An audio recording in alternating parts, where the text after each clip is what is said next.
additional Patriot battalions to the Middle East region to increase force protection for U.S. forces. He also says he has placed an additional number He's of deploying forces on. THAAD to the Middle East is deployed? Yes, and also place an additional number of forces on prepared to deploy orders to increase their readiness ability to quickly respond as required. He's also retailed a carrier group to support operations in Iraq and Syria. So if you want to pontificate on that, yes, I'm getting some special intel That's from if friends. that's no, if that's confirmed and if that's true, then that's increased defensive posture against the threat of ballistic missiles, pretty much. I'll send you the So, information and the press release on that so you have it. all And right, then you thank you, can Stealth. triple verify that. And then let me see if there's anything else. This is giving me severe anxiety, guys. I'm sorry. I just feel like they're circling. They're encircling. Not comfortable at all. And I just don't have any embassy updates or anything like that. Somebody's sending me an embassy update very soon because they attacked the embassy in Cyprus today, the Israeli embassy, as well. I don't know I don't know what they used. Oh, it was a bunch of kids, 4 kids with a pipe bomb, probably something they learned how to make online. Nothing serious, but not to discount it or anything, but yeah, just a couple of 17 is the youngest, 21 is the oldest, and it was just a pipe bomb. For people who don't know pipe bombs, you can basically make them out of toilet paper rolls and a couple of materials tucked in there. Nothing serious. They just make a loud bang and release a lot of smoke. Not really a critical threat, but not to take away from what they did, because that's exactly what the enemy is hoping for. They're hoping for chaos on the streets and creating policing problems for Western nations. But yeah, carry on, Stealth. So there's a report out of Axios that there are files that Hamas has distributed with instructions for making cyanide-based weapons. I'm going to send you this article. I don't want to cause any hysteria. Axios tends to not say things they shouldn't say, but considering my background in what I do, I have a little bit of expertise in botulinum toxin, both for militarization and for other uses. So I've been concerned about bioweapon usage, and I got to just say a couple of things just as a little warning sign. The theory that I had confirmed going between Wuhan and the IRGC during the beginning of COVID has come to be vetted. If you've ever heard me say it, then I've said it. I don't want to repeat it right now because I have to get triple analysis on it, but it came from a pretty high level. And so I would be concerned. I just advise people to not go to any riots or protests or anything. I have just a high sense of concern of something. So until I work that out, I'm not going to say more, but I'll send it over to you. Any kind of All right, let me have a look at it first. okay, Let's go yeah. to let's go to Sussex. Go ahead, Sussex. Yeah, good morning, guys. Solidarity with everybody, glad to Ukraine. We're talking about this whole Israel stuff, right? It's fascinating, man. Because the thing about it, right, this is just a Western thing. Yeah, you see a few people, but where the protests about Israel, Palestine, do you see any, like Indonesia, where the Muslim population, do you see anybody there protesting about this? I haven't seen anything. Do you know what I mean? It's just a Western thing where the war is happening, and it's a concept where we have to think about it. You know, what I mean, I've never. I'm just learning about this whole concept. You know, what I mean, I'm learning about Ukraine. I'm learning about Palestine. I'm from Peru. I'm an immigrant to the UK. I'm lucky to live here, but it's just fascinating to listen to sort of different voices and understanding how things just like something that's got nothing to do with you, but just picks up and everybody suddenly has an opinion about it. And it's just like, no, I'm just saying that's just really interesting to me. Like now, I'm not have to read the books about the whole 1948 sort of different. No, it's intellectually it's engaging to understand what's happening there and stuff like that. I know, I've already read my books on Ukraine. And that's why I'm here. Like, I support Ukraine 100%, and I do my bit, as a Peruvian to put a few quid in there. But I just watching from sort of Saturn, like, and one thing I got to say, man, I'm sick and tired of the Westerners of this, especially the hard left, the tankies, the whole global South stuff. there's a lot of countries that put pro-Israel statements. They said, you know what, we support what's happening there and stuff like that. Do you know what I mean? So it's kind of interesting what's going on in a way that you listen to every voices, and it's just like enlightened. And you know what I mean. I'm glad for this channel to listen to everybody stuff like that. And but like what I mean. But like we don't hear a lot of like Asian voices. I think what I mean. With this, like, Africa, where it was this. What I mean. It's like there's certain areas that people are just getting on with their lives, but it's also these things like pick up. I don't know. Maybe it's a Western thinking stuff like that. But I just want to say that, man, and thank you for you guys talking about it and educating, especially people like myself, to listen and sort of learn about it. That's all. Thank you. Well, thank you, Sussex. That's very kind of you to say, and very kind of you to share with us. Let's go back to Stealth. I just wanted to say that there's a U.S. embassies and Israeli embassies that have been under attack all over the world, including the Middle East for Sussex, and riots all over the Middle East, including Turkey, going after American installations in Lebanon, everywhere, and also Israeli installations. But there's been quite a few attacks on American installations all over the Middle East. So if you have Snapchat, you can pick a country and you can live see. There's over 100,000 protesters just in one country alone, and it's causing significant disruption both to infrastructure, but also to people to be able to go to work and make money and survive and live. And they were attacking hotels that perhaps are owned by somebody that's Jewish. So we have to have a civilized society where people can function and feel safe and go to work. So that is all over the world, including Algeria, Tunisia, Morocco, everywhere in the world. There's been significance. So hopefully you can catch up. Thanks.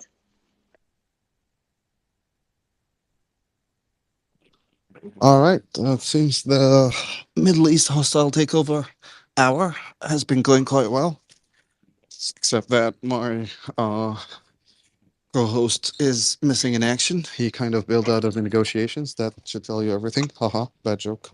But we continue this conversation.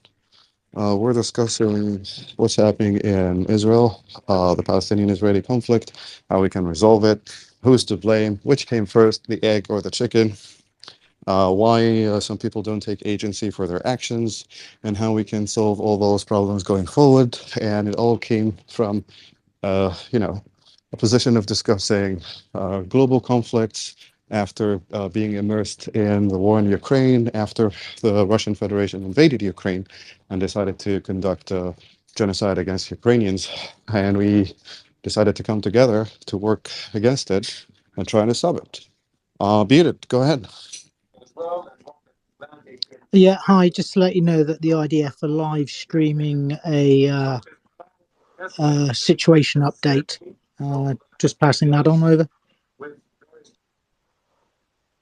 Is it starting? Yes, it's about 40 seconds in at the moment. Oh, I meant, are they announcing the beginning of the operations? I'm at the gym. I don't have a television or a computer here. Right. No, it's the IDF spokesman explaining situations about Lebanon at the moment. I'll get back to you. Why don't? All right, thank you for that, Bearded. Tom, please go ahead. Oh yeah, I was going to ask you, basically, to give some background information about Palestine and Israel and kind of a history rundown, and a question about whether Palestinians are considered Arab. I'm very ignorant about the Middle East, and so I just would appreciate a little bit of background and history, if it's appropriate at this time in the discussion while we're waiting for you to come up. Right, so I'm at 4% battery because I've been on 4G since 5 a.m. I'm at the gym. Actually, I didn't expect this to happen at this time of the day, so I'm not. I wasn't prepared for it, and I'm not home or in the office, so I don't have access to a power supply right now. But the background is dependent. Let this be my closing statement. That the background will always be dependent on the reference point, on the starting point. Was the reference point the IDF's response to October 7th attack? Was it October 7th attack? Was it the previous clash? Was it Oslo? Was it the roadmap conference? Was it 1979, 73, 67, Well, my 48? dream would be Hang on, Sussex, please, because I'm see. about to Sussex, because I'm No, about to hand over. Please don't interrupt. all So right. it all depends on the reference point. Where is the reference point, right? But we can always agree that we are here today, and there is no need to go back all the way to the reference point to continue fighting the conflict, but rather learn the lessons to move forward. We should ask ourselves where we can go from here. And hopefully enough voices on both sides will ask themselves this question, where we can go from here and how can we make it better for both sides. I am at 3% now, so I'm going to sign off. I believe Prince Heather Yeah, will I'm take here. over.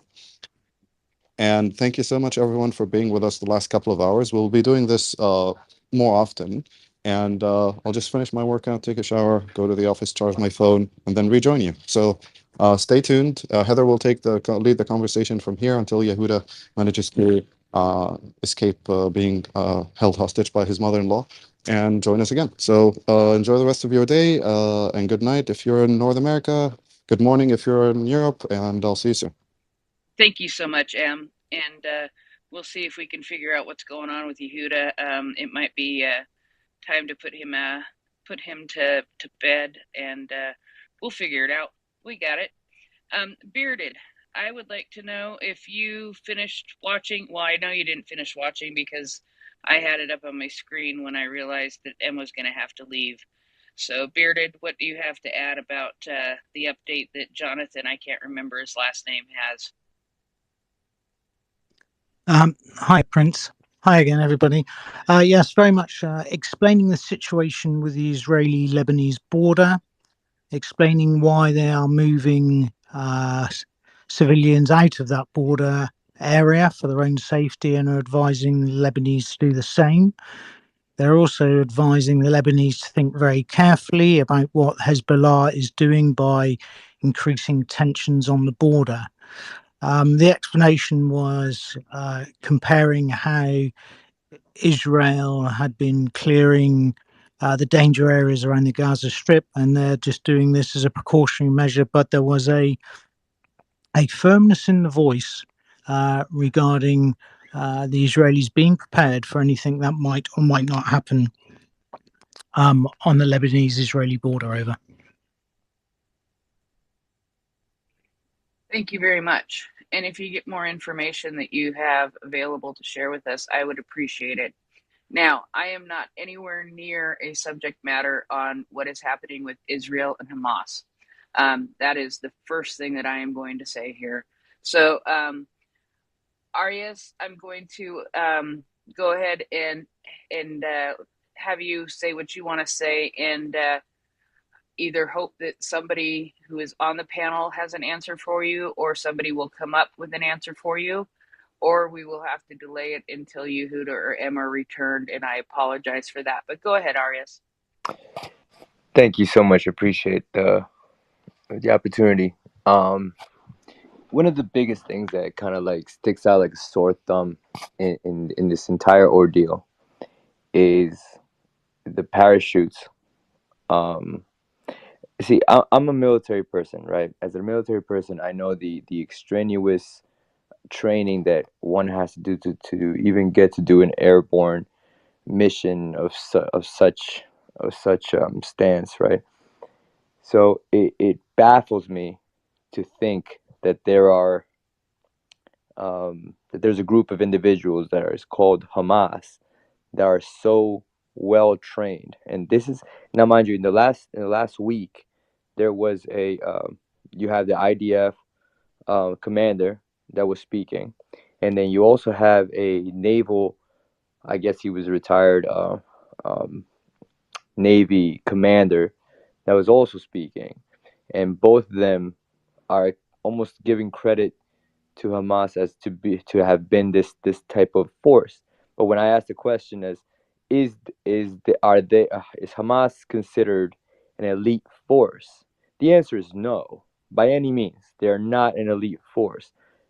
But to have been able to orchestrate such a feat, I'm talking like that's if I want to go back to or the original day of October 7th, that's the only thing that continues to like stick out like a sore thumb is like, yo, this this level of organization far outseat like it does not compare to what I know as a warrior myself, as a fighter.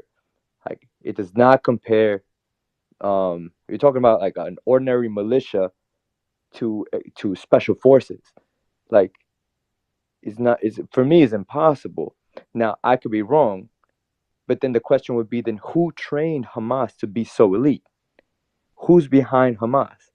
And if we start going down that rabbit hole, I pray that is not that that that the U.S. is not involved, because that then we have a complete different ordeal, and it plays out to Yeah, the, I'm you know what I going to mean? stop you right there. The U.S. is not involved with Hamas.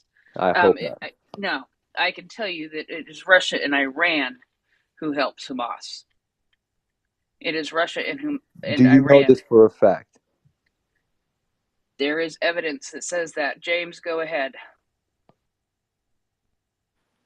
No, the evidence on the ground is scarce because it's designed to be, because it is a matter of operational security. It's ridiculous to think that we're going to know finally.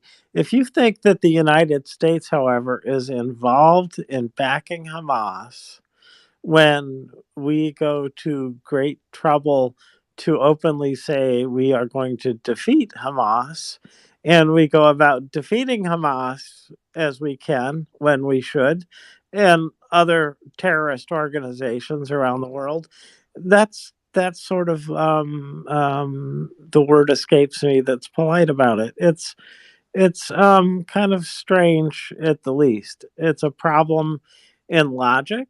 What benefit, you know? Oh, are you going to tell me military industrial complex wants this? Well, it's not 1945 anymore. So it it is a smaller part of the economy now than then. The US has no interest in this. What we would like, what the United States citizenry would like, what Joe Biden, what I believe the military leaders would like, is for these organizations to wake up, have some good coffee, and then go vote and elect leaders and take care of their own needs quietly and trade politely with the world. That's what we want. We don't want to support terrorism around the world. It does not benefit us in any practical way. Any contrary thing to the idea that that we're supporting terror is something that is an extraordinary claim and demands extraordinary evidence. So you can drop something in the comments section. There's 50 of those comments right now down at the bottom of the screen as I see it. You can post a link to the evidence that you have, but I don't know, Prince, back to you. How am I doing? No, I think that sums it up pretty good, and I appreciate it. May I Yeah, go ahead. So I too side with what you're saying, James, and I too I hope that stands firm. That position stands firm. That like, but I'll go back to my original I guess my original inquiry, because it's hard for me, having the experience that I know. I went to Iraq in 08, 09. I understand how ISIS was created, right? So it it baffles me when I come to understand the units, the men that I've stood side to side with. You have airborne troopers, you have Green Berets, you have Rangers, you have these elite forces that it takes it takes a long time to study, to train, to do such a feat, right? To do any type of airborne assault, the coordinated ground and sea tactics. That's that's an elite level. All right, period, point blank, end the story type of thing. So for me to hear that there is a force, Hamas, that I originally thought was nothing but a little militia, this people that go under the going tunnel work. We're talking about that. To me is not, it doesn't make sense. And until it makes sense, I have to keep pressing on it. And that's as far as I'll go, as far as going deeper into the situation. I can't even choose a sides at this point. Well, I think it's clear when you invade somebody's country and kill a bunch of their children and do amazing and awful, horrendous things. Danny, go ahead, and then we'll go to you, James. Hi. You've been so polite, both of you, I think. And yeah, kudos to you for that. And I'm hearing this speaker, Arias High, to say that you don't know who's the good guy and bad guy in this. Let's just shut off the internet now and have a rest and have a little bit of a sleep. And of course, we respect your position, talking from your own experience, that you feel things are fishy, but it's really not.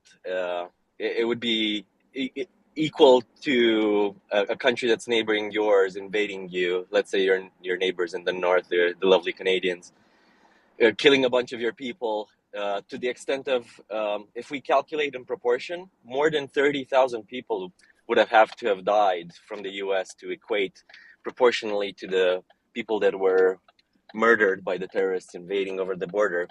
So I think it's pretty clear to everyone who the baddies are.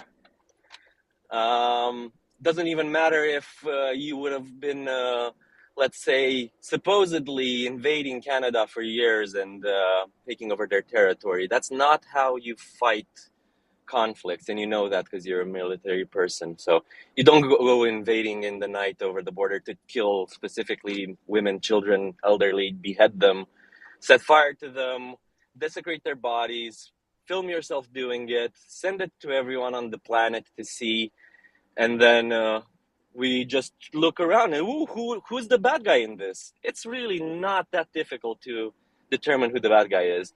And for you to say that you need to be elite to just fly over a small distance on a light aircraft, such as a paraglider or parasail, because there were parasails, there were paragliders flying in over a border where they could visually identify where they needed to go. It doesn't really take that large of an effort to do it.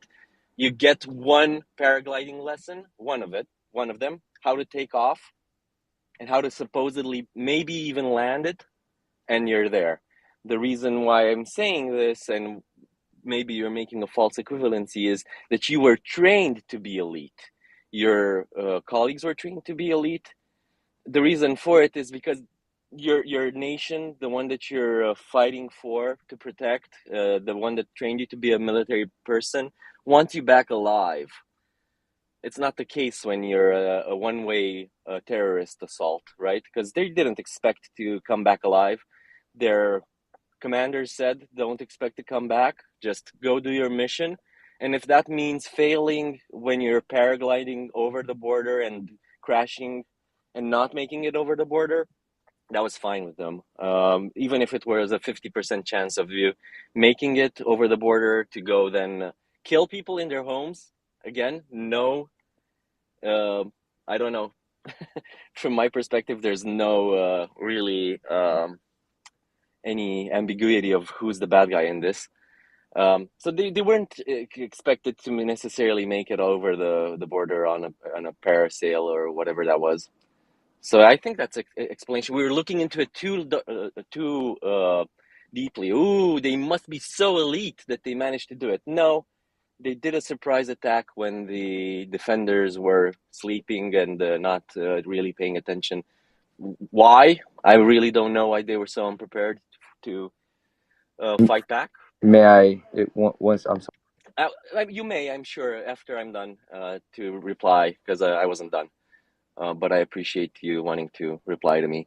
And it just sounds so conspiracy to me. It's super early where I'm at. Maybe it's very late where you're at, and yeah, yeah. I don't know. You can.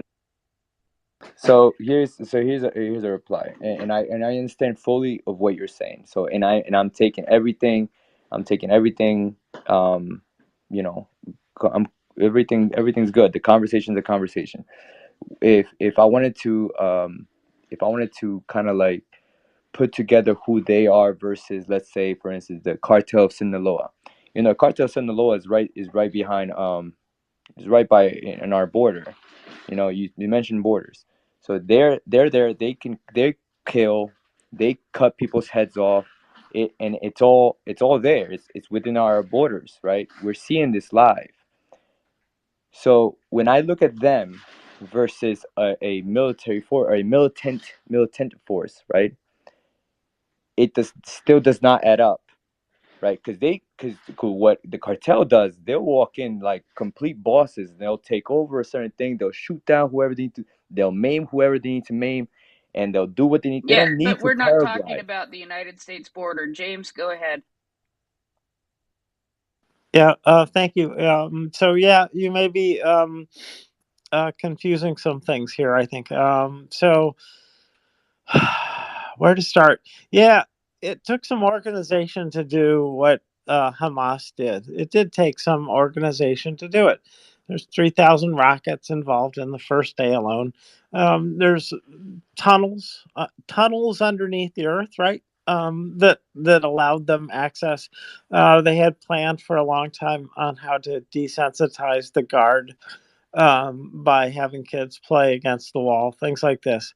It took a little bit of that, but but like Delta team or whatever, or even the A team, right?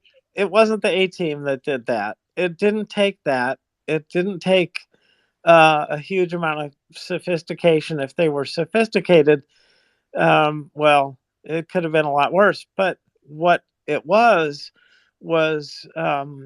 really, really, really designed as an information campaign, I think, from the fact of them televising it.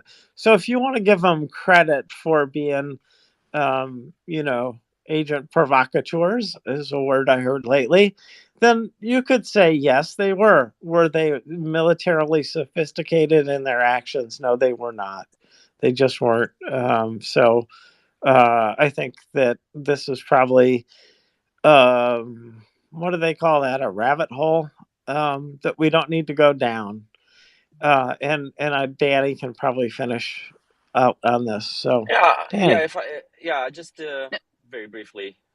Yeah, I just well, heard the word. sorry. Oh, sorry. Sorry, I apologize. Back to you, Yeah, Prince. just My just a bad. second. Yeah, Danny, gonna let you finish up, and then we are going to change the subject away from the Middle East and go to I our crime appreciate and it. punishment SBU segment. Thank you so much, Yeah, Danny. I appreciate yeah, you. yeah. Just a couple of sentences. So I heard the speaker previous saying militants continuously, even after we established they killed the equivalent of 30,000 people in the U.S.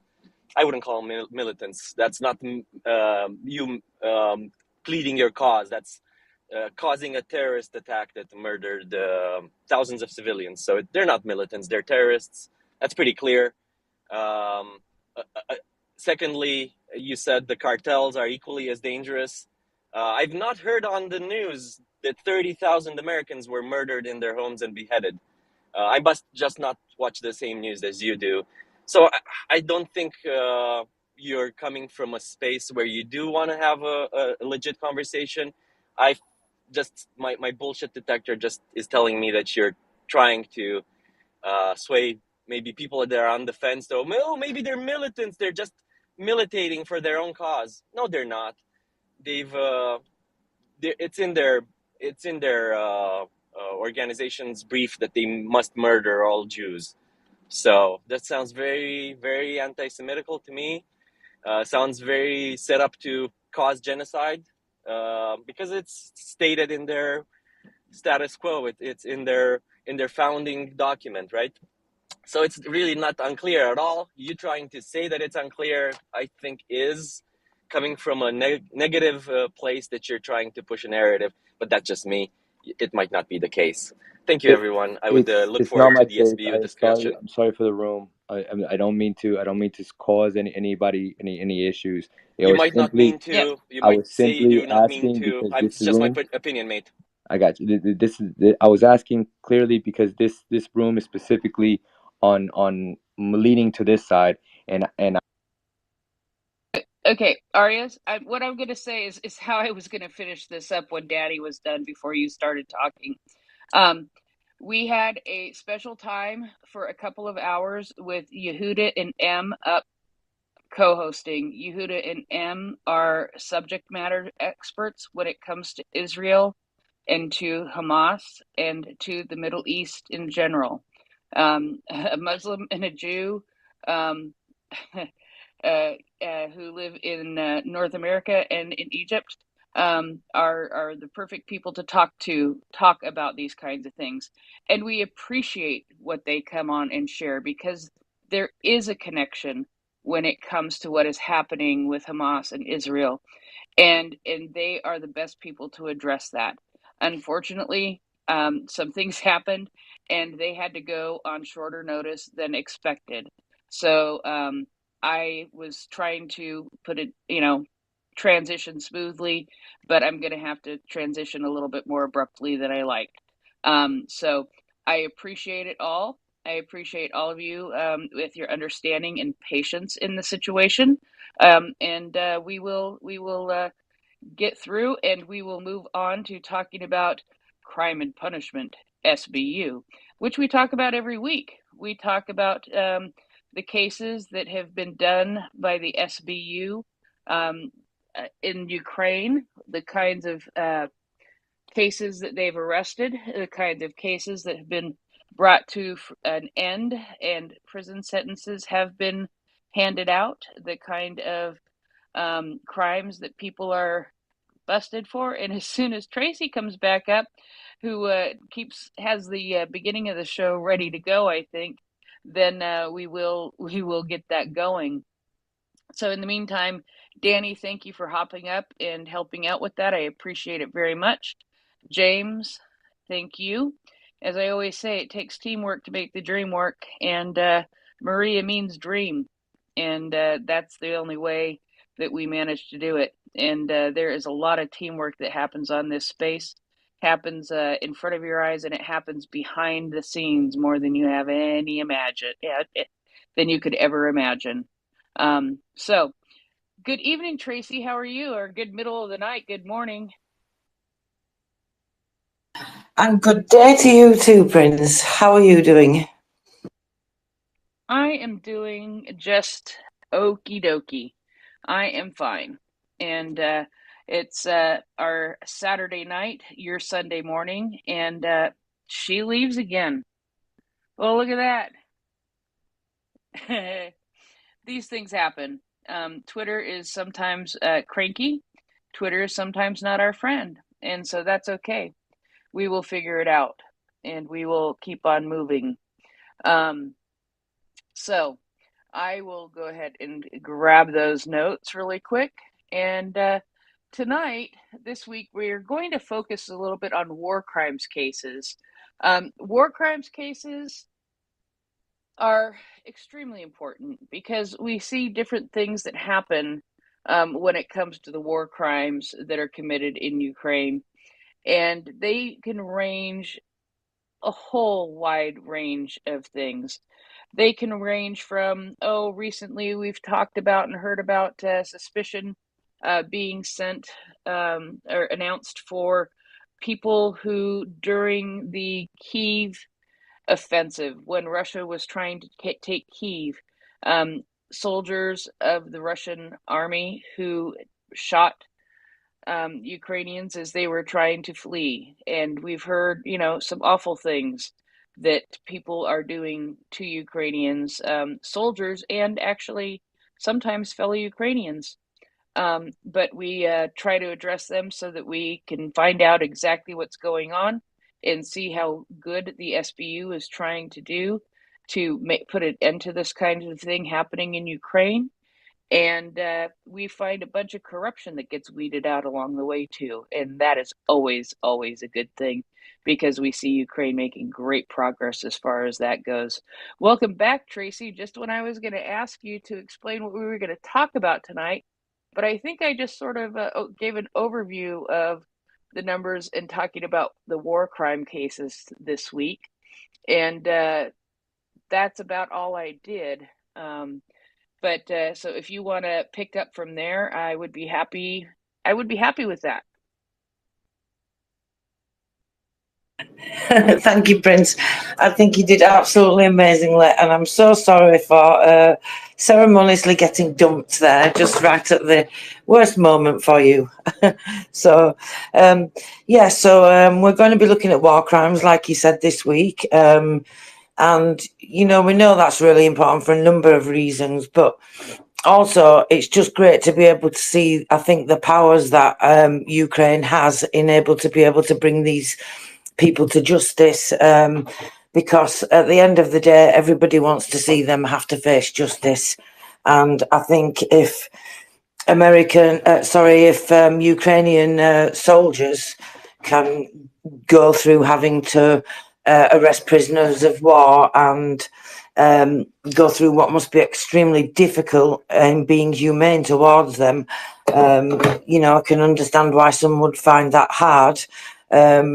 So I think what we should do at the very least, I think, is highlight that, as well as obviously for the importance in terms of what it means to Ukrainians as well. So and quite surprisingly, I don't know if you've noticed when you've had a chance to look at the file, actually, there's more actually than I thought, because some of them go over the line. I don't know if you've noticed, they're sort of not exactly war crimes, but then they involve some elements that are war crimes, if that makes sense. Does that make sense?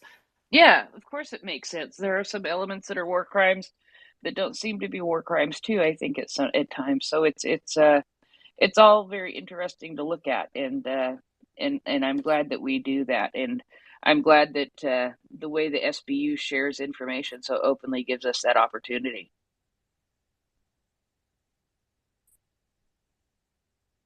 Well, yeah, I think that is one thing that we're looking at, because it is all public information, isn't it?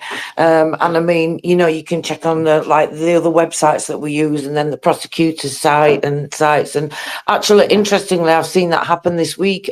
Some cases come up in the SBU and then follow up quite quickly on the general prosecutor's site. Sorry, just a little segue there, but you just made me think of it. Yeah, certainly. So first, I mean, I'm all discombobulated now because we've started late. Do you know that, Prince? I'm so weird. I like to have a routine. Do you like a routine? Yes, it can be a little discombobulating to, I'm glad, but the thing is I'm really glad. I'm always glad when Yehuda and M have the time to come up and spend time and share with us. And I just know sometime because of their lives, they have to do it on rather short notice. But I know that we can get into the groove. It might take us a second or two, but we're going to get into the groove. We're going to be just fine. We're co-hosting for another 3 hours tonight, so we've got plenty of time. We just starting the SBU segment late, and that's where we're going. And we will get her done. We'll settle in. We will settle in and get her done. And maybe the best way to do it is to you also said you wanted to mention and talk about the sentences of some people who were arrested having to do with the Maidan, the victory, excuse me, the Revolution of Dignity protests that happened in 2014. So going all the way back to 2014, we're talking about sentences that are finally being handed down to some people for things that they did all the way back then in 2014 during the Revolution of Dignity on Maidan, which started, it'll be in November next month, will be the 10-year anniversary of when that began. So I think it's a very interesting timing. Just a little under 10 years ago is when that revolution of dignity started on Maidan. And if you have not seen the movie Winter on Fire, find it and watch it. Now, personally, I know that it is available on Netflix, but I am a person who doesn't do well reading subtitles. Truth be told, I just don't. It is available for free on YouTube, but on Netflix, it has audio description. And audio description basically reads the subtitles for you. It's something that they do for visually impaired people to describe what's actually happening on the screen. So it gives you a lot of information, and it's really good to watch it with that. So that's the audio description is good there. I really appreciated watching it that way, and I've watched it a few times that way. But I don't have Netflix anymore, so that's fine because I spend all my time on MriyaReport. Go ahead, Tracy. Yeah, I think actually, and as well, and watch it after we've discussed this case, and then maybe it will give you a different perspective on this case, because I think it's important we highlight this for two reasons. Because of all the reasons that you've just said, because it's somewhat not the beginning of Ukraine's journey to freedom and democracy, but a significant point when things started to change and go in a different direction, with some, horrible things, that circumstances that they had to go through, and with, the Heavenly 100. So it's important for that reason, and I think it's important also because there's been some reports this week regarding, people might have heard, regarding the general prosecutor actually appealing some of the sentencing. So I don't know if you've even had chance to look at any of this, Prince Heather. You probably haven't because you're so busy all the time anyway. So I bet you've not even had a chance to look at the case properly, have you? I looked at it a little bit, but I did not go deep into the appeals and what the appeals are about. But I assume that means that some of these sentences may not hold up.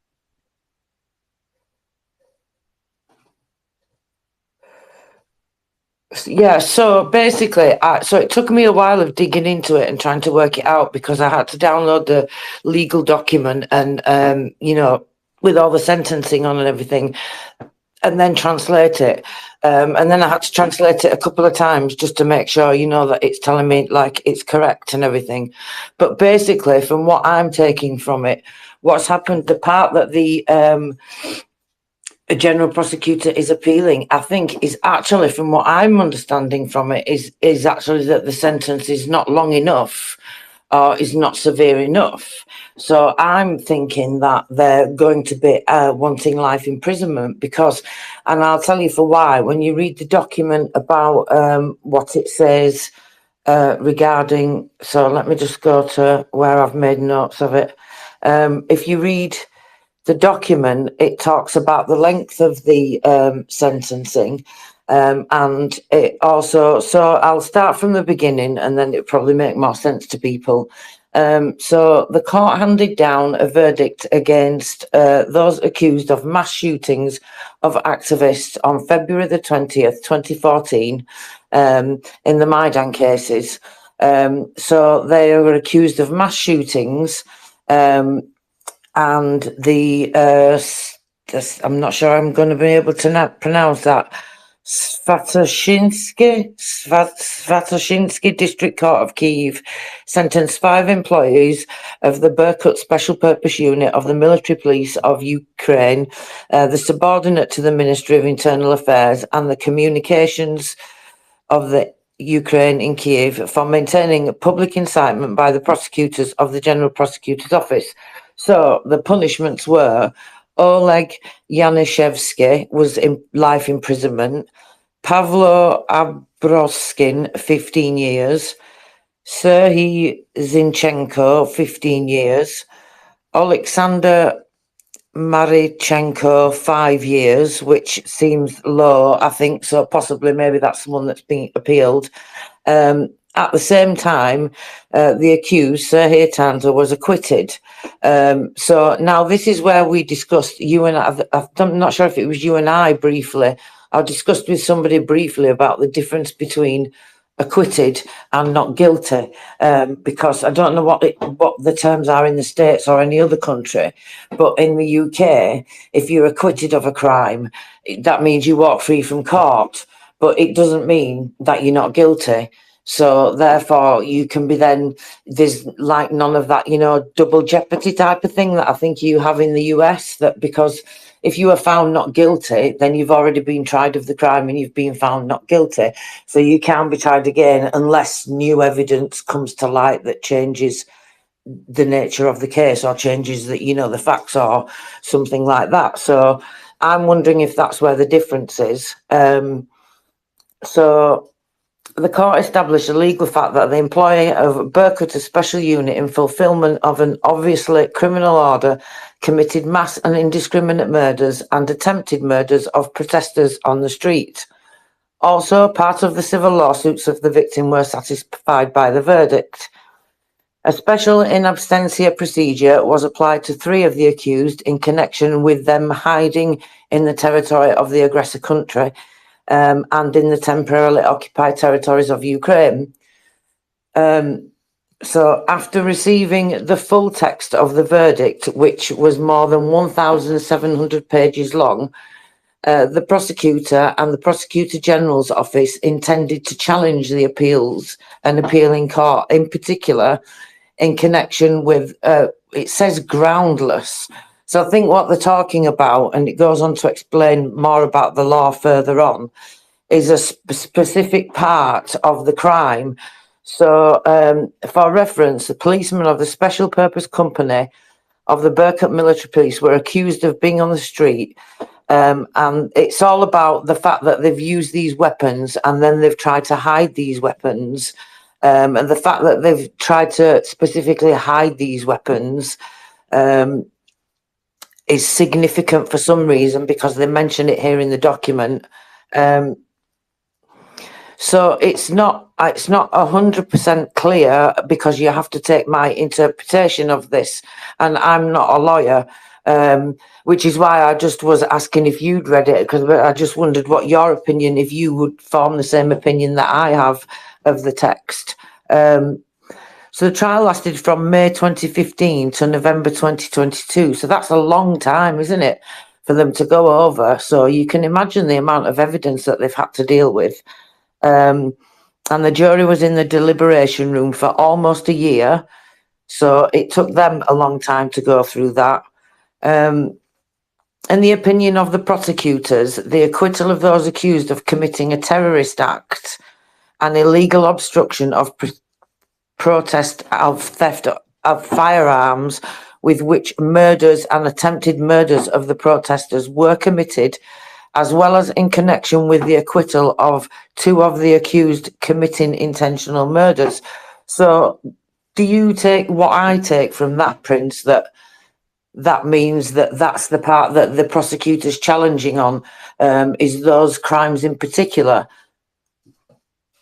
It seems like it to me. I mean, boy, that is insane. I did not see that it had lasted that long. A trial that lasts for 7 years, that is a long time. And for a jury to deliberate for a year, that the stack in the pile of what they must have had to have gone through. And I'm not an attorney. I've never played one on TV, but I'm going to steal Yehuda's joke and say I have stayed at a Holiday Inn.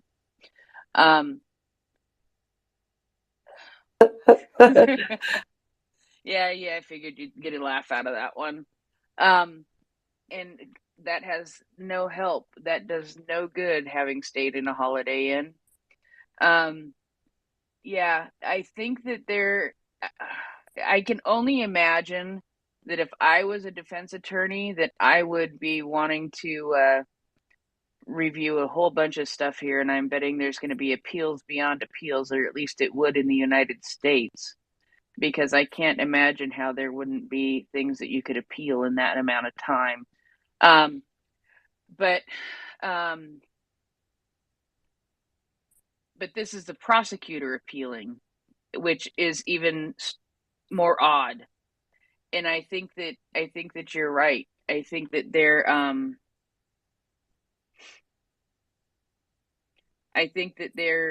they're appealing some of these lower things in some of the acquittals, because it just doesn't make sense unless there was like a plea agreement and that guy ended up testifying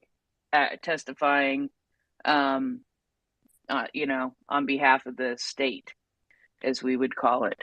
That is a huge and confusing thing.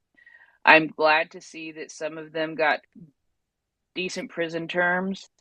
I am really curious about the difference in the prison terms, and why they are so different. From life imprisonment to being acquitted, and 5 years, versus life imprisonment. What is the difference in those charges that they faced? But I don't. I'm not going to go read 1,000 pages of Ukrainian, and it's not just because I don't know how to read in Ukrainian. Go ahead. I think it's interesting that they mention those specific crimes, and that's why I wanted to read it out to you, or I wondered if you'd read it, because I think it has to be something to do with that, because they talk about in connection with it being a terrorist attack. Now, I think if that's where you would get the difference under martial law, I mean, it's not under martial law, where you would get the difference. Were they under martial law then? No, they weren't under martial law until after the full-scale invasion, were they? But either way, anyway, I think that's where it goes from being a 15-year sentence to a life sentence, which you would not get unless you went over that bracket where you go into that grave special circumstances, they call it, and it's in the special part of the criminal code. But we have a hand up, so should we see what Dan has to say? Yeah, I want to know if Dan played a lawyer on TV.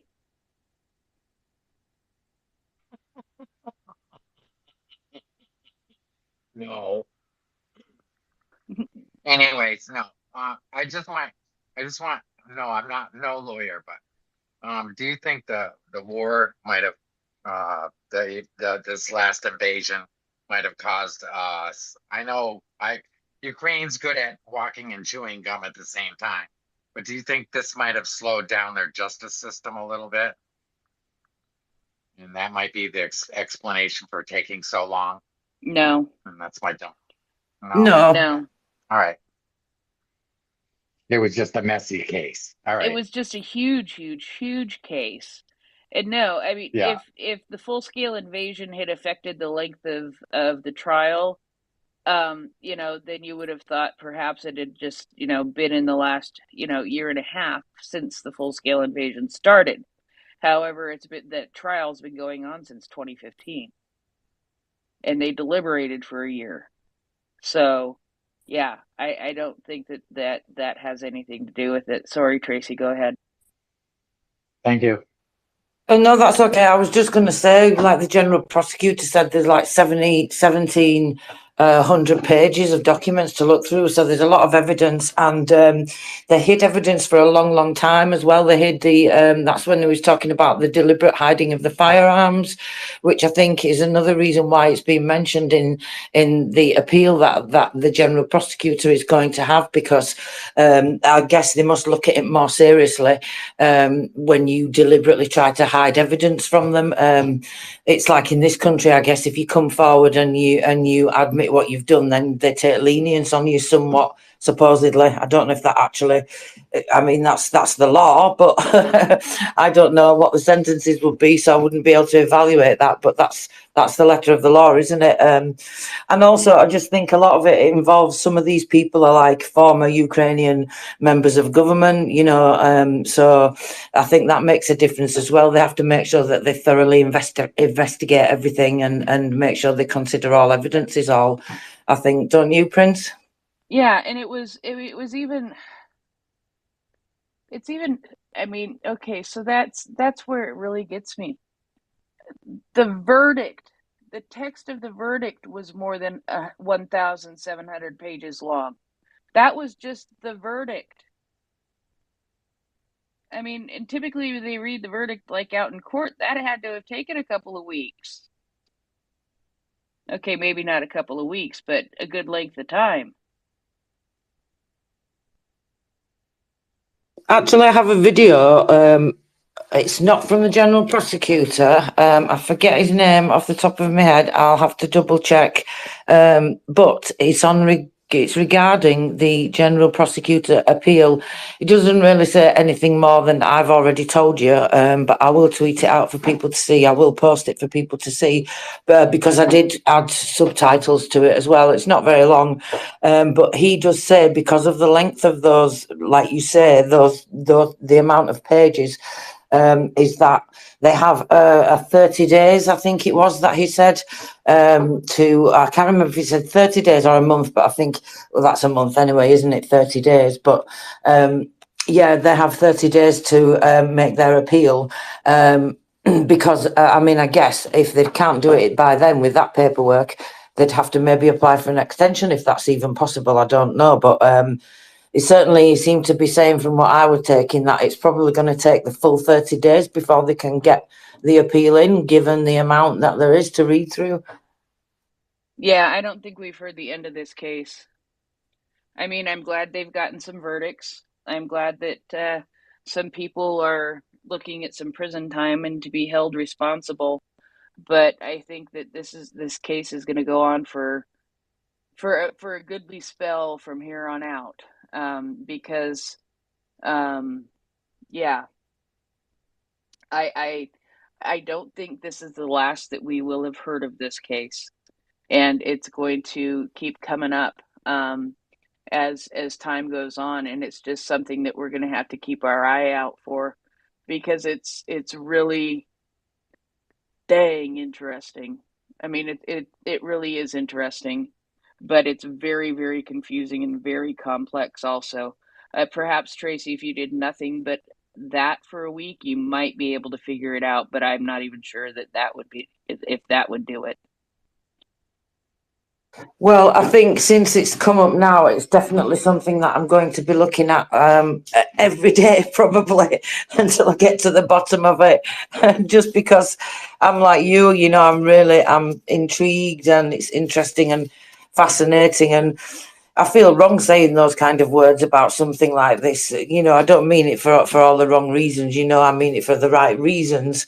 But it just feels a bit odd, doesn't it, sometimes, to say that such horrible things that we have to think about are interesting topics. Does that make sense? Oh no, it does. It makes total sense. It's going to niggle at you. It's going to be niggling right in the back of your mind all the time, wondering how on earth and what on earth and how to make it make sense. James, did you want to go to law school in Ukraine so you could help Tracy figure this out? Why, I'd love to, Prince. Sure, when I have the time, yes. I'd love to do that, go to law school. In Kyiv? Okay, sure, why not? Yes. No, I wanted to say that I could think of many lurid interests that would disgust people, like NCSI, for one. I don't know, Bosch on Amazon, on the crime show again. Many times crimes are the most interesting things, even when they're horrid. And we're all fascinated by it. And kind of in a way, it's healthy.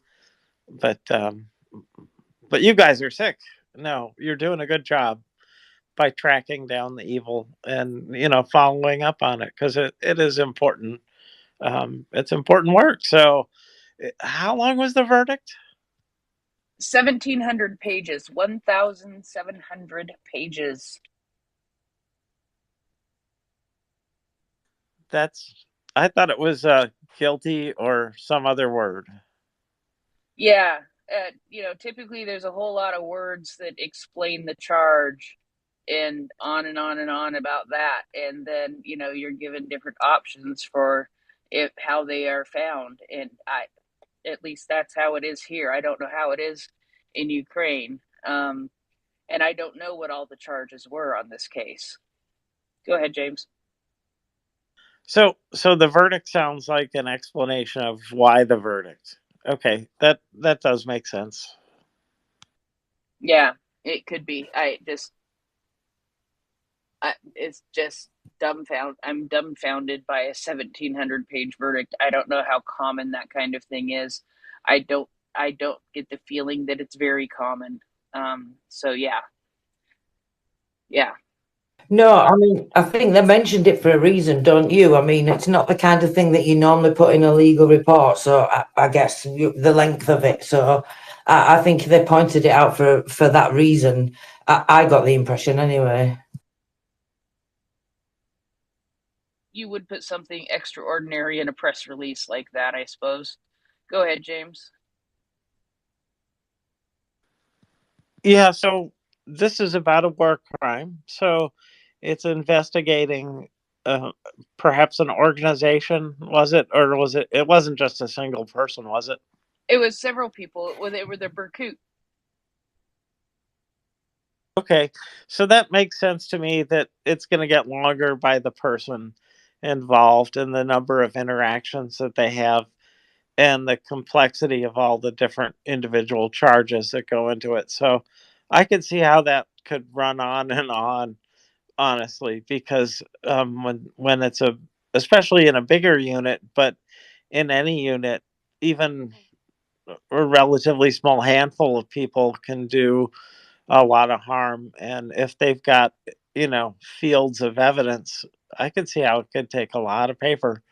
But the diligence involved and all that and the care to which they're going, I guess it is necessary, I suspect, to keep a civil society civil, but that's exhausting sounding. Yeah, and this is 5 people. This is 5 people we're talking about. So it's not, yeah, but I don't know how many charges were against each of those 5 people. Go ahead, Tracy. Yeah, there's many more people in the case, isn't there? This is what's going to be interesting moving forward as well. But this is just came up this week because these sentences were handed down, and then also the press release and everything from the general prosecutor regarding appealing some of those sentences. And again, you're right, the crimes are of varying degrees. Some are accused of murder because obviously they were the ones that had the guns and did the shooting, and then some are charged with supporting crimes, I guess. It's crimes in the network that support the whole thing that everybody did. So I would assume, I don't know for sure, I need to look into it more, but I would assume the guy with the lowest sentence was possibly maybe just, I don't know, somebody that did something minor like hide the weapons or something. But like I said, I need to follow it through more and find out more about each one of them because there's so many. And I really will be interested to see how quick the general prosecutor can get the appealing. I'm going to be looking out for that every single day now. Yeah, absolutely. But I think we've sort of gotten what we can out of this little piece at this point. At this point, we're going to have to keep an eye on this and bring it up again in another, next time we get more information on it that'll hopefully help us understand more. So what do you think? Yeah, and it's not, I mean, this is what I meant about war crimes as well. It's not exactly a war crime, is it? But it kind of is as well because of everything, the way they went about it and all the political stuff that was going on behind the scenes at the same time. I don't know what you think about that. I think it's a very fine line, don't you, Prince? Well, what I think here, I don't know that this would qualify. I don't think that this would qualify as a war crime. And I'll tell you why. Because this, I mean, this was a situation where the Berkut, in my opinion, were attempting to push down a revolution, and they totally went about it the wrong way. It was not. It may have marked by the end in 2014, February of 2014. It may have marked when things really started going over in eastern Ukraine and in Crimea. It might have been what sort of precipitated the start of that, but it was not a state of war by any means. If you were talking to police, they would probably classify it as like crowd control kind of thing. The reality is they went way, way, way over the line as far as acceptable crowd control. I don't know what the crowd control laws are in Ukraine, but I can't imagine that they allow you to kill portions of the crowd that you are trying to control. And that's what it comes down to, I think. So it was, I would consider it more of a crowd control situation in as far as that is concerned. I know that's what I meant. It's not exactly a war crime, is it? But I suppose it depends on, your opinion, like you say, and where those lines are. But legally, technically, it's not a war crime. But I do feel it's very close to the line because of how far they went. And just because of all the corruption and everything behind it, but you're right, technically it's not a war crime, and I just thought that we should highlight it though, given the significance of it coming up this week also. Absolutely. Go ahead, James. These are people that shot others at the Maidan? Yes, sir. So the sense that it is war is that it is from the leader, right? But through the leader was Russian influence on the case. And so there is an enemy in the picture. But it is so complicated and convoluted. I understand. I wouldn't classify it. I don't know the hell about it, right? So, yeah, it's fascinating though. It really is, because as I read it, this part in Floki, this was sort of done. It's what Timothy Snyder talked about. These private armed troops, right? And they're doing their thing. They might be police, but they're the thugs for Yanukovych, right? And he disappeared across the Russian border not too much after this happened. So, yeah, it was very thuggish, very foreign influence. So, and maybe in Gerasimov's kind of description of hybrid war, etc., maybe kind of war.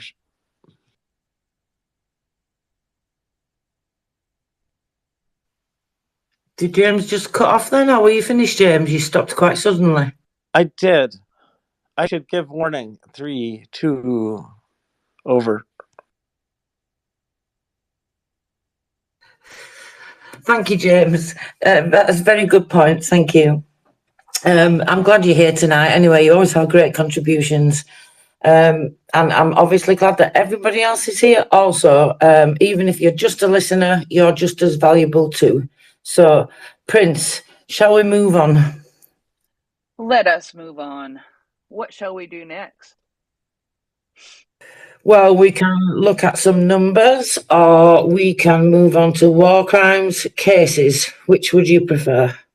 How about we look at some numbers? Okay, let's look at some numbers then. So just give me a second whilst I open the correct page. We've got some interesting numbers this week. I mean, they're always interesting in one way or another anyway, aren't they? But let me have a look now. I've got so many dates here all in a line now. Do you know that, Prince? It gets difficult.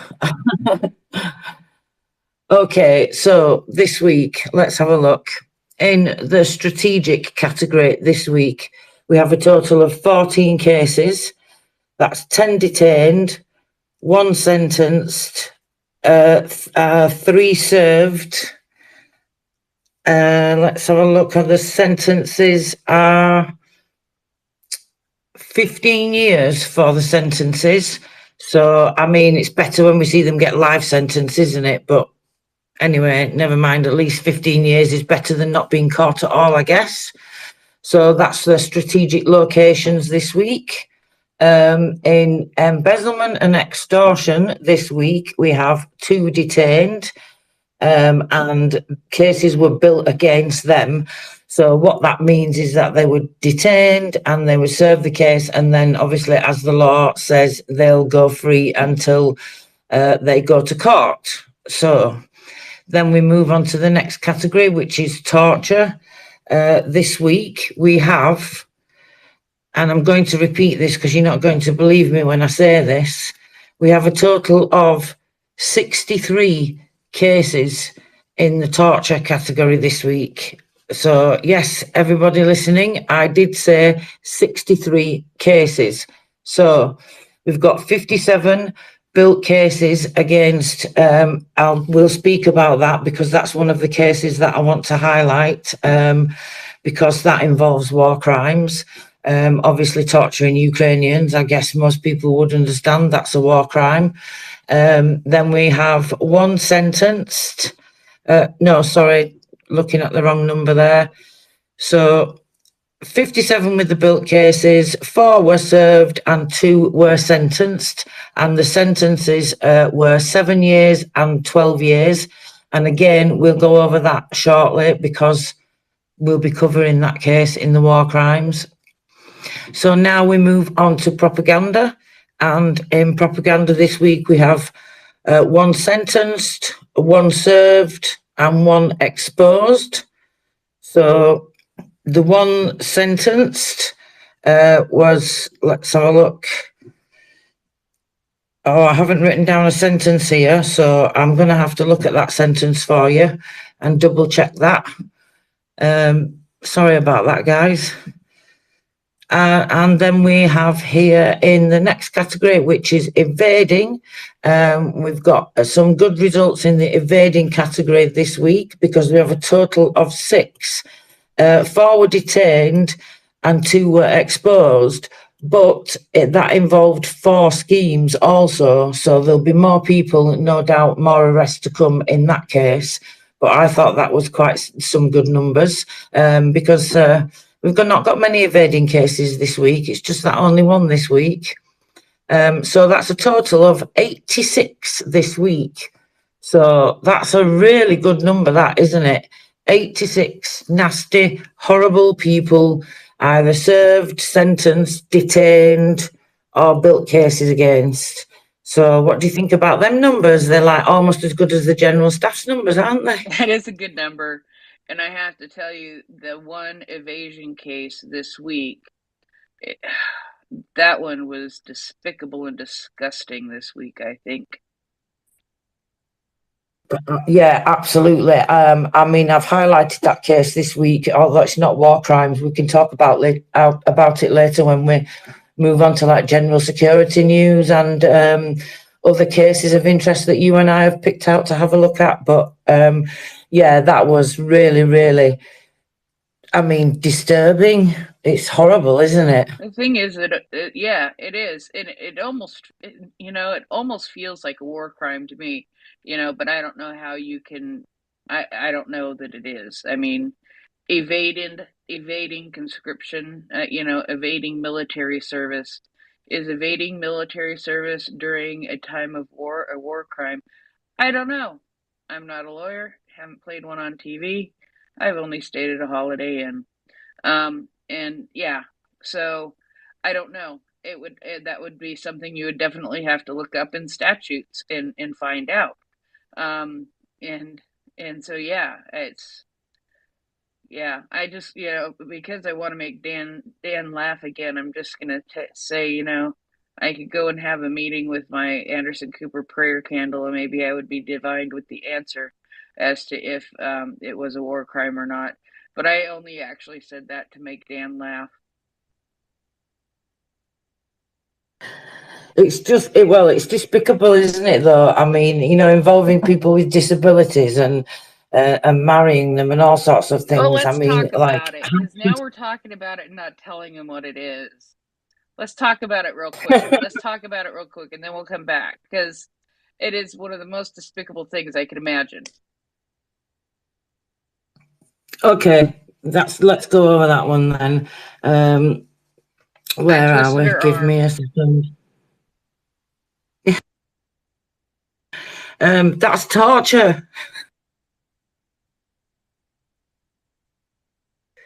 Okay, so this is, like we said, it's a horrible case. This involves evading military conscription, but that's not even the worst part of it, as if that's not bad enough anyway, to be honest.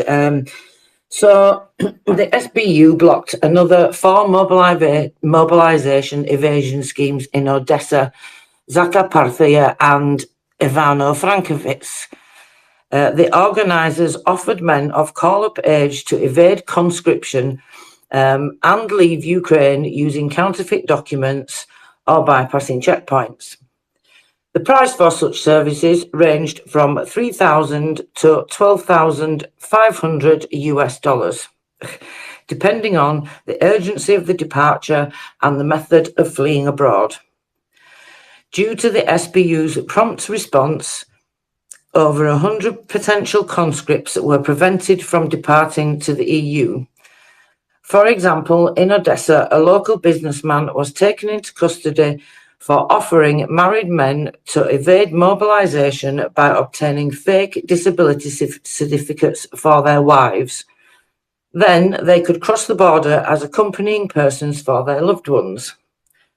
To unmarried clients, the dealer offered to register a sham marriage with women that had disabilities.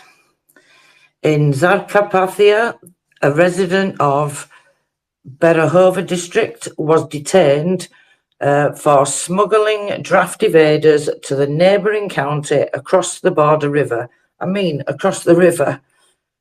The cost of the services even included life jackets.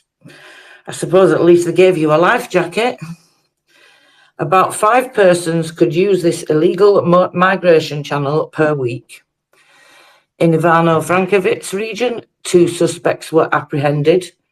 One of them, an official of the local military registration and enlistment office, who together with an accomplice helped draft evaders go abroad as international drivers. In order to do this, they involved a businessman working in international transportation, and obviously they entered false information into the system. Apart from this, the law enforcement exposed 2 psychiatrists. Psychiatrists should know better. For money, they made fake severe diagnoses related to mental health disorders for their clients. The investigations are ongoing to bring all the involved to justice, and the operational and investigative activities were carried out by the National Police under the procedural supervision of the prosecutor's office.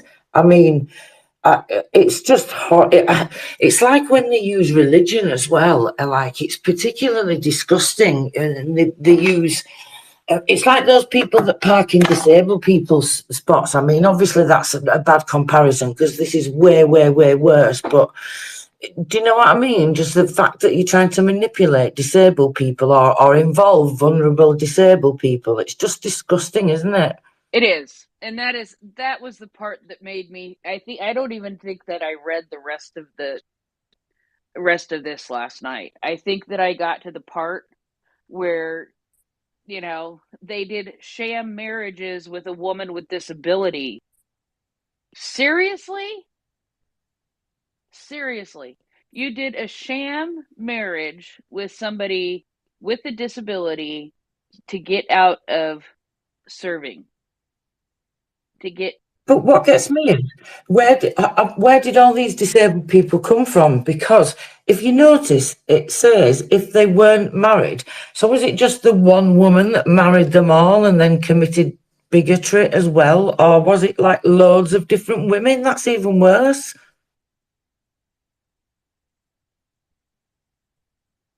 Yeah, I don't know. In the United States, that's called polygamy, and it's not illegal in some states, and it is illegal in others. But that's that's the thing, is that, oh, man, I don't know how they pulled it off. I just know that it's disgusting, and it's, I can't, taking advantage of somebody. And now it does not say what the disabilities are, and not all people who have disabilities are unable to speak for themselves, but there are people with disabilities who are unable to speak for themselves, and to be used in that way is a crime. And and so I don't know if they had women who were cooperating and saying, yeah, I have a disability, you can marry me, or what they were doing. So again, we're left without the details that would help me make more of a judgment on this. But the fact that they were using people with disabilities was just disgusting to me. And yeah, and they have come up with some amazingly gross and disgusting things to do to evade service, and they're coming out more and more and telling us more and more every week of the things that are being done. So yeah, I just yeah, and they weren't, they weren't charging that much. Well, I guess yeah, okay, $12,500 is and that is in US dollars. What is a goodly amount to get out of service, but it all depends. The range from 3,000 to 12,500 is quite a wide range, and it doesn't say what it would be for those sham marriages to disabled people, or what it would be to write a disabled certificate for a woman so that the man can leave the country with her. But yeah, it's just yeah. And then the psychiatrist, like you said, the psychiatrist should know better. And I'm really glad that the cost of the service included a life jacket. Seriously. I know, seriously, right? Anyway, should we get back to the topic of this week, which is supposed to be war crimes? We've kind of wandered into our cases of interest, didn't we? That was kind of, we just started talking about it. No, that's fine. That's fine. Let's go back. So, interestingly, coming on to the evading, we'll talk about that when we get to the general security news, because there is some more news. There was an article out in the BBC, and I've just seen another article that someone's very kindly sent us in the back. Thank you, James, regarding evading as well. So I'm just going to have a quick look at that. But that's talking about when we were talking before, about them making it public who these, I think it's around 3,000 people that they think that they're going to be eventually making public. But the amounts keep changing, I've heard, because it's obviously quite difficult to work out exactly how many people illegally evaded. So anyway, let's go back to which one shall we cover first? So we have a detained lover of Russian peace who in Kharkiv, who held a leadership position, and that involved torturing people. A lot of these, unfortunately, with them being war crimes, as you can imagine, it's involving torturing and murdering people. We have the SBU have reported suspicion of 2 more traitors from the General Prosecutor's Office. This is an interesting case. Let's look into this one, because I think some of the listeners may have heard of. So do you know about that, the incident with the, I don't know if it's Tyra or Tyria, is it? Tyra. I'm not sure how you can. Tyra. Tyra, yeah. So you know who I mean, yeah? Oh, yeah, I know who you mean. Everybody should know who you mean. It's just because I thought so. just because I love her and appreciate her so much. I thought everybody should know who I mean. So the SBU has exposed 2 more members of the terrorist organisation DNR, who fought together with Russian invaders and carried out a mass persecution of the residents of the temporarily occupied Donbass. One of them is the traitor Envy Sarenko. Is that how you pronounce his name? I'm not sure.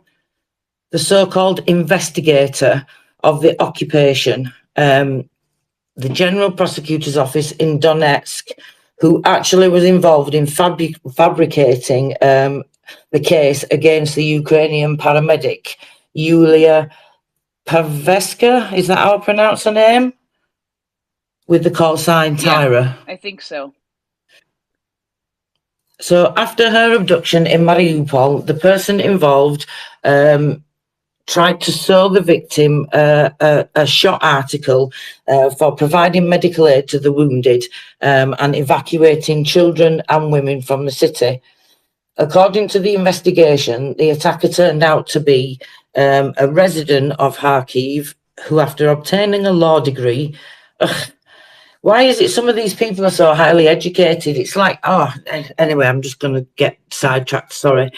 After obtaining a law degree at the local education institution, left for the temporarily occupied part of Donetsk. After the beginning of the full-scale invasion of the Russian Federation, he actually offered his services to the Russian invaders and offered to help them in the war against Ukraine. On the basis of the collected evidence, the investigators of the security service informed him of suspicion under Part 2 of Article 111 of the Criminal Code, treason committed under martial law. Another suspect was a resident of Donetsk, an exposado, is that how you pronounce that word?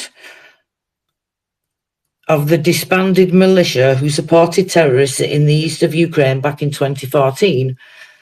For this, the leaders of the enemy groups appointed her as Senior Inspectorate of the Automobile Inspection Department of the Ministry of Interior of the DNR. Goodness me, that's a long name.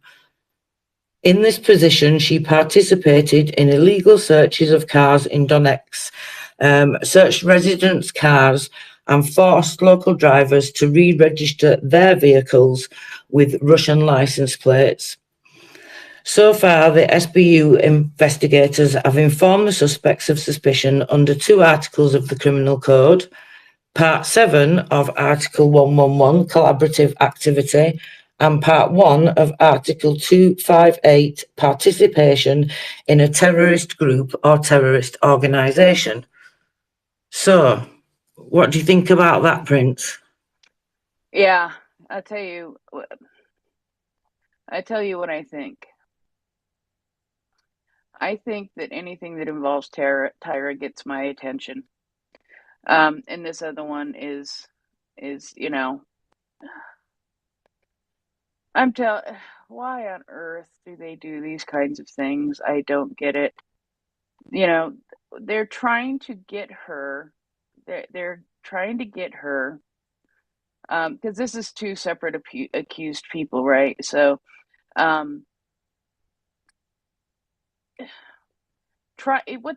were they were getting her for? What they were getting her for was providing medical aid to the wounded and evacuating children and women from the city of Mariupol. Yeah, so they're trying to, like, it was all propaganda, wasn't it, as well? And they tried to use it to say, you know, like, oh, look, she's like on our side, or she's helping us, or that type of thing at the time, if I remember that rightly. Yeah, but the thing is, and if you ask her, if you talk to her, and actually, if you watch some of the things that I've watched with, people at frontline stabilization points and things like that, they treat the Russian soldiers just as they treat the Ukrainian soldiers. And so here she was being held captive, and she was being having charges trying to be brought up against her for doing the right thing, doing the moral thing, doing the thing that she should do, doing the thing that is a responsibility, doing the thing that is a calling in life, and treating Russians as equally as she treated Ukrainians when they were hurt and when they were injured, because it was the right thing to do.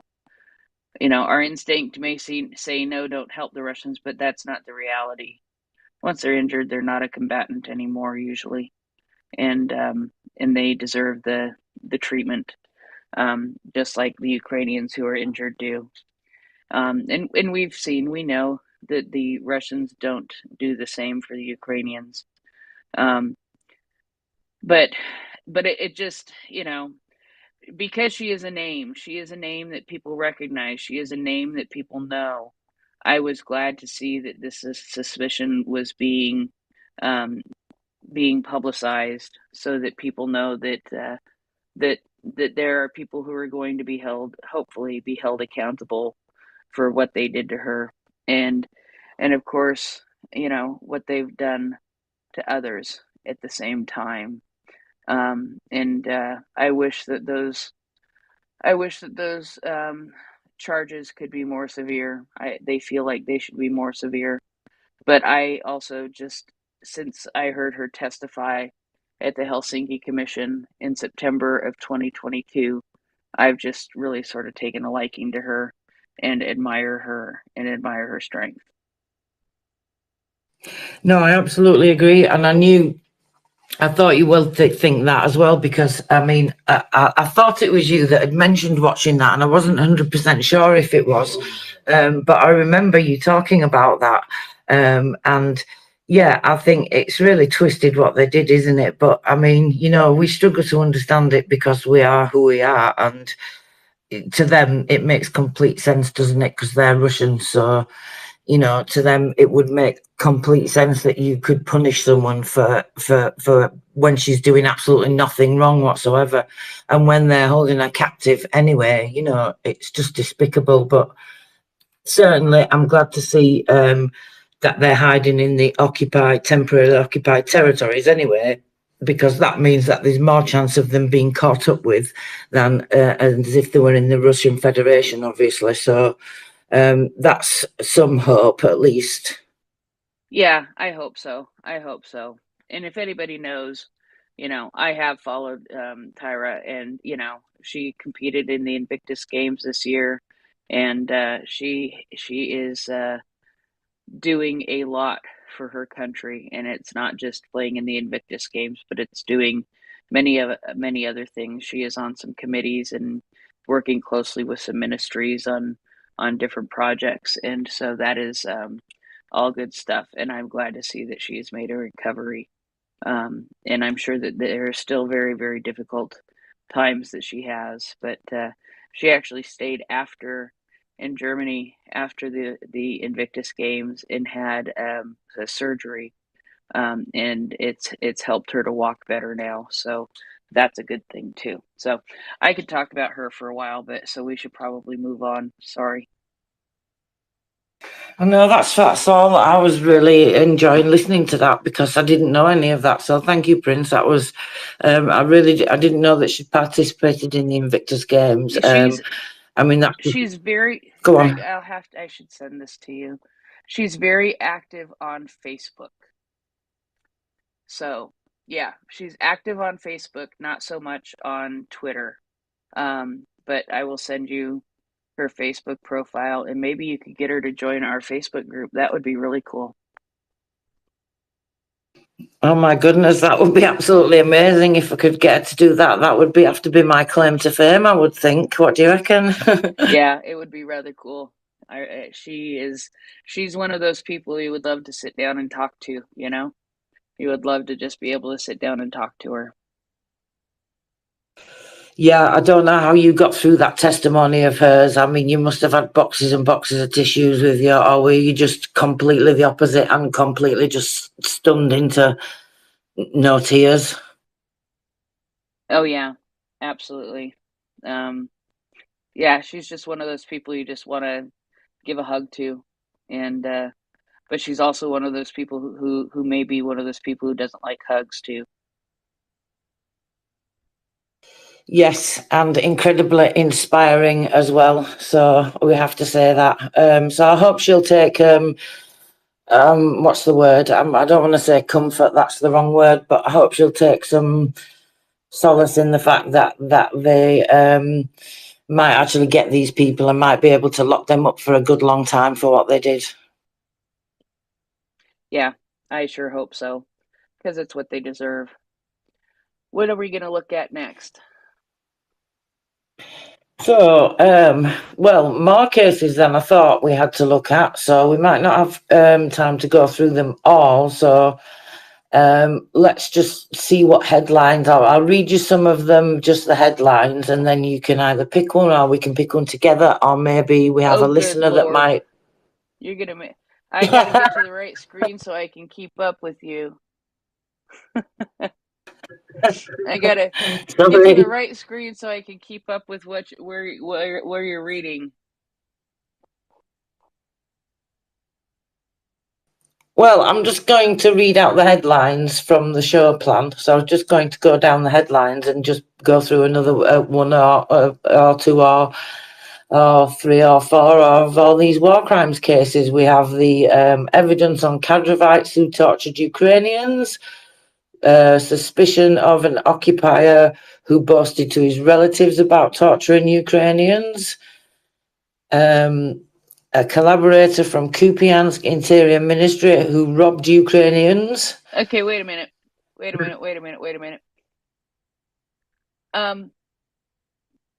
57 collaborators. Oh, yes. I mean, yes. Doesn't that just scream we should talk about? Well, I can't deny that. Certainly. Yeah, that's a good number, isn't it? I mean, wow. I was so shocked when I read that. It was like reading those 120 fuel vehicles, or what was it, fuel vehicles, or was it, I think it was fuel vehicles in the numbers the other day or something. It was 120. Yeah. I was staggered. I do have the numbers. I just haven't even looked at them yet today. I can't remember what they are off the top of my head. I don't like trying to remember numbers without having them in front of me because I'm not good at remembering numbers. I mean, I got the numbers that just came out about a half an hour ago. All right. Should we read the numbers then before we start this case? Is that a yes? That's a yeah. I was pressing enter to send them to you. Why, thank you very kindly. I shall have to have a look at them. So you're all going to be looking at them with me for the first time. So, ooh, this is exciting. Is this what Mockers goes through every morning? I see now why she gets so excited. Oh, 980 eliminated invaders, 18 tanks, 19 armoured personnel vehicles, 15 artillery systems, 3 MLRS, that's good to see, 1 anti-aircraft warfare system, ooh, that's good to see too, 9 UAVs, whoops, 13 vehicles and fuel tanks, and 1 special equipment just for Mockers. Well, that's still good numbers. What do you think, Prince? Yeah, I think those numbers are pretty darn good. I'm not unhappy with them. No, we can't expect exceptional numbers every day. That would be just being too greedy and expecting a bit too much, wouldn't it? So I think that's still fantastic numbers and some incredibly hard work that the Ukrainians have fought there. So Every Child has joined us. Shall we see what Every Child has to say? Absolutely. Go ahead for Every Child. Those are super numbers. I just have one problem. My fingers can't move fast enough to tell people to log on to listen to them. I need 2 or 3 minutes to be able to send out some kind of notice. Mockers will read them again here in a bit when she comes up to co-host in about an hour and a half. I'll get something ready. I'm sure she'll probably read them throughout the day as well, or whoever's on throughout the day will, I reckon, don't you? Yeah, absolutely. So, shall we go on to this case now with the 57 war criminals? Yes. 57 war criminals. So, the SBU is systematically exposing collaborators who are helping Russian invaders spread the Kremlin regime in the temporarily occupied regions of Ukraine. I was just making sure I got the right case there then. I don't know why I thought it was wrong for a moment, so I have to double check these things sometimes. As a result of the investigation, the SBU identified another 57 collaborators who joined the main directorate of Russia's Ministry of Internal Affairs in Kherson Oblast. This was established by the aggressor in the left bank part of the region. So the election of the candidate to the occupation authority was carried out by the FSB, of course. Who else? After their appointments, the collaborators were given IDs, uniforms, firearms, and allowed to move freely around the captured part of Kherson region and carry out punitive measures against the local population. So we all know what that means. During the search, the raids, the occupiers, with their accomplices, abducted people and took them to torture chambers. There, people were subjected to brutal torture, including electric shock and long periods without water. The Russians fabricated cases against the Ukrainians, whom they were trying to force to collaborate with the enemy or to plead guilty in involvement in partisan movements. So, based on the evidence, the officials of Russia's punitive authority have all been notified under suspicion, which I think is important to note, that they've been notified of Article 111 of the Criminal Code of Ukraine, collaboration, voluntary occupation by a citizen of Ukraine of a position in unlawful law enforcement agencies established on the temporarily occupied territory of Ukraine.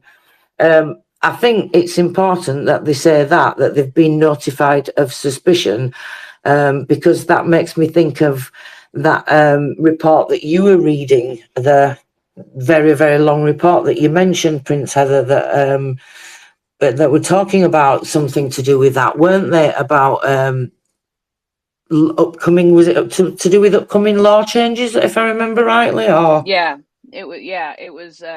it wasn't necessarily having to do with upcoming law changes, recommendations of things that should be implemented to be things that they should consider implementing to do things in a better way that takes people's humanitarian rights and humanitarian law into account. And if I'm correct, it said that they were talking about basically, and that's why I point that part out there to listeners, they were talking about making sure that people are notified of the suspicion of the crime that they're accused of. Otherwise, they won't be able to be charged in absentia. Yes, absolutely. That's exactly right. And so that's obviously really important here in a case like this. And that's why I just thought it's very interesting to highlight. They've also given a list of them here and the names, the full names, including middle names. I'm not going to read them all out because there's a long list and I can't pronounce half of them. But if people want to see them, they are on the SBU website. It's public information for everybody to look at. But they've even put the dates of birth and everything. Did you notice that? Or if you've had a chance to look at it? I did, and I am actually looking at it right now. And I don't know, part of me wants to hear you try to read out 57 names poorly, just because. Anyway, I'm really not that mean. It just would be amusing, I think. It's, and you or Mockers, tell Mockers when she gets up that we have something we need her to do, and have her read the list of names out. Yeah, no, I wouldn't do that. I wouldn't do that to our listeners, but it could be entertaining. I do have to admit that. It would be funny for you, but it might be torture for poor Ukrainians. I don't think that I would subject them to that. But I think Mockers is more practiced at saying them out loud than I am. I'm discovering since I've become doing co-hosting that it's harder to pronounce them out loud than it is in your head. Yes, absolutely. Absolutely. I see. Is M joining us again? M did say he was coming back. Okay, well, we'll see if he comes up to speaker, or I just see him there. So either way, nope. There he's requesting. He may have an update for us on something that's happening that could be important. Absolutely. So, because I don't manage to refresh those all the time while co-hosting. Hello, M. How are you? Go ahead. I'm good. I'm good. Good morning again. So I'll be around in case anyone needs me. Just shout at me, and I'll be up as soon as possible.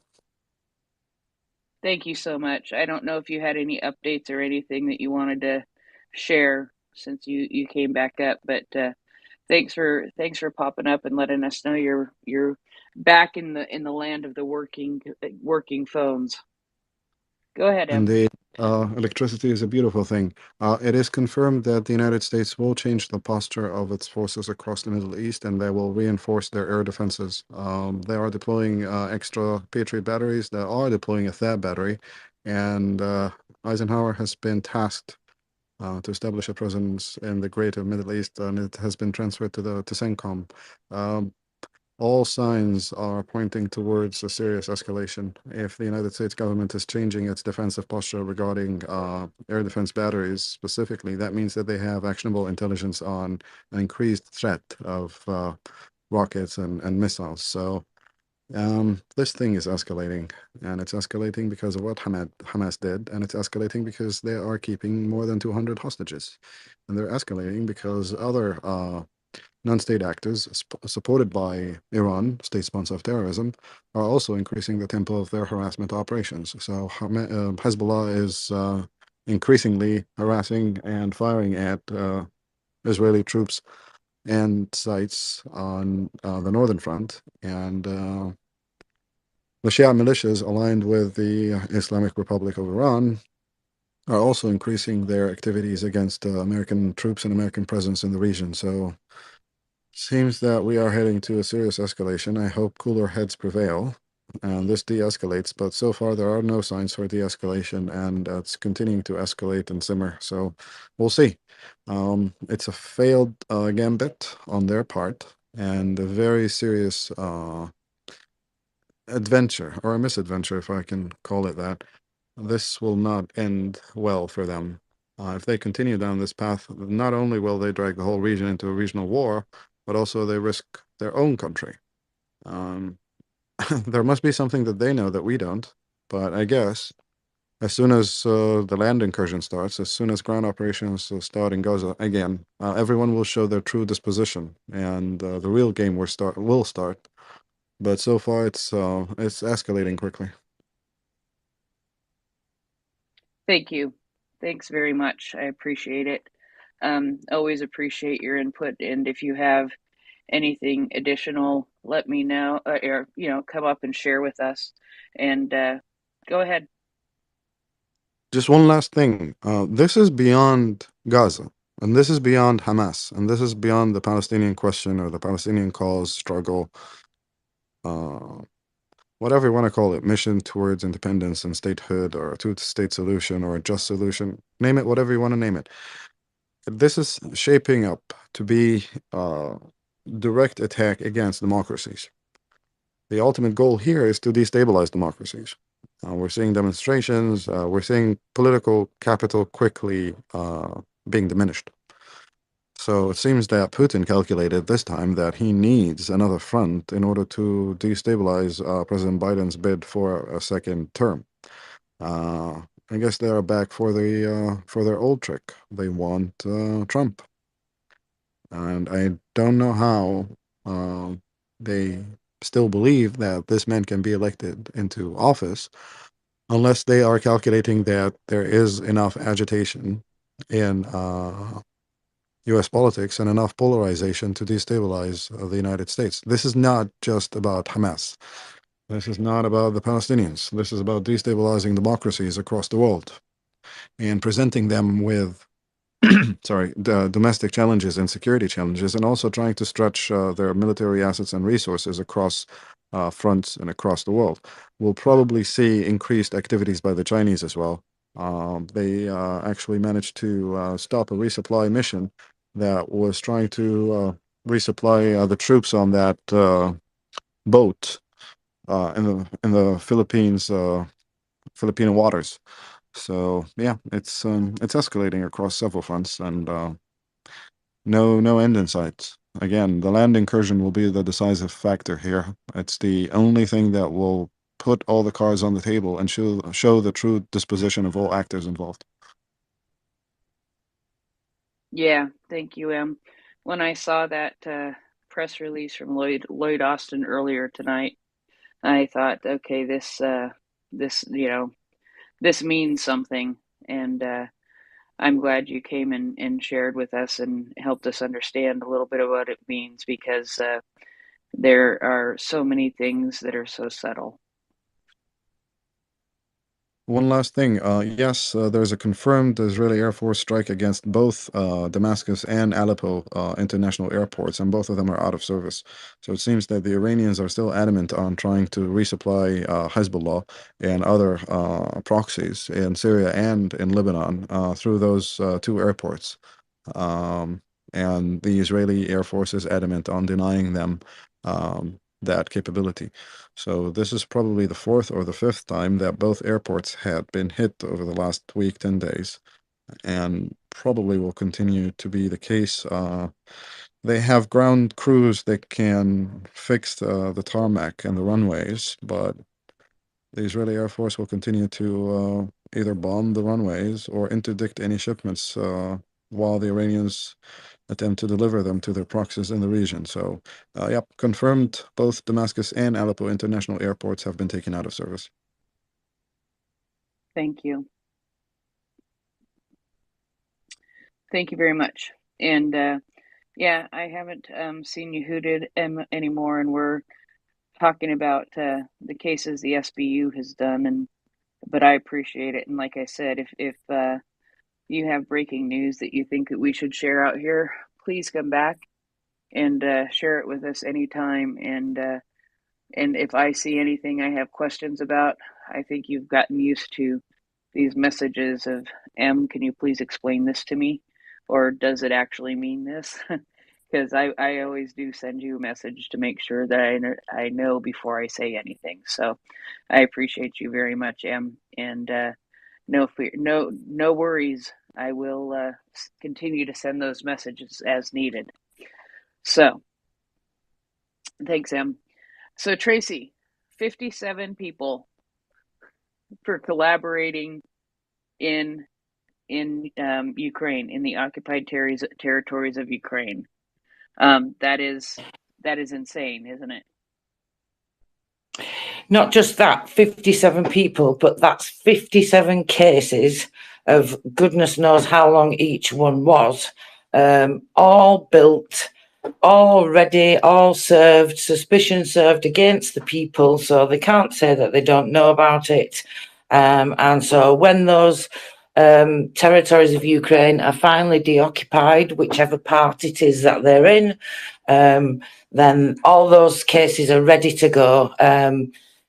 Straight to the general prosecutor, and hopefully, well, I would imagine they're not going to be like released, are they? They're definitely going to be remanded. So yeah, so it's just nice to know that the cases are all ready to go, don't you think? Yes, it is, and think about that. Think about it this way too. That's 57 people accused of torturing people in Kherson. Like I said before, we know that they found torture chambers, and they will continue to find torture chambers as they free territories. Excuse me, I'm going to sneeze. Yeah, absolutely. And I think, like everybody else, I'm dreading Mariupol. Because we know what they're going to find there. I mean, we don't know exactly, but we have an idea, don't we? And it's not going to be anything good. Yeah, it's not going to be anything good. So, yeah, it's not. Can you give me just a second? Well, let's hope they can get every single one of those as well, or all those that are left anyway, that haven't been eliminated by the Ukrainian armed forces. Let's hope they can get every single one of them. Absolutely. So what are we going to talk about next? That's probably wishful thinking, isn't it? But I can hope anyway, can't well, I? Karma, you know. Some of them might not be caught because they might not make it till the end of the war. Well, absolutely. And we have heard reports that some of them have also been said to have been died, and the SPU have still built the case anyway and said, well, until we can confirm the death, then, we're still going to go ahead and act as if that person's alive. So I think that's really shows just how thorough they are with the work that they do. Absolutely is. It definitely is. And to be able to figure all this out is just, it's great stuff. So do you want to go on to another case, or if you want, we can break for a bit? I was just reading the Air Force report, actually. That's in, if you want to see what they have to say. Sure, go ahead. So last night, the Russian occupiers attacked Ukraine with attack UAVs guided by air and anti-aircraft missiles.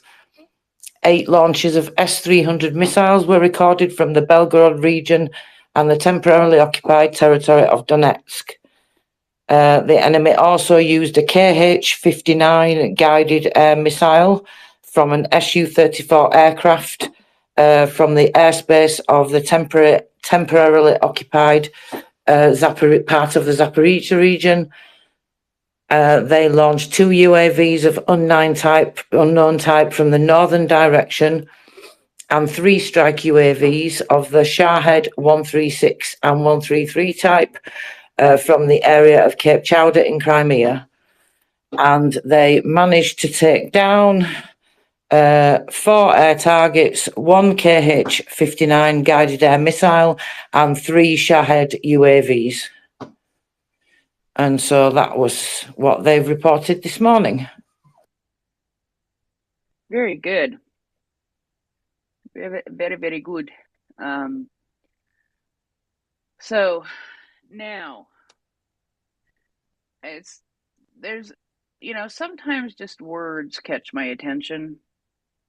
And the words that caught my attention after the 57 people, 57 collaborators, a militant sadist who led civilians to execution in Kherson.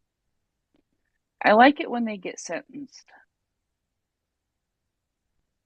you know, you must be a mind reader, because I was just going to say, when we're ready to move on with SBU, should we hear about somebody that's been sentenced now? Let's do it. Okay, so based on the evidence collected by the SBU, the court has convicted another member of the Russian occupation troops involved in the mass torture of Ukrainian civilians in the left bank of the Kherson region. The perpetrator abused his victims and threatened them with murder. Where have we heard that before? The investigators have documented cases when he shot at the legs of an abducted local resident, or fired next to their heads, intimidating them and imitating a shooting. The SBU and the Armed Forces of Ukraine actually captured the militants during a special operation in the temporarily occupied part of the region. The offender was brought to Ukrainian-controlled territory in order to be brought to justice. Following the investigation, the court sentenced him to 12 years in prison, and given the man's previous conviction of high treason, the criminal will actually spend 15 years behind bars for the aggregate of his offences. So, according to the investigation, the torturer is actually a former resident of the occupied Donetsk region who voluntarily, mind you, joined the terrorists in eastern Ukraine in 2014. I'm interested to know how they know it's voluntarily, but they clearly do, otherwise they wouldn't say so. With the onset of Russia's full-scale invasion, he was then transferred to the 3rd Rifle Platoon of the 1st Company of the 5th Battalion, such long names, of the 109th Regiment of Russia's Southern Military District.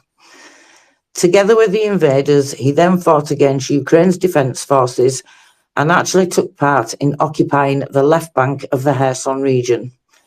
I wonder if he was one of those that had to swim across when they all had to run away. The militant abused civilians, trying to force them to confess their involvement in resistance movements and probably whatever else he decided that he wanted them to confess to. Based on the evidence, the court found the accused guilty under Article 438.1 of the Criminal Code of Ukraine, violation of laws and customs of war. And the SBU office in Dnipropetrovsk region carried out the investigation under the procedural supervision of the Regional Prosecutor's Office. So I'm really pleased to see that that sentence was increased from 12 years to 15 years. I mean, what do you reckon, Prince? That's always good, isn't it, when they increase the sentence? Yeah, it is. It is. And you know, I hope he had a near-death experience if he had to swim across the water. But he's going to be spending the next 15 years in jail, it looks like, which is not a bad thing. It sounds like he deserved it. The militant sadist. Yeah. The thing that gets me is he abused civilians, trying to force them to confess of their involvement in the resistance movement. When you say abused civilians, but as many reports about human rights laws, and the genocide in Ukraine and the things that have been done to torture Ukrainian civilians and soldiers, I have a long list in my mind of what it could be that happened that were the abuses. And I'm guessing there's a long list that this guy committed, and I feel like 15 years is not enough. It's not, and in some ways I think as well that's going to be 15 years probably better looked after even in a Ukrainian prison than a life he would have in Russia in many ways. So I also consider that sometimes as well. Yes, absolutely. 100%, as somebody we know likes to say. And, that happens. So, what more shall we go through? Well, goodness me, there's so much, so many war crimes cases to go through. It makes me think, see, this is why when we think of these cases like these, you remember when there's all the hoo-ha about the people that are doing the report for the UN regarding genocide, and then there was all the sort of misleading repetitions of the man's statement, and it all turned out to be not as bad as we first thought. And then even later, then another part came out, and they said it seemed like that they were considering using the propagandists on TV in Russia to prove intent, or to go towards proving intent of genocide at least. And this is the things I think of, because in that first report that everybody sort of got all hot-headed about, and I understand why, because I kind of thought the same thing when I read some of the headlines at first. But I know now well enough to not be sucked in by that, and not to have that emotional reaction, and to read a bit more before you make a decision. So otherwise it could have been quite upsetting, I guess, if I'm not used to that and haven't learnt that skill, thanks to MriyaReport. But it makes me think, that's what I thought when they said at that point. I don't know if you remember them saying, we've spoken to the SBU at length, we've spoken to this agency, we've spoken to that agency. And the first thing I thought when they said that was, there's no way, absolutely no way, with the cases even that we've looked at that are public knowledge, there's no way that they can't clearly see the genocide and clearly see the evidence, because if the SBU have the evidence to build these cases, then the evidence is there, is it? Surely not. And so that was one of the things that made me not so worried. I don't know if you remember that being said about the SBU at the time, Prince. I'm sorry, say that last bit, say the last sentence again. I apologize. Sorry, do you remember them mentioning about that they'd spoken to the SBU when they were in Ukraine building that report for the UN? Yes. And there is actually a new report that just came out on the 19th. And it is from those people who angered and frustrated everybody just a little while ago because of what they said,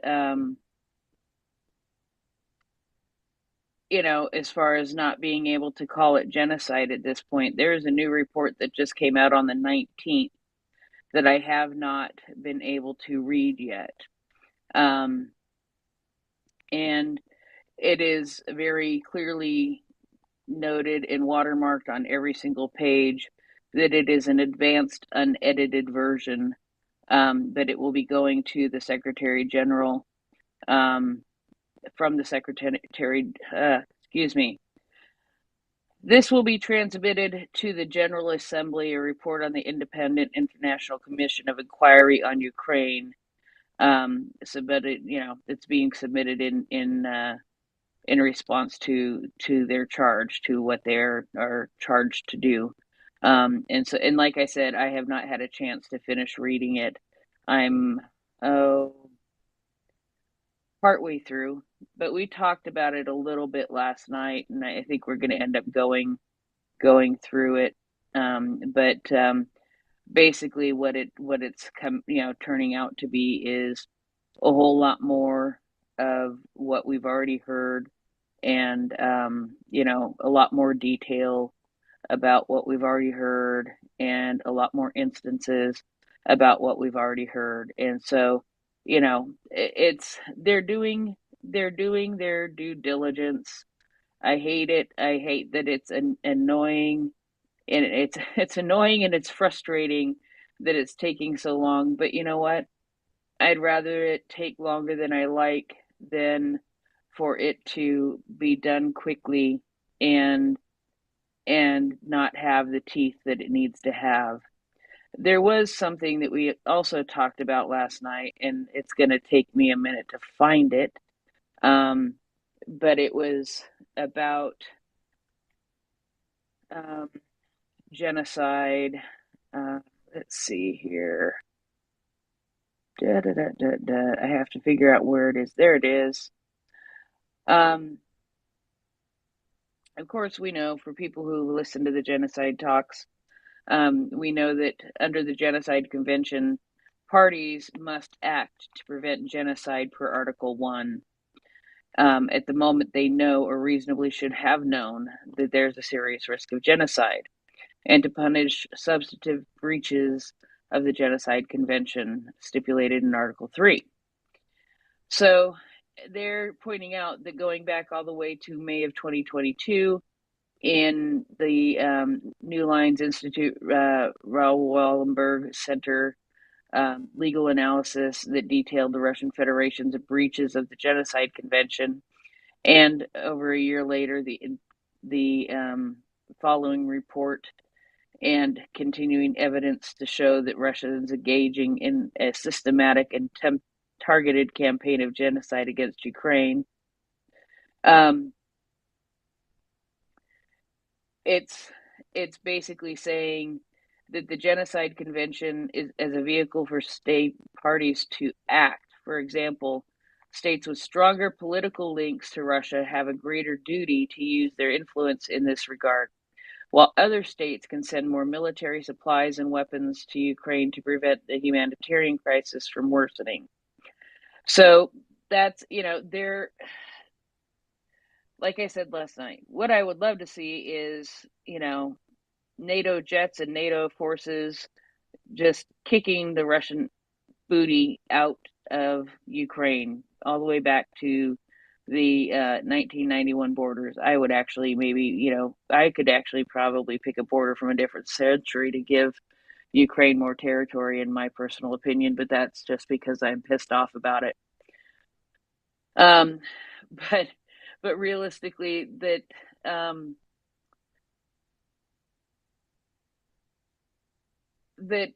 while then they're talking about the arrest warrants that have been issued by the ICC for Mriya Lvova and Vladimir Vladimirovich Putin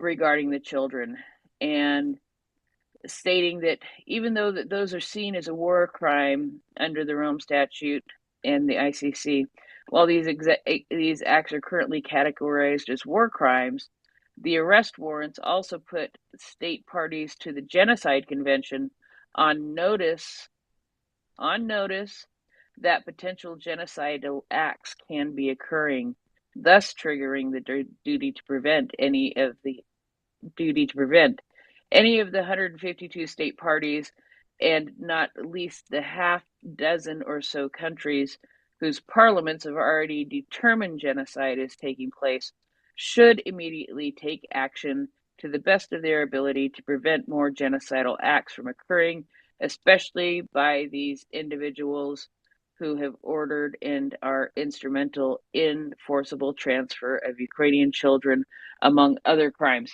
So there is not perfection here, but there is progress, and that is what I'm glad to see. I mean, and I know I'm taking two separate, because I haven't read the other report and I have read this report, I'm sort of smashing the two of them together, but I think it's a very, very logical smashing of the two of the items together.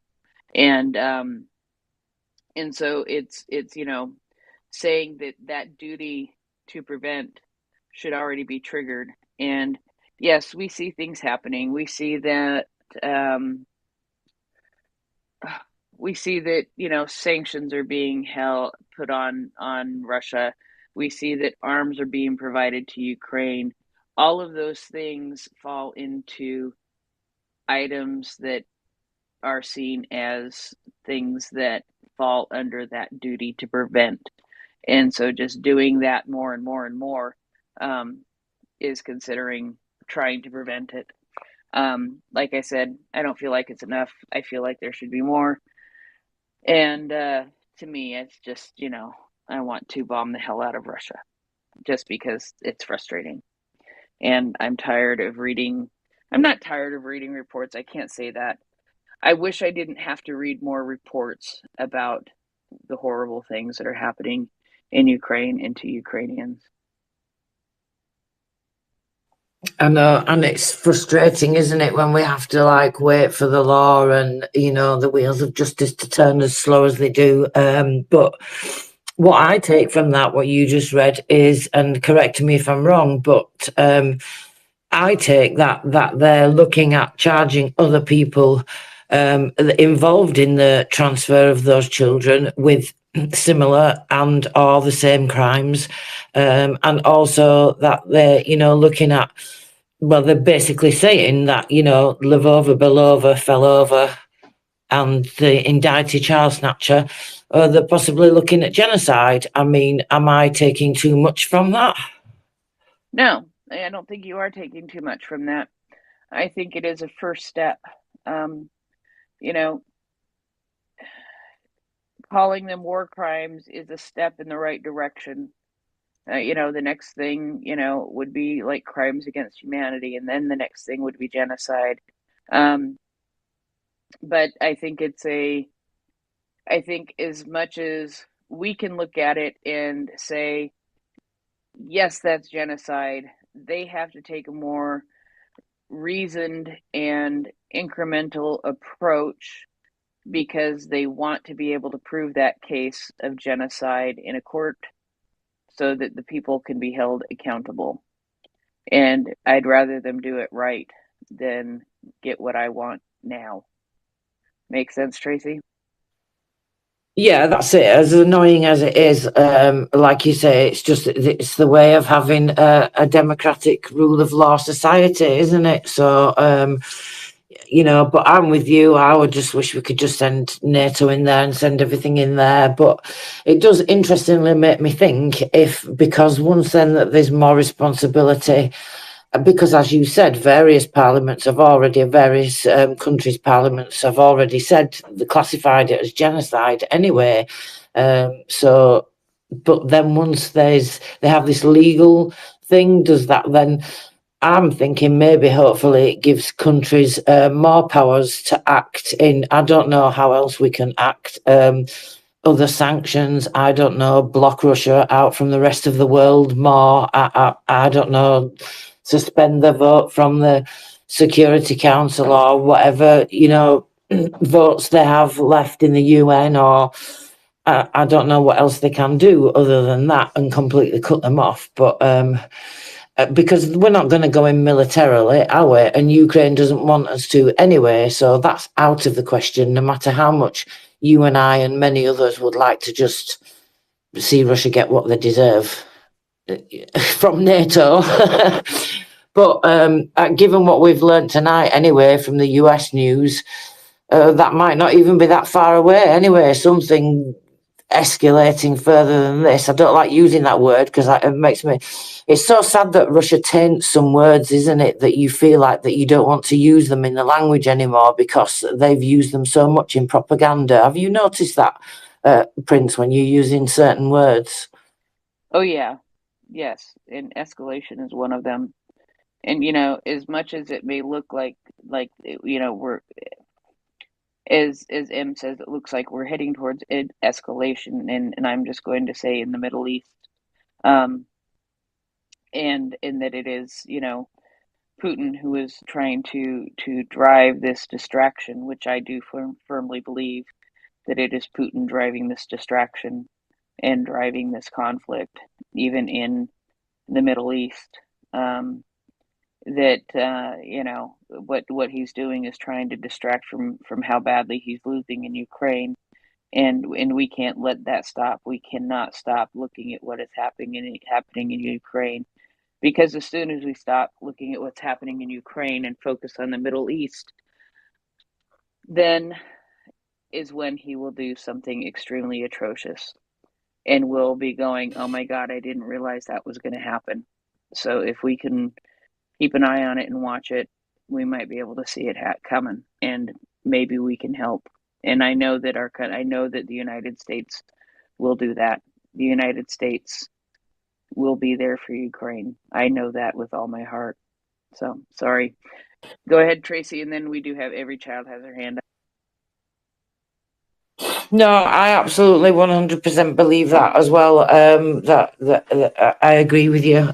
But I mean, as we come back to Ukraine, and we've broken a little bit of the conversation from SBU for a moment, I was going to just go into a quick PSA regarding the mines, but should we go to For Every Child first? Let's go to For Every Child and then do a PSA about mines. And I think I sent you some information about mines this morning.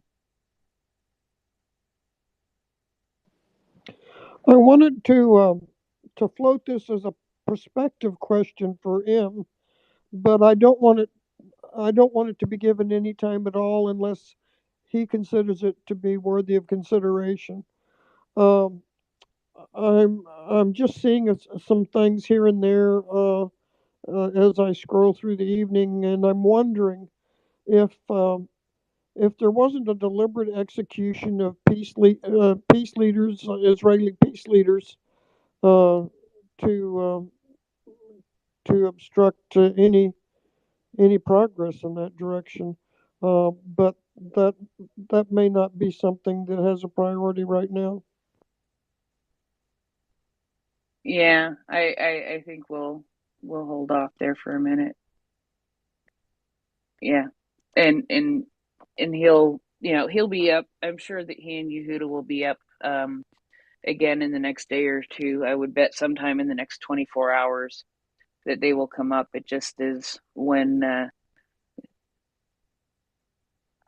schedules collide and the stars align, and there isn't some other thing happening.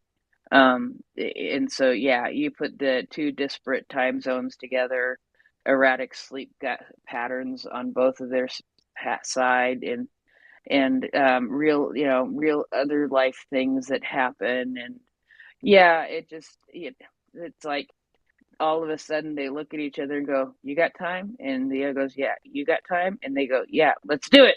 And that's how it happens. So I think I summed that up about exactly how it happens, didn't I, Mockers? Morning. Morning. Okay, Mockers isn't talkative. Tracy, you wanted to talk about mines. I wanted to talk about mines, yes. So everybody, if you would like to go to the first tweet in the nest, you will see, if you've not already seen previously, a little video and some information regarding our latest fundraising project at MriyaReport. So we are raising funds for mine detectors, for demining equipment. And this is going to be it is for the State Emergency Service. And we've had Arseni come and speak to us before in the space, and he will be coming again to speak to us. So if you see the information, you can look at the video, you will see just how close these guys work with these, even with this apparatus and this equipment. So it's still incredibly dangerous. And you can see why it's like a precision instrument almost for them. They can use these to get in places where other people can't get in mines, with these automated machines. A lot of countries are donating demining machines.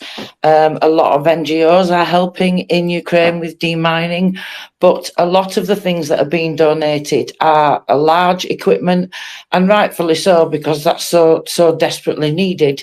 And obviously countries can afford these large, extremely expensive demining machines, whereas we could never hope to raise the money for something like that. You're talking millions and millions of pounds for some of these things. But what we can do here as a community, and what we have the power to do when we all pull together, is raise money for things like this. And these will save lives. Every day people are dying in Ukraine because of mines.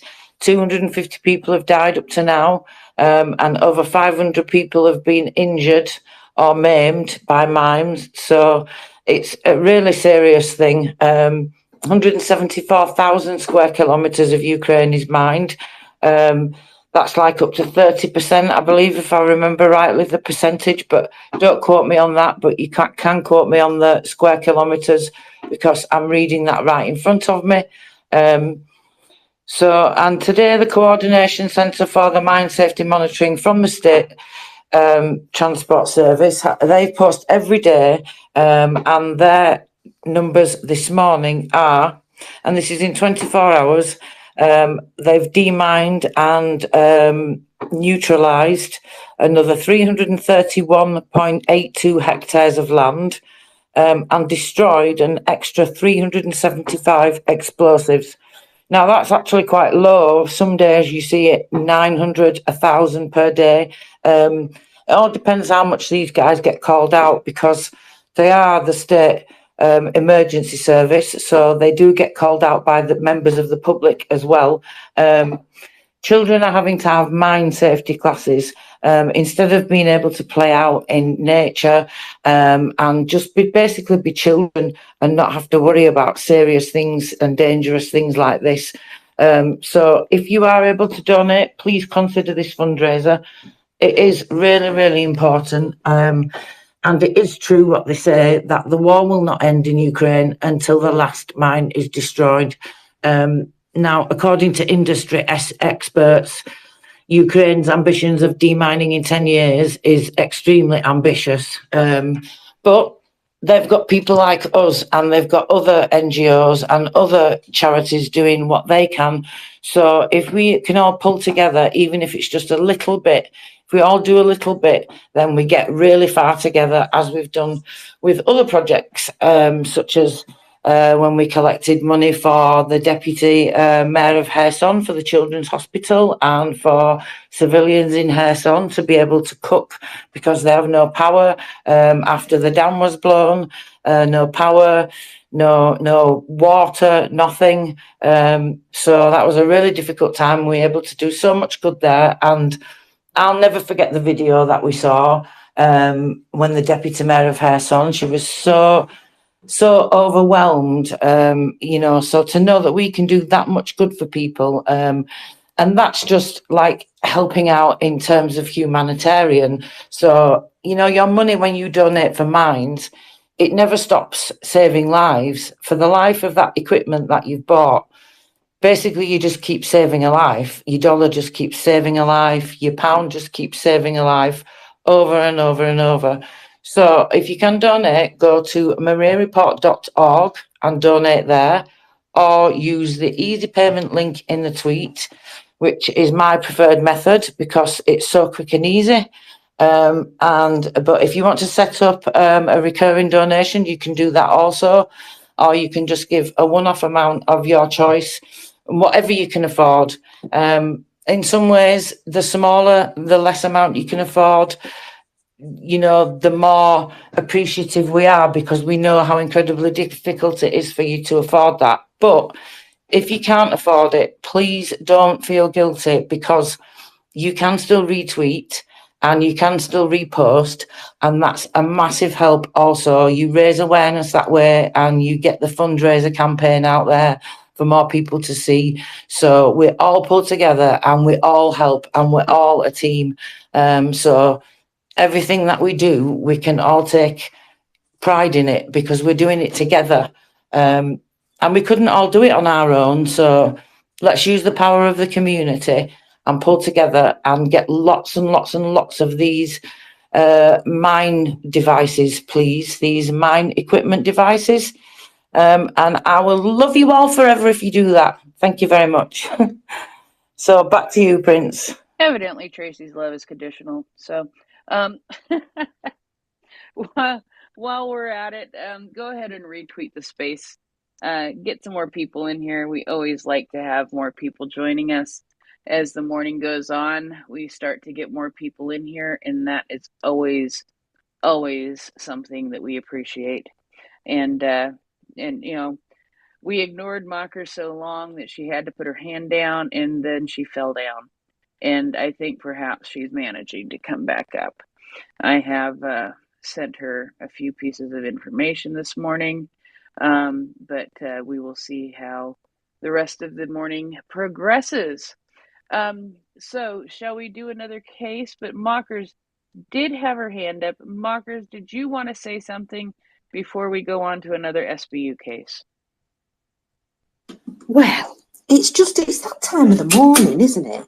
It's that time of the morning where we usually have some numbers, and I just wondered if you'd done them yet. Tracy has read them, but people are very attached. That's okay then. As long as you've not kept the public waiting, that's fine. No, but we have taken care of your public, but the key is they are your public. People wait for you to read the numbers.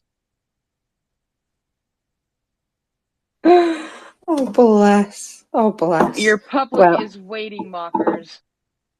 Are they? Oh. Yes, but we should ask them to please retweet first. Of course. If you've missed the numbers, I'm quite happy to bring them to you, but you should pay your penance first and do a little retweet. Thank you very much. Love you. Absolutely.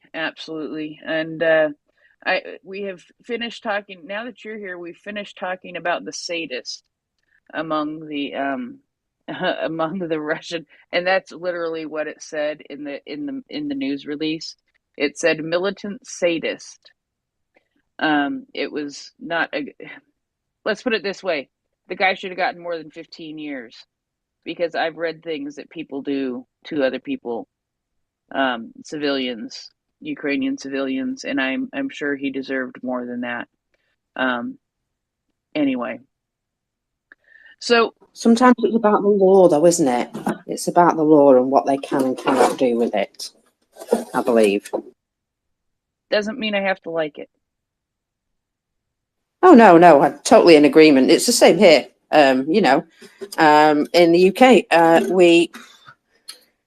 we send people, for incarceration or whatever. And of course, good behaviour, you can have an appeal and you can come out, and that's great, right? That's great for people who are rehabilitated. But for people who aren't really 100% rehabilitated and just know what to say and what to do and how to look plausible, obviously for those people that doesn't tend to work out. And also, very low sentences for things like rape, which, as you can imagine, might be a little bit of a sensitive subject to most ladies. That,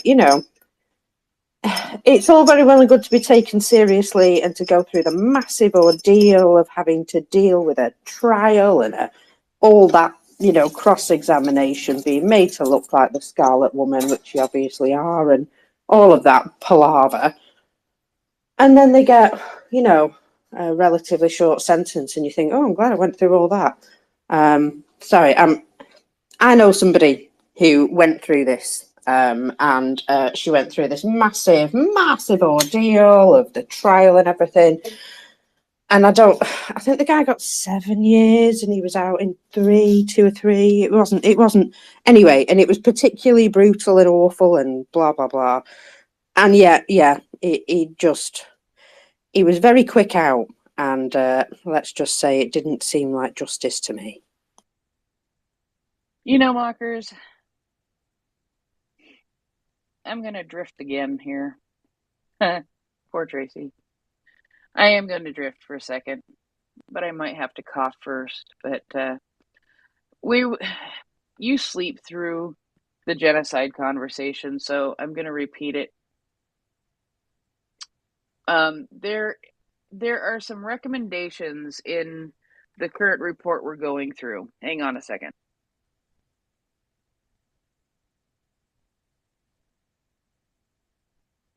But we were talking about this last night.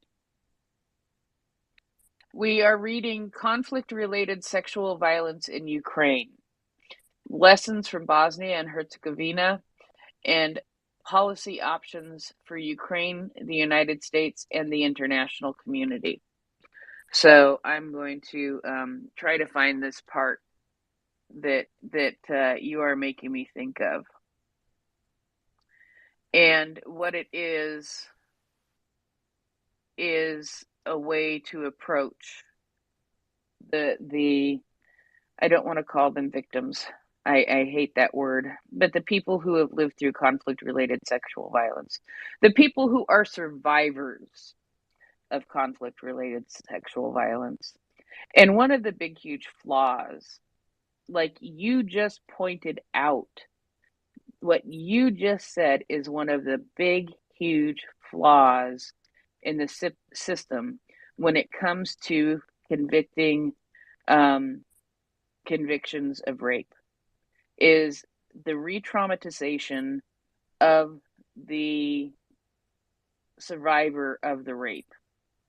And so there are recommendations for what is called a survivor-centered approach, and working with NGOs who work in this field to help to make it a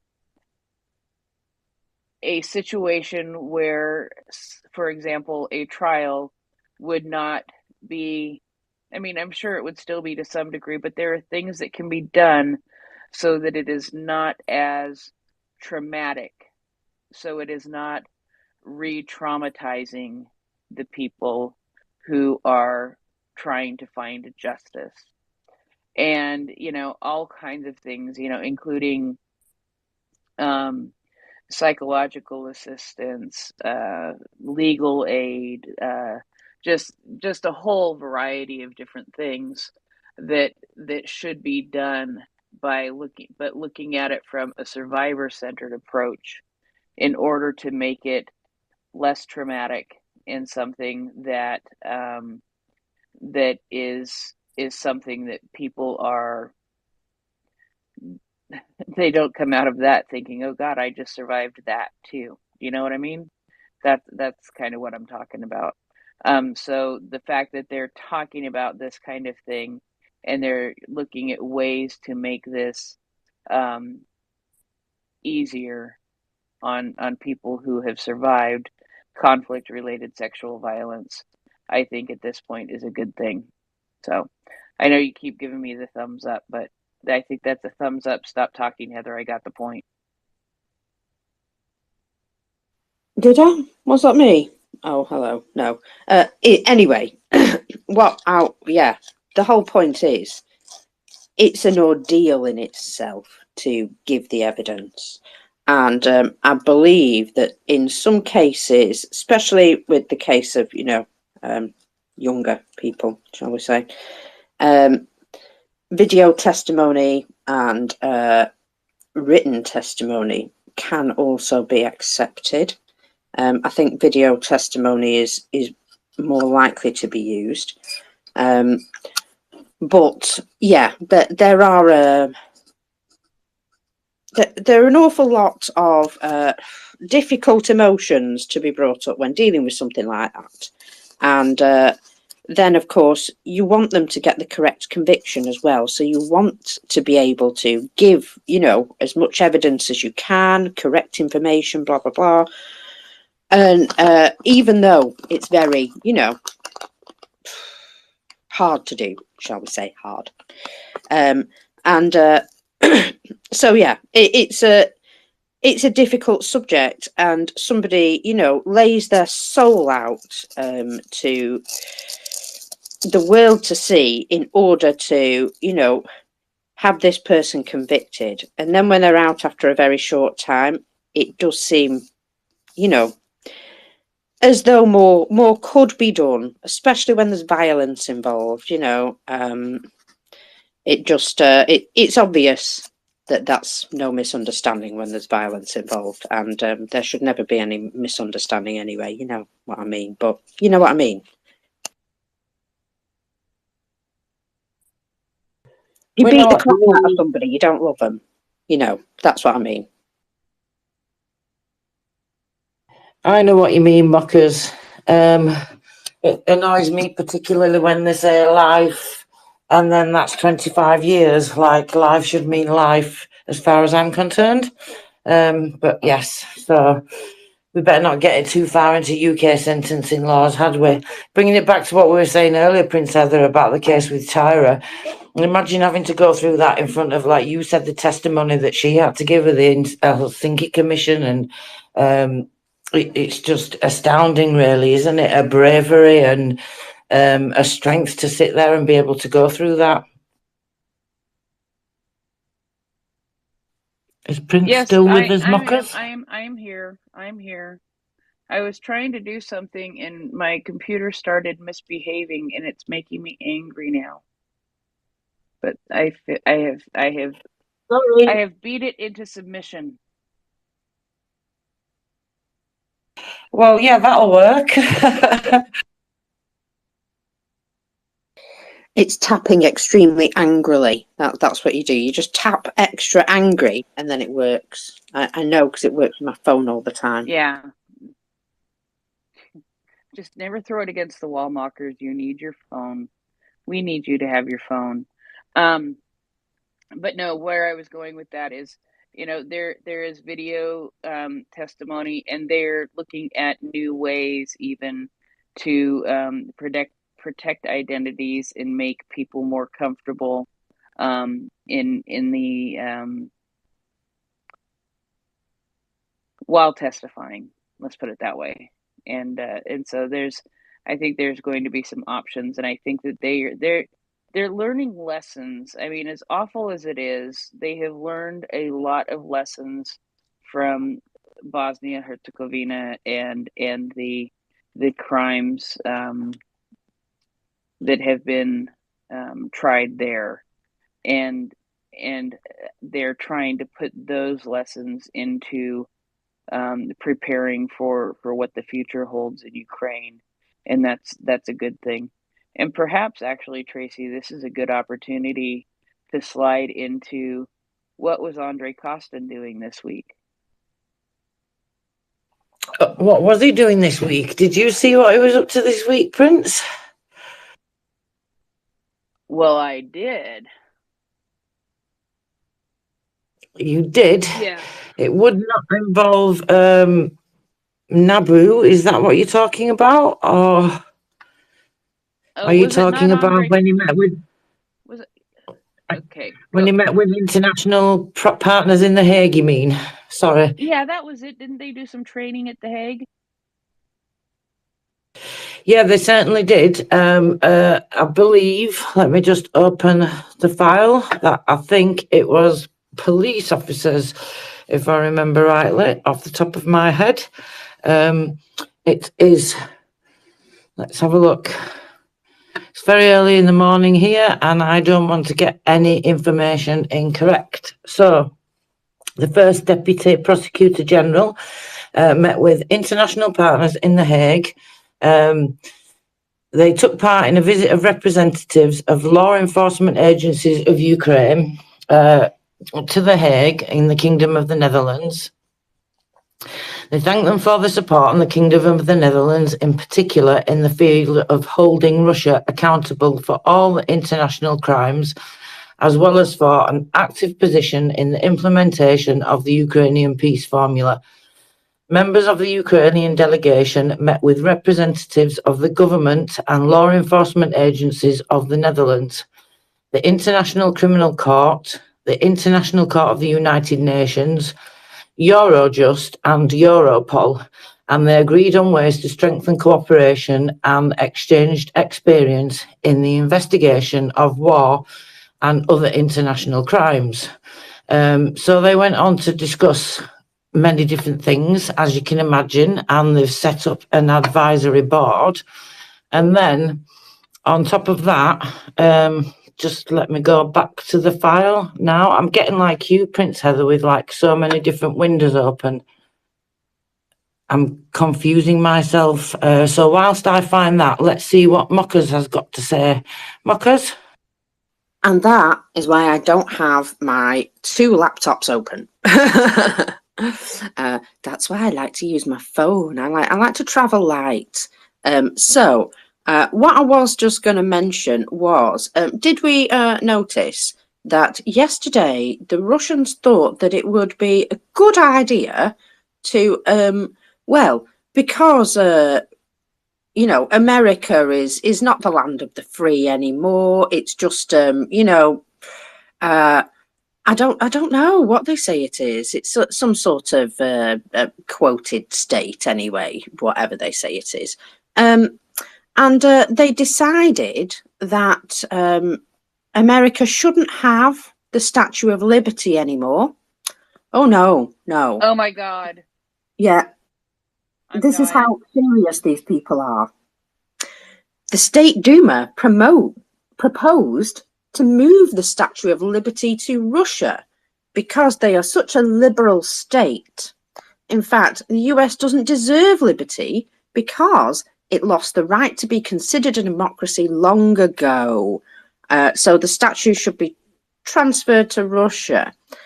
And this is actually for real. It did come out of one of their publications, and it was absolutely nuts. But I just wanted to say, please try. Go on. Just try. Just turn up with some boats to drag it away and see what happens. I'd love to see that. Sorry. But it does kind of say how unserious they are about everything. I mean, you know, that's a piece of news for them. And that's, well, as you can tell, utterly bonkers. So, what? Okay, then. So everything else they say is a big pile of turd as well. Just saying. I was laughing so much because then I couldn't speak for ages. I mean, just when you think anything that they say can't get any more ridiculous. Prince, what do you think? I can't stop laughing. I saw that yesterday, and I was like, I got to make sure that Mockers talks about this while I'm still awake tonight. Because it is one of the most absurd things I've ever heard. I mean, really, like Mucker said, come on, try if you think you can. What, where, when, eh? Try what? Sorry, someone was just talking to me in the background. Try to take the Statue of Liberty. Well, yes, exactly. And, you know, that's a piece of news. So, you know, that's a piece of news that they were specifically putting out to their people that, of course, America is no longer a democracy. That's why they're having, you know, that's why their government's, you know, the way it is. But, I mean, this is unfortunately, a feature of democracy that everybody does get a say, and sometimes even the crazy people get a bit of a say too. And, you know, sometimes we have to listen to them for a while until they go away again, and that's just the way it is. Now, that is unfortunately a feature of democracy, not a bug, you know. We do our best to listen to all views, all regular views equally, obviously. So some views are considered inappropriate, shall we say, for general society. But in most cases, you know, most people can have a view about all sorts of things. And it's not a problem. It's your opinion. Great stuff. But, of course, that does complicate democracy ever so slightly, because we all have different views. Whereas, you know, if you live in Russia, it doesn't matter. All those decisions are just taken away from you. You don't need to have any views. You just need to, you know, be good, I suppose. Do what the state tells you to do, and you're fine. Now, that doesn't seem like a democracy to me. So, anyway, I thought it was fun, though, that they were jealous of the Statue of Liberty. Yeah, well, the unfortunate thing is there is indeed a statue of who is it? Lenin in New York as well. So maybe they can take back that one. I think we'll happily let them have that one. What do you reckon? Oh, yeah, we can definitely take that one. Absolutely. I mean, we could drop it out of a plane for them. What do you reckon to that option? Oh, that's a great idea, actually. Just pick it up and just drop it over there. I'm just wondering if we could attach an ATACMS at the same time. It might, it might mess up the telemetry on the ATACMS. Can we fill Lenin with explosives? Well, that's not a bad idea. People fill statues with drugs all the time, don't they? So why not? Oh, I watch them programs, by the way, where the customs officers have to drill into statues that people say are worth billions of pounds, and then they realise, yes, they are worth billions of pounds because they're full of drugs. Funny. Oh my gosh, do they actually really put it inside statues? Oh, yeah. Well, you can make it into a paste that's a bit like plaster of Paris, you see. So you can fill the middle of a statue and it doesn't look too odd until you take a test. Apologies, that's just something that came to mind when I was thinking of statues. What could you hide in a statue?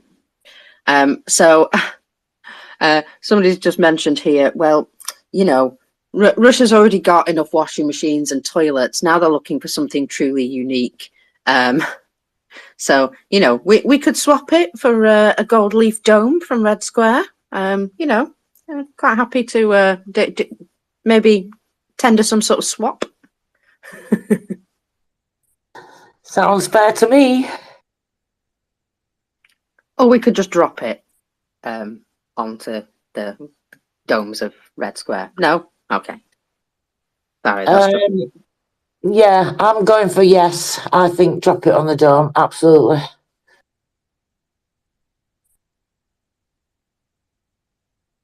Now, I think Ukraine would get away with saying that was not an American-made weapon then, or not?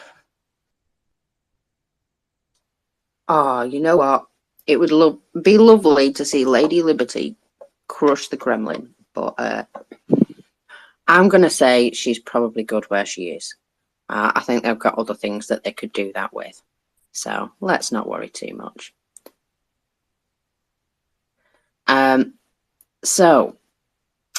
What would you like me to do? Would you like me to do the numbers? Because 2 people have now asked me, and I feel under pressure. Yeah, go for it. I think we're about done with SBU at this rate.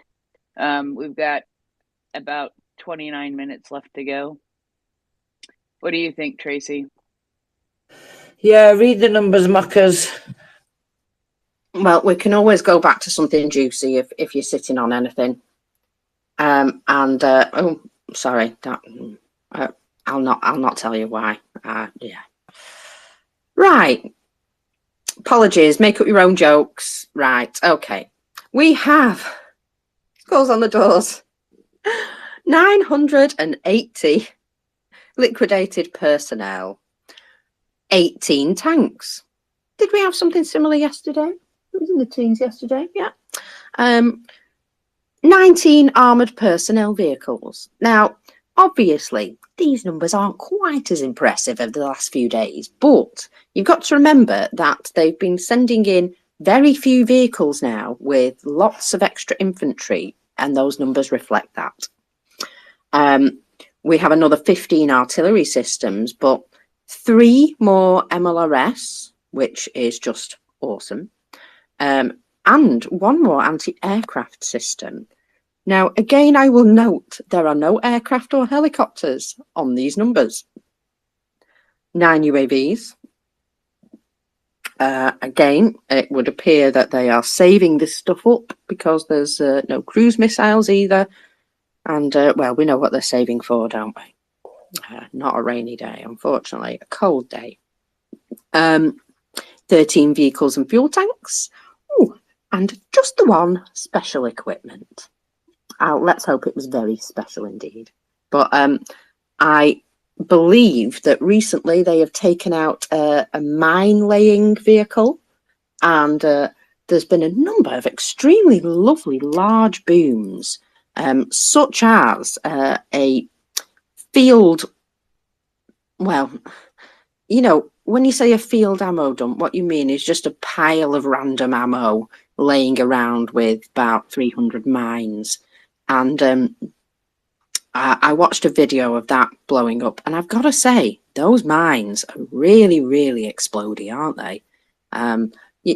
You know, you put a pile of them together, and you can guarantee a most incredible mushroom cloud. And I love the fact that those mines will never be planted in Ukrainian soil. So that meant a lot. And so, yeah, there's been some impressive booms the last couple of days. If you haven't seen them, ooh, you might have to scroll for a while, but I always highlight a good boom.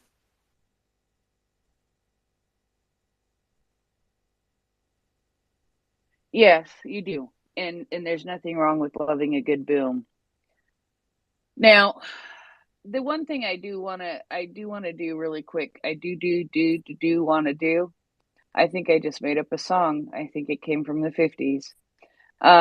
Anyway, it's and I'm sure this is going to get talked about today, so I'm going to forward this. I've forwarded you one thing already, mockers, and I'm going to forward you another that I know you will come across as you go through timelines and such today, but it's a good thing to have on hand. So M came up and talked to us about the statement from Secretary of Defense Lloyd Austin about the increased force posture that they are taking in the Middle East. And one of the things that are the highlights here are that they're redirecting the USS Dwight D. Eisenhower Carrier Strike Group to the Central Command responsibility. It will be this Carrier Strike Group is in addition to the USS Gerald R. Ford, which is currently operating in the Eastern Mediterranean. It was going to join the Ford, but now it's going to a slightly different area that is still like joining the Ford. It's like having one on one side and the other on the other side. So that's a pretty significant thing from what it sounded like as far as what M said.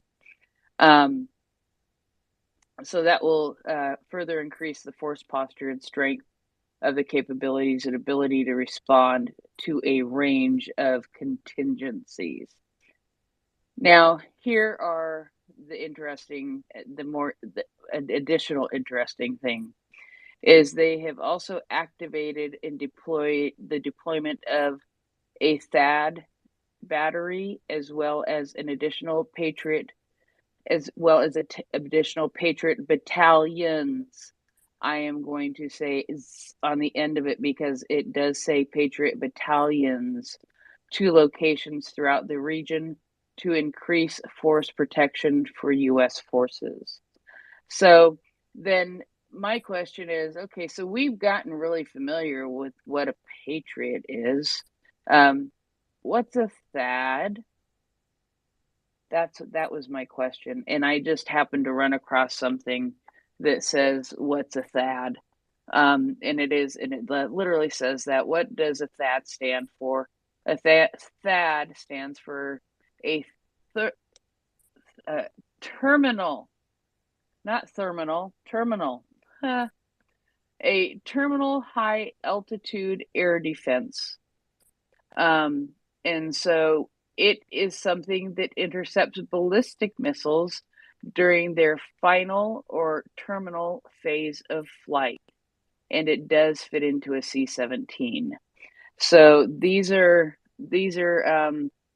serious air defense assets that are being moved into place, which, according to what M said, basically gives the impression that there may be some intelligence that indicates an escalation may be happening, and the United States appears to be preparing for that. So, and M said that he is around all day. If anybody needs anything, Mockers, to contact him and he will come up and help. Go ahead, Mockers. Thanks for that, because yeah, things are getting a bit serious, shall we say? And I think they're taking up a posture in order to, be as useful as possible in their supporting role. And that is what America's doing in Israel. They are playing a supporting role.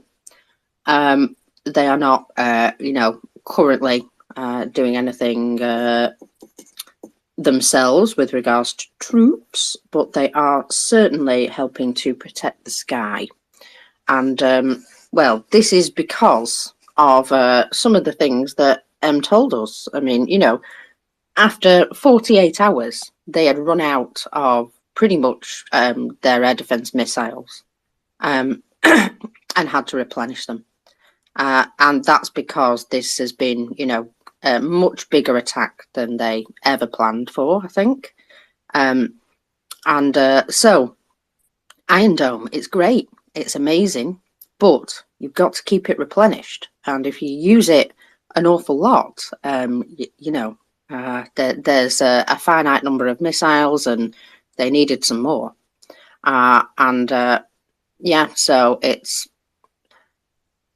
it's been quite a difficult situation, and I can understand why they've got additional air defense in the form of carriers and strike groups.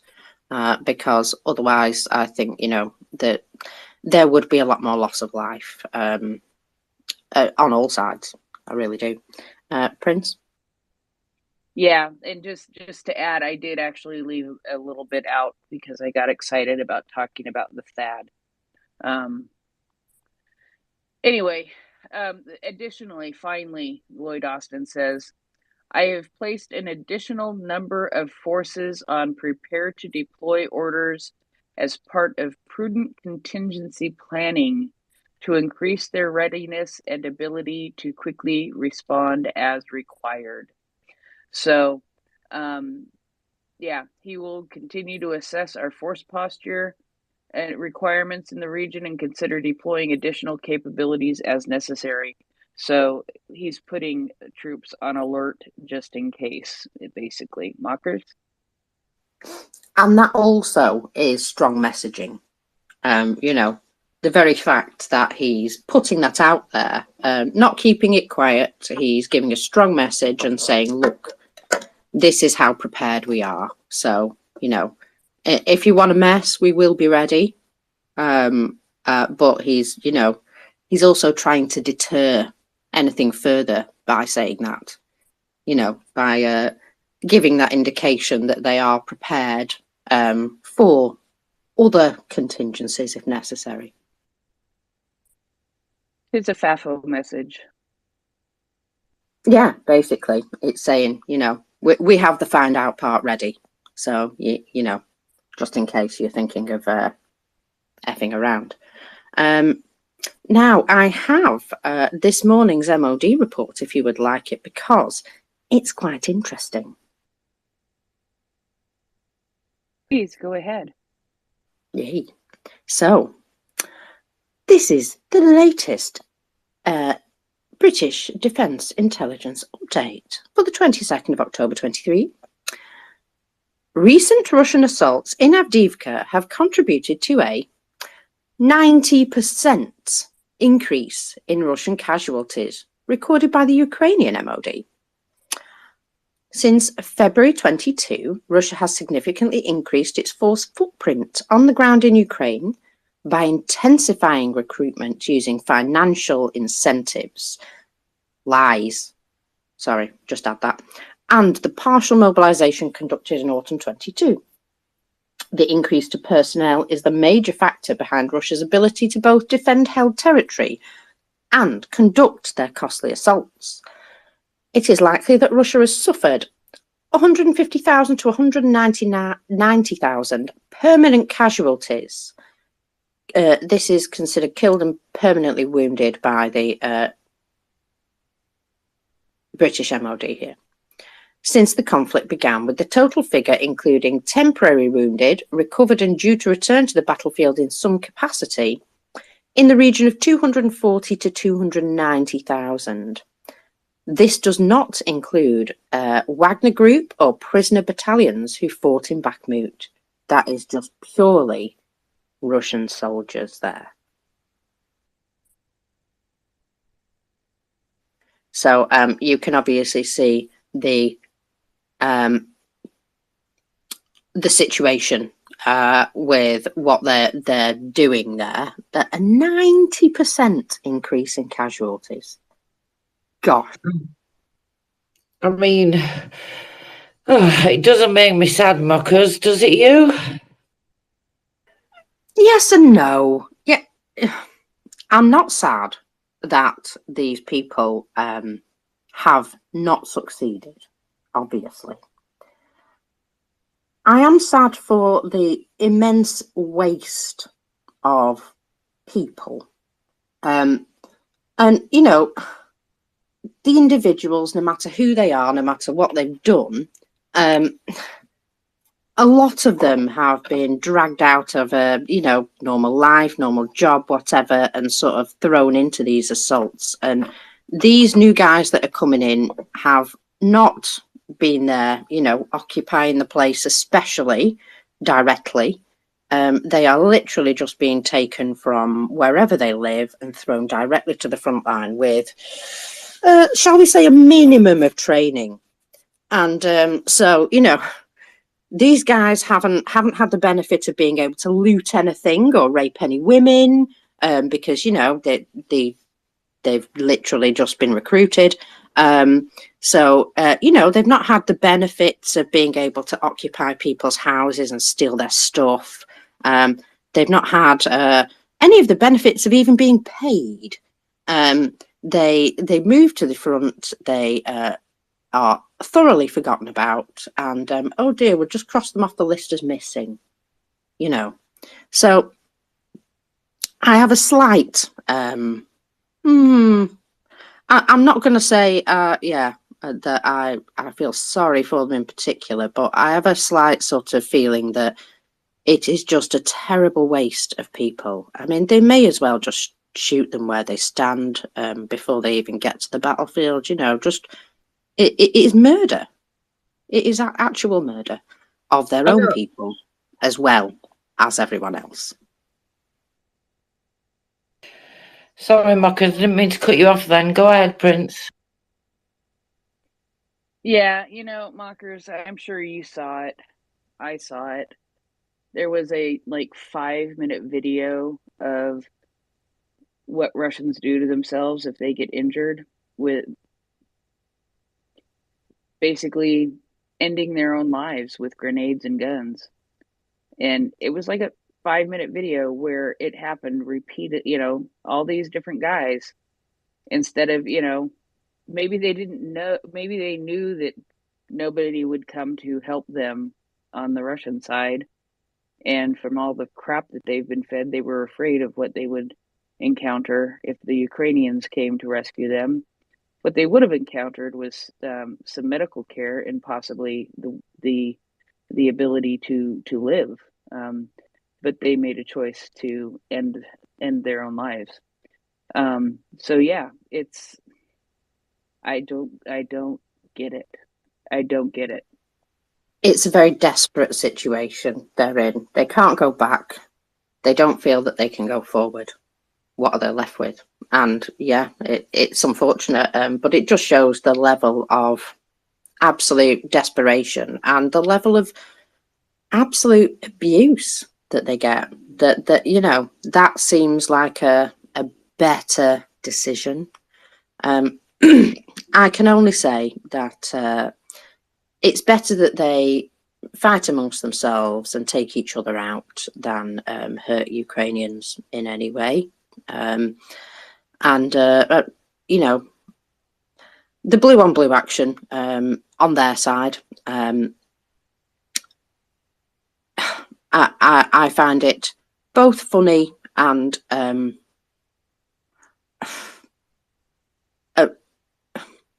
I don't know what am I trying to say. I'm trying to say ironic in some way, you know. It's not in an amusing way, in a horribly ironic way, that, you know, these people were never even taught to get along with each other. You know, there's no cohesive society, and yet they've tried to make them into a cohesive fighting force. And well, you can see what happens. They've spent all their lives trying to divide people, and now they want them to work together, and it's just, well, I don't think they've got the capacity to do it. I really don't. Tracy, sorry, go ahead. That's all right, Mockers. No need to be sorry. Yeah, I think cheap seats. That's what it is. You can be a backseat driver. I don't mind. Yeah, I think it's really sad, like, you know, the loss of human life. And when we talk about the meat grinder and things like that, it's very sad and it's very desperate. And I'm not for 1 minute celebrating, and I'm not saying you are or anybody else is, the loss of the human life on the Russian side, because, you know, just in human terms, and just in the humanity of it. But what I think what we are celebrating is the fact that, like you said, then they then can't go on to then hurt or torture or kill or, you know, keep prisoner Ukrainians, and they can't go on to loot them and control their lives and all these horrible, terrible things that they will do. And we know they will do, because, like you just said, Prince, if they're so desperate and so indoctrinated and what all the other things that we talk about that make them do what they do, then they're definitely, you know, not going to give up, are they? Because they would just give up if that was the case. They had the opportunity to do so there. Whether it's fear or whatever the reason is why they don't, they obviously don't, and many of them don't want to. So unfortunately, there's no other way to deal with them and to stop them causing as minimal damage to Ukraine and Ukrainians than just to get rid of them. And so I think that's what I so I'm not celebrating it all, but and it is well, it's what they should just go home, shouldn't they, if they don't want that, really. And sorry, I didn't mean to be cruel then, but that's what I think. Thank you. Yeah, I don't think that's cruelty, Tracy. I think that's just, you know, the way things are. So, yeah, unfortunately, these poor people are funneled into the most horrific situation, and they would rather put themselves out of their misery than continue in the situation. And, oh well, you know, at least they're not there causing harm to Ukrainian forces anymore. Now, sorry, I'm just looking at something else coming out of Russian disinformation, and I thought you might find this quite amusing. Vladimir Solovyov, him, recorded a very depressive birthday message in a video special dedicated to himself, which was called A Man at War. Even though, and I'd like to add, he has never fought in a war. And some of the things he says, well, he says, I could have stayed in the United States. Right now, I would probably be involved in something important there. Everything would have worked out well for me there. Well, dude, you know what? You maybe should have stayed in the United States then. And just, yeah, he sounds a bit wistful, as though he should have probably just never gone back to Russia ever. Oh, hello, sorry, that was just him dancing. That was a little video of him having a fit. Yeah, he says what's important to him is the love of friends and family. He didn't mention his mistress, though. Didn't mention her. I'm not sure why. And yeah, he was very woulda, shoulda, coulda, I could have been a scientist, but no, he decided to be a hateful propagandist inciting genocide instead.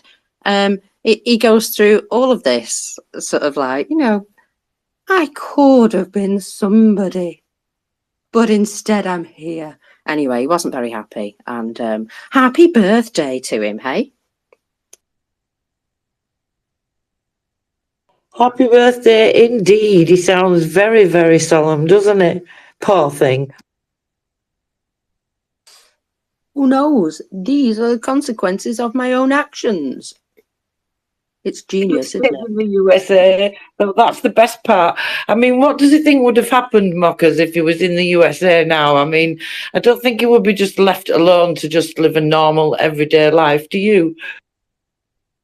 Well, it depends if he was a big propagandist or just, a scientist, like he always wanted to be. He wanted to be a scientist. Are you just joking there?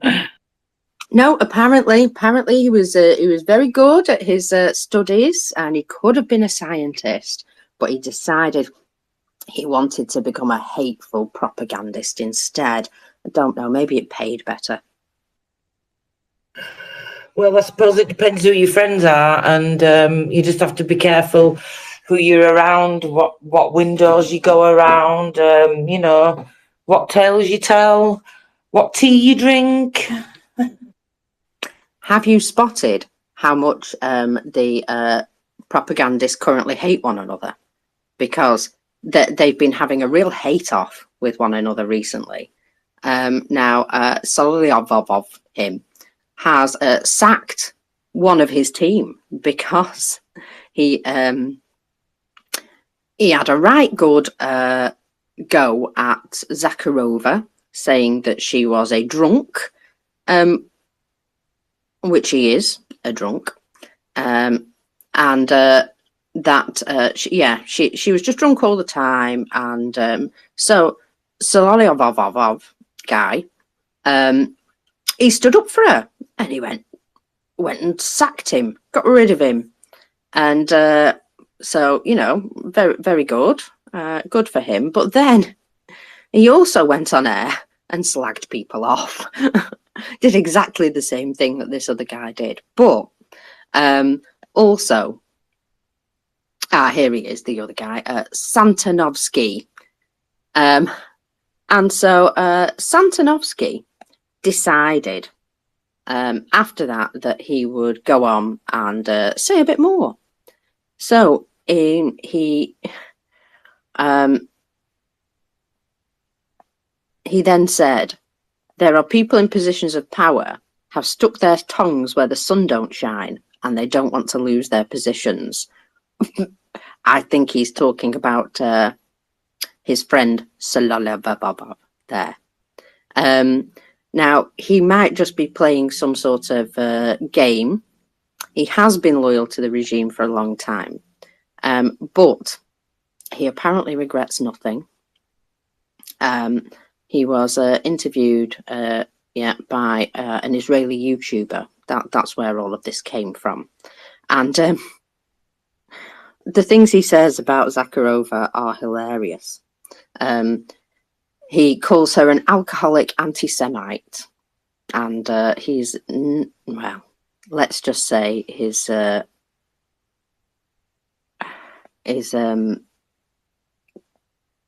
not very happy with any of them now. I don't know why they're all sort of biting each other at the moment, but I am enjoying watching them fight. It's like sacks like rats in a sack, Mockers. Exactly. They're getting to the point where they're lashing out at one another, and that to me is a sign of a loss of control, perhaps. Desperation, which is what I like to see, which is what I'm increasingly thinking of. The more I see Russia do ridiculous things, and the more the propaganda gets worse, and all these things that we see them do, it just smacks to me of desperation. And I'm not for 1 minute trying to suggest that that doesn't mean that it's extremely difficult still for the Ukrainian armed forces, but I do like to see the more desperate things that they do, because that just shows me that they know that they're losing, so they can't even deny it anymore. That's the most wonderful thing about it. What do you think? I think they have no good news to give, so their infighting is either another Maskarovka to to hide the fact that there's no other good news, and they're putting on a show instead, because that that would always be an option, or they really are starting to fall apart and be at one another. So I just think that I think that it's quite funny. Either way, it's funny. Yes, it's definitely very funny to see them all turning on each other like that. I mean, it's hilarious. Now, folks, fall backfiring on them, and I think it's hilarious, the stuff that they come out with. And I was laughing away so much then to myself. I just could not help think, not that I've ever seen such a thing, but I could not help think of that saying that we have up north, which I just said to you, which is like sacks in a rat, like rats in a sack, get it right way round. That would help, wouldn't it, Mockers? It certainly would. Now then, I believe we are both here, myself and Will, to do a co-host swap with you. So whoever wants to move first, get out of here. Get out of here, Tracy. Madam. You need to sleep, Tracy. I worry about you. That woman, she doesn't sleep very much. Get out and take your little dog with you. No, you're also due for bedtime, Prince. Yeah, I know. You have to get up at a specific time tomorrow, so I have to set an alarm. Alarms are evil. See, you wouldn't have to do that if you lived in the workers' paradise, because in the workers' paradise, the sun comes up in the summer and the clock's still got a 4 on it. Starts with a 4, but so it doesn't. That is evil. Doesn't matter when you go to bed. You're definitely getting up by 5:30 in the morning. That's why you get blackout curtains. That's why I get blackout drunk.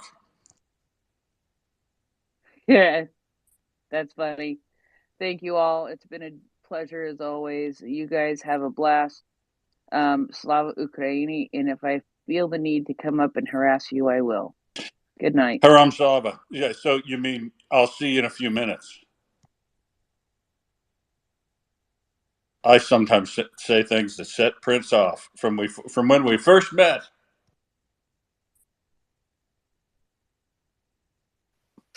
Why am I not surprised, Will? Yeah, why? Was it something I said? Well, usually it was A, something incorrect, or B, something inflammatory, or C, bit of both.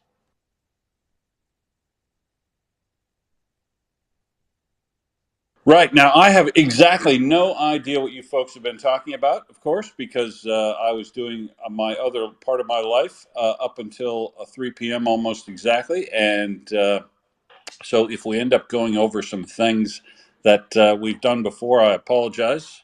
And I think, Mockers, you've been around for a while, though, haven't you? So you could probably take us wherever we're going to go, and I'll run the buttons.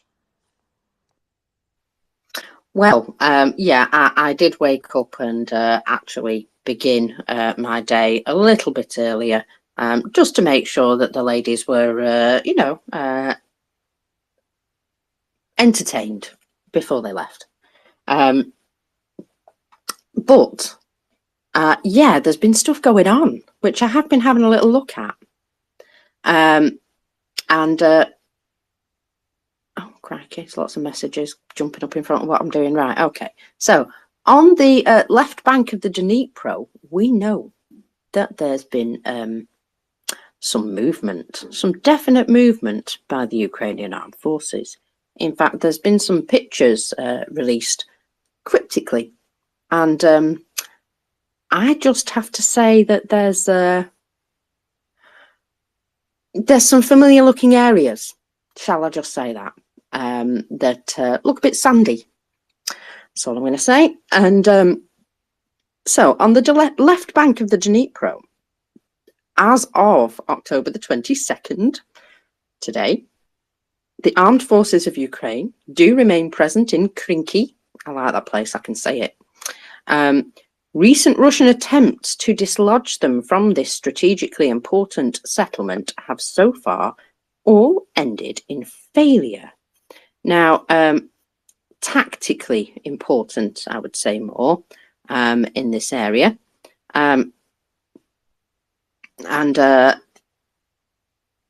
Maybe strategically being the wrong word, but certainly it is tactically important for them to keep and hold this space. And it's something that they seem to be doing very well. So there's, shall I say, positive movement in a number of directions. And so that's, it's something I need to know. It's something that I like to keep up to date with, and I'm glad you do too. Now then, I have something here which I found quite interesting last night. And it's a little write-up of what went on in Avdiivka, but I'm going to let you to go first, Will, please. Yeah, so I was just going to comment on Kherson before we move on to Avdiivka, which I'm also dying to hear about. But yesterday, I was looking through videos of special operators moving around, and you know how you see these things, and you go, "Oh, that's going to be hard to geolocate," and maybe they're not really there, whatever.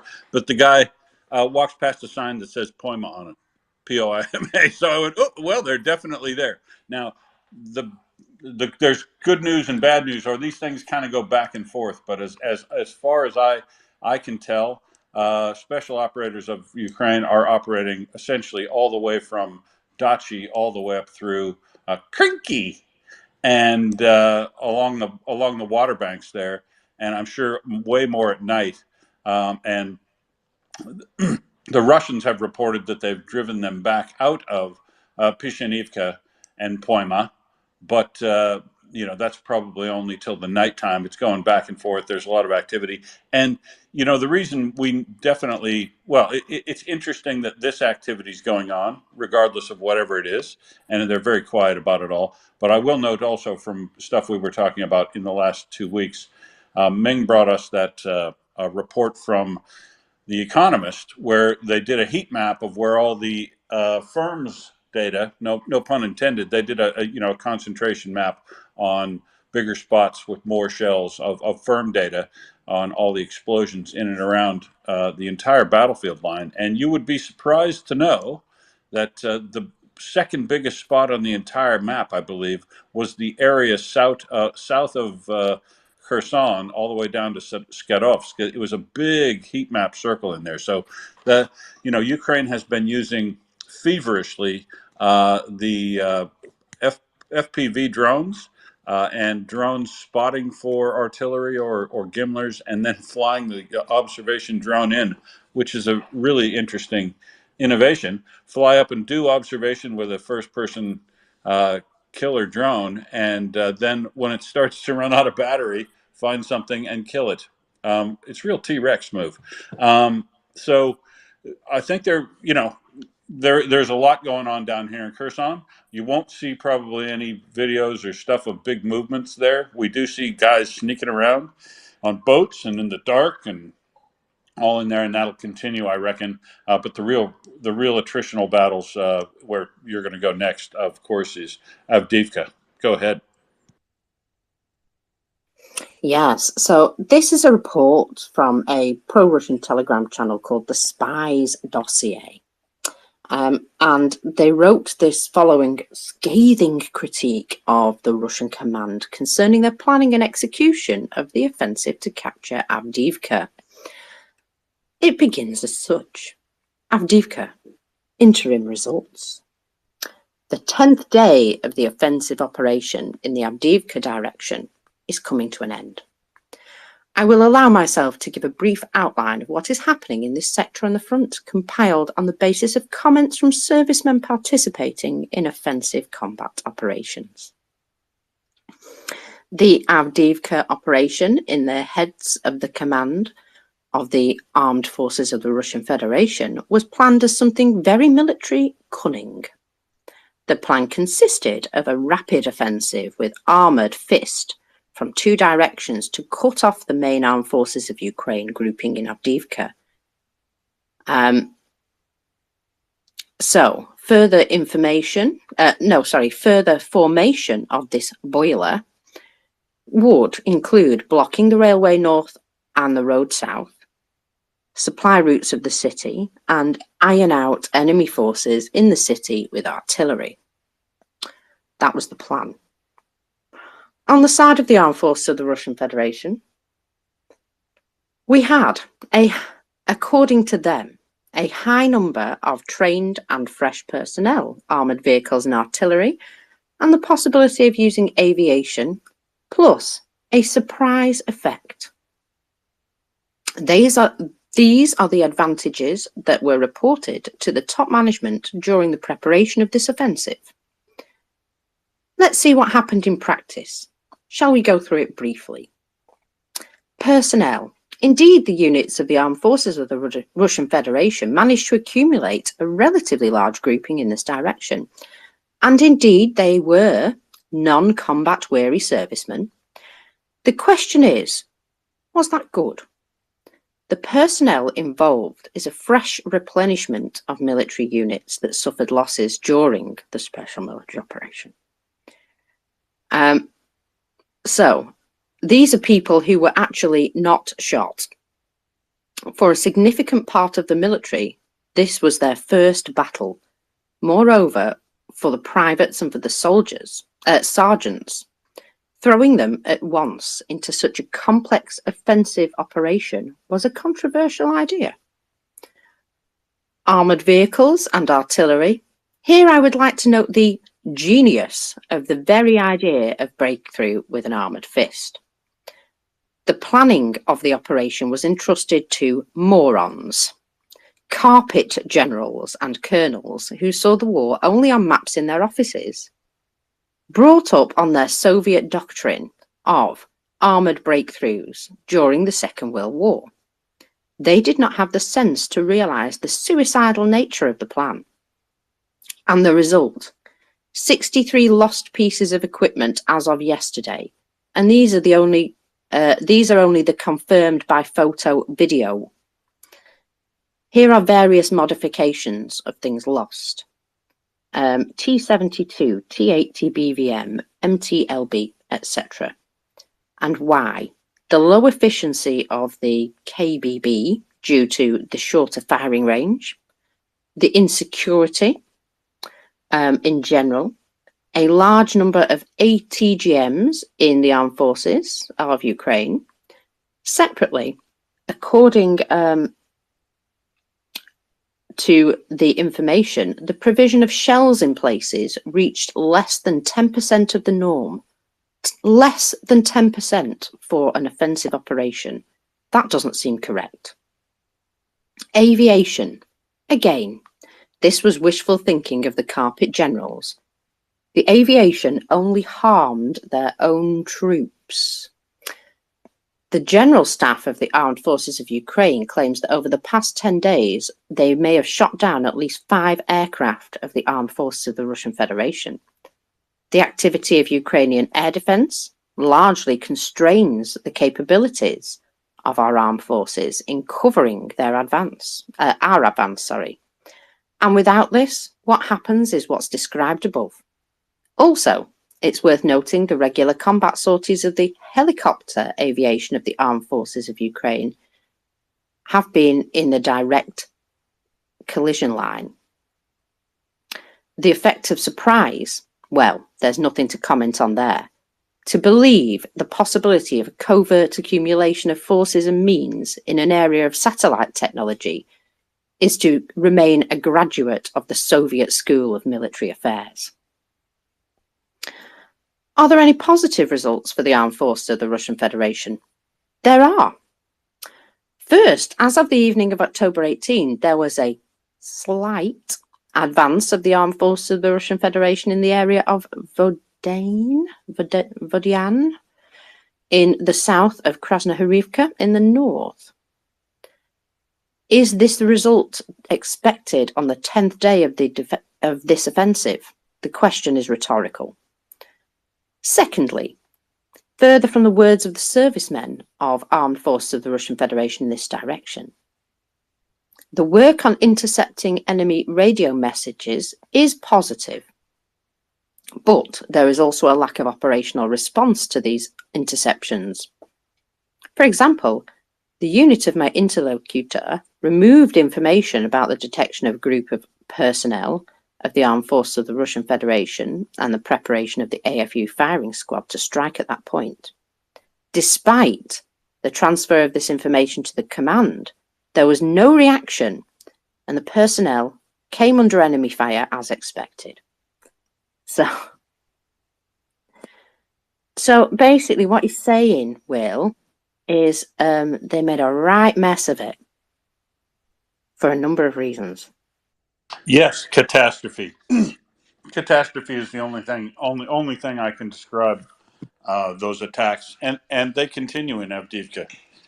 It's shocking to see folks repeating what we've said before, which is just following up on horrendous loss. That it was stuff that isn't going to work, and I could put a video up here. You see some of these videos, mockers, and you go, just please explain to me what they were doing there, what they thought they were doing there. It's, absurdistan, frankly. It is. There is some of these things I've looked at, and I look at for the longest time, and then I have to search for it by multiple people to see what they say to find out really what they were trying to do there, because it seems to make no sense. They're running right into anti-tank crews and FPV drones, and then once they get stopped, they hit them with the cluster munitions, and it's butchery, frankly. And to think that you would repeat doing that 10 days straight is, I don't know, it's absurd. It really is. I have no other word for it. It's essentially why I call them absurdistan. You could put it on the poster. It is also the fact that, like they say, the people who are making these plans, they are the people who have never been to the front. They are the people who have, ideas on paper.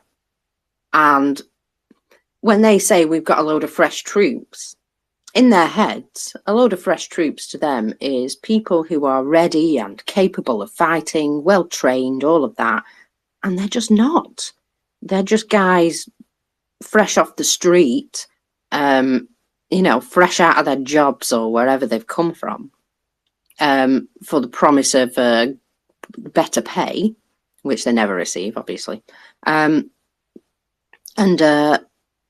So they're not trained. They're absolutely green. And can you imagine being a completely new soldier and being sent into some sort of massive assault which you've never been prepared or planned for? Gosh, I can't imagine that's a good day for anyone. Will? No.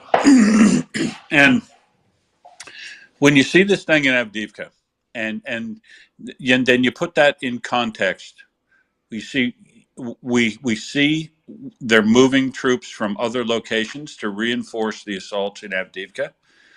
We know that they should be probably leaving some of those troops where they're at outside Bakhmut, because Ukraine is also making incremental advances there, past I thought they were going to rest on their laurels in when they took Klishivka down to Andreevka and then down to Kurdimenka. I'm thinking you've got the high ground there overlooking that railway.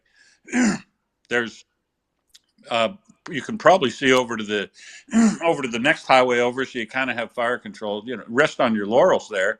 Don't go down and try to take the troops out in those positions opposite a train line, which is a natural berm, and the other traps and tricks they can lay on you there. But sure enough, they did it, and they've pushed through that the the fortifications they built under that railway line, and they've crossed through there and into the tree line past that railway line at Kurdimenka, and they're moving, and Andreevka, and they are moving up past Andreevka. So that's not a nothing burger as far as a tactical advance there, yeah, at Bakhmut. So if Ukraine was facing that sort of assault that was functioning, that was working, they would probably be moving to reinforce and somehow interdict that. But other than repeated attacks straight up the hill at Klishivka and toward the other locations periodically where they're at, they have not been able to dislodge them from the tree line forest belt opposite that railway line on the eastern side of the railway line there. So you would think they wouldn't be taking forces out of there, but they have been taking forces out of there, and they haven't been putting them down in Kherson, where they've also got some very, very thin and phenomenally inexperienced troops. You would think they would be feeding in the new combined arms army that they're going to build down there, but that's not where these guys are going. The guys that are being withdrawn from Bakhmut have been fed into the slaughter at Andreevka, or Advika, yeah, Adivka, and it's as I keep saying, one of these days, something's going to break, and it's all going to start to collapse. But I don't know when. And I was reading Rob Lee. I don't know if you read Rob Lee's work much, Mockers, but it's very, he's the thing I like about Rob is he's always relatively dour and very conservative in his assessments of things. And I like to read people like that because I've been accused of being overly optimistic. But if you look through the numbers that Rob was talking about in relation to reinforcements and the bold statement I made the other day, that what Doman made it months ago, that Russia doesn't have unlimited manpower, and so I repeated that the other day, and I read, just coincidentally, Rob has another analysis out in the last day or a couple of tweets where he's talked through it, and he he believes Russia can keep this up easily for a couple more years with mobilizations and not having to do a full mobilization and stuff. But the numbers he would look at based on the rate of kill they've got now, which is 90%, almost double what it had been in the average back before. So it's a whole extra day's fighting and dying at Avdiivka, in addition to the entire rest of the front, all of which is not going fantastically well for Russia. And I reinforced yesterday that this absolutely isn't going to be sustainable. But yeah, and looking at Rob's numbers, could they keep this up for another year based on the calculations? Maybe, because the thing you don't take into account, plus the actual losses. So the losses they've suffered, the demographic numbers that they should have in the 18 to 50 range now, and sure, if you look at that, they've got numbers that they could mobilize, but they're taking every person they take away from a factory or a job that supports something at the front. That's lowers productivity. Every time a person leaves the country because they don't want to get mobilized, that lowers, doesn't add anything to your capacity, and it certainly lowers productivity.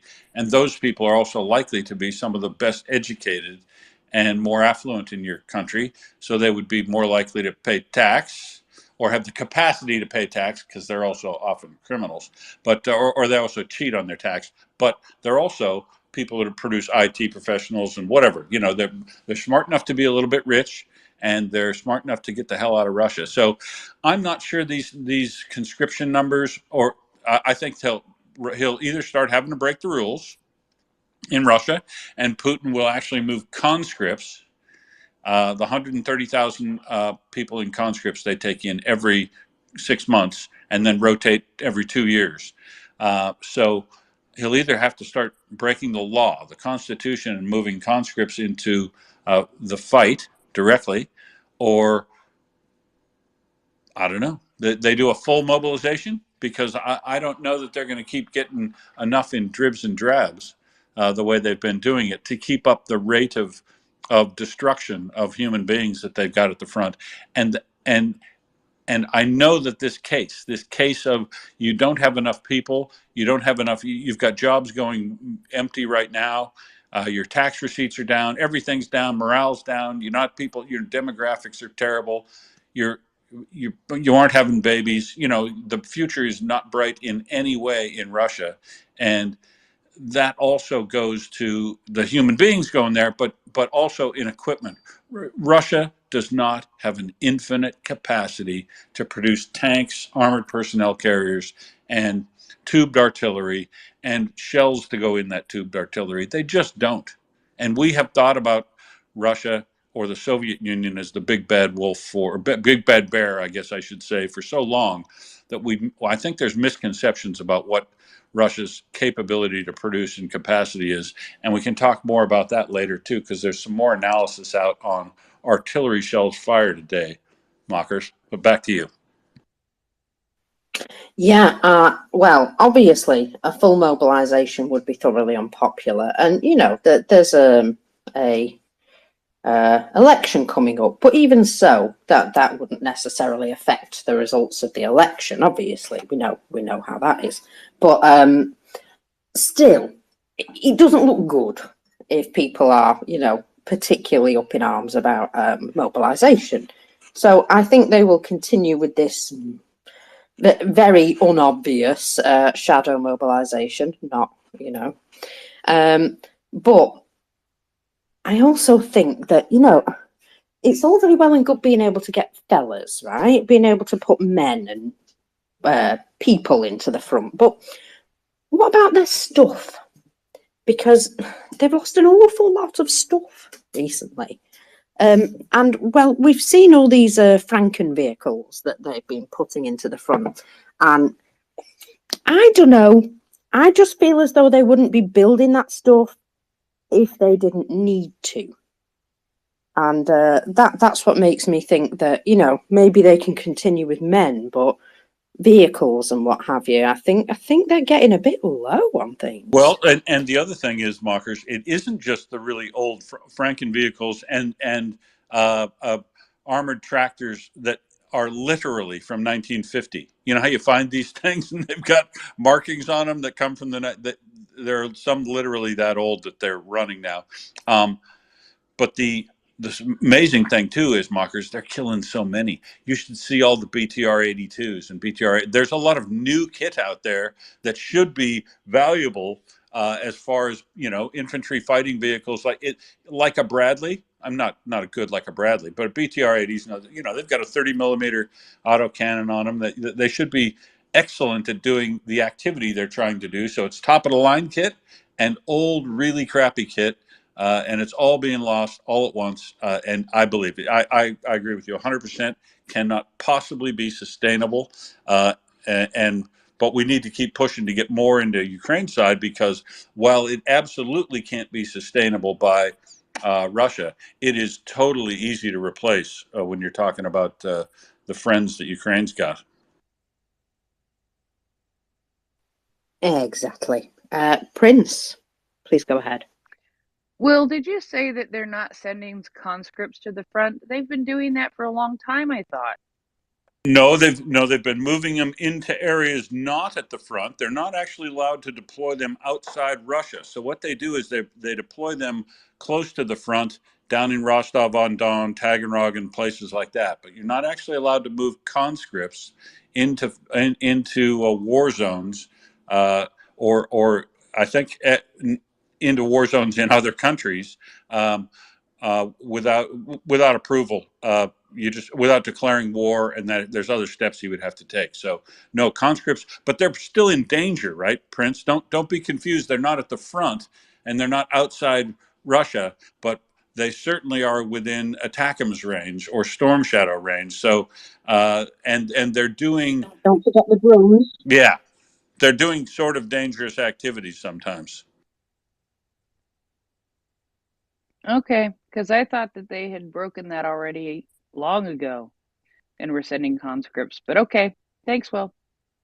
Well, so what they do is they get you in as a conscript, and when you're ready when your time is up, they basically press gang you to sign a contract after that. So they've been doing a lot of that, but to my knowledge, they haven't broken their constitutional commitment not to move conscripts directly into battle. I'm sure they do by stealth and coercion and whatever else they can, trickery to get people to carry on afterward, but I don't think they're moving conscripts, because I think that would just drastically upset the population, or risk drastically upsetting the population, because it's basically in the Constitution. So no, I don't. That's one thing Russia they still have to hold some of these really bad things in abeyance, Prince, so they have something nasty to do later. But violating their Constitution won't be a big leap for them, I don't believe. Hello, Randy. How are you?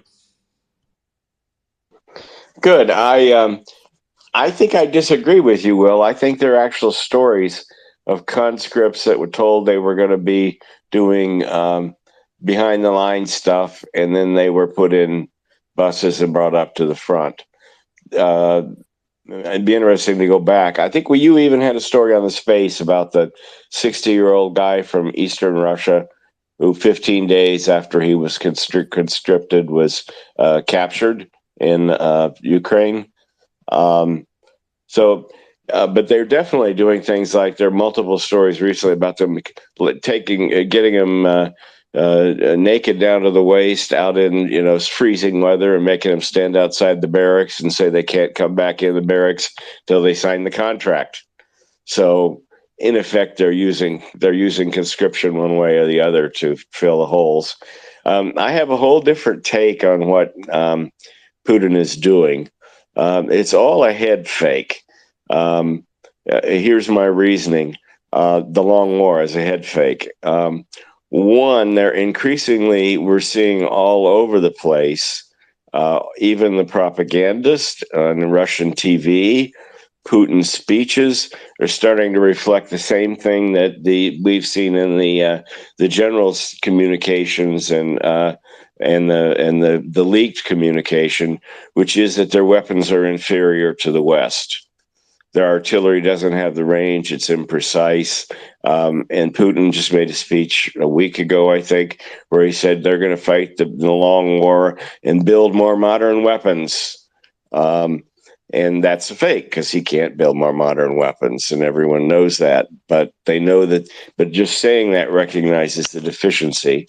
And the manpower, I can never pronounce their names, but the really obnoxious little bulldog guy on Russian media wrote a piece where he said they needed 5 times more men, and it's just not going to happen. So what he's doing, and I believe why they're fighting these desperate battles, these sacrificial local attacks, is to try to make sure that the map doesn't change. And they feel that as long as the map lines don't move very much, many of the gullible, useful idiots in the West will say, see, it's a stalemate. And then they're desperately trying to get to negotiations. Which is part of why Iran had Qatar release a few children. You say, here's what could happen if we negotiate. You could get children back if you negotiated. It's a loss leader. And it's all politically, right now he's all playing politics because he knows he can't win on the battlefield. And he's doing much better on politics than he is on the battlefield, because he's bamboozled a lot of people into thinking it's a stalemate and there has to be peace and a ceasefire. and that is the war that he is fighting. The rest of it is kabuki theater to reinforce the political strategy. So they're not ready for a long war. They can only replace 1 out of 10 tanks they lose, and that was before the tank losses started shooting up again. They cannot fight a long war. He will never conscript people in Moscow and St. Pete. That will be the end of things. And you're right, Will, as the economy tightens and everybody starts to feel it, there's no boisterous stuff on Russian media anymore. I mean, they talk about the ultimate victory and all their great fight against the West, and they're going to, invade Berlin and all that. But in terms of the immediate war, there's no announcements of they're winning on the war. They say they've stopped the Ukrainian offensive, and that's as far as they go. They don't claim these smashing victories, and they publish ridiculous weapon. They destroyed the whole Ukrainian army, 4 times over already.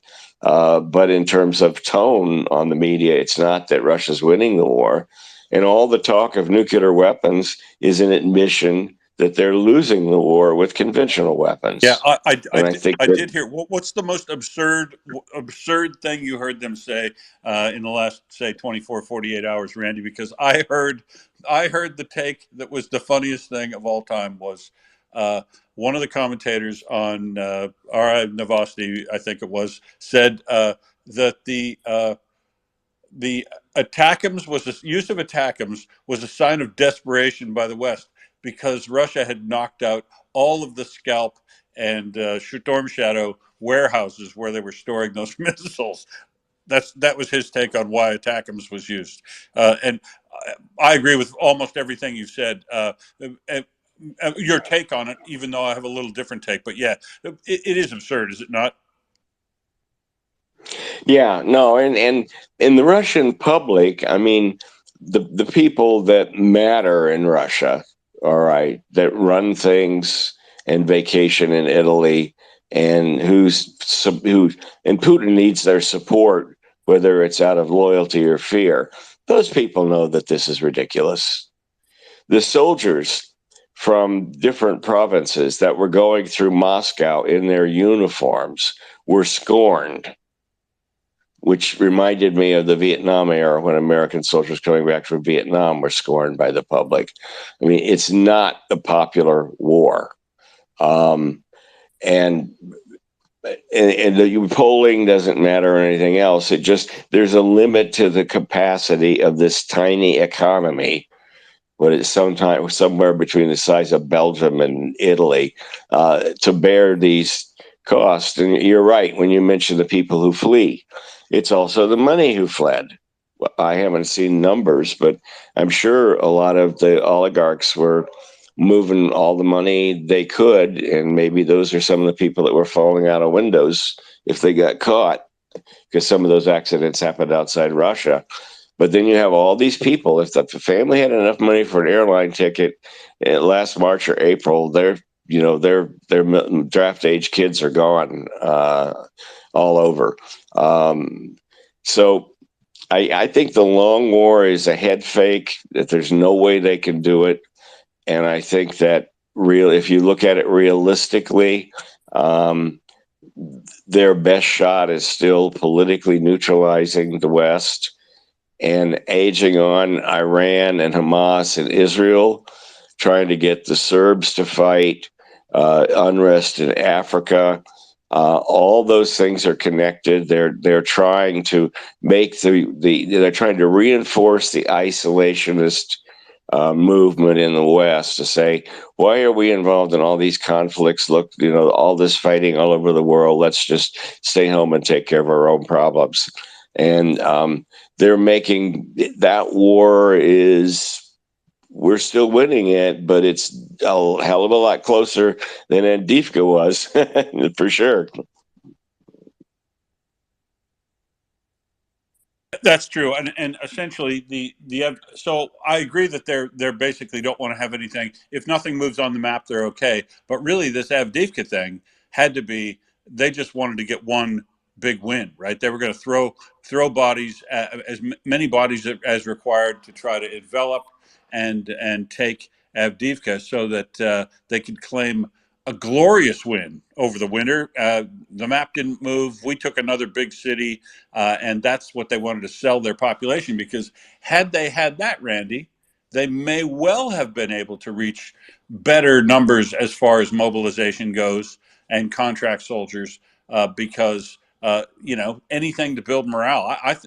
I don't know about you, but I haven't seen anything that's really bona fide shows good morale in the last month or two in Russia. It's been all bad news: economic bad news, demographic bad news, electoral bad. There's just been no happy stories at all come out of Russia, I don't think. Yeah, and the secondary objective, even if they couldn't take that city, was that they hoped to cause diversion of some units from actions where the Ukrainians were making advances.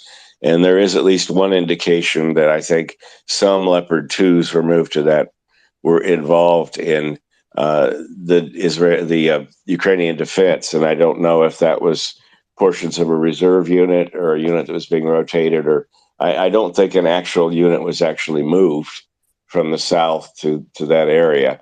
But I mean, that's been the whole other effort in that area and in Kobylansk, was try to draw Ukrainians out of their offense in the south, create more balance on the line and more stalemate. And when your whole goal is to play to a stalemate, you're not in great shape. Yeah, that's immediately an admission things are not going well. But there's a whole tactic to that. You cannot. I don't. You can. We overestimated the Russian military capability, but we have underestimated their propaganda skill. And it's quite effective on sometimes intelligent people who don't pay attention to the facts. And the media covers none of the battle stuff. The American media is not covering the battle. They're covering MSNBC. They give me these clips whether I want them or not in a little browser window, the corner, and it pops up. And all their sources on the war are all foreign. I look at a story about, Ukraine does major advance. I think, oh, wow, MSNBC, maybe they're or Microsoft News. And I think, maybe somebody's finally started covering the war. Click. No, they're just reposting something from the Kyiv Independent. And Outsourcing. Gotta love that, huh? Yeah, but nobody in the U.S. is reading the Kyiv Independent the way, those of us that follow the war read it. And nobody's reading Rob Lee, except military geeks. And it's just not, they're just not, the news just doesn't get through. I mean, every time I post something and send it to my friends, and these are really bright people. My buddy that went to Dartmouth and was a plant manager in 3 different locations in the U.S. I haven't heard that. These are not dumb people, and they're politically aware. Are there two things there? Two things that make me think. I wonder if you comment on this, Randy. Two things in what you just said are somebody who is intelligent and can use systems in that. They're probably using Facebook and whatever they use, LinkedIn, Twitter, whatever they use. They're probably using it and tuning it to deliver news that they're interested in, and they basically are so interested in other stuff that these war stories don't follow through to them, and they're probably not really actively politically turned on maybe about the discussions where it would come up. And the other thing is, don't you believe it's also true that the reason not only did we underestimate the capacity of Russia to carry out these info ops or their skill at it that has continued since the Soviet times, isn't it really true though too that there was really no active out there in the social media countering to it until NAFO came along, right? And so the entire information space has been, if you will, preconditioned to the standard Soviet or Russian sort of narrative. They're preconditioned to accept a Russian narrative because no alternative voices have been out there for a long, long time, and people can even think, Russia Today. Maybe there is something useful in that. What do you think about that? Well, I know what the fact is. They're not on Twitter. None of these people I know are on Twitter. They're older people like me, so they're not really tech geeks. They're watching Fox News, reading the Wall Street Journal. They're not tuned into social media. Okay, we know that Twitter numbers are way down, right? Musk has, whacked the Twitter community a bit by, among other things, a lot of the lefties leaving upset, and other people upset that they have to pay for a blue check and all that. So what percent of the American public, is on Twitter? I imagine it's very low. And then what percent of those people that are on there, and I encounter them every day, are the housewife from Albuquerque or the truck driver from Omaha whose kid told him he ought to get on Twitter. He's on a couple of MAGA feeds because he gets funny things and, he did whatever. But he doesn't follow, as you said, he doesn't follow these topics on Twitter. And the feeds that he's on from the wacko right give him, feed the bias he has about, well, that's not our war. And then he runs off Twitter. He's not going through Twitter looking for information. You're absolutely right. He's not going to read military things. He's not going to read any foreign sources. He's not going to read any prime material. And that's what those people. So those people run off of Twitter. Casual users. If you look at them, if you look at their number of followers and the number of people they follow, it's almost always a very low number, unless they're a giffer.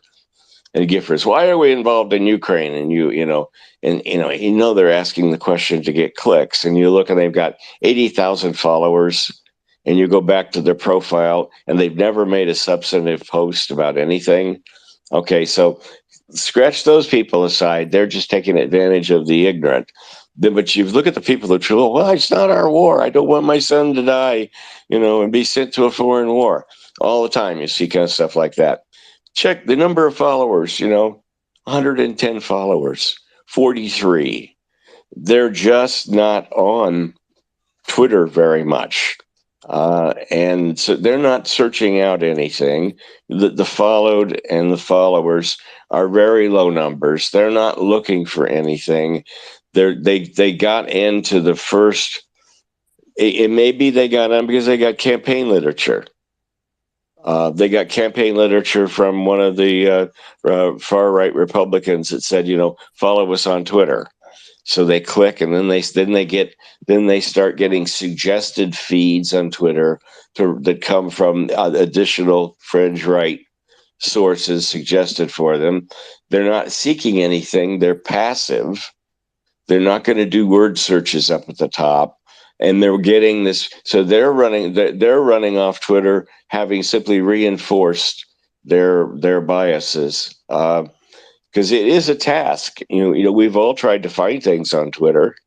I know Marcus and Will. I know you guys are like me. Every day you're doing searches, trying. Did something happen here, or what's the update on Verbobi, or I'm searching things like tank production and hard steel alloys in Russia, and But these people are never searching for anything. They're not getting into that whole Twitter universe that is very data intensive, and that's where we're losing, because I'm just shocked that about half my party is totally out to friggin' lunch on this and doesn't have a clue, and they don't engage.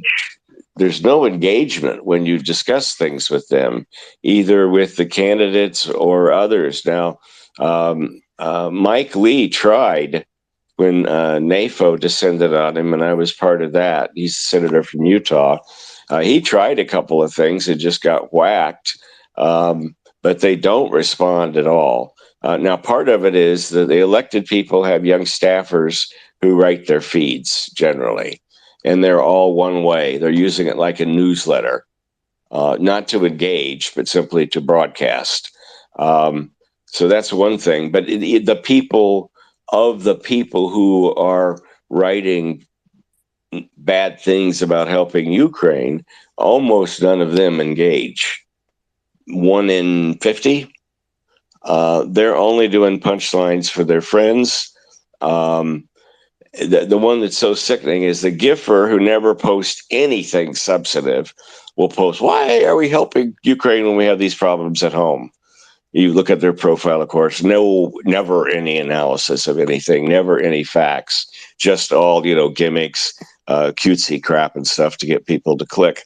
And then she gets stuff that sounds simple, simple answers to stupid questions. The stuff like, because it does sound good. Oh, why should we be spending money over in Ukraine rather than taking care of people in disasters like Hawaii? That when you first hear that stuff, you go, well, maybe they've got a point, but the non sequitur doesn't really have a point at all. And if you're anyway, you know the arguments that I hate it when you continually hear those zombies, because those should have got a bullet in day one and never got back up.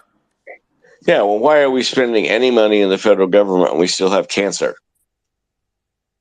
Why don't we cure cancer? We've been talking about that for decades and we haven't done that. Yet we're spending all this money on building highways. People could just don't drive less and let's solve cancer. I mean, it's a bunch of false dichotomies that are like the cheesiest kind of argument you can make. But what I was saying is, then the people that respond to the clicks say, they'll put a little 100%, or they'll put a bunch of little emojis or something. And the person who posted that is not looking at those comments. I may be the only person in the world who's looking at those comments, because I will sometimes, when I have the energy, find one of those and I will go down and I will respond to every single person who commented. And I will put up my thread, "Not our war?" ? And just blam, blam, blam, just blast out every single commenter. And I don't get pushback. I ended up, every time I do that, I end up picking picking up 50, 100 new followers, because those people never saw that stuff before. But the administration is doing a terrible job of selling it in the media. What they think they need to do is simply project their resolve. I'm glad they're doing that. I mean, that is good. It was the wrong message to the PR to say we're there for as long as it takes. It should have been, we're there so Ukraine wins. And they are winning, and they can win. That should have been the message. As long as it takes makes it sound like we're going to, it's another 20-year war. But they've never explained the relationship of, and they're trying to get credit for the United States doing these things and the administration doing these things politically, instead of getting up there and say the United States is proud to be part of United NATO, and every NATO country has condemned the invasion, and 141 countries in the United Nations have condemned the invasion. And there was a peace treaty. It was the Budapest Agreement, and Russia ignored it. And no piece of paper will stop this conflict. Only the power of the United West and our allies can do this. And even South Korea, our ally, has contributed. And go through this and make it clear, it's not the Biden administration doing this. It's the whole West and our allies in the East, Japan and Korea and others. And that, you never hear that message anywhere in American media. We're so ethnocentric, we think that everything in the world spins on American policy and what Americans think.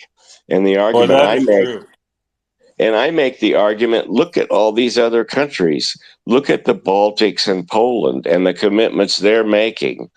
Denmark sent all their artillery. Don't you think they have a little more information than you do in Albuquerque about what's happening over here? And that shuts them up really fast.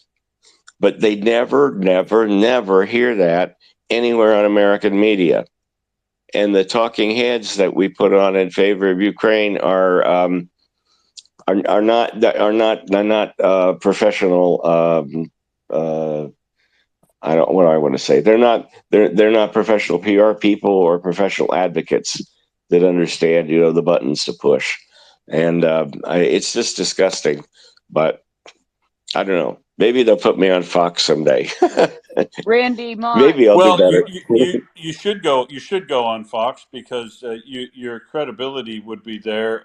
With those guys would be, um, uh, heightened initially, so they're very much more likely to take take your view on board. And what you need them to do is repeat it back to you, parrot it back to you while they're talking, and then carry on the narrative from that point, so that their credibility gets tied up with your message as well. Or if you went on some places, you'd end up getting pushback or whatever, and then it would that everybody'd be interested in the show rather than the message. And so probably yeah, it's not going to surprise you. I don't know any bookers on Fox, but you're dead right. And this is one of the things, a hard time we often give Americans, that I'm going to give them again right now. But I mean it in the best of ways. What I mean is that what Randy just said about Americans often thinking the world revolves around them is in some sense true economically, like militarily. But the key is there's a whole bunch of other really smart people out there in the world with their own lives and dreams and whatever. And oftentimes, like Randy said, they tend to be a lot closer to the subject at hand and focused on it. And you probably ought to look at and have a look at what Denmark thinks before you make up your mind. And well, I mean, look across Europe. Look, Latvia, Lithuania, Estonia, Poland, Finland, Denmark, Holland, all all these places. If you tested the waters there in relation to whether or not they think something ought to be done about Russia right now, they would say yes, we do. And yeah, so that is interesting. It'd be a good idea to get you on there. And the other place that'd be good to get you on, Randy, is a place like MSNBC, so that they could get the kind of message that you're going about this the wrong way, right? Even if you're on top of the facts, you've got to make sure that the message you're getting out there is cutting through, and you're not focusing on the political infighting or whatever. You can't focus on the show. Got to focus on the message. And I do think Biden could now shift, and now that he's got American resolve there, that he carries on with the explanation of what's going to happen and why now, because he is on top of the facts. His $100 billion kind of bill, fix it once and final, is possibly a very good idea. Sell us why that is a good idea. I know why it's a good idea, but sell us on that idea is, I think, kind of the sort of thing you're thinking as well. Mockers, you go ahead, then back to Randy, or on to Prince, or David. Sorry, David first and then Prince. I just wanted to add that as long as it takes message seems to have started to disappear from the narrative. There's quite a number of people now have changed that wording, and I haven't heard that specific wording said very recently. So I think that is something that's changing. As long as it takes, yeah, it sounded not serious enough to me. You know what I mean? And it sounded as though, oh, well, we're just settling in for a long, long time. And that's not going to be the case. Ukraine, they need to win this and get themselves back to some sort of normality as soon as possible for us all to feel a lot safer. So, that's how it is. Carry on. Was it David? Exactly. David, welcome. Yeah, morning, friends. I've got a bit of a cold, so it might be a little bit difficult to hear what I'm saying, but you've kind of turned the conversation since I put my hand up in exactly the direction I was going to go in. So you've said some of the things that I wanted to say. The main thing is the context where the Russian information war machine is the best thing it's got in its arsenal, and it seems to me to be working very, very effectively. So I'd be, to some extent, you've already talked about how successful this is, but I kind of highlight two aspects, and one is the link between the Middle East conflict and the Russia invasion of Ukraine as being, these things are intimately tied together. Now, these things don't seem to be intimately tied together in terms of information space outside of Twitter.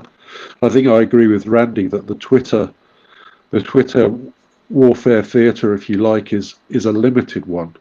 I think it's very easy for us to get disenchanted or discouraged by what happens on Twitter, because I actually think that still it is important, but I don't think it's not the be all and end all by any stretch. But when I look into the Guardian or other media, or if I walk down the street and ask a random person, I think to a large extent we're just suffering from a luxury problem where, Axel says often the centre must hold. Well, what I would say is that the centre does need to hold, but the centre doesn't even know the centre exists yet, and it doesn't know what it needs to hold against. And that's my subjective impression. So I'd be keen to understand a little bit more about how you think it's going in America and Mockers in the UK, and in the Workers' Paradise will. Also, on this Palestinian front, we've got the extent to which the US disinformation machine is working is a huge extent from my perspective. So it's working to the extent that the Arab street is protesting and damaging embassies of Western powers. It's working to the extent that Islamo-fascist people are supporting the Palestinian cause, and painting swastikas and painting Stars of David on houses. And this is the bit that's really alarming to me, because it smacks of a descent towards some kind of some kind of tyranny. Basically, I mean, the laws are there to prosecute these people for racial hate or incitement to genocide, and they're really not being used. And the only mechanism we have to ensure that they are used as they should be is public action. And the centre isn't acting because, as I say, the centre doesn't really know the centre exists yet, and it doesn't really understand what it needs to resist against. So I'd be interested in your thoughts about that, from maybe the geographical perspective for one thing, but also just generally.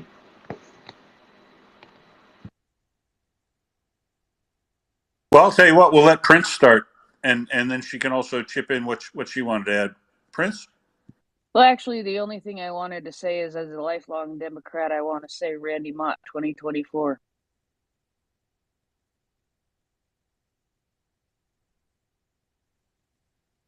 That was supposed to be amusing. No, I totally got it, Prince. Randy, run for president, please. Randy.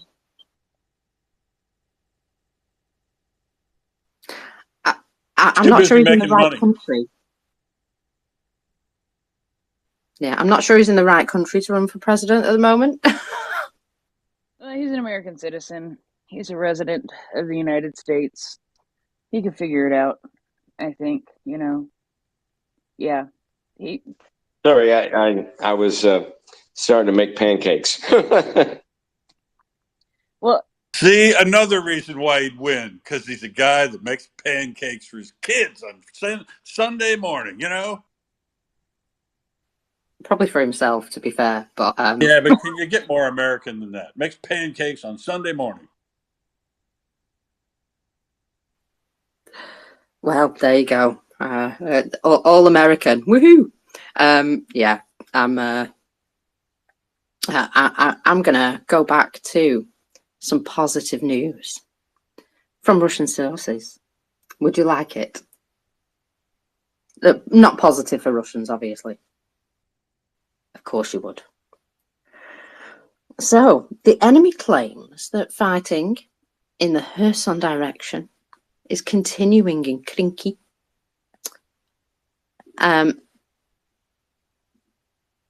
The You just Ukrainian wanted to say formation. crinky. I know you cover all this news here just because you want to say crinky again.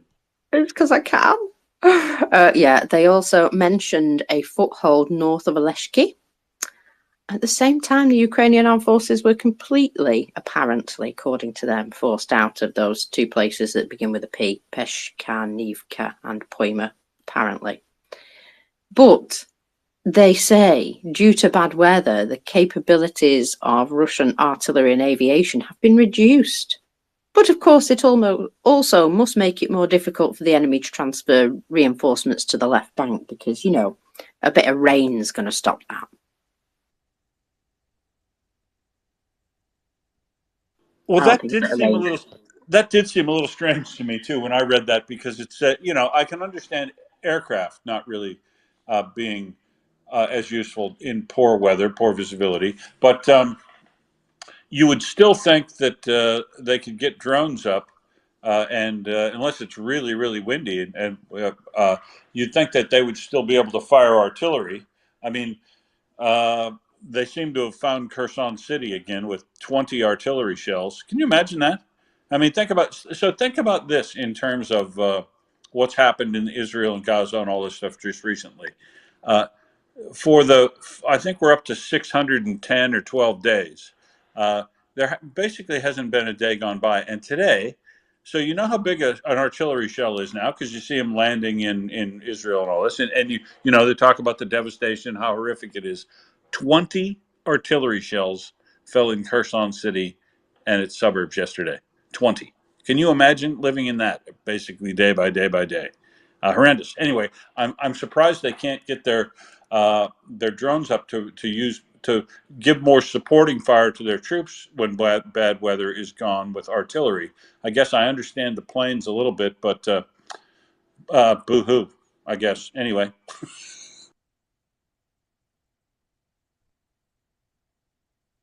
Talking of boats, by the way, have you looked at what I've popped in the nest from Andrew Perpetua?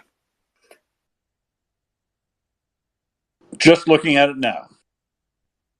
Yes, there's a lot of boats lost on there, don't you think? Of the Russians, obviously. Just something I noticed. They seem to have lost a lot of boats. It kind of looks like they've been trying to do what Ukraine does well, right? And this is the thing about front lines, funny front lines, when they say, "Oh, we've reached Poima, or we've reached Pishevenka, or you know, we're up in Krinky." You can be there, and then move back and forth, and people move back and forth around what would be considered the lines each and every day. And like night comes, and then these people pull back, and these other people move in. So I think Russia has also been attempting to use small boats to do the type of infiltration work that Ukraine has been doing very effectively. But as we've seen in the past, the UAVs do a very good job from Ukraine side. I've never seen a Russian one. They probably also try to do it, but I've never seen a Russian use an FPV to take out a boat. But I can tell you 10 off the top of my head videos I've seen of Ukrainian FPVs taking out boats. And so I suspect Russia may have attempted to try to use boats in the same way that Ukraine's been doing to them night after night and lost a whole bunch. Or they got past the Dnipro River and into the Conca River and up to the east on the Conca River a little bit, and they found where Russia was storing their boats. Yummy. You never know, that might be the case. But also, I thought what was notable about this was, I mean, obviously, these are going to be the most likely to have video attached and released. But nearly all of these are either drones or drone drop grenades. This is a drone war, basically. And in other news, in other completely unrelated news, mockers, guess which unit has moved recently into the Kherson area? Yaga Yaga. Magyar, correct. Jaga Jaga. Mr. Jaga Jaga is now operating, and his battalion is now operating out of the Kherson area.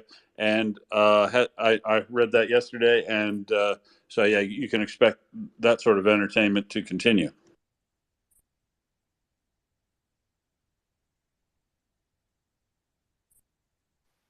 That's absolutely excellent. There was something else that I saw, and for some reason I didn't pop it in my bookmarks. I could have sworn I did, but it was about the Baba Yaga. And I found it quite amusing. Let me just see if I can find it. Here we go. So, a rather interesting report from the Russians on the mysterious Baba Yaga drone and ways to combat it. This was published in the Southern Military District Tankmen channel. Clearly, this is a very challenging endeavour, and Russians are saying the drone has its own Starlink, which increases its range dramatically and stops signal loss. It's equipped with an anti-tank mine or mortar shells to increase damage. Stopping it requires a serious coordinated effort of several people using anti-drone guns, and even then, you cannot land it because you'll get destroyed by Ukrainian artillery. You can only stop it. So here's what they say. This is a very important article. After a series of studies and experiments, an algorithm of actions has been combined to combat this creature called Baba Yaga. So Baba Yaga carries mines from an 82-120 mortar or one anti-tank mine with a makeshift fuse. It causes great damage to our soldiers in fortified areas. The big problem is to shoot it down, capture it, or get it on the ground. An autonomous Starlink is often placed on the roof of the copter for extra signal stability. The remote control is strengthened. The operator himself can be very far away. It is controlled either personally by the operator or according to a protocol assignment. It cannot be taken down with regular EW. During the analysis of frequencies and protocols, we discovered that it flies at a low frequency, and there are two ways to fight it. And this is apparently their ways to fight it. So, 3 anti-drone guns with their frequencies set to 1.1 and 1.2 disable all other frequencies. That will freeze it in place. I wonder how often they have 3 anti-drone guns in one place. Anyway, the operator will try in every possible way to move it back, then aim artillery and try to interrupt your cycle. But hold it at all costs. Eventually, it will drop down a little and we can shoot it with small arms. Taking risks trying to land it is dangerous. Does this remind you of Ghostbusters? It kind of does. A little bit, yeah. I wonder what happens if they cross the stream. Don't cross the streams, yeah. Get it with Yeah. 2 or 3 of these guns at the same time and disable it, and then kill it with fire. So, they also have this electronic warfare backpack of the Harpy type plus an EW gun. Without the EW gun, the backpack itself will not jam it. Similarly, set the same frequencies and cut off all others. We turn on EW only at the moment it flies directly into your area of responsibility. You can switch to directional EW if you can see it. It does not fly very high, no more than 300 to 400 meters. Next, we aim the EW gun to hold it in place. After the signal breaks, it will begin to descend slightly. Likewise, you must shoot at it. You can take a chance to get it on the ground, but I warn you, the enemy artillery is not sleeping. The autopsy was performed in person, reviewed, studied and tested. Detachment B of the AIDA group of the Special Forces ACMAT Intelligence Unit devoted a lot of time to this, including consultations with other specialists who examined the Baba Yaga. we distribute this to our children.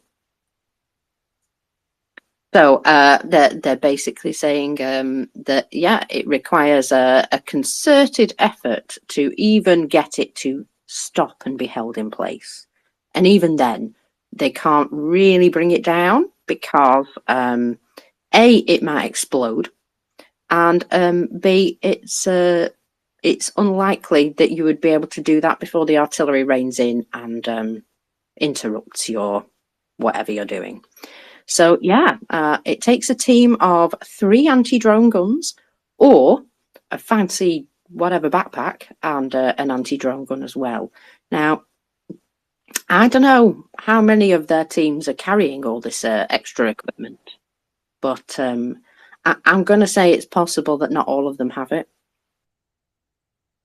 Yeah, I'd say that's probably right too. That I'm not sure how proliferous EW guns are and those backpack things. We saw that in a trade show in Moscow. So it's interesting to see they're actually deploying those EW backpack things. But yeah, you would have to uh, hit it with those EW guns and enough of them at the same time to make sure that the signal, so that it doesn't move, it changes direction. It just basically fixes it in place, or will cause it to lose power and drop to the ground. But if you take the signal off, it can pick back. It can take off again, which is what they're talking about. And as soon as they find out their drone is disabled, they target artillery onto its position so they can't capture it, and they don't have time to disable it, make it land, shut it off, just dismantle it enough so you can move it and then move it. They don't have enough time to do all that, and they get bombed. And good on them, because we'd like to see Ukraine make sure that if they lose their Baba Yaga, because they're kind of expensive, those Baba Yaga.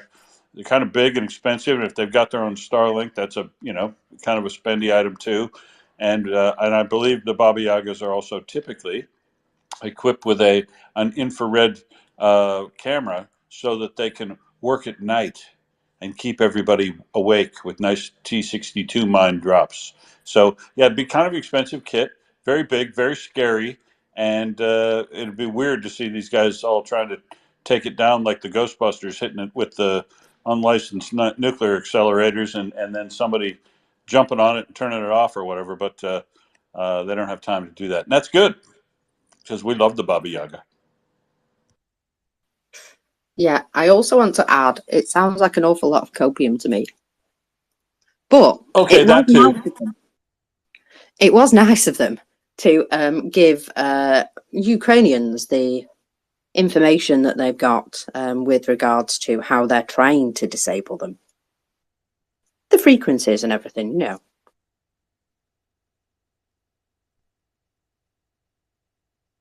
I'm sure that information won't come in handy at all to the operators.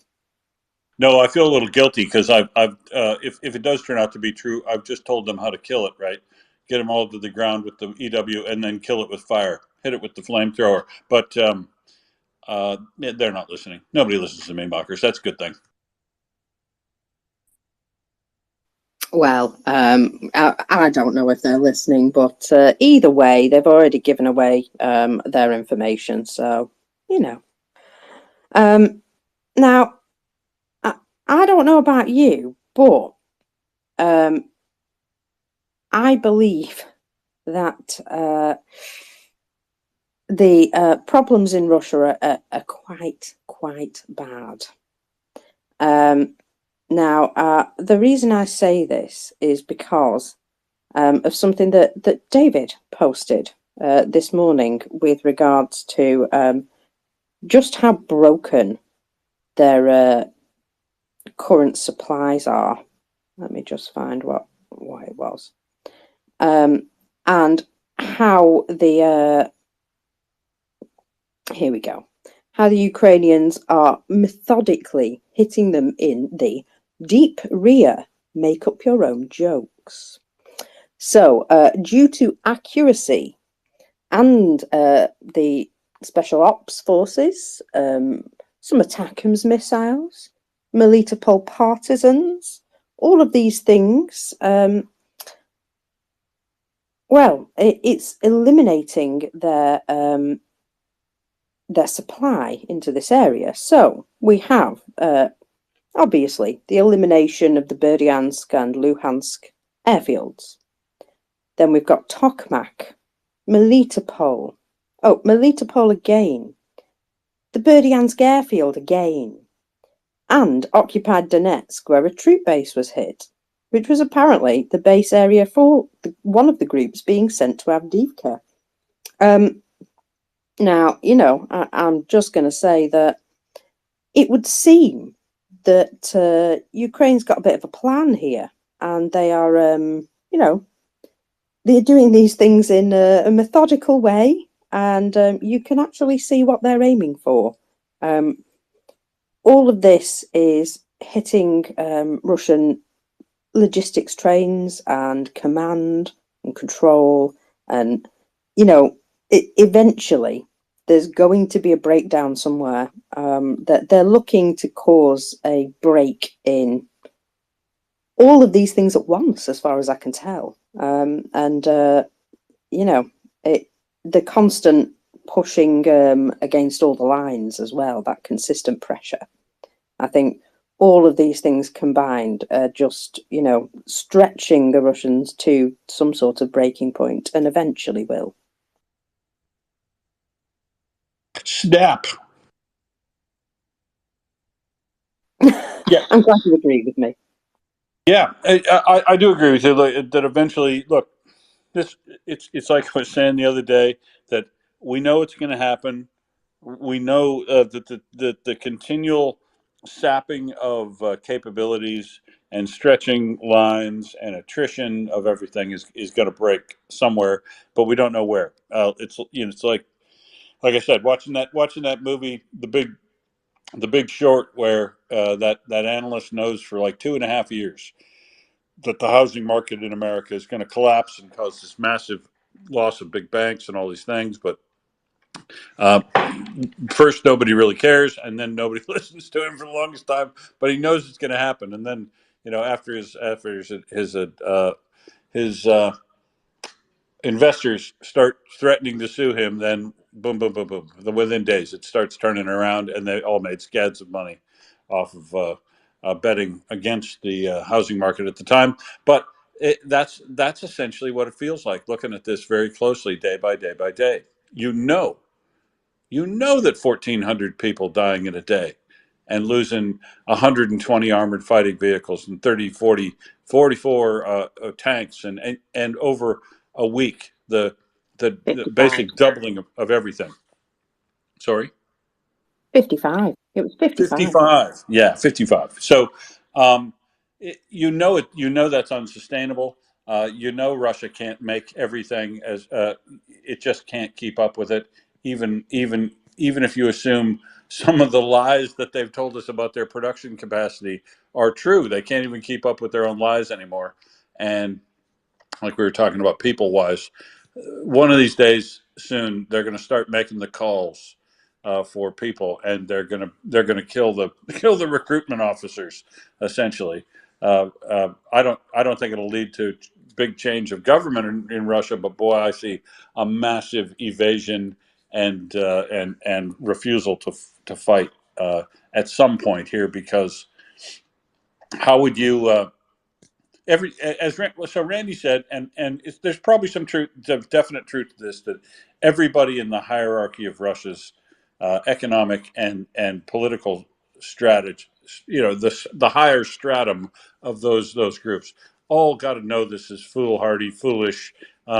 You see propagandists abandoning them, and then brave enough to speak the truth and stuff about some of what's going on. But they all know it's a lie. But at some point, all of the regular people are also going to say, "Yeah, you know what? I'm not sending another one of my kids to go do that. I'm just not going to do it. I'm not going to let my new husband go, or whatever." There's got to be some serious pullback from that eventually too. But either that's going to break, or the economy grinds to a halt. Over the fact that they're throwing money at a popularity campaign right now to try to puff up Putin. They're throwing money to try to support the ruble so it doesn't devalue anymore, so that they don't face even worse public scrutiny. And they are throwing money, 6% of their GDP next year, at trying to fuel the war machine. But even if they throw that much money at the war machine is so inherently, fundamentally corrupt that it can't possibly produce anywhere near what they need, or what they even say that it can produce. And this is why all the West needs to do, all the liberal democracies need to do, is just dial up your defense industries just a couple of notches each, and you'll all produce enough shells and armored fighting vehicles and everything that's necessary to keep Ukraine supplied, or even supply more if you want it to go quickly. And they will finish. They will finish this job. I'm more confident each and every day that Ukraine will finish this job, and can finish it in a very timely fashion if they get some more of the additional assistance. That just doesn't seem to make sense. That it's going to take another year and a half from today to get a full complement of F-16 fighters in there. It's like, guys, come on, we got to be able to do better than that. And I know we managed to put our hand up. We can get them gripping, get them FA-18s. We've got to be able to do better, quicker, because the forces of evil, if you will, Iran supporting Russia, North Korea supplying North Korea supplying between 50 and 100,000 artillery shells a month to Ukraine. That's what the current estimate is, folks, from the Institute of Study of War. The current estimate is, and we called it exactly correctly, the first shells that we've seen in undeniably North Korean provision are 155 and 122 frag shells, which is exactly what we said they'd been getting, and the estimate is 50 to 100,000 a month they're getting of those, and that started within 2 weeks of Putin asking for them. We've got to be able to do better than that. And I know we can, because we've done it before. The arsenal democracy, that word came up during the Second World War to describe the manufacturing capacity of the United States. Well, the manufacturing capacity of the United States, it won't surprise you, still exists.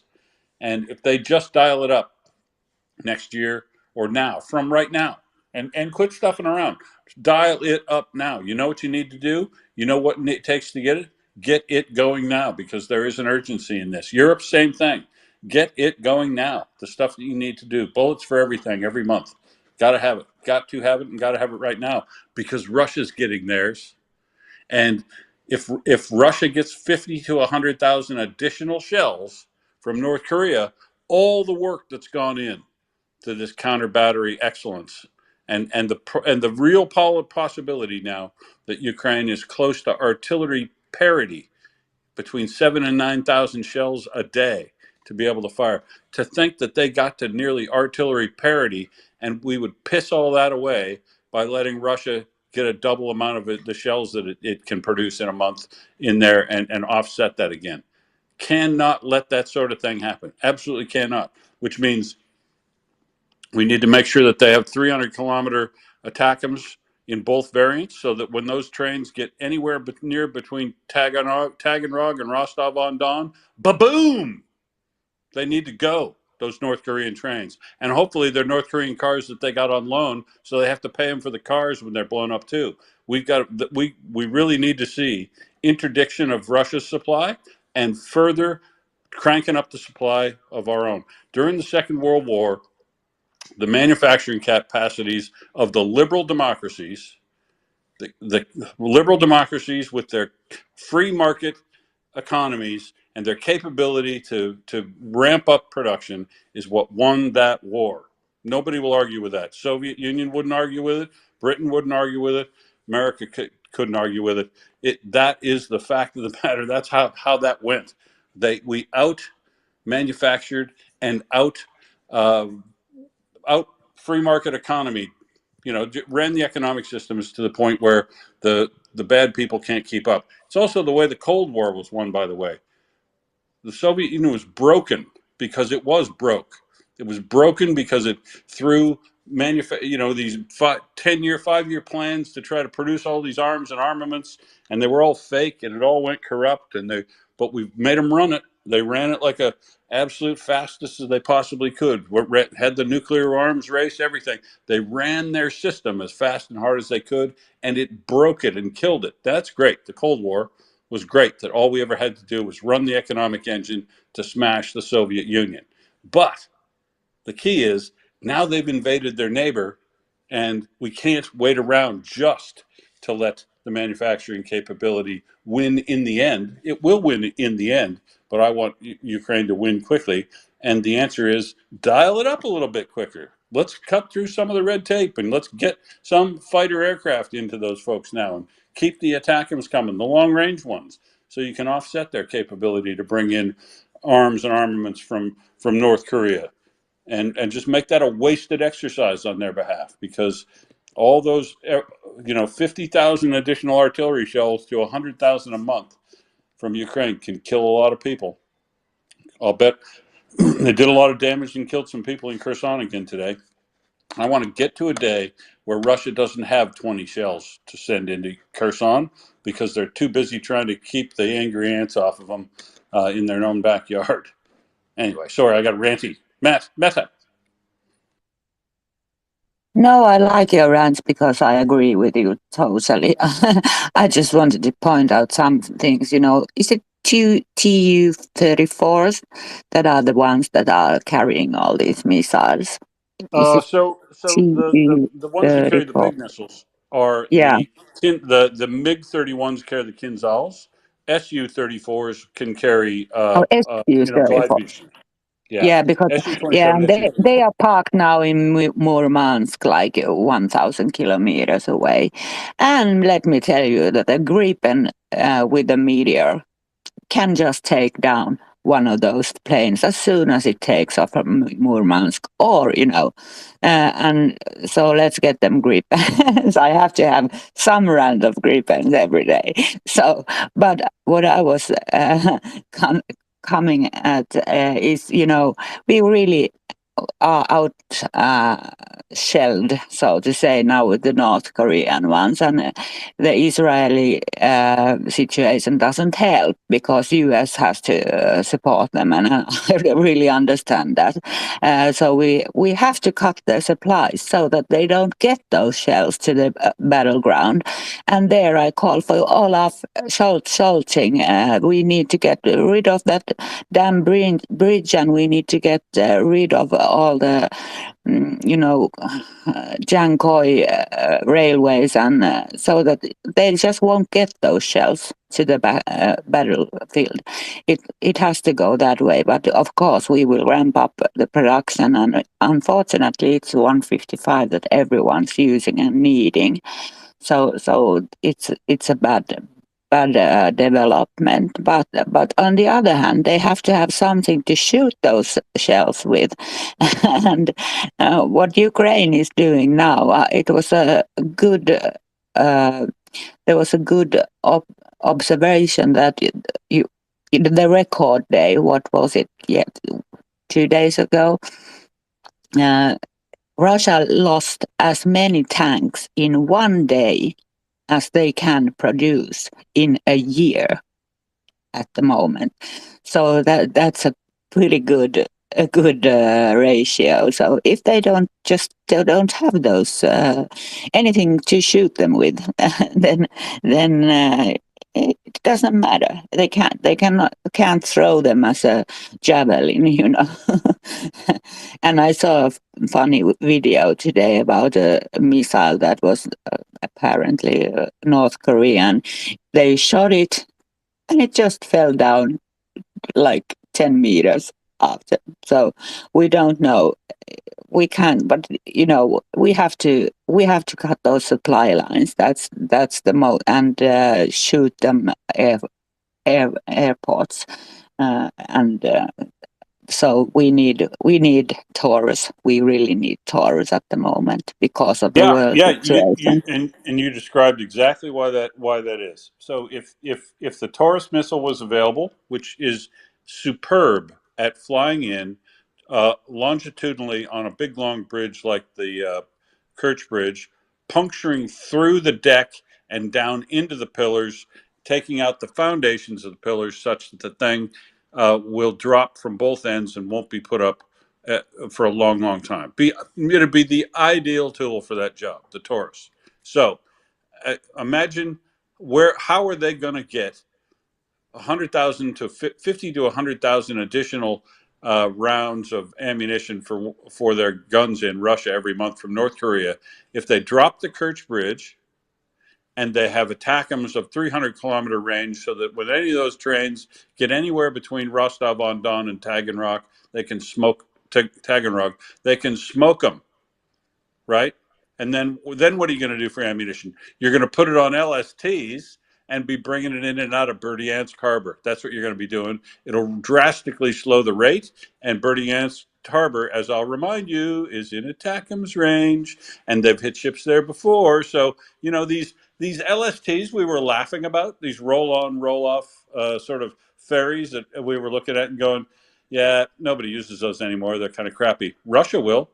Russia will be mourning the loss of two of those earlier this year to USVs, and so that's the answer. You hit the bridge, you force them to move by train, you hit the trains in near Rostov-on-Don, and then you start to move them by boats. And guess what? Then the USVs can just get out there and they can work a whole bunch of more USVs in the Black Sea and in even up into the Sea of Azov. And then you're really done. So the path forward here is quite clear if they get those capabilities, and or they try it with the modified S-200 barrage and ATACMS, whatever they can do. But they're close. They are close to having all the tools they need. But really, the huge missing piece of the puzzle right now is still fourth or fifth generation fighter aircraft. It's got to be the next thing, and it's got to come quicker than they're planning. What they're planning isn't quick enough. It just isn't. We can do better, and we should do better. And FA-18s are in storage, 43 of them right now in Australia. I'll remind you, 43, 16 in good enough condition to go into service tomorrow. Rest can be ready within 6 months. That we're not doing that deal right now and flying them up to the back of Meta's house so that they can be trained and repaired and worked on and get those guys up to speed within the limited amount of time. That we're not doing that, and somebody else hasn't thought of what we've come up on this space is shameful. Meta. Yeah, it's shameful. It really is, and because it's so easily done, and it's something that is already out of stock. It's not even from stock, and the world situation now is so worrying.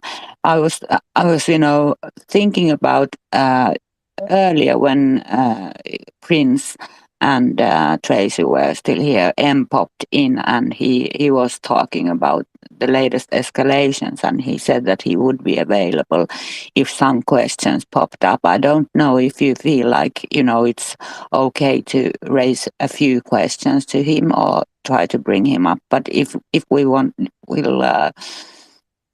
it's just it's so worrying just for Ukraine, because there's so much happening at the moment. But you're so right, Will. We have to do more, and Scholz has to.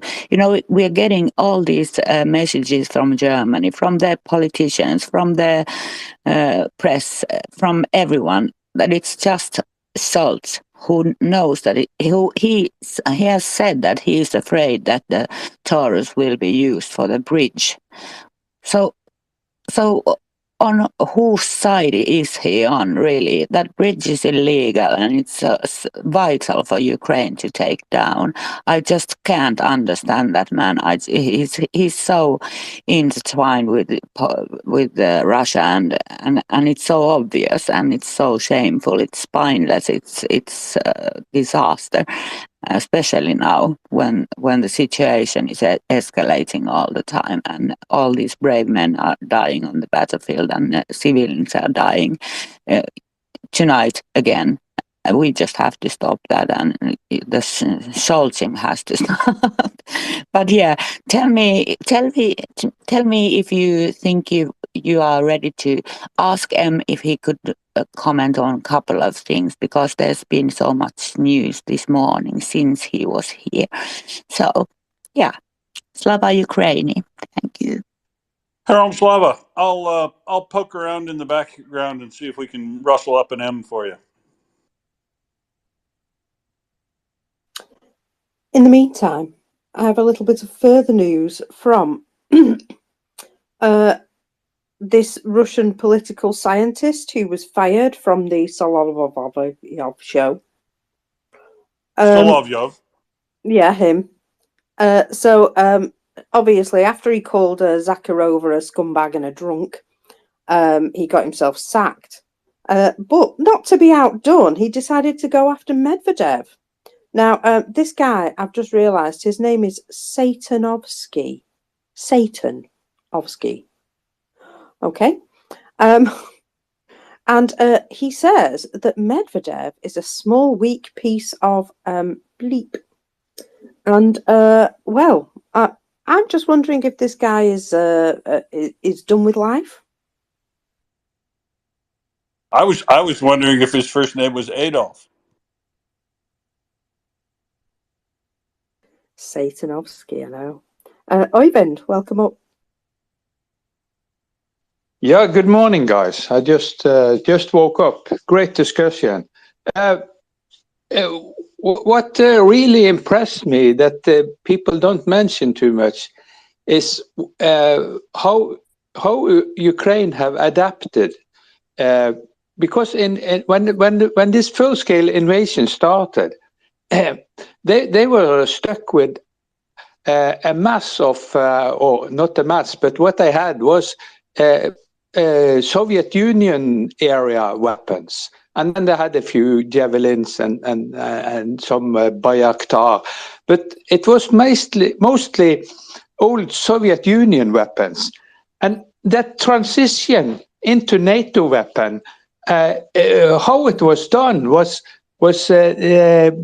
a lot of different countries sent a lot of different types of artilleries and stuff, and it was all kind of a big mix, and that must have been a logistic nightmare. But even in that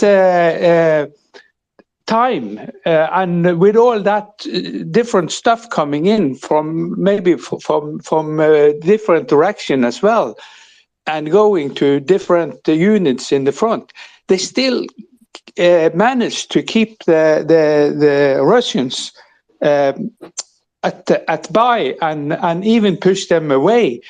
So, and all that happened with still more stuff, different things coming in. And I'm really impressed of how they have managed this logistic. Any comments on that, Will and Marcus? Thank you. Well, it is impressive how they've managed the logistics on every. I mean, put it on the list, Oyvind. The manner in which they're adapting and using a plethora of these different systems, right?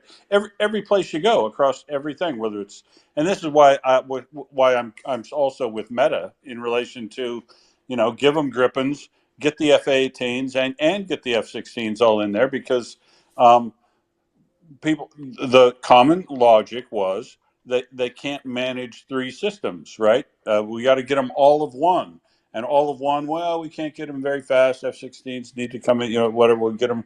They're still being used or whatever.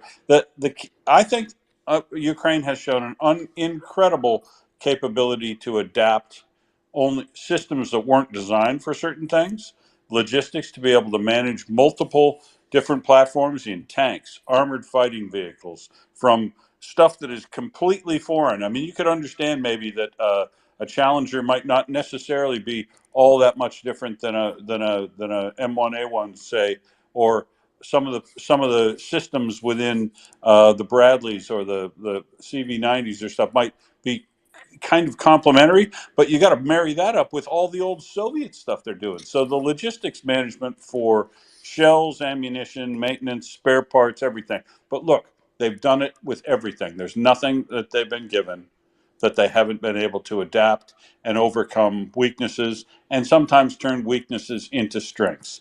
So, yeah, I agree that there's the Ukraine continues to amaze me in what they can do with what they've got.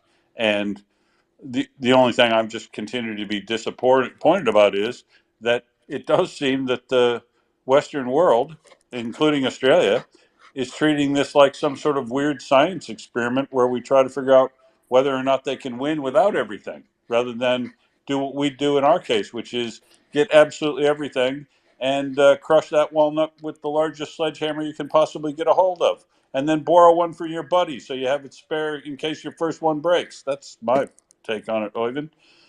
Back to you, Oyvind. Back to you, and then to Meta.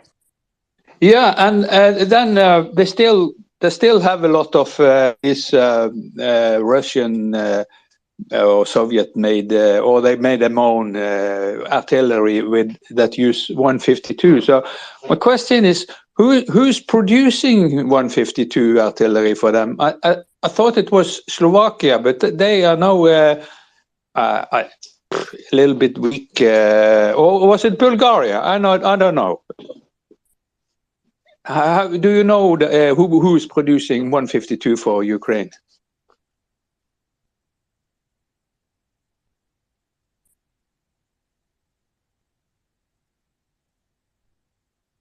Was that a question, Oyvind? It was a question if anybody know who is producing 152 artillery shells for Ukraine, because they still have a lot of 152 artilleries or barrels. Yeah, I will say. I have no idea, but I do know that there has been some increase in production of shells for Ukraine. I don't know exactly all the details though. So I'll go on to Meta, and hopefully will have been able to conjure up some details while we're waiting. Go ahead, Meta. Yeah, I think actually, you answered your own question. I think it was Slovakia and Bulgaria. And unfortunately, Bulgaria had some kind of accident on one of those factories just as they announced they were ramping up, if I recall right. But I could be wrong. But I think, but anyway, I think Ukraine is moving on to other systems, so the Soviet era is sort of, well, they still need them, but I think they are, transitioning to Western weapons anyway, and 155 is the most needed one. But what I wanted to add to the conversation about, every weapon system that Ukraine has received, the trainers have been astonished, and they've been so quick learners, and they've achieved it, in record time every time. And they've built their command centers where they combine all these weapons. I don't think any NATO country could do that during wartime, and producing their own, developing, and inventing drones, sea babies, Neptunes, UAVs, drones, and there's a full-scale war going on in this country, and they are, inventing, and they're just so amazing. They're just so amazing. They really deserve any weapon that we can give. That's full stop from me. Thank you. They do, Meta, and the other thing is, if you're listening to the Russian propaganda, their messages, as I said before, in relation to ATACMS and what they, the dooming. Some people are dooming dooming quite a lot. Other people are saying the most foolish, outlandish things, like it's a sign of weakness. Yeah, sure it is. Anyway, that their whole thing is along the lines of that. There's also still this big push about, oh, it's escalation.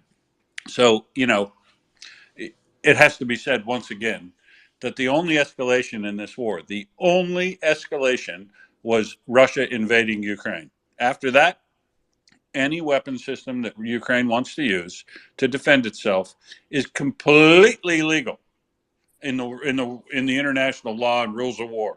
A country who has under uh, under item 51 of the UN Charter has every right to defend itself. National sovereignty is one of the things that's written into the UN Charter, that they have every right to use all means at their disposal to defend themselves. And so any tool given to them, this entire long series of red lines oh boy, that'll really do it if we get that, and then you give Ukraine anything you want, anytime you want, in any numbers you want, because all of it is completely useful and welcome and totally in line with international law.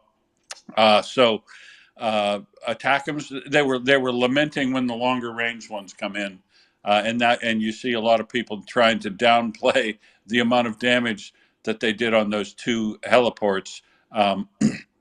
But I will note that the amount of airstrikes and close air support available to Russia today is significantly reduced than it was from yesterday. So who are you going to believe?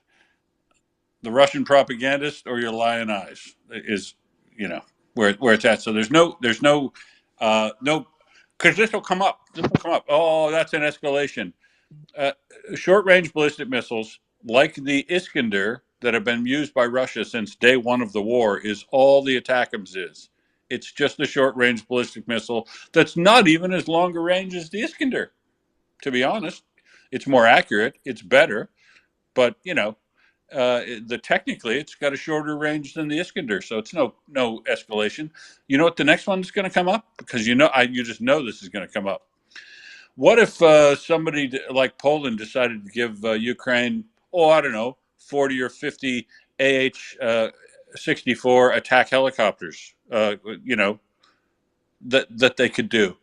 That would be considered an incredible escalation by Russia, but it would be phenomenally useful as close air support when they do advance to have attack helicopters. I'm just saying. But it'd be considered that's just way too far. You know why that would be considered way too far? Not because the Ka-52 attack helicopter and the MiG-28 helicopter that's copied after the Apache, not because those haven't been in service by Russia this whole time, just because the AH-64 is a way better helicopter than either of those ones, even the one that's tried to copy it. And the anti-tank guided missiles that it carries are fire and forget. They don't have to be painted by the helicopter. So the helicopter is just far more useful. That's not Ukraine's fault.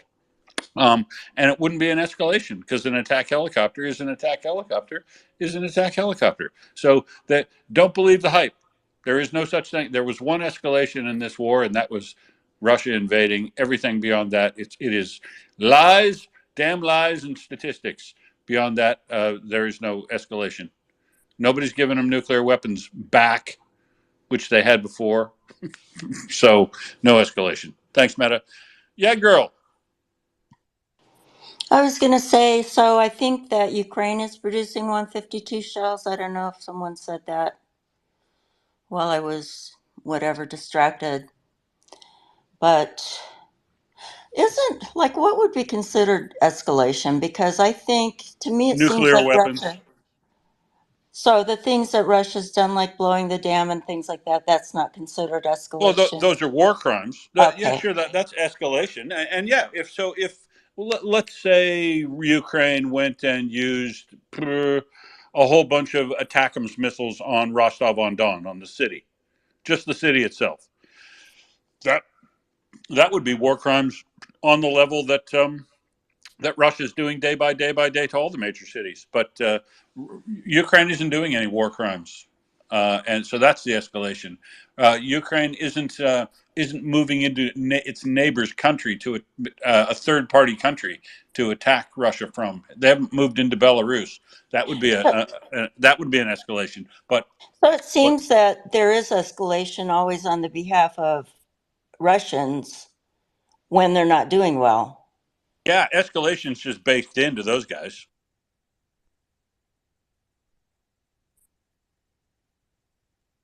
Yeah, So how do you work with and that's that? it. It's like the atrocities, right, Jag Girl? The blowing in the Novokhovka Dam, war crime, possibly the biggest one they'll do economically in this war. Massive escalation.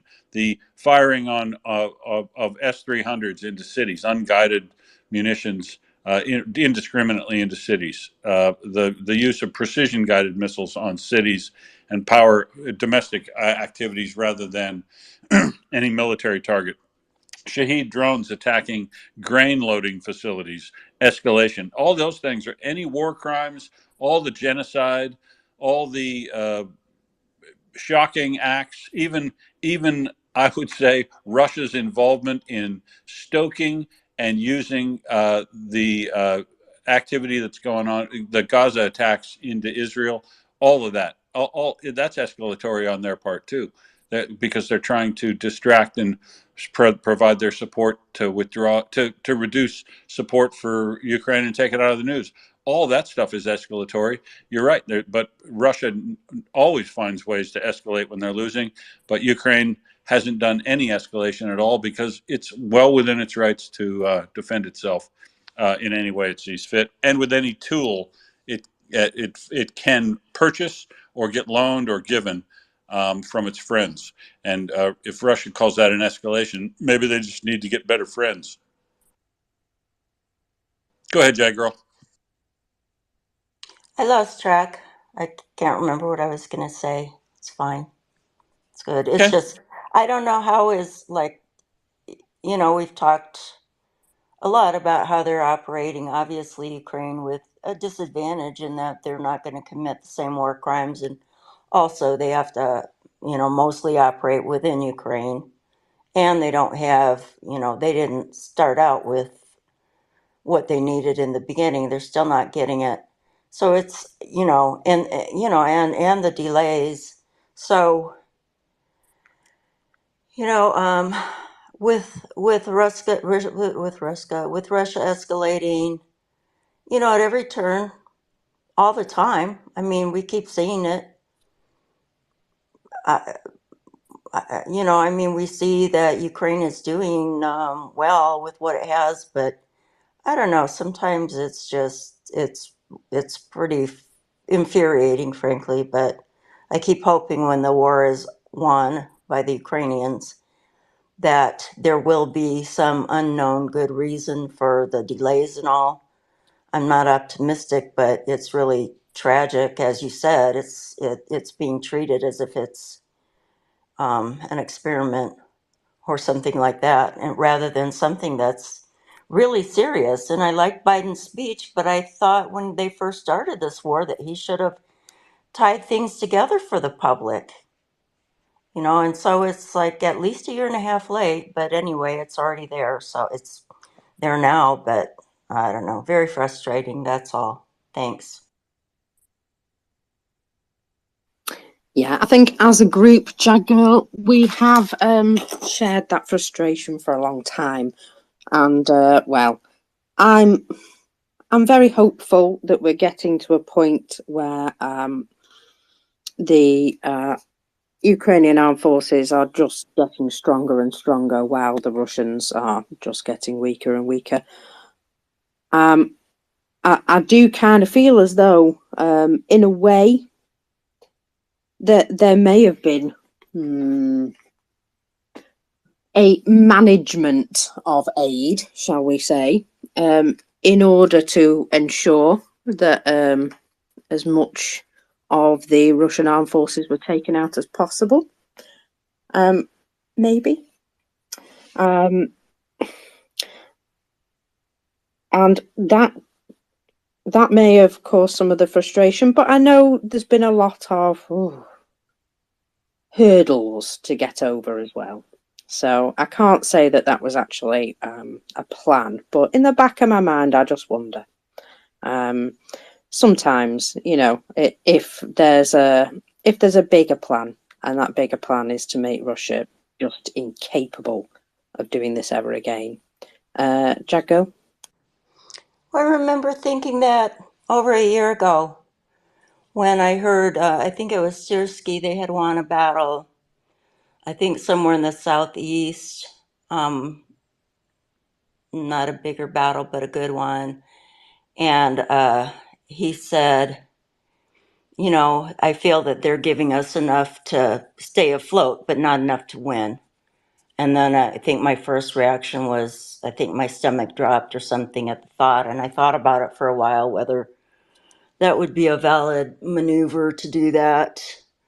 And then, you know, in my head, I decided that I did not approve, even if it was good overall. But I don't know. I just, yeah, I mean, I thought about that a long time ago based on what the general had said. So, yeah.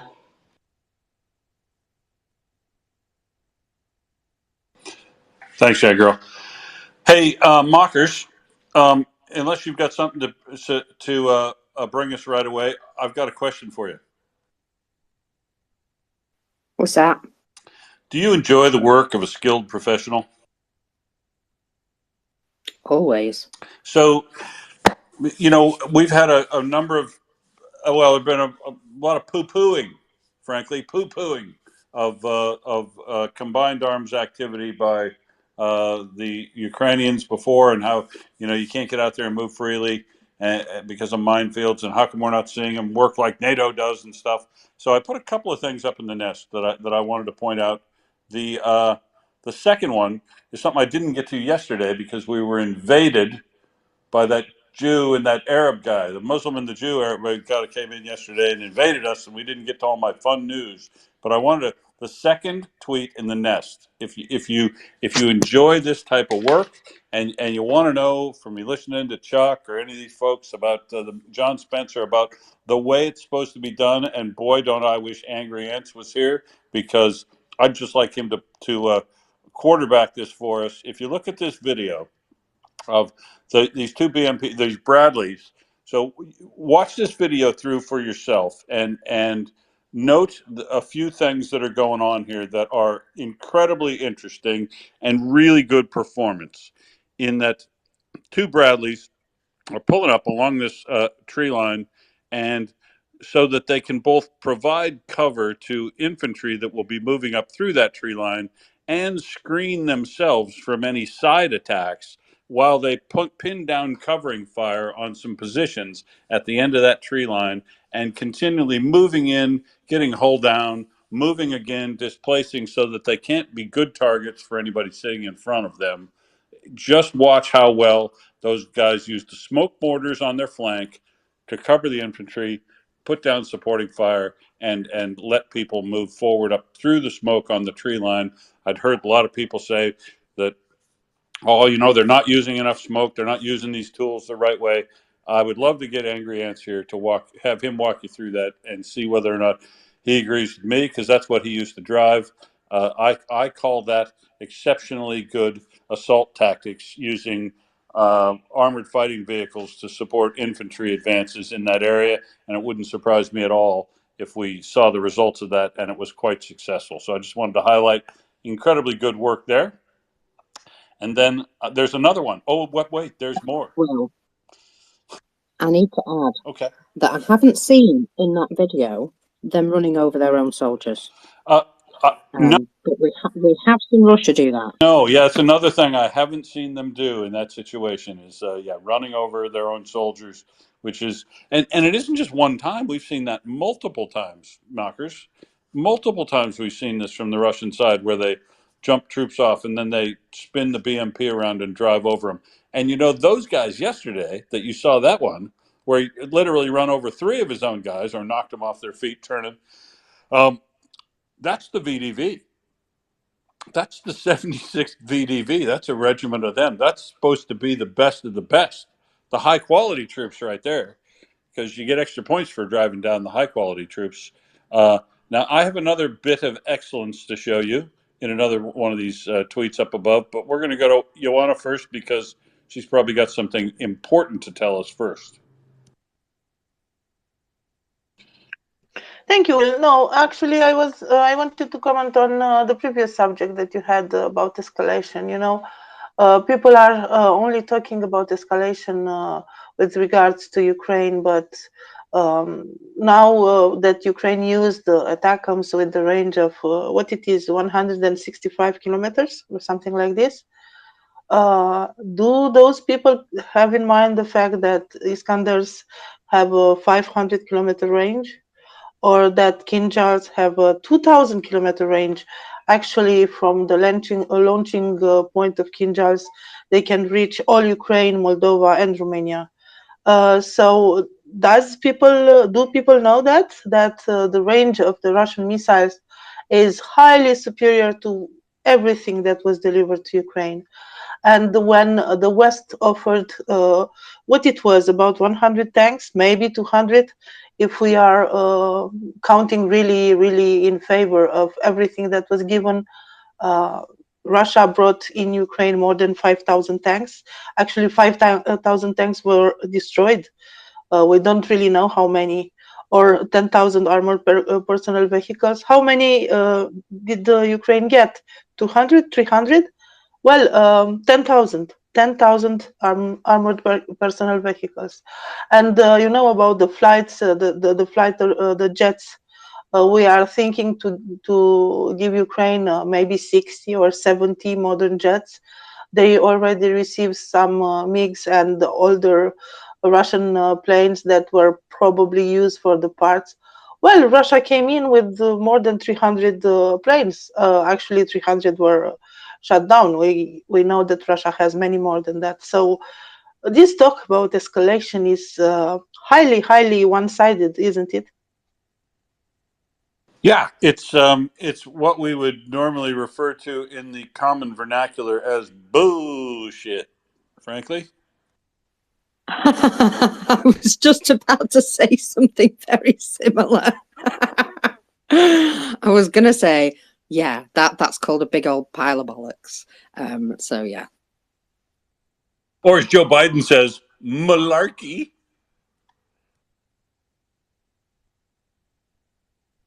Yeah, if you think Joe Biden's corny, every time he says malarkey, just substitute bullshit. Hello, Think Ethical. How are you, sir? Good morning, Fine. Good morning to you and to Mockers. I really do appreciate the space.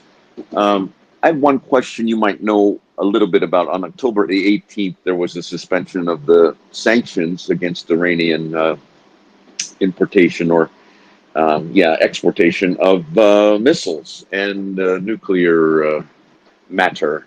Do you have any knowledge of that So yeah, scenario? You're right. Those sanctions expired and they weren't renewed. So technically, from that day, Ukraine can begin re-exporting that stuff without being subject to sanction.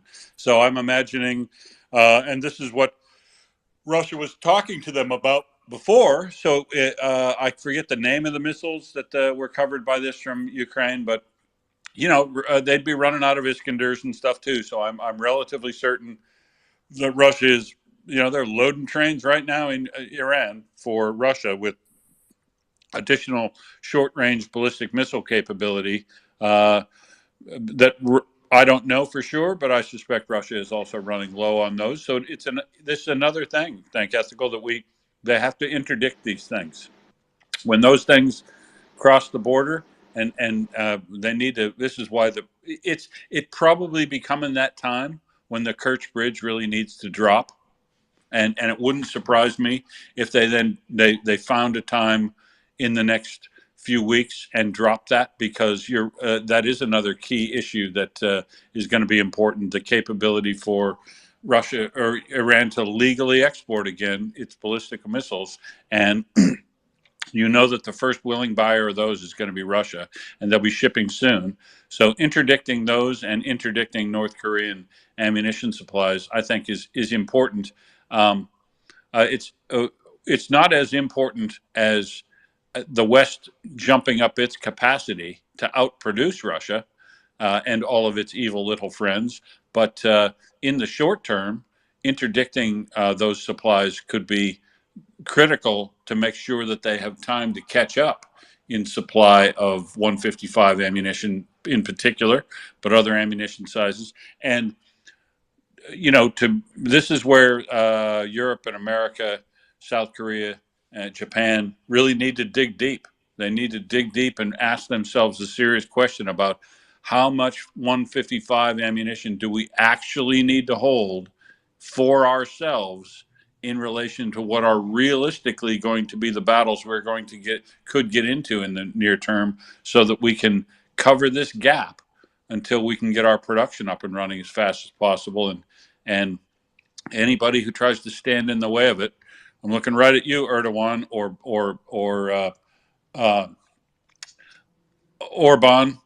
Both of those guys, if they try to stand in the way of NATO ramping up and Europe ramping up supply of ammunition, essentially, those two guys ought to face sanction themselves. And by that I mean, I consider Finland and Sweden an excellent swap into NATO if Hungary and Turkey want to swap out and think they can do better elsewhere, because they cannot. And calling those guys bluff, like that shit Orban was saying just yesterday, that somebody's got to have that guy a serious conversation with that bloke, because he's either going to get on the team or get off the team, or he's going to play with the team or off the team, I think.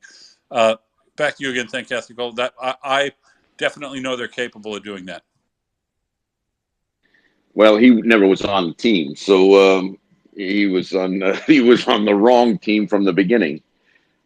He is so compromised as a human being can be, and the Hungarians just need to wake up and extract him from their political system. Unfortunately, he owns the medias and controls the disinformation flow, as you know.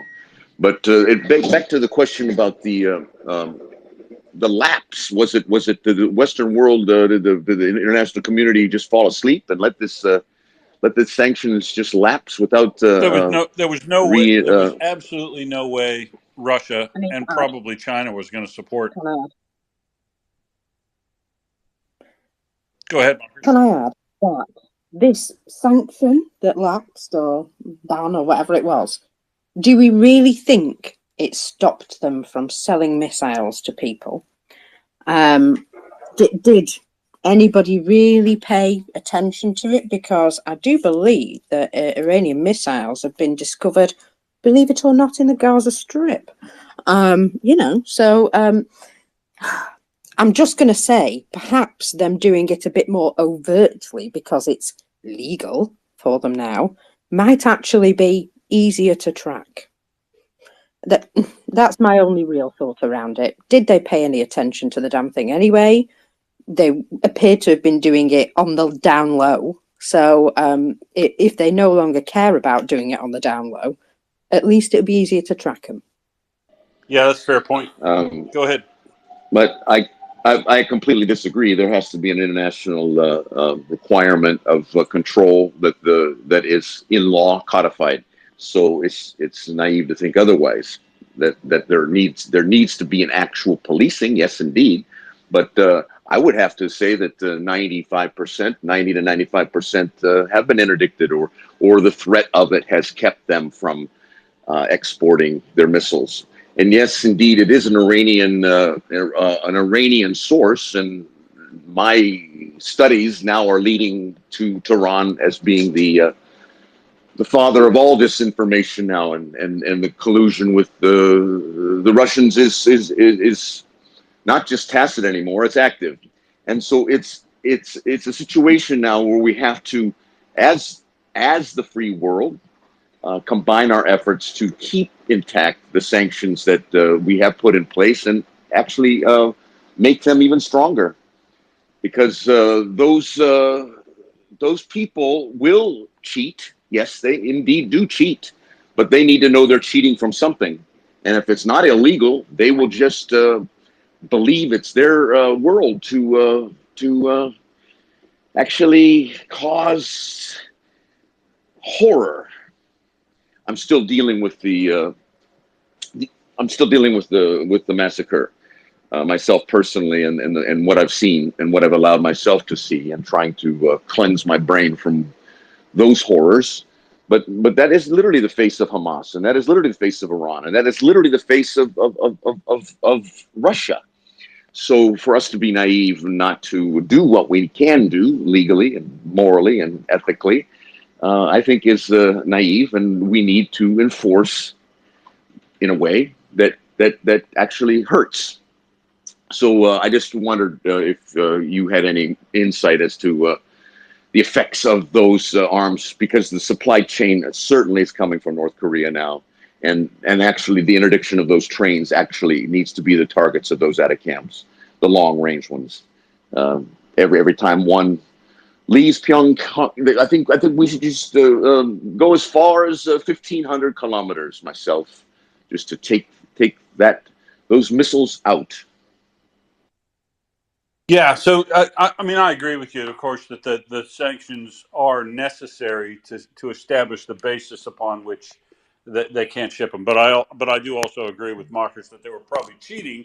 But now, what you said, it's important that now those missiles can show up on the battlefield in Ukraine, and they can make the case that well, it's because they weren't, it's not illegal to ship them anymore. Whereas before, you would have had a basis to sanction Iran about because you definitely know when these things show up, right?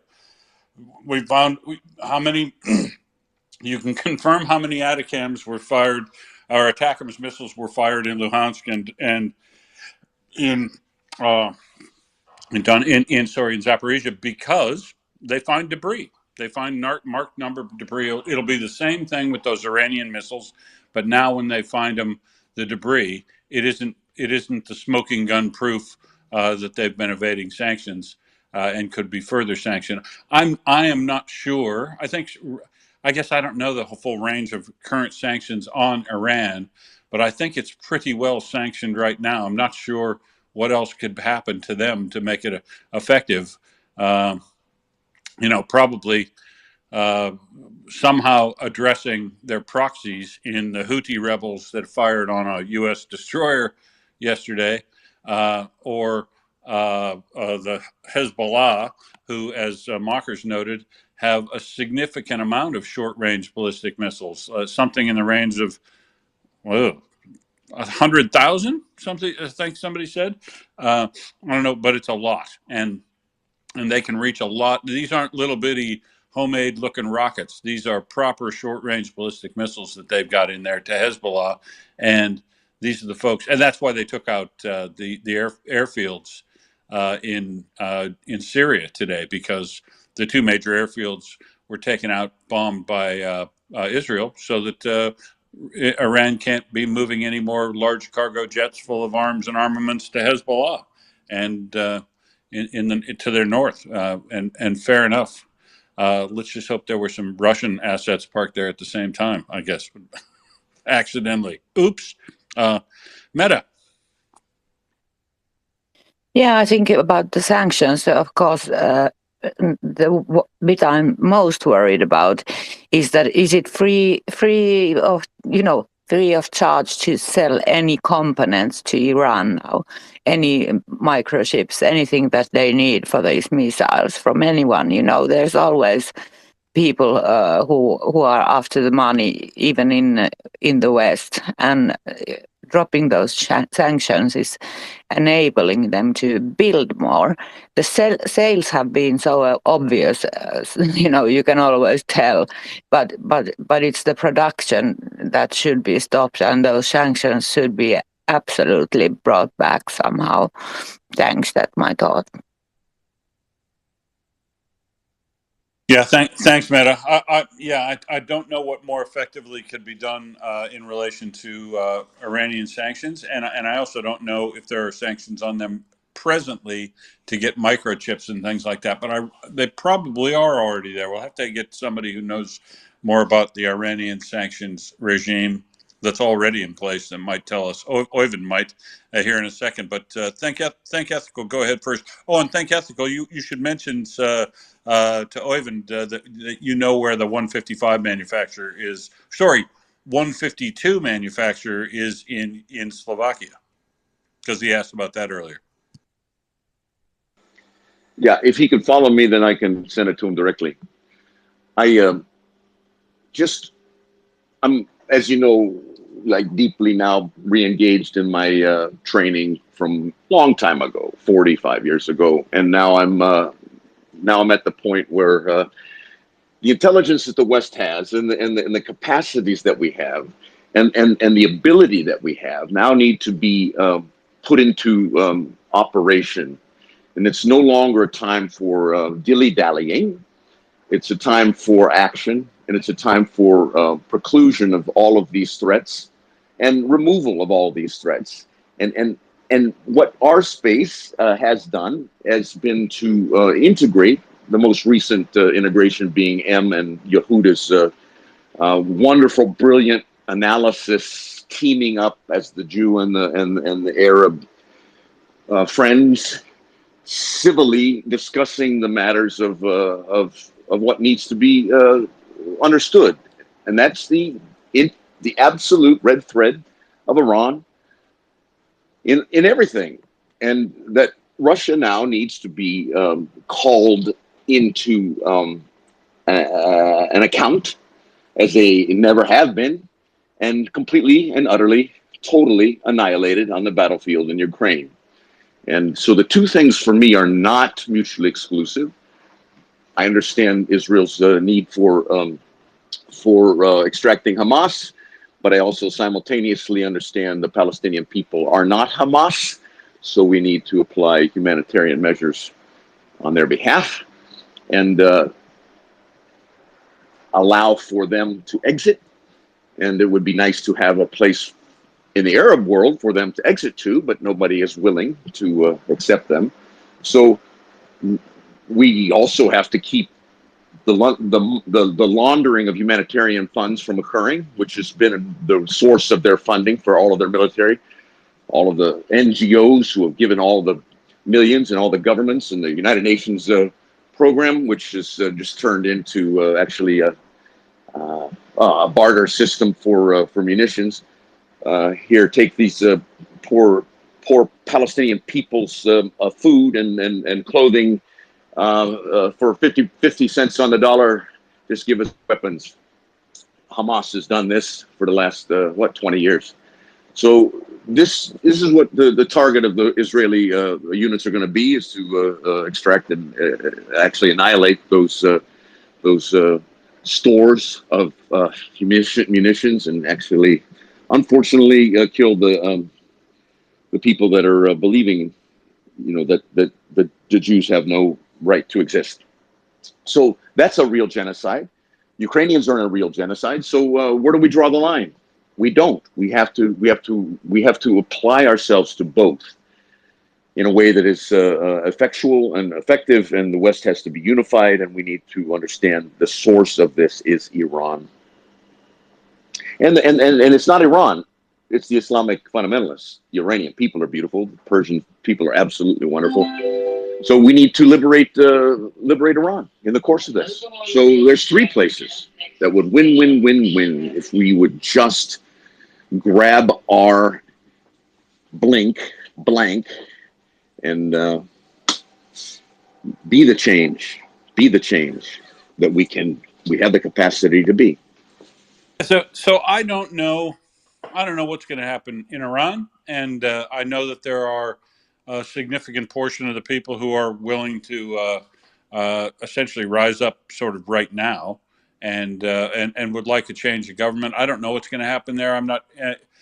I don't think anything needs to happen as far as overthrow of Iran until Iran decides to do what it's going to do with itself. But I do agree with you, Think Ethical, that we need to be done as a world in trying to coax people along with with enticements into our systems and integration into our systems in a hope that they drop the worst of their behavior, in a hope that Hamas will drop its denial of the right for Israel to exist and the desire to exterminate all Jews worldwide from their manifesto.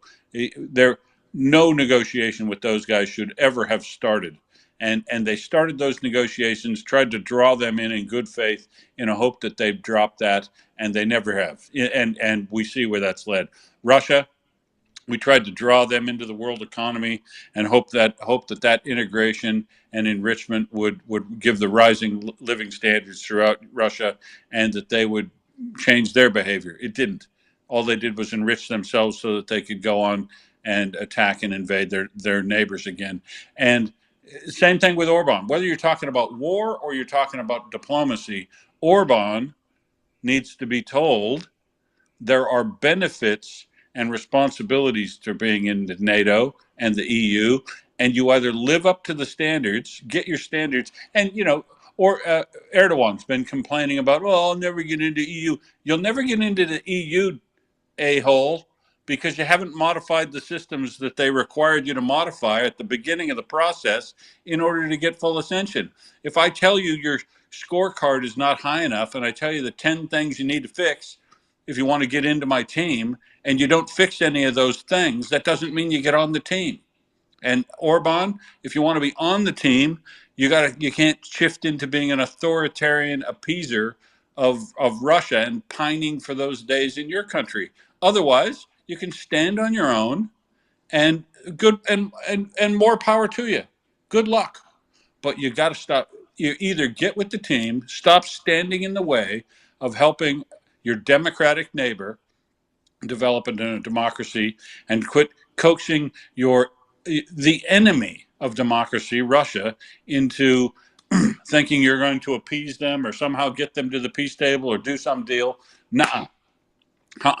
So this is where I have some problem, I think, ethical across the way. And in relation to Iran, same thing.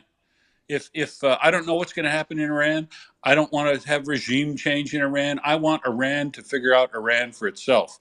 But under no circumstances would I do anything favorable for Iran in the hope that they would change their behavior. That's the thing we've got to stop doing in the world.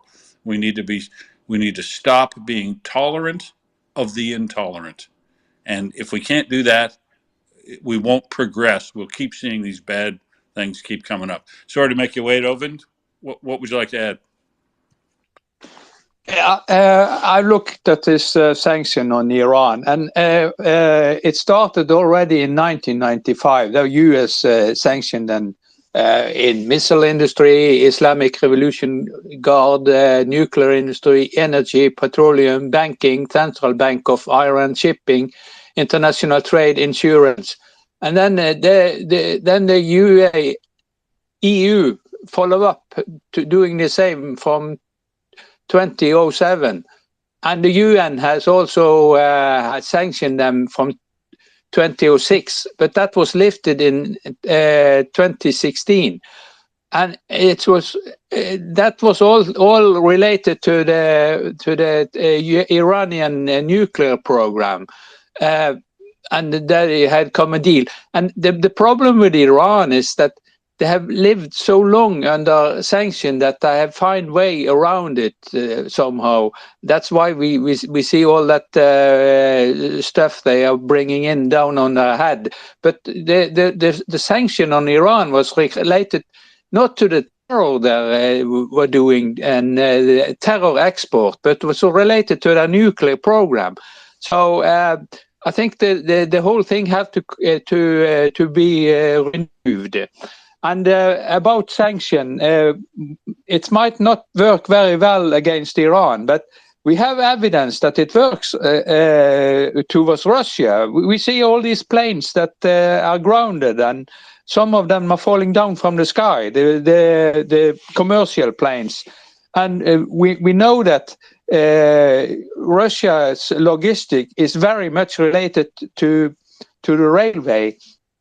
And if they don't get high quality bearings for the rail cars, it gonna stop at some time, or they can replace them with cheaper steel, but it will not last very long. And yeah, the sanction against Russia, even if in total economy there are a lot of holes in that sanction that they come around, but the specific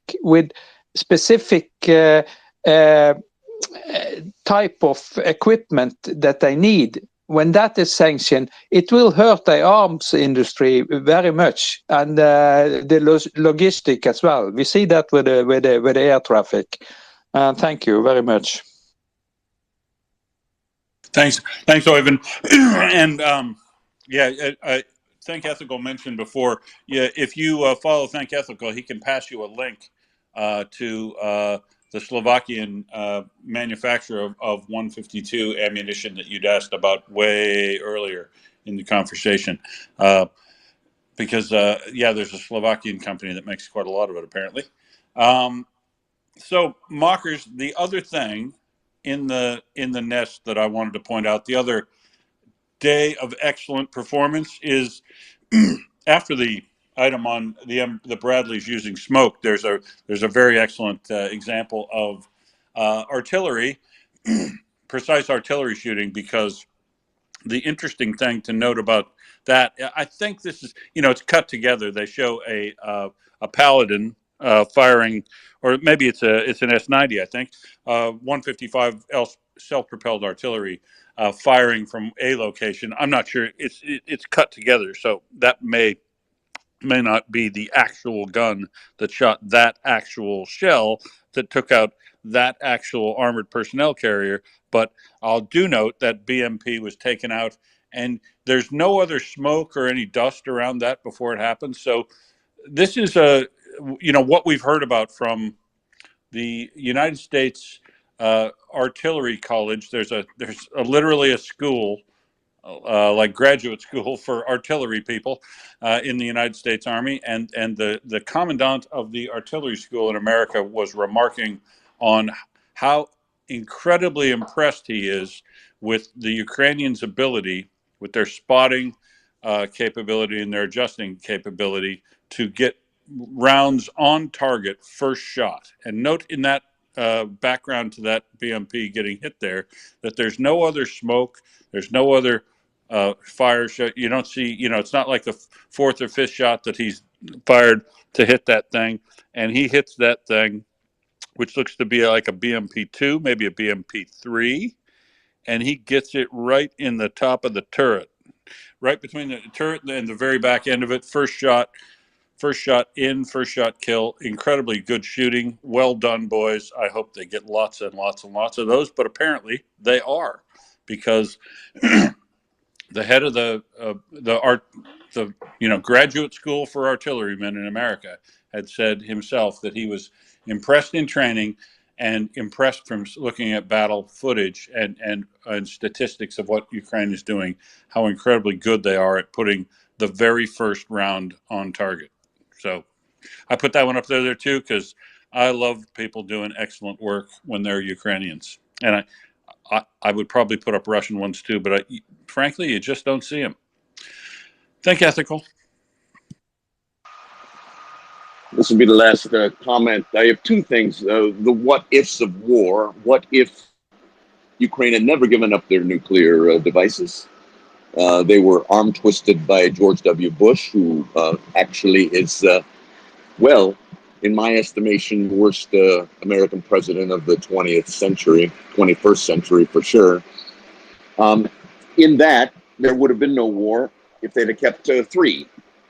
That would be enough to dissuade any Kremlin leader, including the current one, from ever doing anything to cross the borders that were legally established in 1991. The second thing was George W. Bush again in 2007 not proceeding with the NATO membership. And what would it have been if they had been a full-fledged member of NATO by now. There would have never been a war. So I am mea culpaing because I fell for the thought of peace and the thought of Obama reconciling the world in kumbaya, and we can have a John Lennon moment. But it isn't so. And so that what if we had rights to begin with? Well, America now has to pay, and we have to pay big time, and we have to actually make up for our mistakes. And we have to give them all they need right now to be able to win this war, to be able to reclaim what was rightfully theirs from the beginning. Maybe even being given, because I see the deterrent benefit of nuclear devices, back their 5 bombs that might keep this from ever happening again, which is geopolitically, the way things are these days. Yeah, it's crazy. That's It's crazy, but I'm not even kidding. Think ethical. If Russia is allowed to win this war, I'm going to advocate for Australia getting nuclear weapons. I mean, it honestly, if Russia is allowed to win this war, I don't see how any country, any liberal democracy in the world is safe unless it has its own independently usable stockpile of nuclear weapons. It'll put us right back. If we can't accept that you're not allowed to invade your neighbor, if you have nuclear weapons, you're allowed to invade any of your neighbors and get away with it.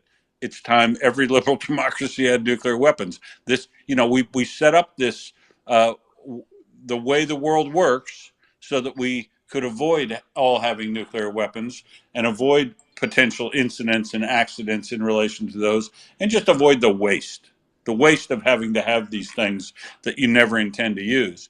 But if they can be used coercively, if Russia can be allowed to break the nuclear non-proliferation treaty and threaten the use of nuclear weapons to get its way in the world, the entire world order in relation to nuclear detente falls apart, in my opinion, and we all have to have them. the last thing I wanted to say. I absolutely confirm and affirm and absolutely agree with that last statement. Will, that was brilliant because it's the truth. And I do truth. I do truth. I do truth. And the truth is that the only thing they understand, the only thing communists ever understand, the only thing dictators and authoritarians understand is a bully who can out-bully the bully. That's it. So that's where we're at now, and I want America to be that bully. I am rooting for the U.S. to wake up. The other thing I wanted to know is, what do you think that Orban passed to Xi and to Putin in that handshake? Was it all of the details of the NATO plans? I'll end there. Because I'm pretty sure they don't share all those with with Hungary at this point. I'm pretty sure he is isolated information wise. But wasn't that just a shocking display? And his news conference afterward, what a POS! I mean, his statement that it is not in Hungary's interest to help Ukraine, to me, invalidates Hungary's participation in NATO. He is repudiating Hungary's participation in NATO by saying that they wouldn't stand with another liberal democracy. That liberal democracy surviving in Ukraine is of no interest to Hungary. It's not in their interest. It would be more in their interest to have another Russian puppet government on their border. He reckons. The guy's he's off his nut. He's broke. He's broken his country. He's indebted themselves heavily, and I reckon they'll roll him as soon as they stand up to him, because that's Orban too. He's very bullyish characteristics, but he'll roll over like a little puppy as soon as they pull the strings on him that they can economically, if they just basically put the hard word on him. Dude, you're either on with the team or you're off the team. And and not just this time, all the time. You're either with the team or you're off the team. No going off the reservation for you. No out there statements. No appeasement. No, it appears like you're siding with the other side. You know, you've got to. Hungary owes NATO 10 solid years of good performance, or they ought to be shown the walking papers they ought to be shown the door, frankly, because every day that Hungary is in NATO and Sweden is still kept out of NATO is a bad day for me.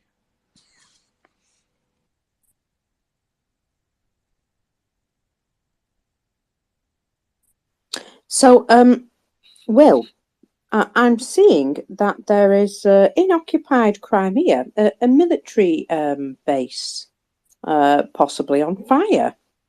Now it's near Gvardeskoy in occupied Crimea. It is noted that a military air base is very close to this particular settlement. So, I don't know, it might be time to break out some marshmallows. You never know. I am just scrolling my map as we speak. Well, I just think, so some of these things might just be happening more often, shall we say, more often. There was also something else that I spotted, and bear with me a minute because I have to remind myself of what it is because my brain's like frozen. Oh yeah. Now, Ukraine have reported that Russia have some new drones, and well, Russia have some new drones. The Russians are making an unspecified type of new UAV with engines they have bought on AliExpress. Now, I remember seeing one of these UAVs, and you'll know what I mean when I say this next bit. This comes from Yuri Ignat, and he says, it is not the first time when this kind of plane is fashioned from, as they say, sticks, and launched in the direction of our country. Now, do you recall seeing a couple of UAVs made out of bits of cabinets and things like that? No, I've seen some out of cardboard, though. Yeah, they don't fly as well as the cardboard ones, unfortunately, for the Russians. But I have actually seen a number of these UAVs, which are just basically, bits of wood fashioned together into like an aircraft shape, and they stick a little engine on it and maybe a camera, or try and fashion some sort of bomb to attach to it. They don't do very well usually, and that's why we've seen pictures of them like crashed.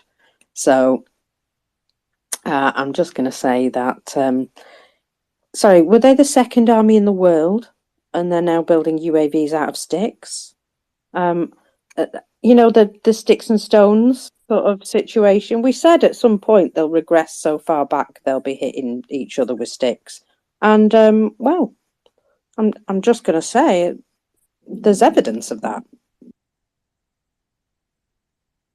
I found out what's it, Gvardskaya. I found out what is at Gvardiski. I'm going to post you a picture in a second, Mockers. I'll show you what precisely is there. Excellent stuff. And in the meantime, good morning, Genesis Man. Morning, Mockers. Will, stop teasing her. Post the picture so we can all see it. And I'm really hoping it's another visit of Attackums. Let's put it that way. Couple of good talking points this morning, peeps. Really enjoying it.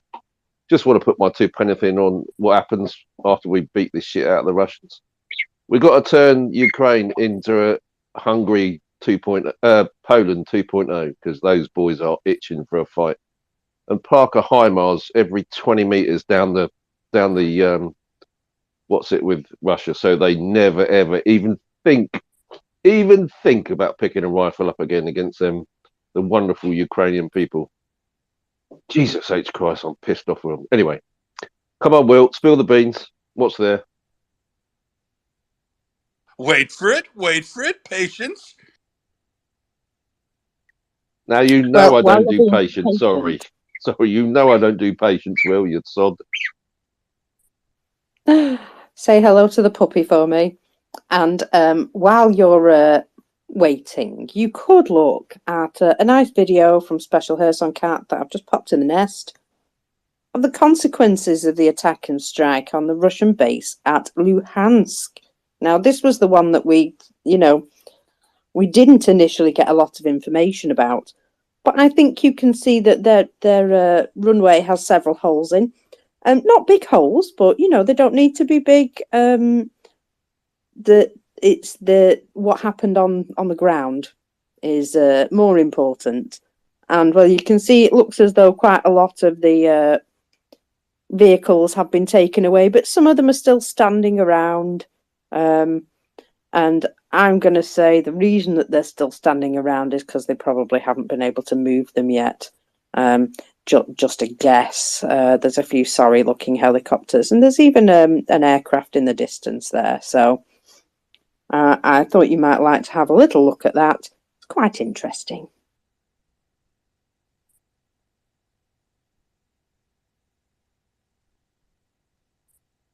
So, Will, what's there? Come on. Hang on. So I've got it. I've now posted it, and I'm going to put it up in the nest. Hold on to your shorts 1 second. Well, while you do that, Ola has popped up to speak to us. And lovely to see you again, Ola. Lovely to see you too, Marcus. And it's totally good and always amazing listening to you. I hope you're doing amazing. And hello, Space. Usual good work fighting Russian disinformation, misinformation. Great work. So I as I was scrolling Twitter, I think on Friday, I saw something and the thing really hit me hard, and I couldn't stop thinking about it up till today. So it was one of the assault groups in the counter-offensive that's happening in Ukraine. And you could look it up right now. If you have time, you could look it up, Marcus, yourself, anyone on the space. And it was a video that was uploaded by the 3rd Assault Brigade. And I think that is the most intense video I have ever seen of the Ukrainian warriors doing what they do best. And that's just, hit something hard, Those are the realities of war. Those are the realities of war. As all the warriors get into battle right then there, all of them have GoPros on, and even some of them, sacrifice themselves heroically, like as heroes. Sorry, I get, because it was something. You could look at the video that they posted on their YouTube channel 6 days ago exactly, and I've forgotten the direction on which they were going, but it was so intense. And if you want to know what the Ukrainian warriors are going through every day in these trenches, they shout out to the Russians, the orcs in the video, surrender, just surrender. You would have your life. You would have a life to live. And they don't want to do it, and the Ukrainians go at it professionally, and it's something. And I don't think all of this would have been achieved without Western support. So it is something. And what was even beautiful about the video was one of the defenders was wearing the British uniform. You see, the British have this kind of uniform where they have their patch on it, and they were all at it. And if you want to know what the Ukrainians go through every day, fighting for their land, for their sovereignty, I think you should watch that. It is something. It is really something. Thank you, Marcus. Thank you, Ola. And yes, you're absolutely right. From our high up view, we don't really understand entirely the intensity of the fighting on the ground until we see it from those GoPro pictures. And I think it's good to understand that. It really is. Genesis Man, please go ahead. Thank you, Michael. I've just seen the pic from Will. Thanks for sharing. Now, I would call that a target-rich environment. Would you not? I hope it's been visited by attackers. That's all I can say. Yeah, I see. I see 10 SU in that photograph. I see 10. Excuse me, 10 Su-24 swing wing aircraft, and I see 1, 2, 3, 4, 5, 7 Su-25s there, and further north on the flight line to the north and east of there slightly, the other taxiway, I see another 1, 2, 3, 4 Su-25s up there. So this is their ground attack close air support aircraft, and this would absolutely be a good thing to go. I thought these planes were all parked up at Oktyabrsky, but they're not. There's a whole bunch parked here. Nova Ivanivka is the other place that they've hit before, but they've got them pretty well dispersed. And I had thought they were using Nova Ivanivka, but this airbase here is, has a significant number of those jets, and those jets specifically. Well, a few of those might have been shot down over the last 10 days because we know Su-25s have been lost recently, but none of the Su-35s or 34s are here that Russia's been shooting down itself. But these ones here would be very important to take out. These are the other aircraft beyond the attack helicopters, and these very planes right here in that picture are still causing significant problems to Ukraine in relation to being able to move any significant distance ahead of their other forces. I've got to add, Will, you know how I like to keep an eye on what Atesh doing? I'm pretty sure that some days ago I talked about Atesh infiltrating and taking photos of planes all lined up next to one another on the tarmac on quite a small airstrip. And gosh, just looks a tiny bit familiar. And obviously that information will have been released to the Ukrainian armed forces probably a lot earlier than it was released to Twitter, don't you think? I do think, and I certainly hope these folks were still parked right on the flight line there, close to the airport control tower, and not over in the multiple various revetments that they have down south and west of there. They've got pretty new, bright, shiny revetments that they can park each of those planes in and provide lots of protection for them to prevent from the very sort of thing that might have just happened. But I certainly hope they were all parked nice and tight and close to each other, right up by the control tower here, as they are in this picture, and not dispersed as a smart person would do during wartime. We know that they don't have, the wherewithal to do something like that without being specifically directed to do so. So, it's a case of whether or not they've got anybody with any brains who's sort of on the spot, really. But yeah, can you imagine coming into work the day after the helicopter bases were hit with ATACMS, which were 165 kilometer variants, and thinking, gee, I wonder if I should move all those planes off that flight line into their revetments. Nah, waste of time. I can't believe that they would still be parked there. In fact, I can't believe it. It would be so stupid. I'm going to go ahead and make a fool of myself and say it would be beyond Russia's capability of stupidity to leave all of those aircraft parked on the flight line right there, just in the hope that I make myself completely wrong, mockers.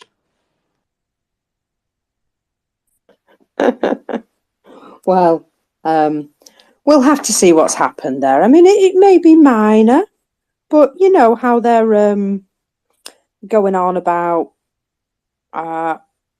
partisans. It could always be partisan action, little fire. You know how their firefighters react to things. Just wondering.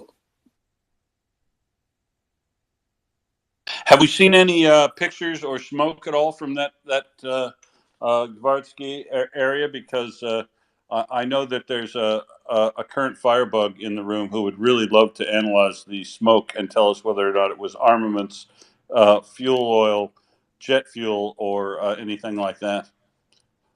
Small canvas buildings. There is some smoke rising. Let me just get back to the person I saw it from. Yeah, there is smoke rising. Not particularly thick or black, I must say. But I'll just pop it into the nest for you. So you can see what I mean. It doesn't look massive, major, or anything like that, I'll be honest. But, you know, small fires turn into big fires sometimes, especially in Russian territory, or Russian occupied territory, sorry. So, you know, I'm just wondering if that might become a problem for them. You never know. And, you know, they have all these grass fires in Crimea at the moment. So I'm going to assume they're going to call it a grass fire. It's usually the excuse, isn't it? Genesis Man, go ahead.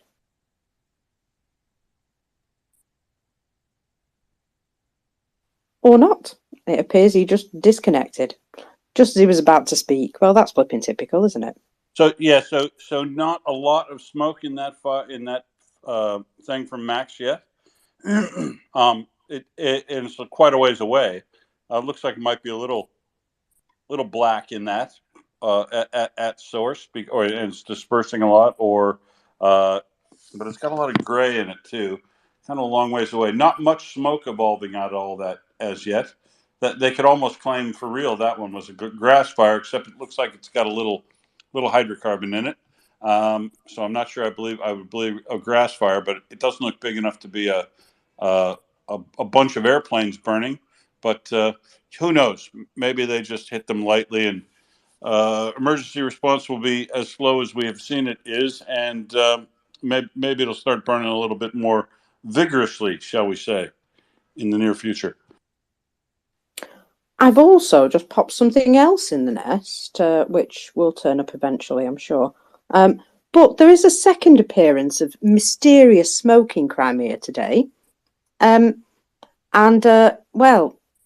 I'm like the post says, we don't think they're electing a new pope, but there is an awful lot of white smoke in Balaclava.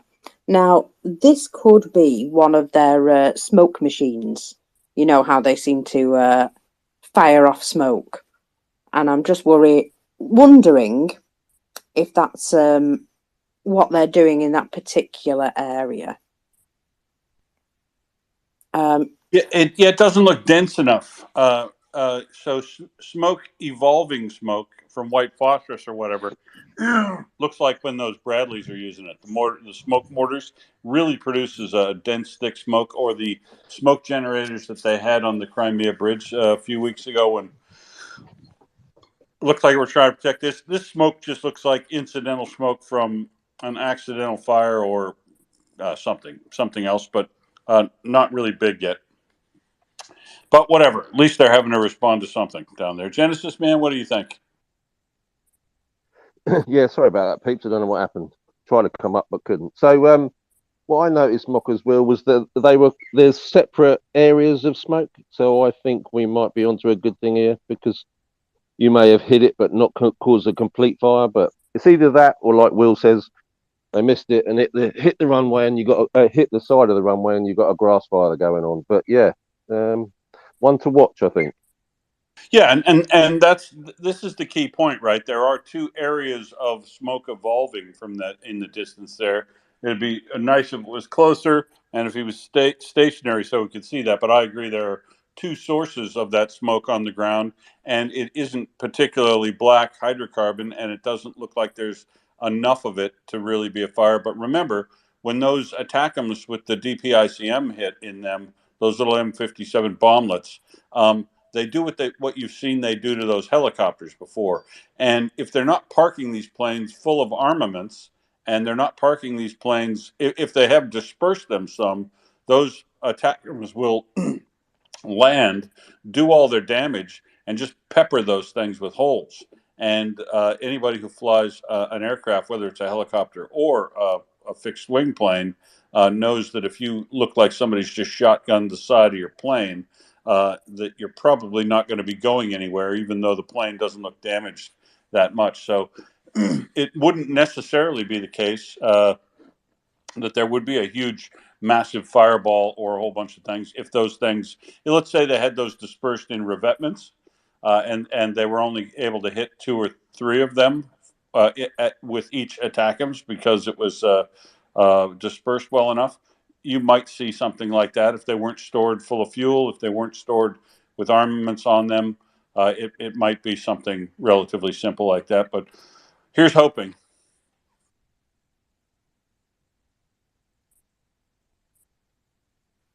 Well, either way, there's smoke rising, so I'll keep an eye on it and see if I can find out what more's happening. Now, we have to speak about what has happened in Kherson over the last night. So this won't be on your local news, I imagine, but there was an attack last night on a postal delivery centre in Kharkiv.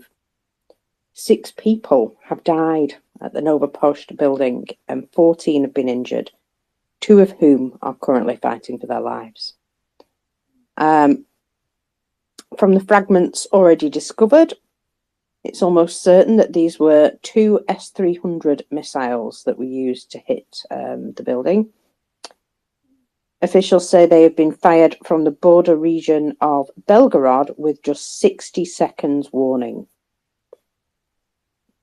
The Nova Post branch in this particular area, which has become a suburb of Ukraine's second city, around 10 miles west of the centre.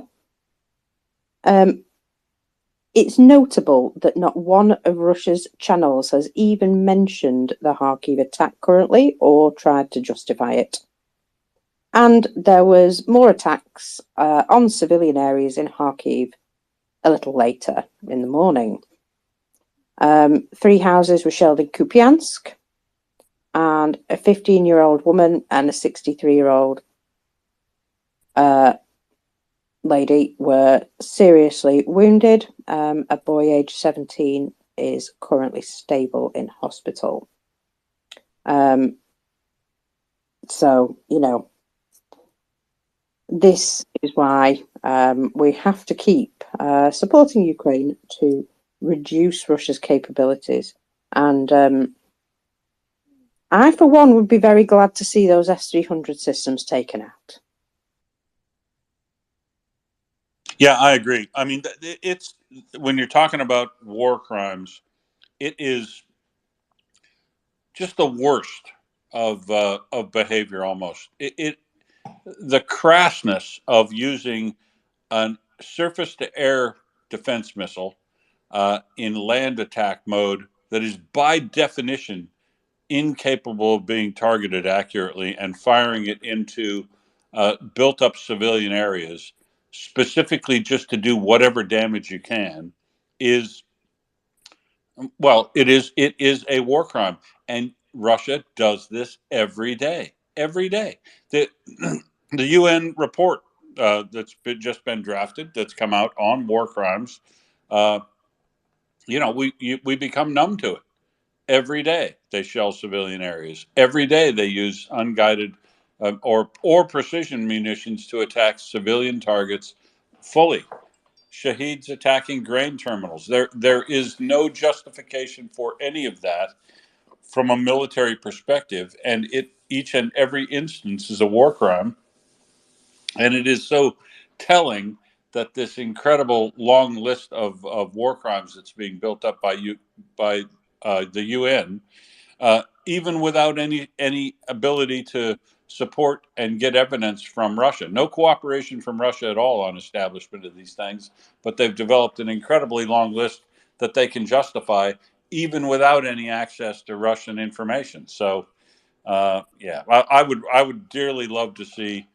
This is why I think I said to you weeks ago, Markers, I'd love to see the Freedom of Russia Legion be equipped with the equipment that they needed to go do as many commandoed raids as they possibly wanted into Belgorod region to go find and kill every one of their S-300 and S-400 batteries, specifically because they're using them to target civilians in Kharkiv, Sumy, and Poltava, and just unconscionable behavior. I'm not sure what angers me more: the shelling and by MLRS and regular artillery in Dnipro, Petropavlovsk, or Kherson, or Zaporizhia, or this S-300s that they continually use up in the north down into civilian areas. It infuriates me.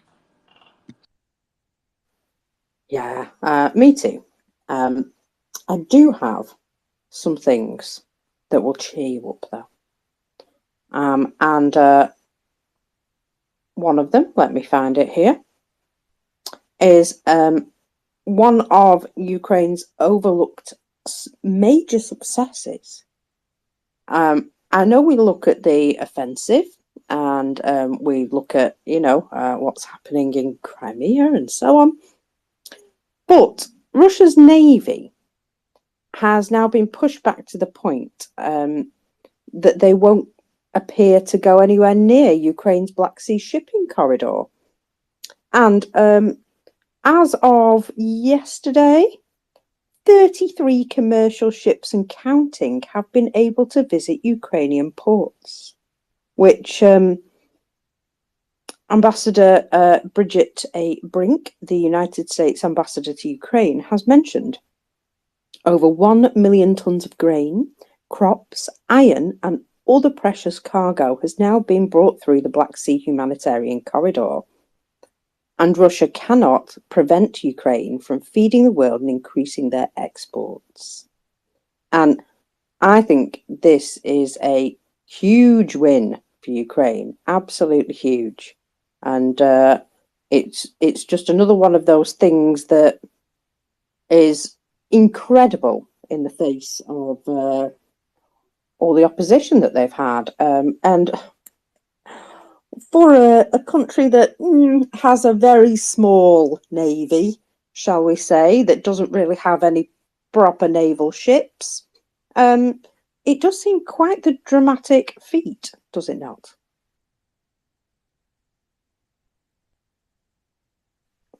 I just think it's incredible, and we should, take a moment to understand that this is something which is, I know they've got a lot of help from partners on this, but it's something which is such a massive win for Ukraine, and it shows Russia just don't have the, whatever, to do anything about it. Now then, yesterday, Will, there was a photo posted with a little bit of a cryptic message, and it was very sandy where the Ukrainians were currently operating. And I thought maybe it's what's called the Oleshki Sands. However, technically this may be true, but it is worth noting that there was a larger than normal offensive operation on the left bank, part of the focus being to capture Pishkanivka and Pidstepny. Anyway, so the photo appears to have been taken somewhere between Poima and Pishkanivka, which is very sandy and has more vegetation than the area of the park itself. Now, It does appear that the armed forces of Ukraine had to pull back to Poima and the railroad embankment after coming under heavy artillery fire. But it is of note that the Kraken regiment of the GUR Spetsnaz has now entered the battle in this sector. To the east, near Krinky, the armed forces of Ukraine, however, are doing much better, and they appear to have gained a foothold there. So, with a bit of crystal ball gazing, we can say it's very possible that this area may indeed turn into a full-scale offensive.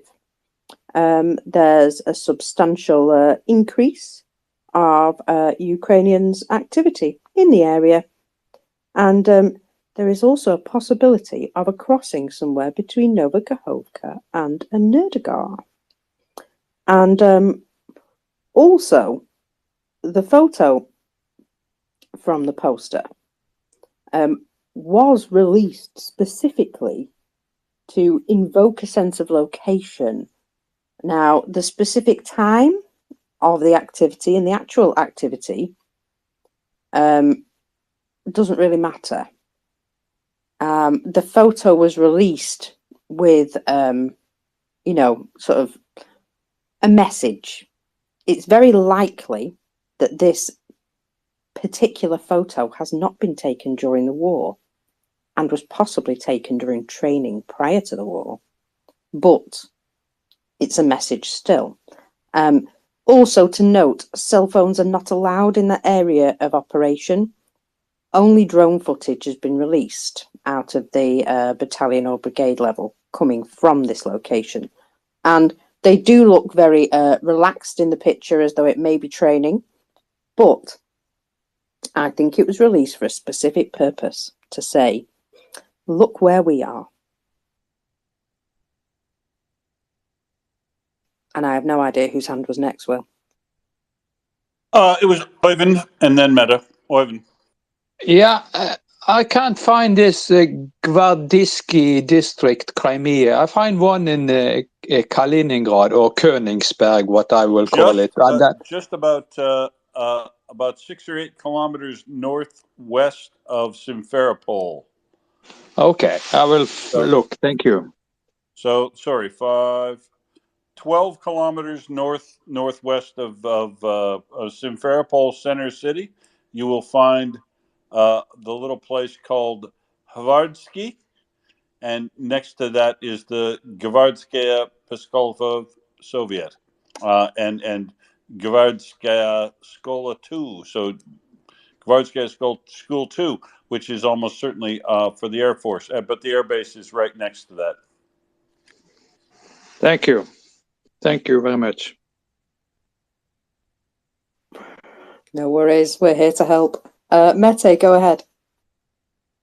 Yeah, about this Dnipro Sandy picture. I have just, contrasted, feelings about it, because yesterday morning, Ukrainian armed forces sent a special message that they ask for 100% OPSEC regarding that front. And then in the evening, I sort of saw one of the partisan movements, they commented that somebody leaked a photo which caused very much trouble for the troops in there. So the Spetsnaz probably located them because of that photo. I'm not sure, but that's how it sounded to me. So I think we should be really careful with that front right at the moment, but I hope it's not true. But that's what I had observed. So thank you. Well, like I say, that photo was not taken from this particular time. That photo was appears to have been training from some time ago. Yeah, let's just hope that nothing leaks to the, I hate to think about news like that, but let's hope everything goes well there. We'll hear about it sooner or later anyway. Thanks. Yeah, I mean, there's a lot of speculation about the area, and this stuff is all out and online. One thing we can say about the area is because it's very sandy, I would imagine that the mud season would not be the same issue as it might be in other areas. So we can expect to see that there possibly will be some continued opportunities over there. Now we can move to Verbove, because I have a little bit of news from Verbove, that the Russians are reporting that the intensity of shellings on their position is increasing. They're stating the enemy will use all available NATO weapons. Our fighters courageously cover each other, showing impeccable restraint and courage.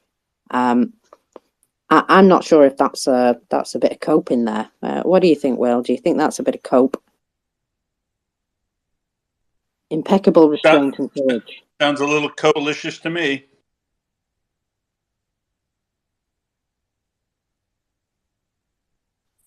Yeah, exactly. They're I don't know. They're trying their best, aren't they? Bless them, to say that yeah, everything's fine. Don't worry, everything's fine. When they use words like exemplary, resolve, and things like that, for hiding in a hole, that's a little cope. Exactly. They're showing terrible restraint, such a heroic amount of restraint, not coming out to do anything. Exactly. Now then, I don't know if you would appreciate defensive capabilities 2, rhetorical flourish 7.5. I give them a 4. Fair enough. Yeah, on average, I get that. Now, I have a roundup of Russian Telegram chatter, if you would like to hear what they've been saying. As always, yeah, unless we can get Beefy to read it himself. But no, we definitely should go through these. These are excellent. Yes. So apparently, according to Russian Telegram, Lavrov will be holding talks in Tehran on October the 23rd. Wonder what about? This is apparently within the framework of the 3x3 forum, 3+3 forum, whatever, meetings of the foreign ministers of Russia, Azerbaijan, Armenia, Iran, and Turkey. This was announced by a drunken lady called Zakharova.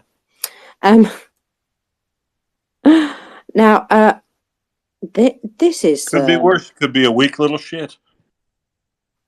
That's very true. That's very true. Now, Russia have only issued 225,000 visas from Europe in 2023.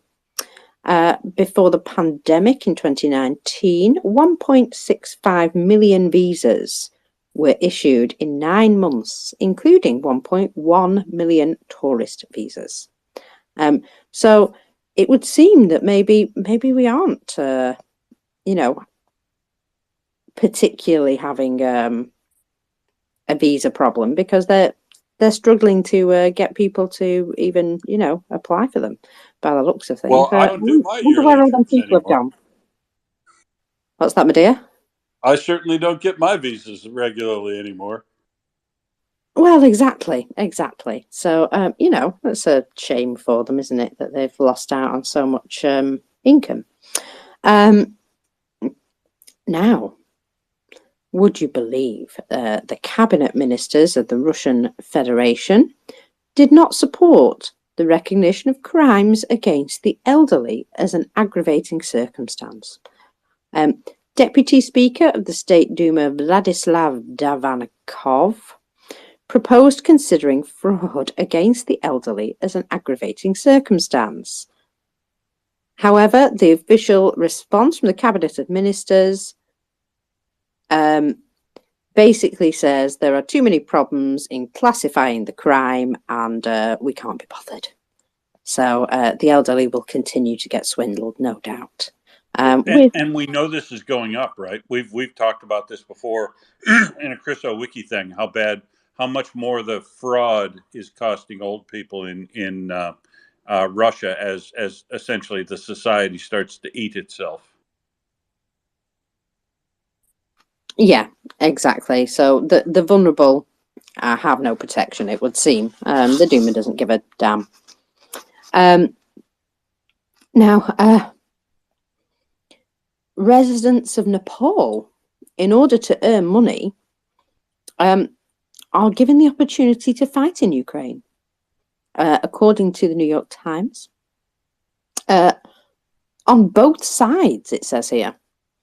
According to the Nepalese government, most of their people fight on the side of Russia. But there is also a number of Nepalese who have joined the Foreign Legion on the side of Ukraine, raising the possibility that young men from a poor Himalayan country with no connection to the conflict could find themselves pitted against each other simply because of money. Well, that's I'm going to say it's unfortunate for the ones who joined the Russians. Now, another state. But wouldn't that be bizarre? Okay. Wouldn't that be bizarre? If you're a poor kid in Nepal, and you just wanted to do anything to make some money and get out of your very poor situation, where things are not great in Nepal right now, and they're not getting better either because of they essentially live on foreign aid and tourism to its natural resources, but the tourism on their natural resources is it has not been incredibly sustainable. So they're having a lot of economic problems, becomes political problems, becomes societal problems. So there's a lot of people wanting to get out of there, and some of these poor kids, just depending, I guess, on who you talk to first or something. Maybe one of them offers more money. Probably Russia offers more money. Could end up fighting with kids they grew up with and knew and had no dispute with on any basis, other than they essentially went to be mercenaries. Weird. Well, you've got to also remember that Russia has done this to the people of Donetsk as well, basically forcing them to fight against people that they might know. One guy is actually fighting, and he knows for a fact that his brother is fighting for the Donetsk People's Republic. So I can imagine that would be difficult.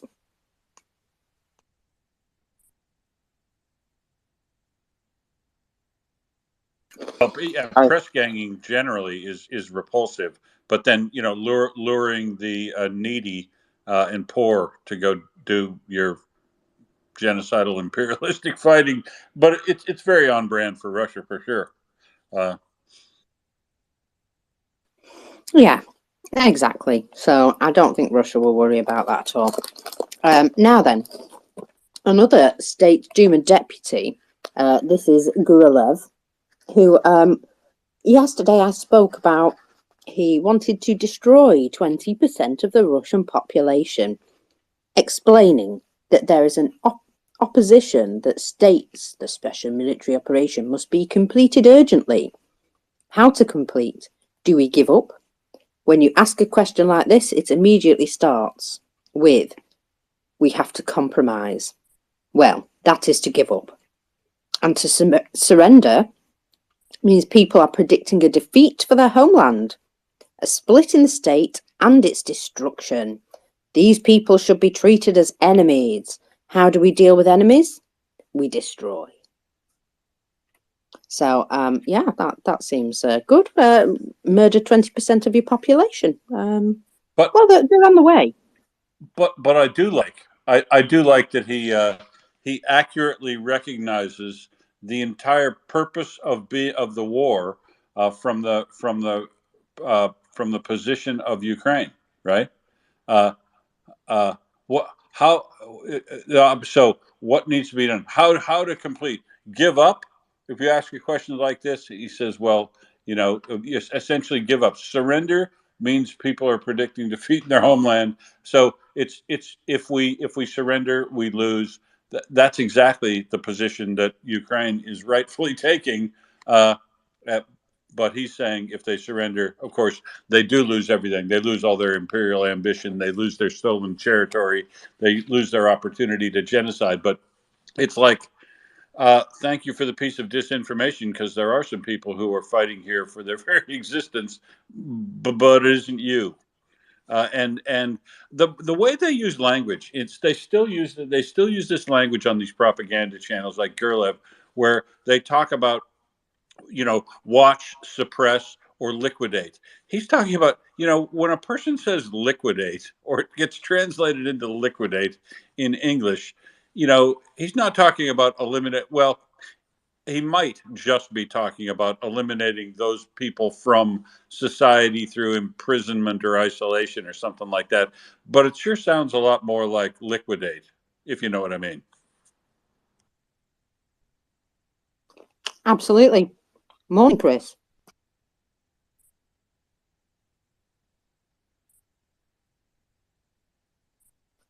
Is he just waiting for the woo? Good morning. How are we? Morning. Yeah. Doing Bit well. late this morning. No way you're getting a howl out of me, pal. I know it's way too late and they've been up for hours. Yeah, I know that. I know. The bear's looking at me. What are you wooing for, Dad? What? And and the alpha female, she's just ignoring me. You're stupid. She says you're stupid. Yeah, I was just going to say. On the Nepal. I just I thought, oh, Nepal Gurkhas. Now, army folks will tell me I don't know where we are. With the Gurkhas and the British Army at the minute. But as far as I know, it's still a very strong relationship. So I'm sure some army chappie will come up and tell us a bit more about that. But interesting thought. Which side Gurkhas are on? They are a what should we say? Very competent military people. Yeah, so remind me, I don't recall. Were Indian Gurkhas and Nepalese Gurkhas, or just Nepalese Gurkhas? Oh well, you're testing my knowledge as well there, mate. But it's when Gurkhas was mentioned, I was when Nepal was mentioned, I went Gurkhas. They come from Nepal, don't they? And then I just was just googling a couple of things at that, and up popped the sort of like relationship between the ongoing relationship between the British Army and the Nepalese Gurkhas and that. So to be honest with you, I'm not even aware of Indian Gurkhas. To be honest with you, so I can't comment on that, mate. But I'm sure somebody will. There'll be some army person here that will.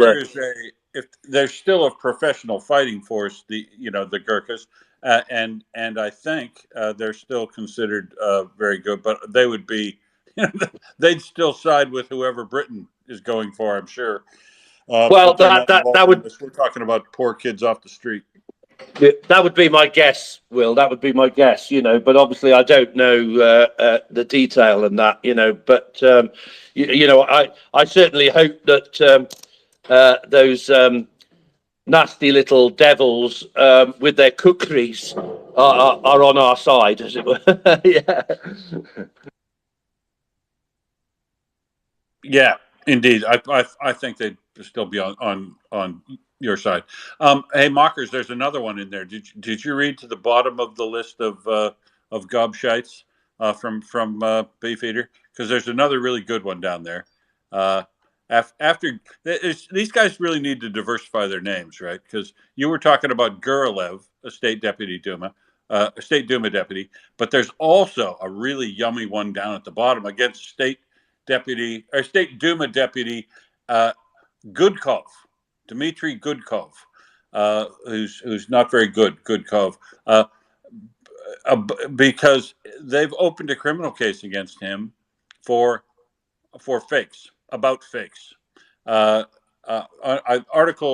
207.3 of the Criminal Code of Russian Federation, he's charged with making fake statements, fake and false statements, I guess, due to statements on he made on the Dmitry Gukov YouTube channel in April, all the way back in April 2022, which was, he was one of the rare people in the State Duma, apparently, that was basically chiding the Russian government early on and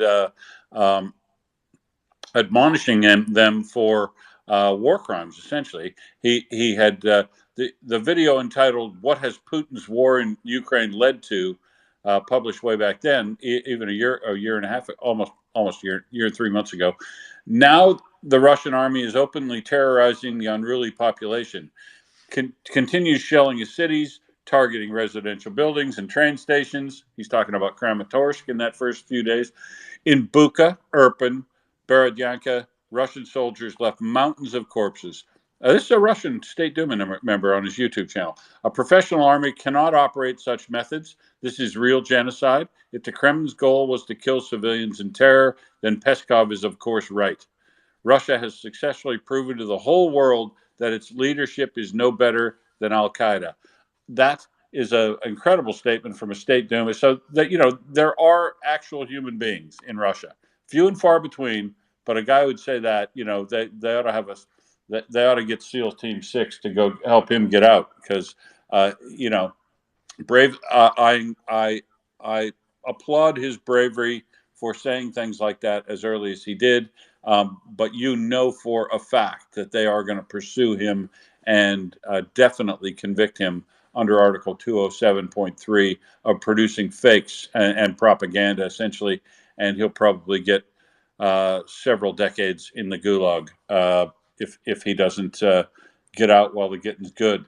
But he's possibly just brave enough to stay there, and you know, you do have to applaud that sort of behavior when it happens, because it is so few and far between. But there is nothing in that statement, in that direct quote from the language in that video, there was nothing in there that wasn't 100% true. And remember, this is a guy who's a patriotic Russian.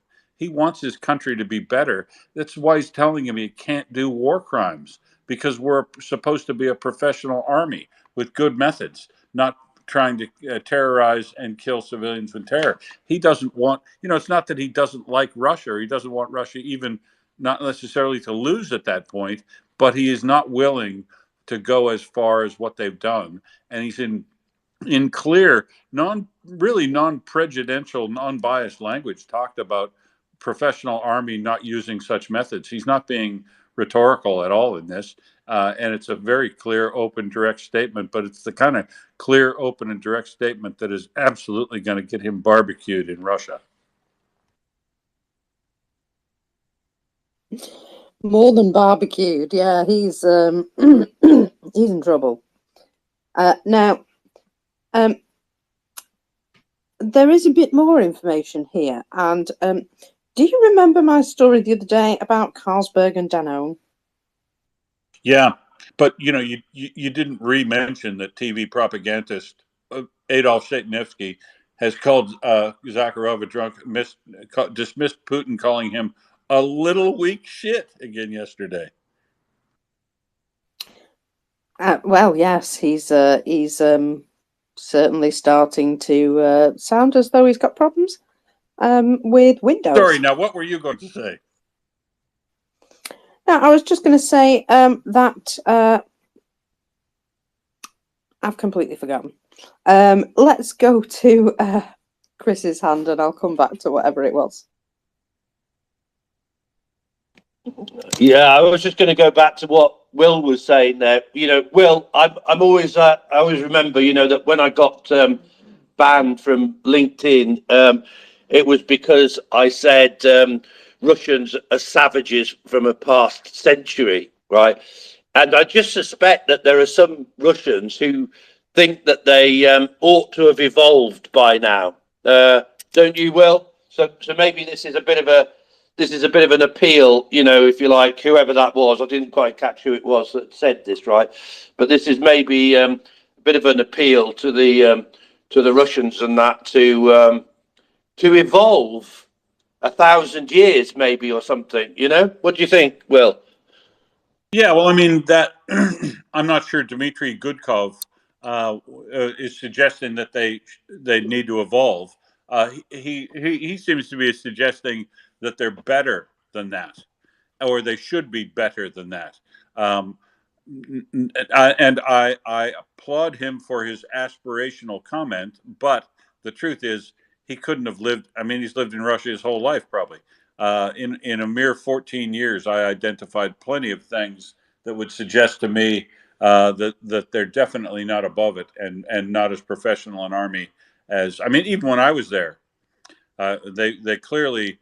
I mean, it fascinated me to look through my experience in the army versus my best friend in Russia's experience in the army, both of which were spent at almost exactly the same time during the Cold War, and the competence and level of information and training he got and equipping in comparison to me, because we were essentially the same, right? He was a conscript, and I wasn't a conscript, but I was just as good as a conscript. I was couldn't go to college unless I joined the army because I didn't have any money. So that's I call that basically. I called it Reagan's draft plan, frankly, at that time. But he's suggesting that they're a professional army, and that they should be above all that. I think that he probably knows better, but he's using aspirational language. He's not trying to be that negative to the government. He's trying to admonish them for bad behavior, it looks like, in a hope that they could get better. But that sort of constructive criticism, I suggest to you, under Article 207.3 of the Criminal Code, is not going to get him very far, unless you consider how far into Irkutsk and Yakutsk he might travel in order to get to his new accommodation, Chris. Because, yeah, and I've never heard of this Dmitry Gudkov before. And like I say, don't know anything about him. What he says is 100% accurate. It seems to me he was trying to move Russia along from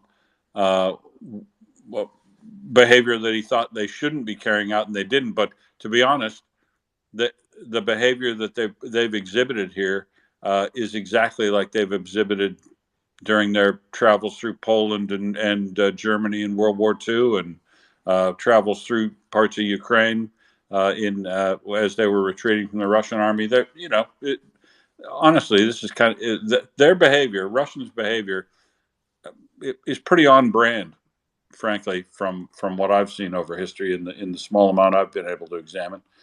Mockers, back to you. Oh, let Chris come back first, because I've remembered what I was going to say. That's all. Okay, I won't interrupt you this time, Chris. Yeah, Mockers, if you want to say what you want to say before you forget it, you're welcome and that. But because I can hold mine, but it's up to you. Oh well, you tie a knot in it then. Sorry, it was the way you said that.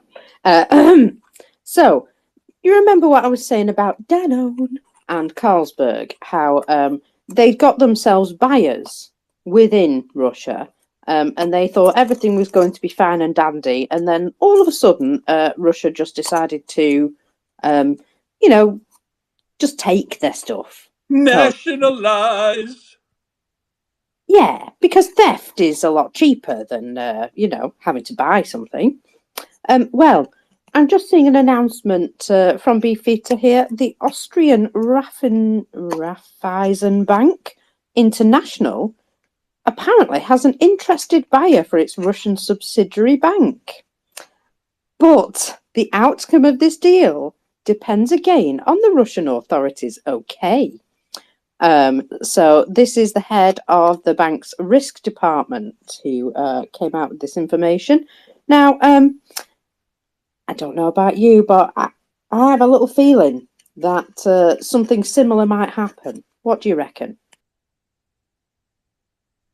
Yeah. They usually have a playbook, and once they figure out something they like, they stick to it. So yeah, I'm going to go with that too. I just think, I see what happens next. What happens next is they're aghast that all of a sudden all of their subsidiary banks in Russia have suddenly been divested from their control. What a shock and a surprise. These are the things that happen to people who don't heed warnings. And, well, that's an awful shame. Now, Chris, please go ahead. Yeah, thank you, Mockers. Yeah, so actually, I was going to say to Will, I don't know whether I can remember all of the instances, but there's been a couple of instances over the last week or so, which like where I read something and I go, yeah, that's just about to make me cry, I think, right? Or it's really upset me, and sort of going back to Will's theme there, that the Russians shouldn't be doing this. That I don't know whether you read it, Mockers, but there was a story, on social media about a Ukrainian guy that had somehow managed to escape Russian torture chambers, and he was basically saying that, so I don't know how he managed to escape from them or be released from them or whatever happened to Released him, in a but prisoner exchange, I believe. sorry. I did read it. He was released in a prisoner exchange, I believe. Yes, okay, and then and he was like basically saying that how horrific those torture chambers weren't they? Which basically, only Russians would be doing that type of thing. Well, actually, Russians and Hamas would be doing that type of thing. So because he was basically saying, yeah, well, when they were torturing me, I could see basically a bench full of tools, saws, choppers, etc., covered Painkillers. in blood, that had obviously been used on previous people for torture and that, right? So, and and so I was going to sort of sort of looking for an opportunity to say it, and then and Will sort of give me one there, right, whereby we should definitely not forget what the Russians are doing to people, not just in terms of firing missiles at civilians and the war crimes that they're doing there, but also the war crimes that they're doing in terms of torturing Ukrainians as well. So not a nice subject to bring up, but I wanted to bring it up. And then another story going to Israel, Mockers, that brought a tear to my eye just about was the story of an Israeli guy who had basically been supporting Gaza, and he was actually an IT guy. So he had basically been, working to give people in Gaza jobs. I don't know for how long, but for a long time. And guess what happened? His daughter was slaughtered, basically, and God knows what else, slaughtered by Hamas. We'll call it Hamas. I'll give the Gazan people a break and just say, yeah, it was Hamas. Well, Mockers, you get, again, one of the things I think, sometimes I think I'm in a dream, or a nightmare. Obviously, it would be with these things still going on around the world from Russians and from Hamas and that. And I just think it's disgusting, and it's got to be stopped. And those people need to be eliminated. They need to be put down like rabid dogs, in my humble opinion. Yeah, I fully understand that an awful lot of people may not even be able to read that account that he said, talked about. I mean, I read the account and it was bloody awful. And yeah, it's just, it's a shock to a lot of people that these things could be happening, I think. And so, people would rather disbelieve or turn away, and we can't do that. We really can't. It's way past time that these things were stopped. George. Hey, good morning, good day, everyone. So, phew, uh, obviously, most people know that the post office in was it in Kherson or Kharkiv? Remind me now, Margaret. Kharkiv. Kharkiv, yes, thank you.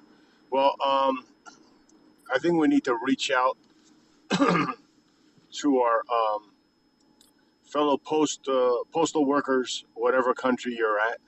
Here in the United States, they have a union, and I am going to be dialing in to a conference call with them tomorrow because I think they need to get on board.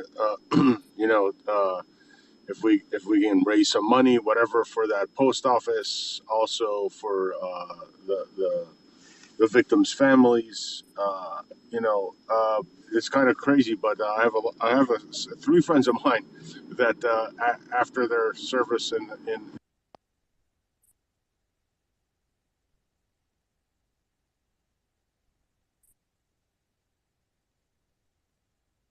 Did we lose you, George? Your speaker went off. Yeah.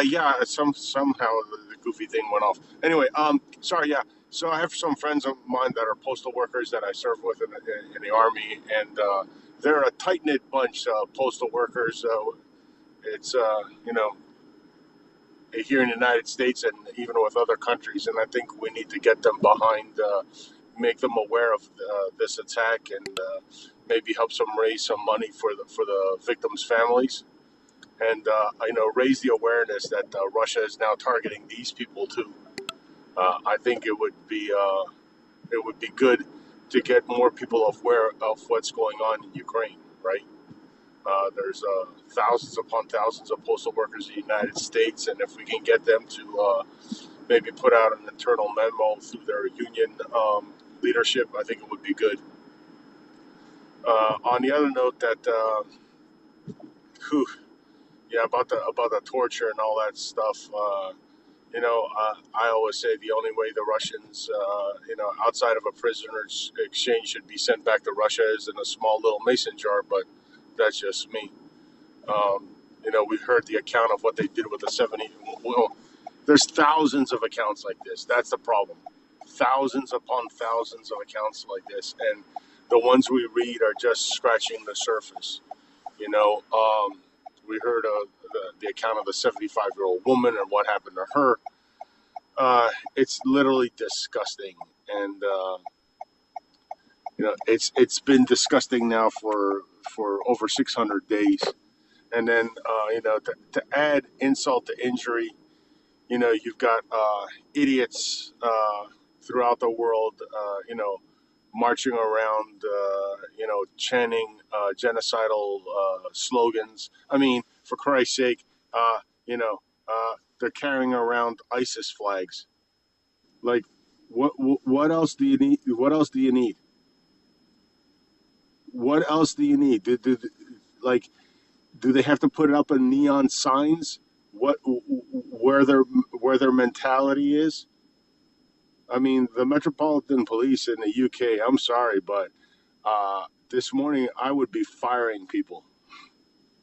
People would be getting shit canned because that's what needs to happen. You let those animals, and now that's what I'm going to be. They're fucking animals. March around with those flags. British servicemen were killed by ISIS. And you let those decrepit pieces of shit march around London with those flags. Yes, I actually would, George, and for this reason. But I mean, I share your sentiment 100%. But I would allow those people to march with their ISIS flags, or their Hamas flags, or their Hezbollah flags, whatever. And I would make sure that every person who's in that group can be 100% identified and have a search of what they're doing, because I'm all for freedom of No. speech, but their Here's my use of intolerant language and flags is what ought to be investigated and prosecuted if there's a case for doing it. Will. But their behavior at the rally is what's important. Will. The bottom line is, and I'm gonna sit there and say this. the let me ask you a question, Will. You're at Auschwitz, right? In Poland. And all of a sudden there's 50 neo-Nazis with Nazi flags there. You think that should be allowed? I don't know what Poland's laws are, but I'm just saying, let's say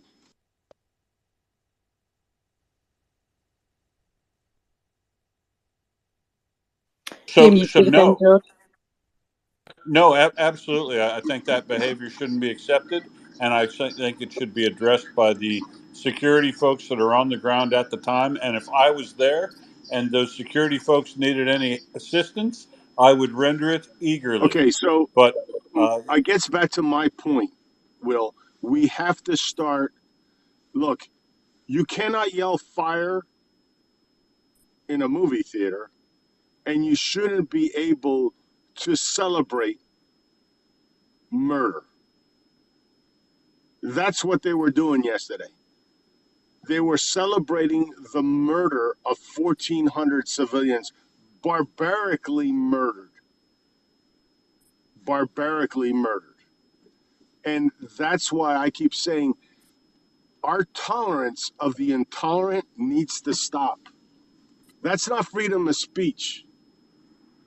That's not freedom of speech. 100.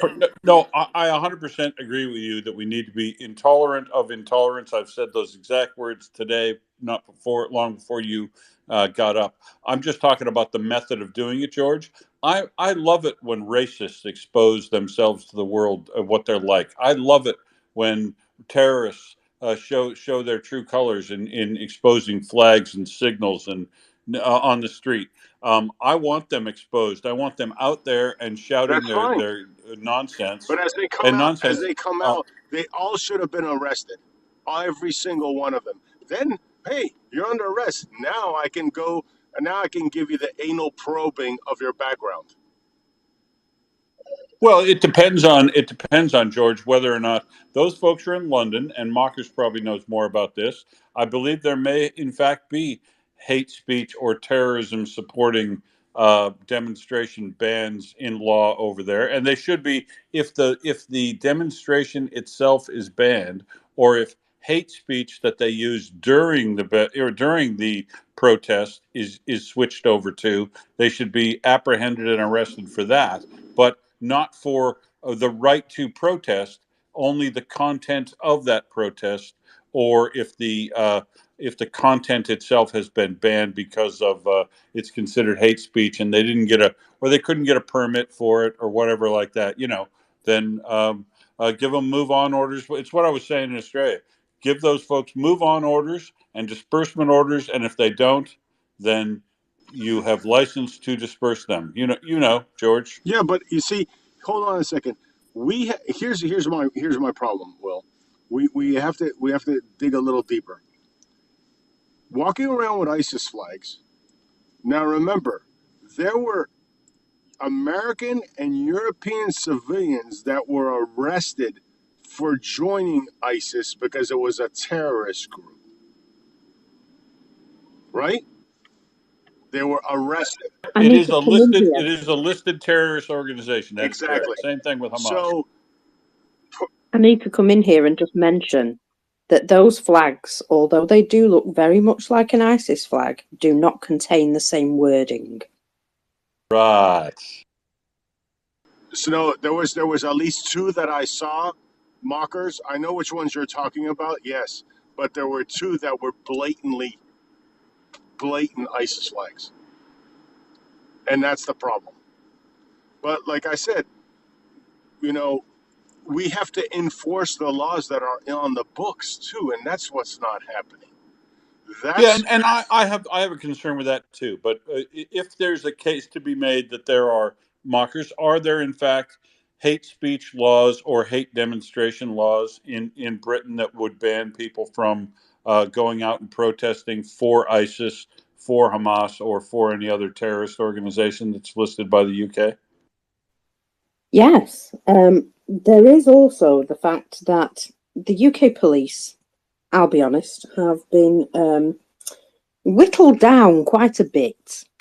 And I would say, in order to deal with any possibility of a large gathering getting out of hand, they actually do rather monitor and follow up, unless somebody is exhibiting violent behaviour at the time, because the last thing they want is a riot, because on their own they wouldn't cope with it. They would have to draft in from other areas, and that takes time and planning. And with things like this happening in a number of areas, the best thing for them to do is to not inflame the situation and to watch, record, deal with those people as a follow-up, as long as they're not being violent there and then on the day. Yep, same approach we use Collective here in evidence, Australia. basically. So my question to you is, what happens if they do become violent? I'm just going to Well, throw that. so what she's saying is, George, when they go away from those protests, because there's CCTV everywhere in London that specifically Yes. was set up exactly for this purpose, that they make sure, and like I said, I want to make sure if they're going to have a protest that's pro-Palestine, absolutely you can have a protest, but I would be filming that protest and make sure that I had a good face and side of everybody who attended that protest and marched, and I would record all the signs and flags and banners and everything like that. And then you quietly do a search on those folks after the fact, with the freely available information you have there. Not intrusive, not it's a screening thing that police do after the fact. And if any of those folks have any other red flags that suggest they need further investigation or a home visit to discuss their views on certain people, then they might do that. It's actually a pretty good approach to use de-escalation and intelligence gathering capability, as Mockers said, and it's the approach they use here in Australia as well. I kind of like it. It's not very satisfying, but if they allow a protest to get violent, or they in fact have any counter protesters there, like you described the situation at Auschwitz. If I was at Auschwitz and some neo Nazis exposed themselves, I would absolutely positively help the local security folks deal with those folks. But they don't want me to do that, right? No. They don't want Well, people to get engaged and have a riot. but we see, here's our problem. We talk perfect scenarios. You're saying, what if it get? Well, we don't want it to get violent. What if it just gets violent on its own? Because obvious. Here's the problem. See, this is what happens, and people need to realize this. It's like the child with the saran wrap, with the plastic wrap, wants to put its finger and push as far as they can in the saran wrap to see how far they can push it. So how do you know that the next demonstrations or whatever won't be? What I'm saying is, if it does turn violent, from what Markers is telling me, London is shit out of luck because they don't have the police force to do anything. Do you see what we? I do, but I'm look. I think for the London police force, I don't know what numbers they would be down from whatever recommended or number they should have, but I'm pretty sure the numbers of police I saw in the street there from London dealing with the things that the videos we have seen, they could take care of themselves to protect themselves, but basically their approach is de-escalation and separation of people, any group that is fighting with another group.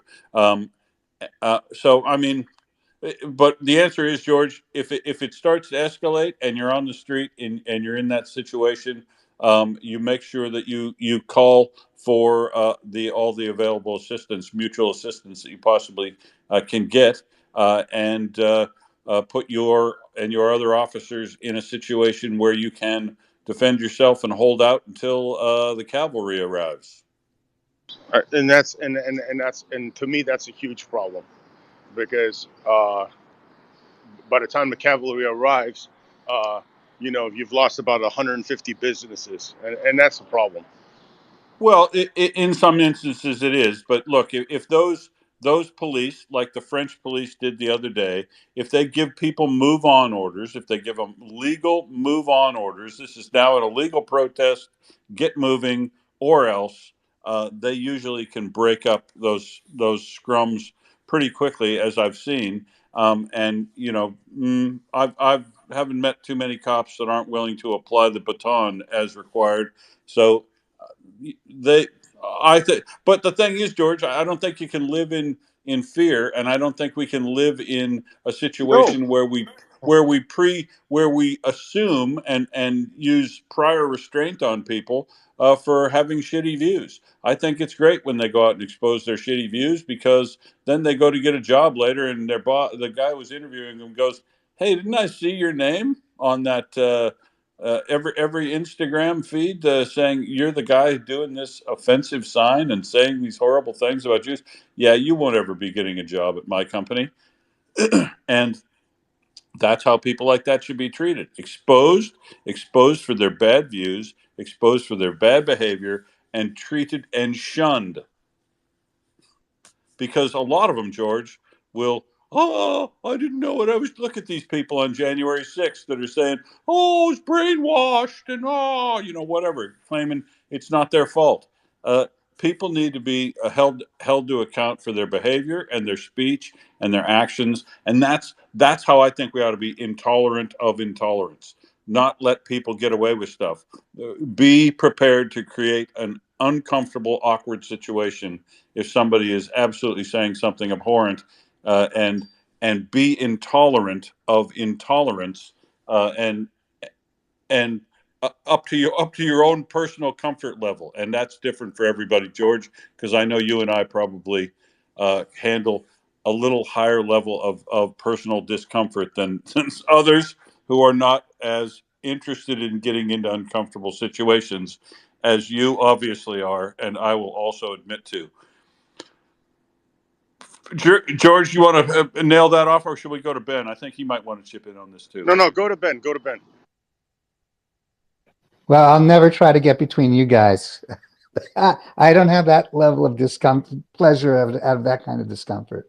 But I'll just try to get a little wedge in there. Says the guy who reports from war zones. Hey, this is a war zone too. I want to because I'm interested in the information space, I'll just mention it this way: that I'm thinking strategically and not tactically. I think trying to deal with the protesters is a tactical issue and not a strategic issue. I think a lot of what's going on now is an attempt to control the information space. And so I'm looking at it from a higher level. And you know, in political messaging, there's a term called being on message, and I think that that's what we really have to try to be cognizant of. MriyaReport does a really good job of, you know, like for example, our space. It's really hard for the Vatniks to derail it with concern trolls or, you know, agent provocateurs bringing up, you know, tertiary subjects. And I think that's what's going on with the protests is that basically, well, I'll go to a lower level first, ripping down the hostage signs. If you go online, you can see all over the world, people are ripping down signs of the hostages who are being held by Hamas. Yeah, And explain that to me. I think it's coordinated. I mean, I don't have knowledge of it. I think it's coordinated. I think that that everything that we are seeing right now, the protests around the world, the ripping down the hostage signs, the attempts to derail the pro-Israel, anti-Hamas spaces, are all being orchestrated, not necessarily by the same source, but they're all being orchestrated centrally in maybe a number of control points, if you want to think of it that way. And the taking down the signs is really obvious to me now because you see it every single city. Sign goes up. You basically call these people pulling down signs agents. and they're information agents. And the object right now is to take down, or basically this is physically taking down all reminders of what happened on October 7th, which is the reminder basically of the reason why Israel is going into Gaza and wants to wipe out Hamas. So it's like twofold is how I see it. One is to obscure the purpose and the horror that happened. And you heard Hamas actually coming out with, well, that we really didn't do it, all these terrible things kind of thing, which is kind of incredible. They were boasting first and then they pulled back on it. And so I think that that's what it is. I think it's entirely coordinated. People are being sent out to rip down signs.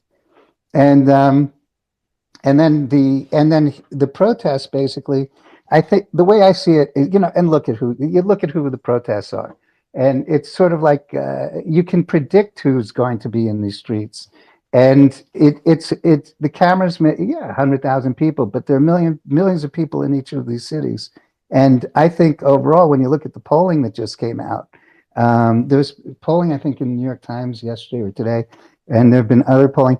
60 in the United States. I don't know about European countries because, it is really country by country or even jurisdiction by jurisdiction.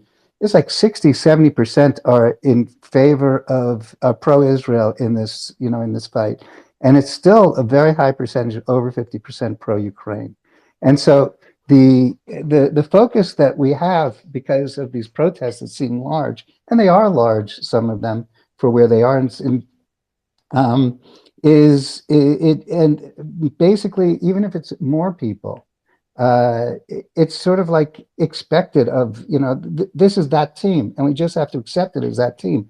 I think to fight in the street, which is what riots would be a distraction from what our message is. And I think it's important to keep on message, because that's how you succeed in the information space. And having anti-Muslim or anti-whatever it is, anti-protests that turn into something else, then that takes the information space, and it all turns into like, why don't we just end this thing kind of thing. And so that's, I mean, I can go more into I it. see. I see what you mean there. So just generate the conditions in which people just want to settle things to get it over. Yeah, I mean that's what all so much of the what agent provocateurs often do is that they try to that people who have a cause or an interest, in order to derail that interest, it's to get them into some sort of problem, that some sort of problem or some sort of derailment of that interest into a different direction. So it's a redirection of the energy of the group or of the person, which then basically succeeds, not by and that then basically succeeds. It turns into a different thing. That's why it's so Right. important. That's why it's so important in political messaging to stay on message. That's the thing you always want your candidate to do. That's what every political. I mean, there's another thing. There's also bury the message, which is like what it's like if you have bad news. If there's bad news, if or Friday at 5 p.m. yeah, if there's bad news, you try to bury it, or one way is, in the United States, it's Friday afternoon, or you come out with a different piece of news so that the media follows that instead of the thing you really don't want them to know about or think about. And you try to make a 1 day story and not have a 3 day story. I mean, there are all these techniques that professionals use and think about, and that and I think that's what's going on with these what could go on with the protests if the pro people or the pro Israel people don't stay on message. So that, I mean, I just wanted to throw that in about the No, protest. I think that's incredibly true. I think it's. I also got the feeling and smell a little coordination in relation to the tearing down thing, because the method, it isn't just people doing one; they're systematically going and taking all of them down. But I'm wondering, do you think the motivation there is to be out and demonstrate that you're tearing these things down to generate a confrontation with some people, or is their message? Do you think maybe these people don't deserve to be identified as victims or so? I have a hard time understanding what the message they're trying to give with tearing these things It, down is. I think what they want to do is they want to bury the message. The term is burying the message, which is those, like, for example, the ones that Get are it out of your view. correct, like the ones that are being torn down. Look where the signs are being put up. They're being put up. It's like, yeah, if you have a billboard in the middle of nowhere, no one's going to see it, no one's going to care. But the signs are being put up in very high traffic, high foot traffic areas. Like, for Yeah, where you example, always see the ads right. for So stuff so up on. so they're being put up like I saw one in um, Union Square subway station in New York, which is one of the busiest subway stations in New York. And so if when you look at those things every day, if you have a mild interest, let's say you're not pro or anti, let's say then that's basically, that's where Haagen-Dazs well, let's not use Haagen. Yeah, that's where Haagen-Dazs and Gillette and and Chase Bank, that's where they have all their advertising because that's where people see it. So the purpose is to basically, to bury that, because I think the purpose is that as we get further away from October 7th, and the murders and the massacre, and the topic becomes more of what's happening today, like the hospital, car park. It's really, we should just call it the hospital car park because that's what it is. And so so then that becomes yesterday. So then the hostages become yesterday's news. And I think that's what it is. And I mean, it's so deliberate. You see these people taking down every single sign. So it's not malice necessarily towards a sign. It's not one person thinking to themselves, well, I don't like, I'm so pissed off that they have the sign up. It's the intention is to take down every single sign. They go one sign, the next sign, the next sign, and then the next block, the next block. It's a job. Someone has the job of going out and taking down these signs. And that's how I see it. And so it just is so obvious to me. And so when it comes to the information space, my advice, always think strategically, just as you do when you look at when people look at what's going on the battlefield. There are strategy and tactics. And when it comes to information, I don't think everybody is quite aware in the information domain that there's strategy and tactics also. And when you see it that way, it's like seeing the battlefield. It's like if in a battle, you say, "Oh no, the Russians are attacking in Advika," and it's like, "Oh, there's so many of them," and then you realize, then when you understand the whole battle space, and then both tactically and strategically, you can have an analysis that's different from just reacting. So, thanks. Yeah, it's good. It's good advice. I mean, I would say I would modify that only slightly. That it's important to think strategically when you need to, but also be able to think tactically and be able to deal with the lowest level situations so that they don't pile up and become a strategic problem. Curious Pete, how are you? Hello, how you doing? Yeah, just kind of touching on a few of those points. Watching those people tearing down the posters, my read, at least on the ones I've seen and seen in London, you could see that there was one. There was a lady who was being filmed tearing them down, and she initially tried to conceal her face with a bag and then kind of gave up. I saw those as not coordinated, but just expressing, their own anger, and then kind of being caught on film doing it. Their response looked a little bit too emotional and to be, active agents doing a job, if you like. The Regarding the policing of the riot, of the protest, sorry. Yeah, British police do have one thing they are exceptionally good at is crowd control. They've kind of developed tactics over decades and decades of kind of dealing with football hooligans and things like that. So they do have very good. They're very good at tactics. They take an approach, generally speaking, of being kind of low key but visible, with the high vis vests and observing things, and then increasing, what's the level, escalating as trouble escalates. Behind, out of sight, sort of in the back streets around there will have been loads of vans full of what they call a tactical support group, which are essentially the riot police, already kitted up in case they're needed. But they do try to, I think, as Mock was saying, they're trying not to escalate themselves. They're trying to, it's a real fine balancing act. And yeah, identifying and following up is kind of one of their key strategies. 10 years ago, or just over 10 years ago, there was something that was, we had some large London riots.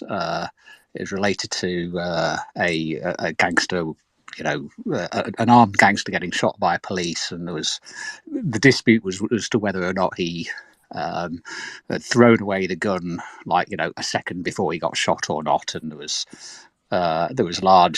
huge riots, and it overwhelmed the police at the time. It came very close to overwhelming the police at the time. Well, it kind of did in some ways.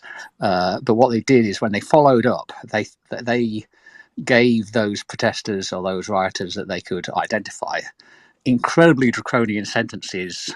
Things like somebody who looted a shop and literally stolen nothing more than a bottle of water were given 1 year sentences in prison. So they took a very draconian approach to that, to send a message saying, look, do not do that again.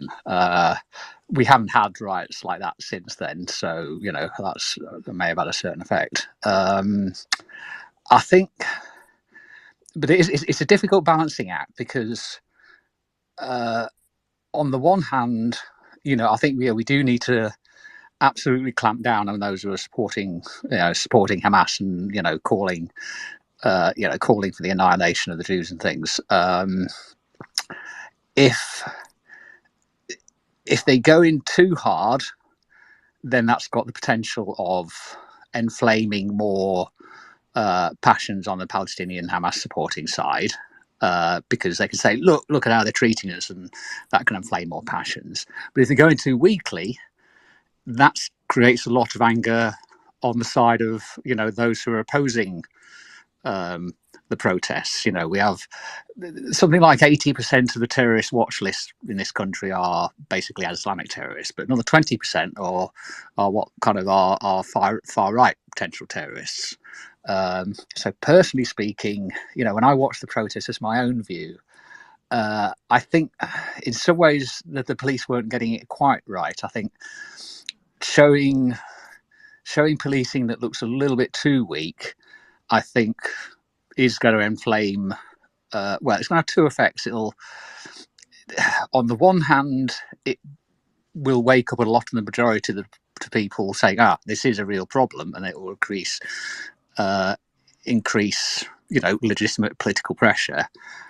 But I think they have to, I think appearing too weak can also make some people think, right, well, if they can't do it, I'm going to take matters into their own hands. And I certainly think, we need to, dealing with this has to be through the authorities. And, to me, the correct political pressure, would be to, pressure the government to, it might be increasing police budgets, increasing security service budgets, but it's a tricky one. Just a couple of specific instances related to things we saw. Some people say, "Oh, look, there's this guy waving an ISIS flag. It was a black flag with a shahada on it. The shahada being the, that kind of basic article of faith of Islam." And the police were saying, "Oh, it's put out a message saying, oh, it's just it's the shahada." But in fact, the Shahada on a black flag, just like that, is the common Al Qaeda flag. Not the ISIS flag, but the Al Qaeda flag. So I think by putting out tweets saying, "Oh, it could be innocuous," I think I don't think they judged that quite right. In my opinion. And I think there was others where there was a particular chap, and I think they identified him, calling for jihad. And again, there they put out a tweet saying, "Oh, well, actually, jihad can have different meanings, and there's, we all think of like the terrorist type jihad, and the other potential meaning of jihad is basically the idea of the inner struggle. I think in Islam they call the kind of the violent fight is what they call lesser jihad, and then the inner struggle, which is kind of like it's the inner struggle against your own, your own sins and your own kind of violent desires and hatred. And the theory, the inner jihad, the greater jihad, is supposed to be basically doing the same. It's the take the beam out of your own eye before criticizing the others. It's kind of even what they call the official. There's a song called Jerusalem, which is kind of the unofficial English anthem. It's sung at rugby matches. It's like every Brit has sung it hundreds and hundreds of times. That describes, give me my bow of burning gold, give me my arrows of desire, give me, give my shield, give me chariot of fire. I will not cease this mental fight until we have, built Jerusalem and on our green and pleasant land. That, fully enough, is describing the process that is supposedly the greater jihad or whatever. But I think in this instance, I think the police got it a little bit wrong. I think, it's about context. When in the context, when people are calling jihad there, they weren't calling for the protesters to use this time to kind of examine their own consciences and examine their own feelings. And you're dead right. That's context. It would be like a far right rally turning up outside a mosque saying, "Let's clear this filth from the streets." You wouldn't go, "Oh, well, maybe they were calling for a litter picking campaign." I think they got that slightly wrong, and I think that messaging and of getting it wrong is going to drive a more kind of far right response. So it's a balancing act. I do think the police have had some bad advice in terms of what certain things mean. I would like to see those, particularly that guy waved the guy calling for jihad, the guy waving the black flag with the Shahada, which is just, the Al Qaeda flag. I would like to see those people, for example, getting extremely brutal response, even deport if there's a possibility to do them. I think the way terrorism works is it creates fear, even though there's like the chance of being caught in a terrorist attack is practically zero given the number of people in the country. It works because it creates fear, and people think, and if we could apply something like that approach to those who are supporting Hamas, you don't have to arrest every single one of them, but if you arrest and deport and get really, enough of them, there's a certain number where they all think, "Oh God, actually, I could be next." I think that might be effective. So yeah, that's my thoughts. But what about this? What about we do arrest and interview every one of them, right? Because this is the thing, Curious, that I think is important. A lot of these folks are British citizens or Australian citizens or American citizens who have become radicalized with shite views and poor education and whatever. And the effect of having a police officer come and interview you about your views and caution you about the current legislation that's in place and asking you if maybe you ought to go have a good hard look at yourself in a polite way, it might be a very useful thing to do, because that will help screen out some of the superfluous hangers on who don't hold the really core beliefs. And as I say, if the mistake that I think the police made in that situation was, you're damned if you do, damned if you don't. As you say, it's a very tough balancing act.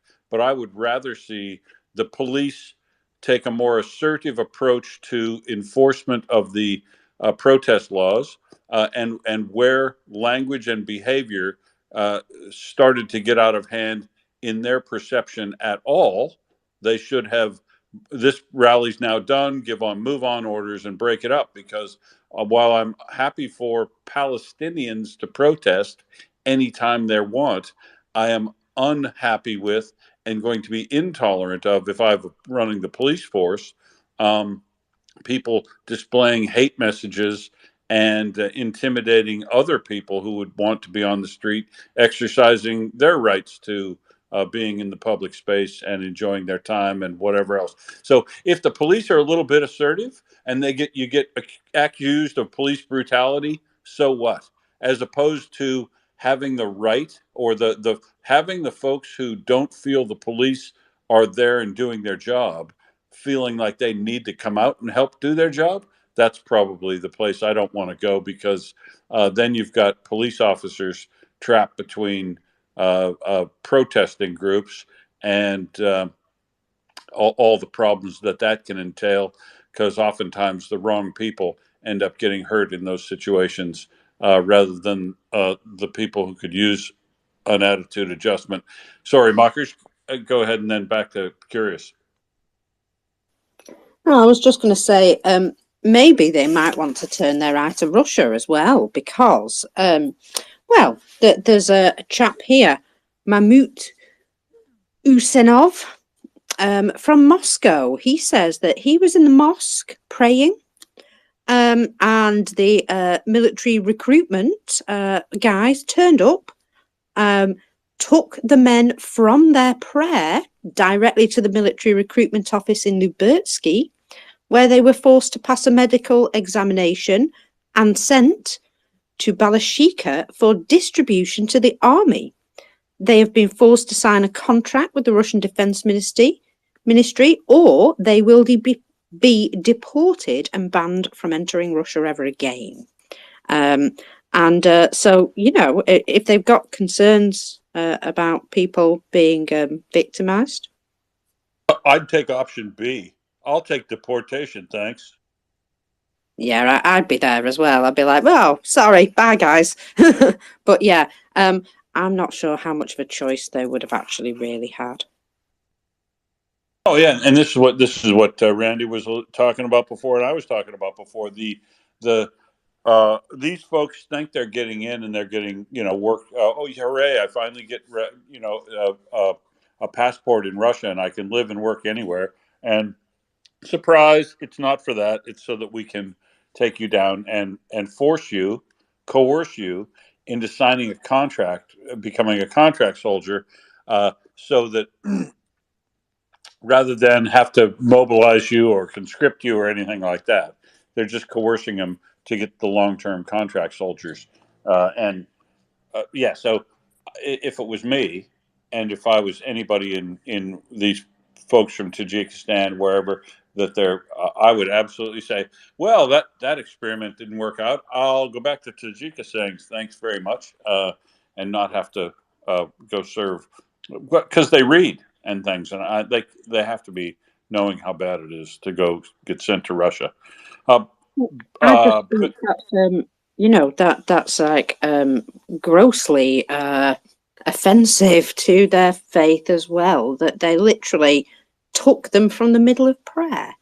And this is something which is I thought the religion was really important to the Orthodox people in Russia, but maybe not. They don't seem to have any respect anyway. Yeah, why do they gather people at the mosque? Because that's where the people are. Same reason they were going through the technical schools over in in Khabarovsk and Vladivostok, because that's where the 18 to 27-year-olds are. So better go there. Curious. Yeah, just following up on kind of what they should do. I know you talked about sort of going and arresting all of them and interviewing them. Of course, one problem is just the police resources. The cost of doing that is potentially very absolutely huge. Maybe a slightly lesser approach would be identifying them and a knock on the door and saying here's a photo we have of of you or your son. Speak to the mothers. That's always going to help. Here's your son. We have now identified him and he's now on a watch list. Any further stuff, and we will potentially deport him, imprison him, and see how we do with Shabina Begum. We're not afraid of leaving somebody stateless anymore. And kind of put the fear of God into them, and then keep an eye and watch. Obviously, the ones you have identified as more serious, but very often it's the mothers, it's the women in. It's the average Muslim women that are more concerned about their sons being radicalized and are going to do more to actually knock some sense into them than outside male or police influence. There's I know Finsbury Park Mosque in the UK is relatively notorious for being in the past of being kind of source of some radicalization. But even today, I know women who will happily send their daughters to the female section, but they would never send their sons to the male section because they're aware of the kind of firebrand stuff that still goes on there. It's it's a real fine balancing act, and it's obviously you need to think about resources. But yeah, it's that. Yeah, it's a balancing act. But thank you.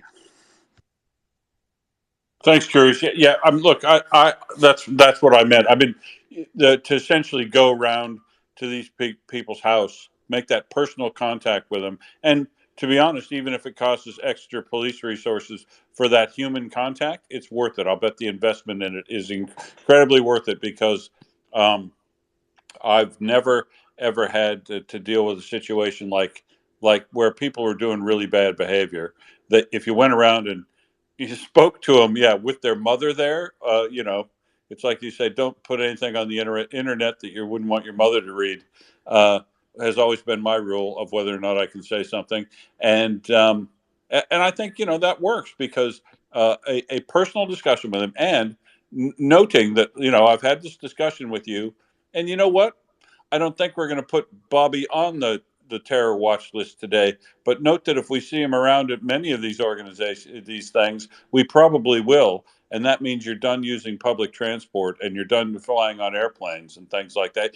Just say, hey, look, you can hold whatever views you want, but where your views start to become actualized, your ability to operate in society is going to be observed and reduced. I mean, this is it, right? This is the trade-off they need to make. They need to understand if you hold intolerant views, you're not going to be welcome everywhere, and you're certainly not going to be allowed to build a capability and carry out the acts that you might be contemplating, even though you can think whatever you want. That's the societies we live in, but make them understand too that you can think whatever you want, but you're going to pay the price of actualizing any of what your thoughts are if those thoughts aren't if those thoughts include intolerance, hate, genocide, murder, all the criminal acts. I think it'd be well worth it.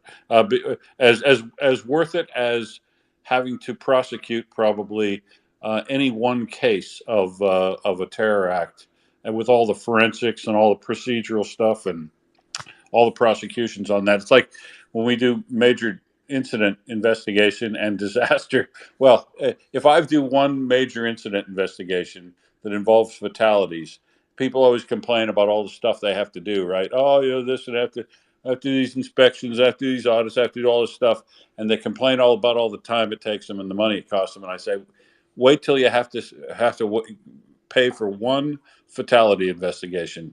All this other preventative stuff will seem like chump change. in time and money. Furious. Yeah, here's the problem though, and this is where, I hate to use that word, but slippery slope. So here's the problem. And I understand what you're saying, Will, and what Curious and other speakers were saying. Here's the conundrum though. So let's say, and this is, what can you do, right? So we use the glove hand, right? The hand with the with a nice smooth calfskin glove, and not the one with a metal gauntlet. So you go to this person's house, or you go to their employer or whatever. The thing is, once you put them on any list, right? There's going to be multiple people, right? Let's say you start something like this, where they're on no-flies. I mean, there are people on no-flies list, but let's say public transportation, what have you. The problem you have, though, moving forward, Will, is that this group of people now who have gotten whatever, restrictions or whatever have you, you now have the problem of them coming together, okay? Getting together. Because they're going to feel ostracized by society. And of course, they're going to blame you, Will, not their actions, because that's what these people do. Remember?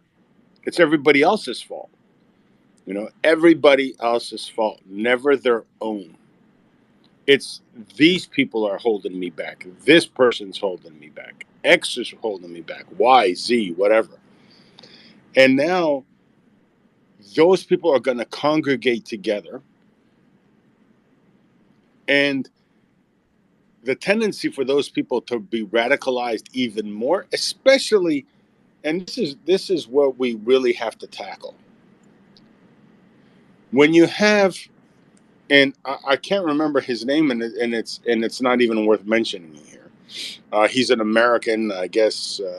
He's a religious leader, and there's videos of him spewing utter garbage, utter hate.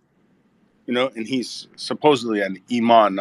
I'll use that word in quotation marks, because I've met imams and I've never heard them speak like that miscreant.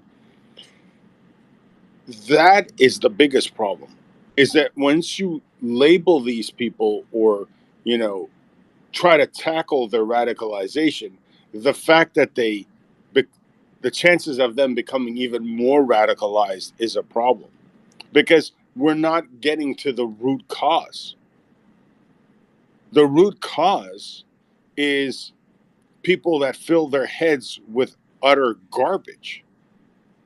And we allow those people, under the guise of whatever goofy banner they want to put up, we allow them to spew that nonsense, to spew the hate. And I'm not going to sit there and say it's just, it happens in oh my, there's some churches here in the United States who I don't know what they say in those churches doesn't resemble anything coming out of the Bible that I know. And I read it I read the New Testament in the original text, which was, what you call Byzantine Greek.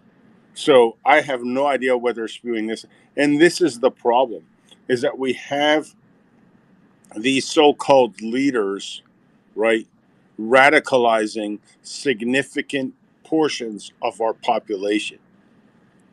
And it's not only and it's on multiple religions, and that's the problem.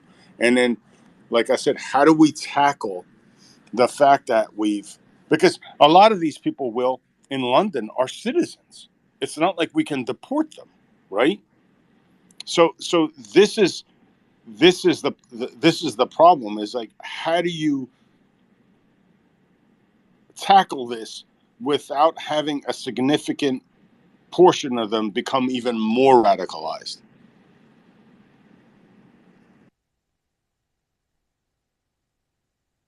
Well, I think it has to do with early intervention, George, because as you say, these are citizens, oftentimes, second, third generation immigrants from countries where um, uh, they would possibly face the same sort of uh, bizarre and hateful language in places where they would attend at home. But oftentimes, I think some of these weird radicals are worse even in America or Britain or Australia than they would be even at home in wherever. Let's say Syria, for instance, That well, or that's Pakistan. exactly right.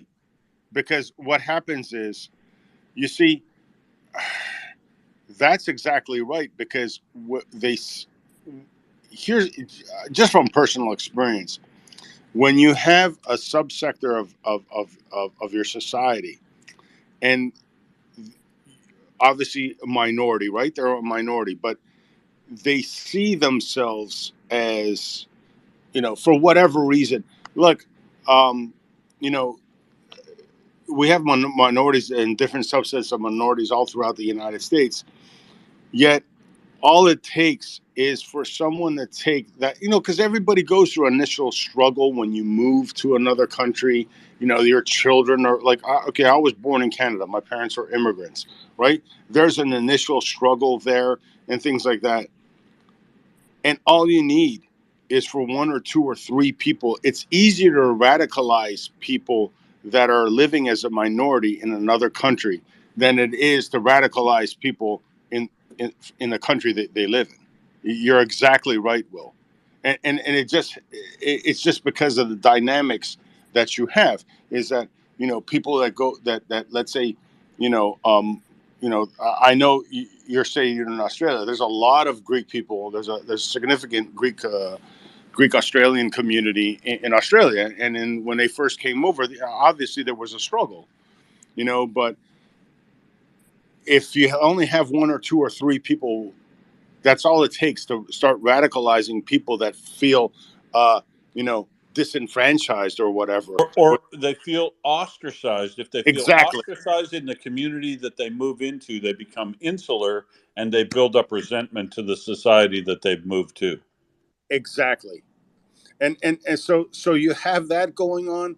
But like I said, moving forward, this is going to be a sticky wicket, because you you can't,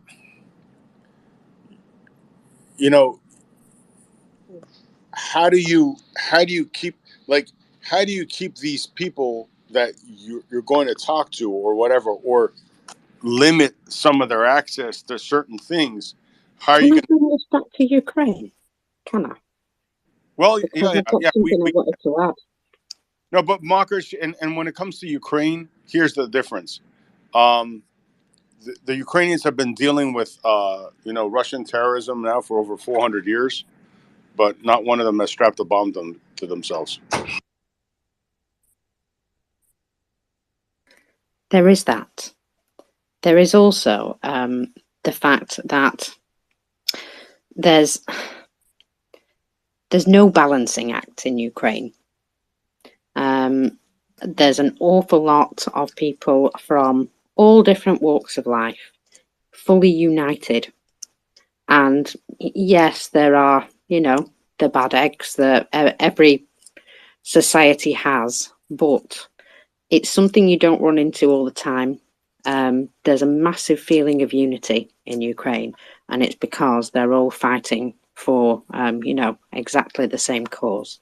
Now, I know they're under an existential threat in order to get there, but, that is really an example to us all, I think. It's not about faith, it's not about colour, it's not about what you believe or don't believe. They all believe that they're going to win and that they will continue to be determined to do so.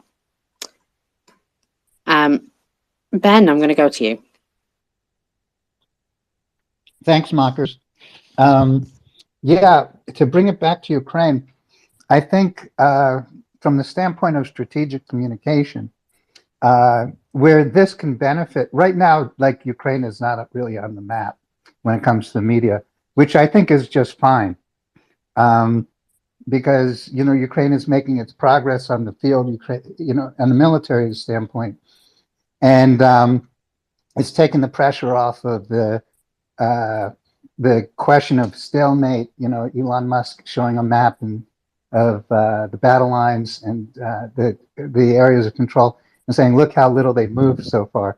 So right before this, it was mostly very little that was helpful in the media space, in the information space, and I think this takes pressure off of Ukraine at this point, and I think that's good. And I think coming out of it, because what's happening in Israel is going to occupy most of the information space for a little while.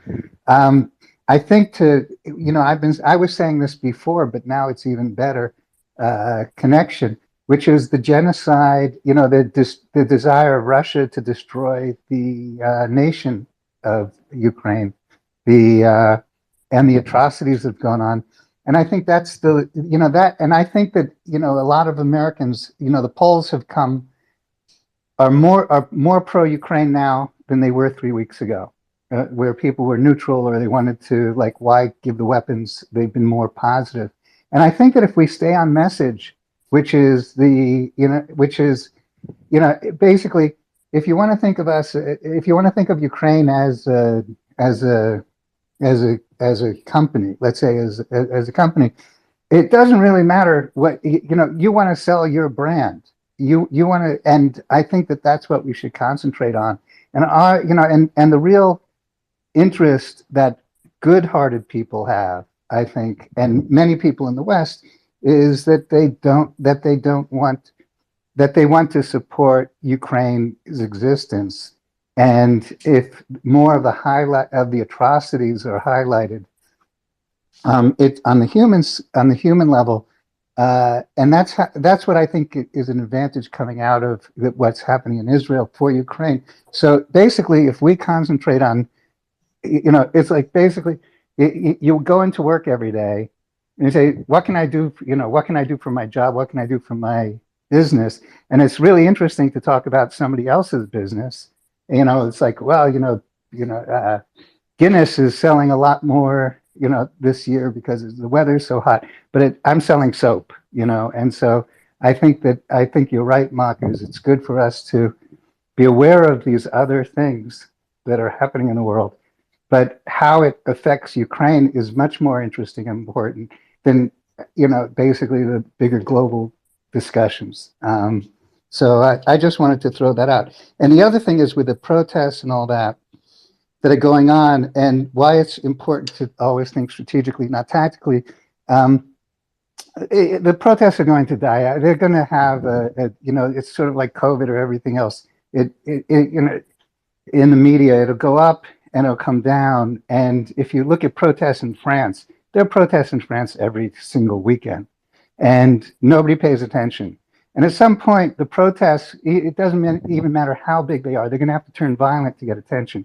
So just let them ride and keep on the focus of genocide with Ukraine. And I think that Ukraine's message will come out if we stay on focus as far as what it is, because the public will be receptive to what's happening in Ukraine, highlighted by what's happening, good and bad, in Israel and Hamas.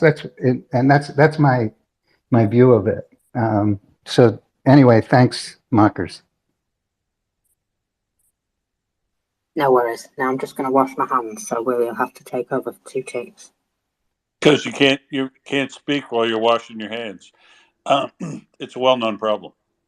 True facts. Karen, how are you? Hang on, Karen.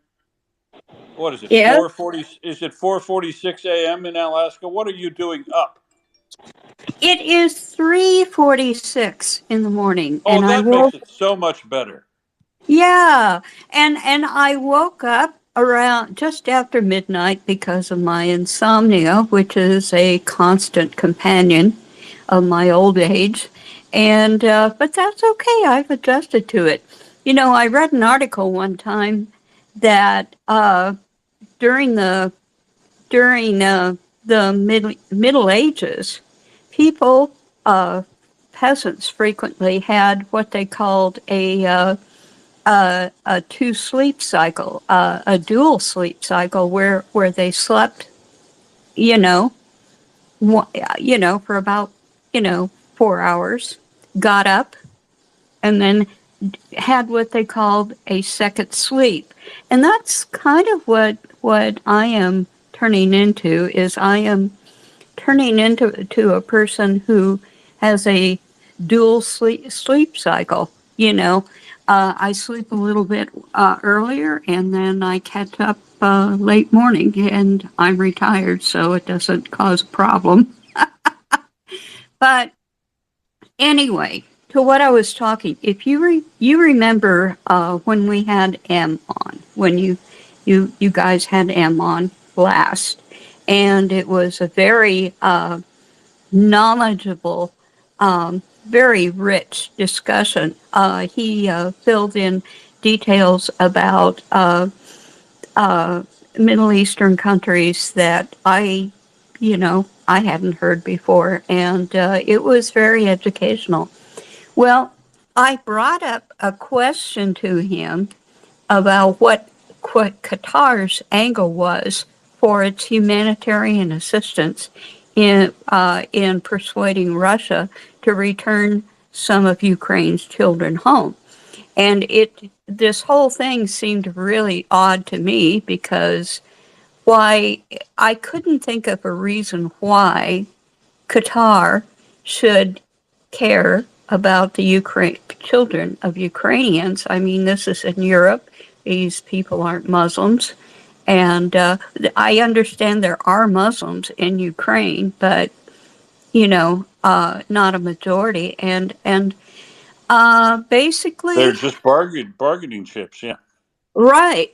And what I remember what M said was that essentially, after giving a lot of background, is he essentially just said it was not being done in good faith. Well, what is really interesting, and I tagged you with this post, was that Volodymyr Zelensky posted about Qatar and its humanitarian assistance. And he spoke to the emir of Qatar, Tamim bin Hamad Al Thani. Anyway, he said, I want to thank Qatar for its assistance and major mediation role in returning home the illegally and forcibly transferred Ukrainian children. And then he said, we also discussed the Middle East and agreed on the importance of de-escalating the conflict, seeking peace, and protecting civilians. He said, I emphasize the critical need of humanitarian corridors operating without interruption to evacuate civilians and deliver humanitarian aid. And then he finishes with this. He says, during this challenging time, the Gulf nations' participation in the peace formula remains the utmost importance. Of course, now,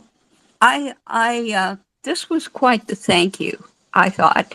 And it occurred to me that, having a rather suspicious mind, I thought, well, they're trying to split Ukraine supporters away from Israel supporters, maybe, And I thought that, and then I thought, yeah, but they can't be real obvious about the way that they're doing it. But I just wondered, what do you think took place during that discussion where they talked about de-escalating conflict? Is he trying to get Zelensky to encourage Israel to maybe de-escalate, or I'm just saying, they're bargaining chips. Those children were definitely bargaining chips. Okay, you understand. Yeah. Okay, so anyway, I'm going to pause, and I want you to tell me what you thought went on in this discussion. So I reckon Qatar wants to appear like it's can play a good appropriate role here. They picked out some specific children that they wanted to make a point with, and that they are carrying water for Russia, because the language that Qatar is using, and remember, Qatar is the host place for Hamas to reside freely. Their leaders live in Qatar, and Qatar shows a lot of support for Hamas, and but not being a sponsor directly for as Iran is. But I think Qatar probably wants to appear like a peacemaker.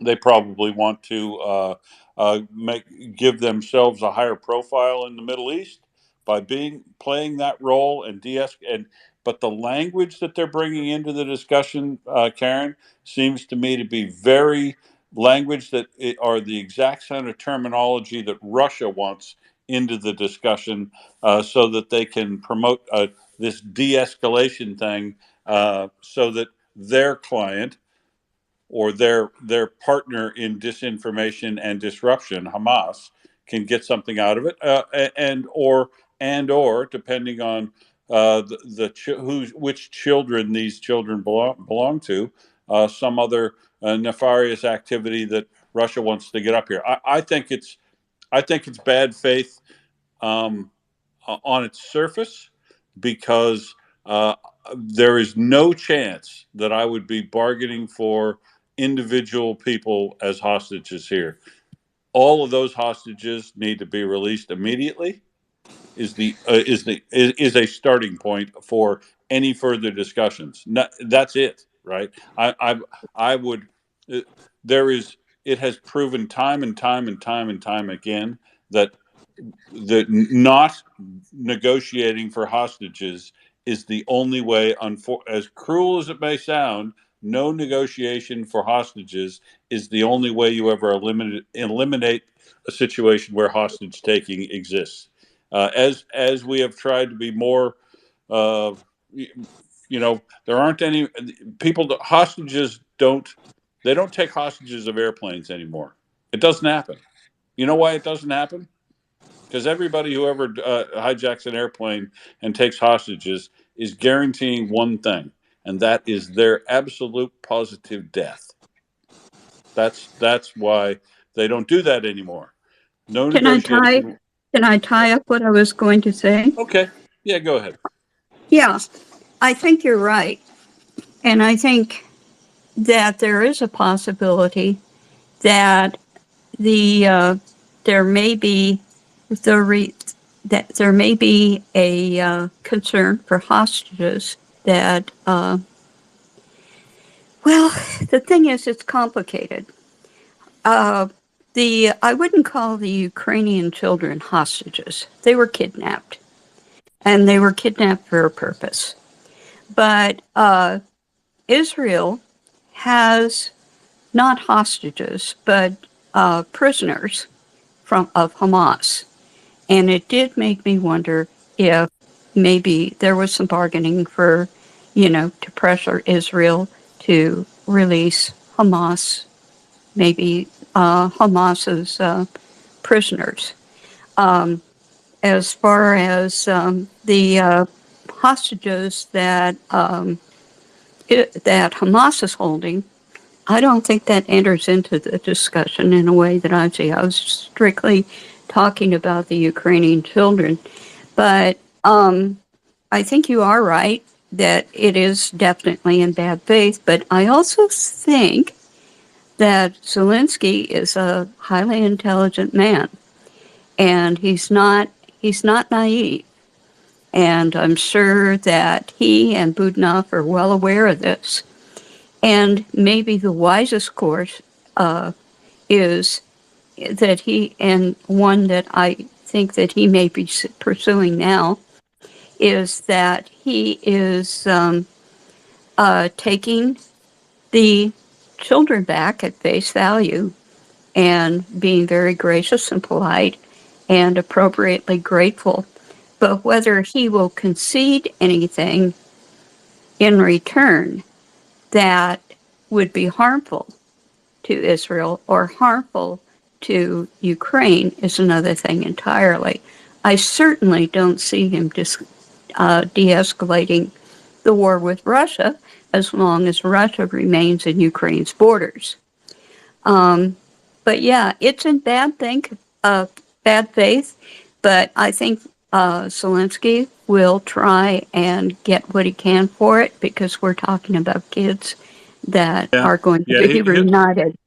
He probably will be pragmatic, but I do see all those Ukrainian children as hostages, just exactly as are the Jewish kids that are held by Hamas. Though there's no reasonable case that those kids were taken by their own accord or by their parents' goodwill to go to Russia, and so frankly, those kids in law are every bit as much hostages as are the kids taken by Hamas, I reckon. But Oyvind, go ahead. Yeah, thank you. I think Qatar is playing the same role as Switzerland did during World War II. And although Qatar is not in the same geographical position that Switzerland was, but Switzerland was used by both the Allies and the Axis as a kind of a free haven where some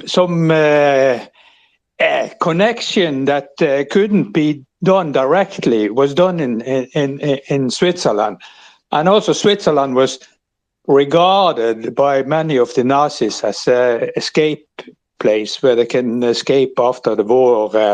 But well, they also escaped to South America. But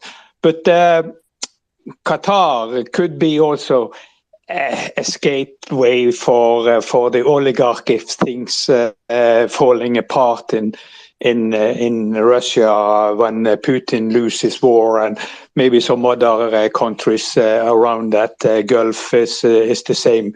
So, but we like that we see who is the enemies and who is the friends, but there is always need for somebody who is in the middle, who is clear, neutral.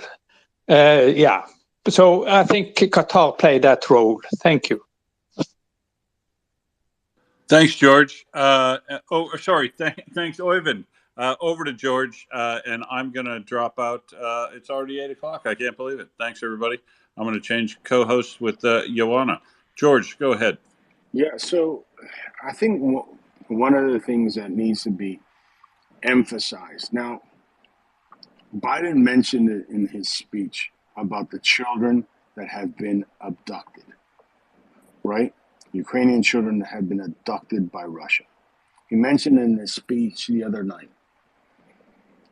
But I think there needs to be a joint statement by all the allies, right? The 50 some countries that meet at the Ramstein meetings, they need to make a joint statement saying that the sanctions on Russia,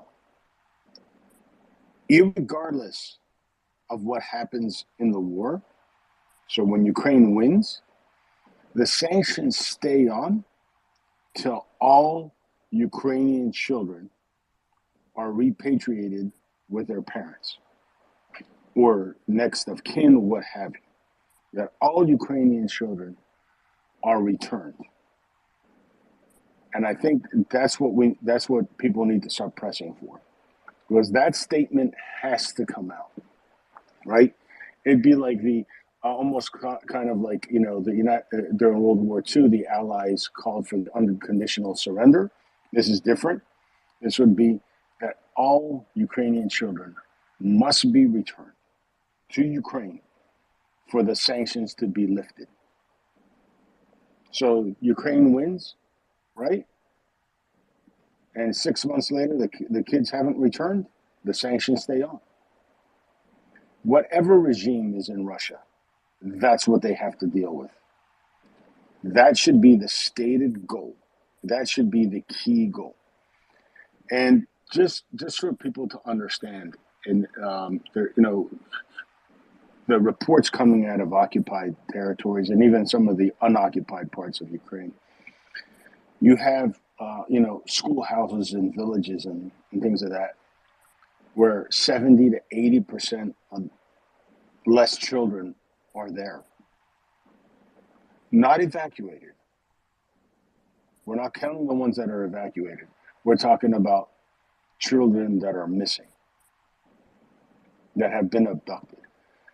We all, most of us have, some of us have children of their own, nieces, nephews, friends, kids, whatever. Imagine now in the morning, you know, a lot of people, maybe you take your daily stroll or whatever, and you walk by some grade school and you see the kids out there in the morning getting ready for school. Now imagine you look across that schoolyard and it's, you know, 4/5 empty. And all those kids are now missing.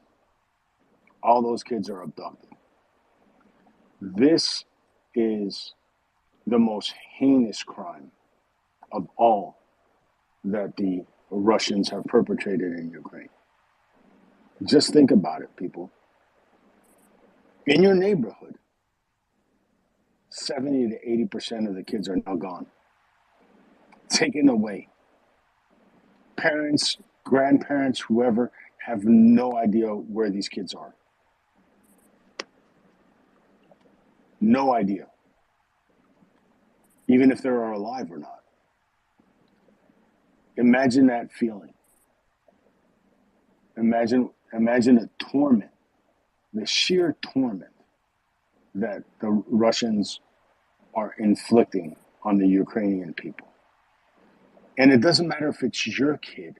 I've talked to family in Ukraine. It doesn't matter if it's your kid or your friend's kid or someone that you just know down the street. The fact that their child is missing rips apart even the person that's not directly connected to that child, because it's a Ukrainian child. It's their future.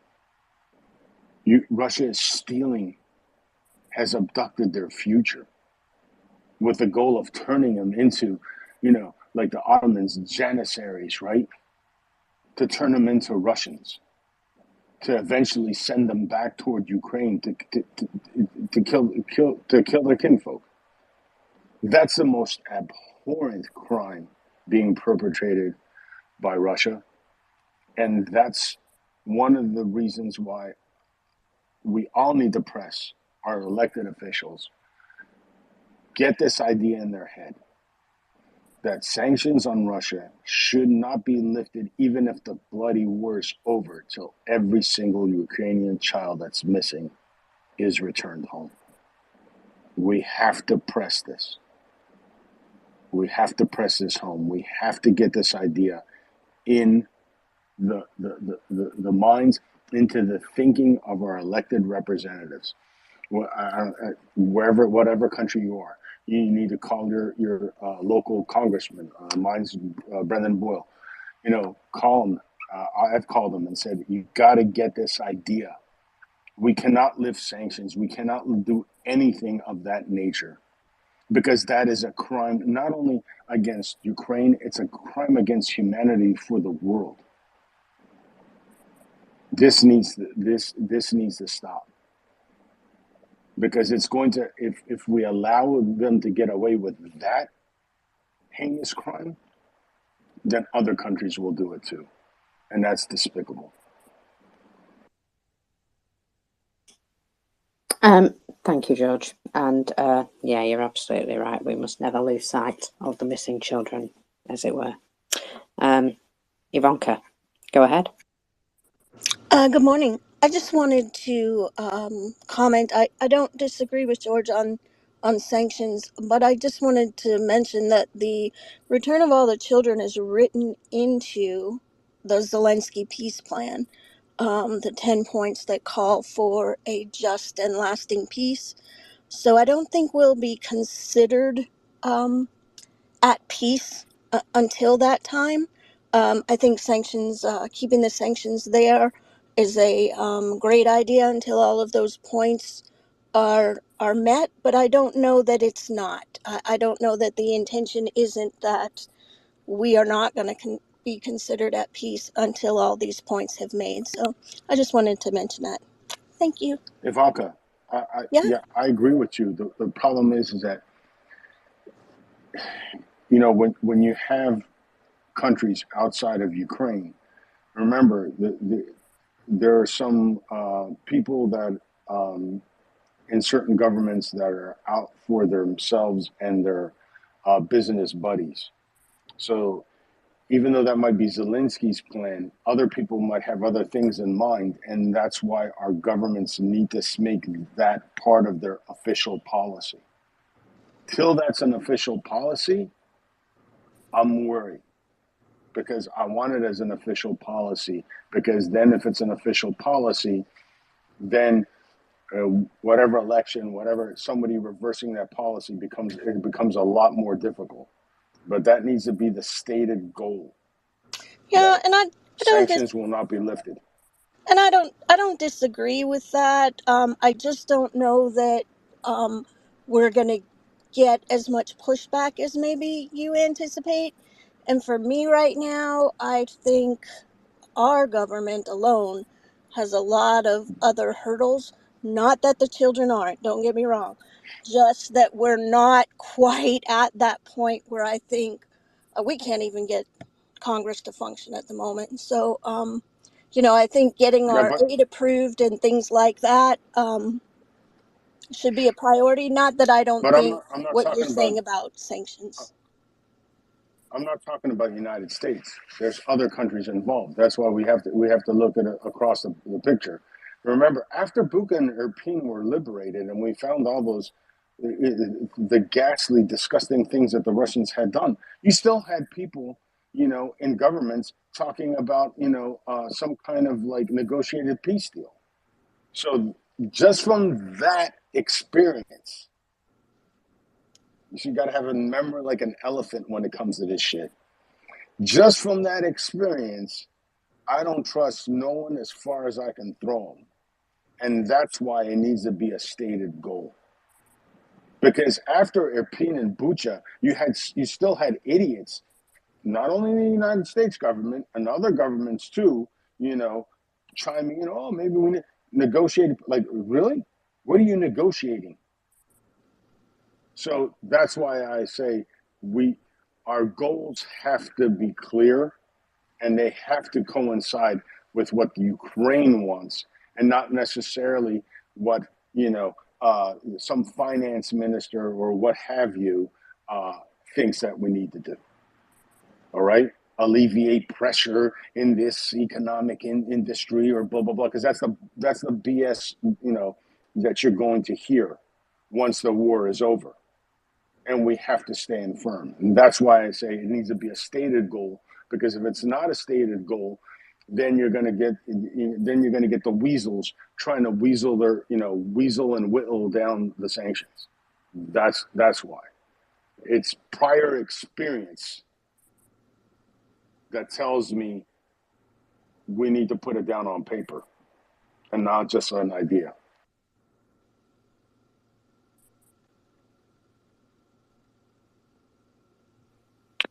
Well, you're probably right. Now, I do know that there are things moving forward with the legal process in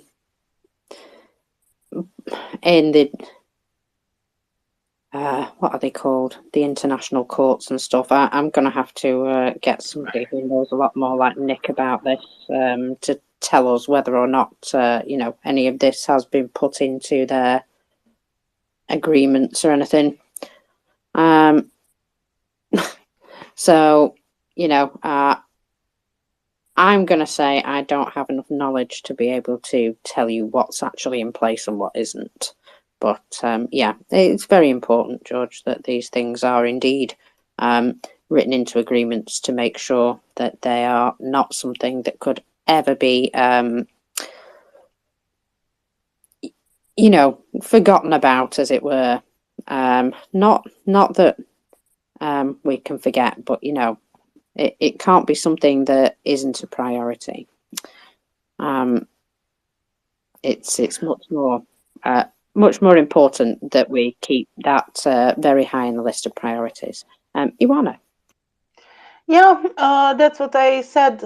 I wanted to say actually, the problem of missing children, it seems not to be very much in the attention of the media and even the political talks and so on. But it's very important because it's one of the 5 lines of the Genocide Convention, forcibly transferring children from a group to another group. So it is a proof of genocide, and it's maybe, I don't know how to explain this. Maybe part of this is that the thing is not visible. It's very intimate. It's very personal. It's the absence of a child in a family, mothers that are waiting for the child to come back, for the children to come back, families that are, suffering because of this. The damage is not visible. It's not like posting a building that is destroyed. It's even, if you have a school classroom with chairs that are empty, it's not very impactful as an image. So maybe we should do more. Maybe we should speak more about this, because it is a trauma. It's not just for the parents and just for the family, but it's for the people of Ukraine. Having your children removed, having them kidnapped and taken thousands of kilometers and miles away, given to other families, brainwashed, and there are Russians that adopted, between quotes, children from Ukraine, and that are complaining that they are bad because they do not want to be Russian and so on. Having this happening, it's a very significant trauma for the people. And I agree with Will. I think the sanctions, or with George, sorry, the sanctions should not be lifted until the children are taken back home. It's very often we hear that there will be no negotiations. I think negotiations may be a thing. Negotiations about removing the sanctions according to what actions Russia does for paying the damages, for returning the kidnapped citizens and so on. This can be negotiated. The time frame of removing the sanctions according to what is done. So yeah, I don't know if I was very clear, but the point I wanted to make is that we are not seeing this absence of the children so much. So maybe we should talk more about this.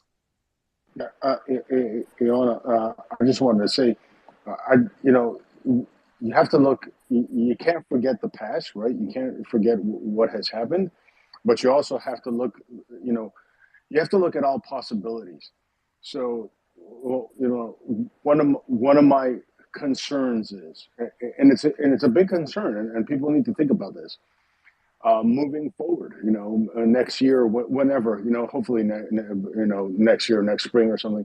Let's say the war's over, and then 6 months later, there's an economic downturn in the world, in world markets or whatever. There's going to be huge amount of pressure to lift the sanctions, right? And that's what I'm talking about. There's going to, if you have, let's say, an economic downturn or something like that, that's when the pressure mounts, and we've got to insulate insulate that requirement. We've got to put that paper as an official document, as an official policy. If you do that, then it insulates that caveat that the sanctions will not be lifted until all the children are returned. Russia pays reparation, what have you. But that one piece, the return of the children, has to be ironclad. It has to be, you know,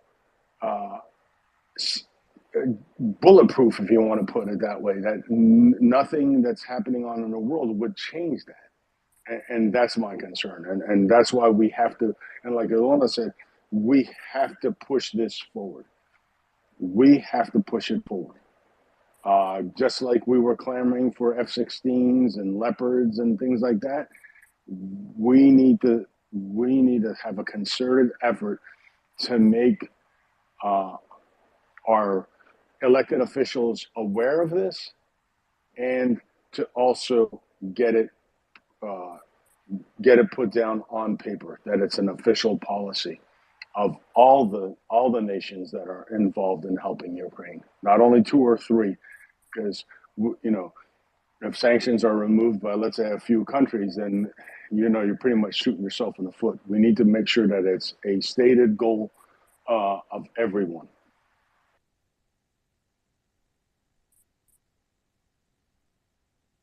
Thank you, George. And hello, mockers. Didn't have the chance to say hello. Let's go to Peter S. Yeah, I totally agree with what you and George have just been saying. I mean, it is genocide with nothing else, kind of no other proof of anything else. Removing children into another country, forcibly removing children into another country and having them adopted out is genocide. It's black and white. There's no maybe or this, that and the other. And we know there are documented children. There's nearly 30,000 documented ones, not even covering the ones which aren't. So that alone is genocide. You don't need the United Nations to do all their little researches to see if they think it's genocide or something else. It is black and white, it's genocide. And this is why I think the United Nations are pathetic, frankly. But if all these other countries had the same situation, say they were in America and they had probably 80 to 100,000 children removed, or any other country in Europe, there would be an absolute outcry. And there is nothing coming out about these children. I said there's no faces to them anymore. They're just numbers. And this is terrible. And when Russia says, oh, they're adopted by who? I know in the UK, if you go and try and adopt a child, you're thoroughly looked at, you're checked whether you've got anything against your personality or character. I mean, how many of these children are being sexually abused or used by Russians who have taken them in? Peter, Sorry? Peter, Yeah? I understand this, but I don't want us all to become suicidal, please. No, okay, I won't. But yeah, I'm just really trying to stress the fact that, the world seems to have closed their eyes to these things and to the fact that these children are not there, and we do need to highlight it, and you can't sugarcoat things. These are facts. We can't sugarcoat it, because then we just we make it worse by sugarcoating. We've had this terrible thing in Israel where they've, there's graphic pictures of kids, etc., being injured, and the whole world is in uproar. But with Ukraine, it's all gone quiet. And these are real kids. They are kids with names. They are kids who belong to people. And I said we mustn't sugarcoat it, Mocken, because then we just enable it. Thank you. You're right, we shouldn't sugarcoat it, but we should probably encourage our press to feature these things a lot more. I mean, if they like good news stories, tell them about the children that are coming home and the fact that, they've been missing for however long they've been missing. And it's an amazing good news story that they're coming home. But this is a tiny piece of the puzzle, and there are hundreds of thousands of other children missing. That, that's a way of incorporating it into a better news story, as it were, but still getting the message across. And if you go to the media and you say, let's talk about all these children being, sold or adopted or abused or whatever, that's not something that they're ever going to be able to run. They just won't get it past their own editing, because it's not a feel-good story. It's not a big scoop. It's something that they don't know how to touch, if you know what I mean. They don't know how to talk about it. So you have to frame it in the right way. But yeah, I think it would be important for especially somebody like the BBC, who like to put out, feel-good story. Maybe they should try and frame these. But they also like to put out scoops and, information that people just give them. So maybe we should give them a bit more information. I don't know. I might send them an email later this afternoon and see if I can encourage them to think about the opportunity of a story involving the children there. Ioana. Thank you, Marcus. Yeah, because you mentioned BBC, I had like a comment. I hope it will be short, about what is happening, in Israel and Gaza, and I was thinking also about visibility. So Romanian news presented what's happening quite correctly. First night when the supposed strike on the hospital happened, they said that it's not confirmed and so on. The next day, they presented all the arguments. So it was presented correctly, at least in terms of the message, of the spoken language, of what was said. But the problem is, if you are looking at the news, 80% of the news are images with poor children of Gaza and with the very difficult conditions there, and it's very biased towards Gaza. And I understand this. They are victims too. They are children too. There are lives in danger there.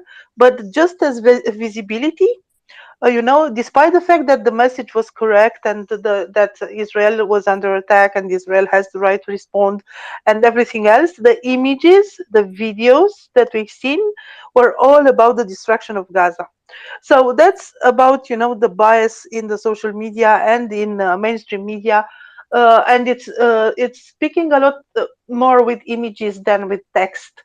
And I wanted to stress this upon, because we are talking about children, but you cannot illustrate this. It's very difficult to illustrate this. So that's why we should do, as you said, we should probably try to write to our representatives, or try to find out more about stories and promote those stories, and just explain what is happening and why is it important. As Peter has said, if it was any other country, maybe there would, I'm sure there will be much more talk about this. But people at first, as in 2014, when the first invasion started with the little green men from the Russians, many dismissed this as, Slavic business. This is a problem between them, between Russia and Ukraine. They are like former Soviet things. It's between them. It's not us. It's them. Russian, Ukrainians, kind of the same. And maybe that's why people are not reacting so much for this story, because they do not understand that Ukraine is really a country that is very different from Russia, and Russia has no right in taking Ukrainian children and stealing their identity, and, as George said, stealing in a way Ukraine's future, because this is the generation that will grow up to reconstruct Ukraine. So yeah, I went to in many places, so sorry for speaking so long. Back to you, Marcus. No problem. I was talking earlier about the massive achievement that it is for Ukraine to have, I believe it's 33 ships as of yesterday, have been able to leave Ukrainian ports fully laden with goods. And Yes, it's a huge achievement. yes, it is. And there was even a tweet from the US ambassador to Ukraine talking about the 33 ships. And I'm very glad because my count is exactly there. 5 ships that were stranded before the war and that left loaded, not empty, but loaded. And 28 ships up to the date. The problem is that the ships are now hiding their positions. They are turning off the AIS systems, and it's very difficult to know exactly what ships are in, what ships are out. I'm trying to do this, to dismantle all this. So for the moment, I think I have the correct numbers, 28 inbound and outbound ships. The total number of inbound ships right now is 45 because there are 2 other ships that went into Ukrainian waters today. One is Propus, general cargo ship of about 9,000 tons under the flag of Panama, and the other is Anatolian Eagle, a bulk carrier of 58,000 tons under the flag of Marshall Island. So this Anatolian Eagle arrived in the area of the port of Odessa. I can see it on the map. The other one didn't communicate the position for the last 4 hours and a half. So I don't know exactly where it is. Maybe it reached the port of Odessa, but as I said, they are turning the AIS systems off. And about the ships that left yesterday, I have to take you to keep you updated on this because we are talking about Yolanda, which is a very big capsize plus bulk carrier. 180,000 tons, probably loaded with iron ore. It's approaching the Bosphorus, is crossing into Turkish waters right now. And also there was another smaller ship that left yesterday, Briza. Briza is heading to Israel, to Haifa in Israel. And it's a cargo ship of almost 7,000 tons. And it's also, as Yolanda is approaching the Bosphorus Strait crossing right now. They will. There is a waiting line to the Bosphorus, so I don't know if they will cross today, but it's good that we are seeing them there. So about outbound ships, I had a tip this morning from a person that is watching, from satellite, telling me that probably there are 5 ships that left. I'm not seeing them on the map. As I said, they are sneaky little things. They are turning the monitoring the transponders off. So yeah, I search on them regularly to find out if they are in a port or something. For example, I had this surprise with Mafka, which was the chemical tanker. It was supposed to be still in Ukraine, but I found it in Constanța port 2 days ago on 20 October. I don't know exactly when she left, but she arrived in Constanța. So I check on them regularly on all the ships that are supposed to still be in Ukraine. And if I see something changing, I will come back to you. So summary, 45 in, 33 out. I think it's a good number. What do you think, Walkers? I think it's working really well, isn't it? It's amazing how Ukraine can do these things without their Russian counterparts getting involved. It's amazing. And guess what? Guess Yeah? what? Erdogan is talking again about the grain deal. I don't know, it resurfaced again. They are talking about the grain deal. What grain deal? I don't know. It's like, it's his dream and he doesn't want to let go. Even if we are seeing these ships that are managing to do what they are supposed to do, to cross the waters of, Turkey, Bulgaria, Romania, Ukraine, to still keep going. But Erdogan wants a green deal again. A grain deal, sorry. I think you'll find that the Russians want a grain deal again.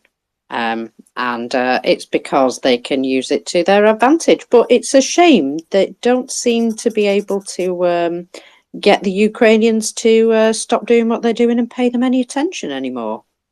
So, shame about that. They've moved on, mate. You've been left Yes, behind. I think you're right, because sometimes Erdogan is the speaker for the Russians in a way, and even UN Gutierrez was kind of advocating for the Russian cause. I don't understand why. Really, I don't understand why. But yeah, maybe the Russians weren't in again. I don't know what exactly they will gain from this. Maybe they want to put their fleet. Out of the harm's way. Maybe they are very upset because they cannot be in Sevastopol right now, and they want assurances related to that. I'm not sure exactly, but again and again, the talk about a new Green Deal appears in the media. I have seen that yesterday, for example. The claim that Erdogan is trying to talk again about the Green Deal. Well, it doesn't matter if it goes round and round in the media, as long as Ukraine just keeps ignoring it. If I were in the Ukrainian camp on that, I'd be like, I'd just find it funny every time they brought it up. They ring them up about it. Now then, we want to talk about allowing Russia back into the grain deal. What grain deal? Get stuffed. That would be the appropriate response anyway. Peter. Yeah, I totally agree with just what's being said. I don't think there should be a grain deal, and the reason there should not be a grain deal is it gives Russia certain ownership over the Black Sea. It's like saying, oh, we need your permission to operate in the Black Sea, and oh, thank you so much, and yes, we will meet your conditions. If you want to check all our cargo and decide if we're clear to go, that's very kind of you. And you get my point. It is kind of giving Russia a certain amount of ownership over something. And remember, Russia is all about control. And this is what they don't like, is because they survive on control, and they want control over the Black Sea and any movements in the Black Sea, because it gives them control. So, no, I mean, if things are working as they are now, just kind of don't have a grain deal, because who does it benefit? It doesn't benefit Ukraine, it benefits Russia. Thanks. And again, it comes down to the thing, what are Russia going to do if Ukraine gives them the good old finger in the air when it comes to their proposals? They're going to invade them, bomb their cities, terrorise their people. Well, you've pretty much done everything bad that you could possibly do right now. So, it's kind of like, anything else is just the same as what you're already doing. So, why would we make any agreement with you when you've already broken agreements that were made internationally? The Russians have had their way for far too long, especially with the narrative of, Ukraine is this small country that's just part of Russia. And, there was never any green men in Crimea. No, it's just a pure grassroots movement that's flourished by itself, and everybody wants to be in Russia. And it's nice that we've finally started listening to Ukrainians on that one. Because, there was an awful lot of Russian propaganda that was swallowed wholesale, I think, and should never have been listened to. But of course, this is what Russia are very good at. Peter.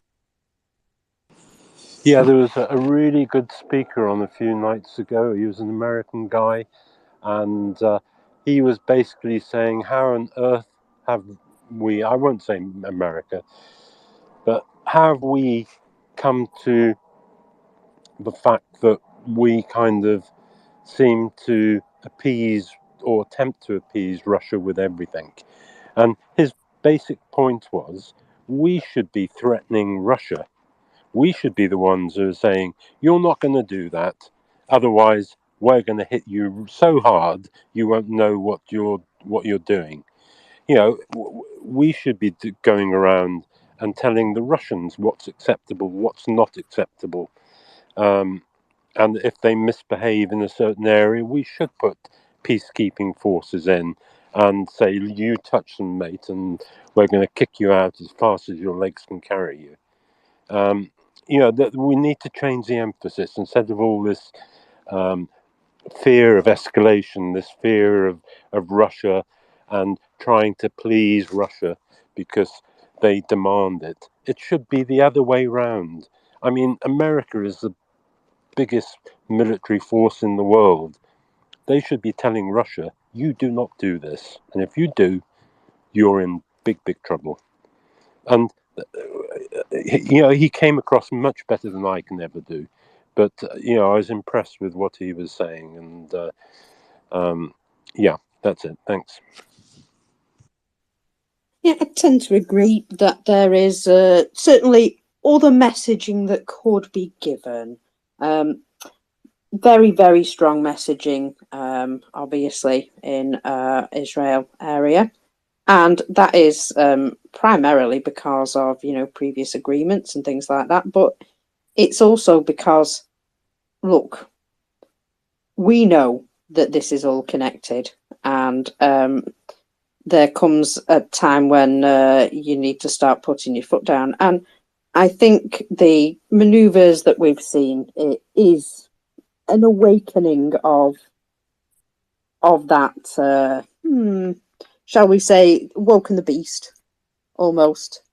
It's starting to get into more of that mindset that if we don't deal with this now, we'll be dealing with it forevermore. So, you know, I think people are starting to see the urgency of action over words. And you never know, we might get there eventually. I like to try and keep positive and think that sometimes we do the right thing when we should.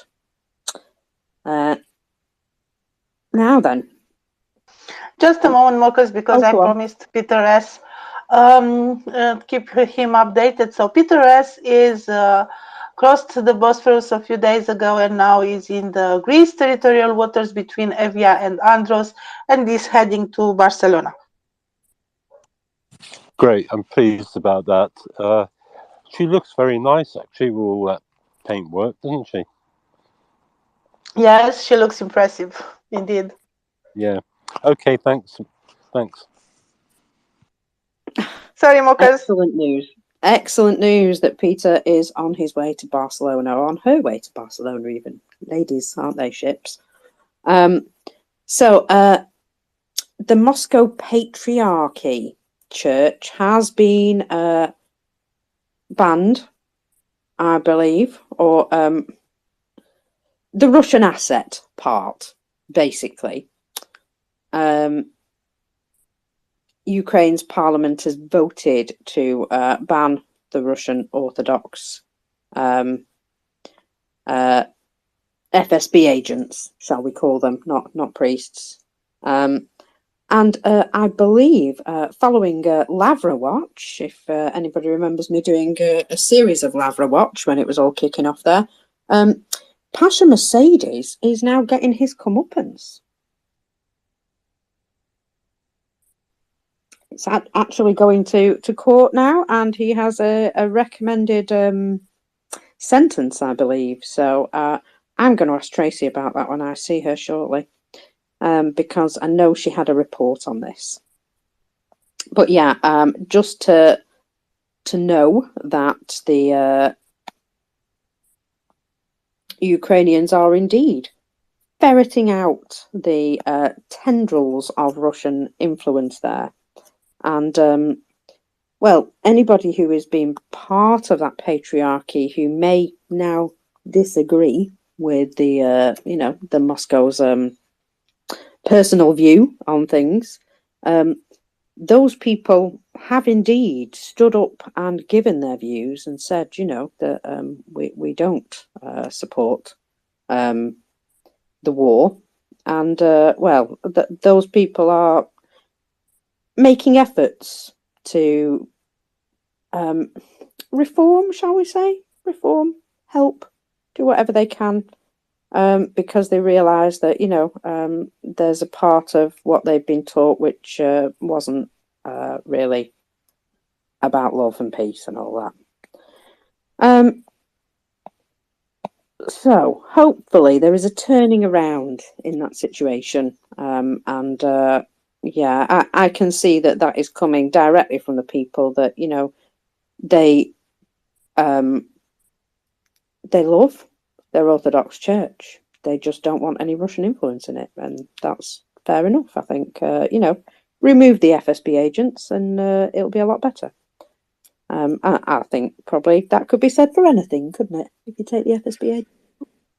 Yes, I agree with this. And I can link this with the other story from the other day from Moldova, still about the Russian Orthodox Church. Practically the head of the church sent a letter to Kirill complaining that they are bankrupt and nothing works, and those bad Romanians are attracting their clergy with, Romanian citizenship, with good salaries, medical insurance, exemption from some taxes and so on. And they are practically...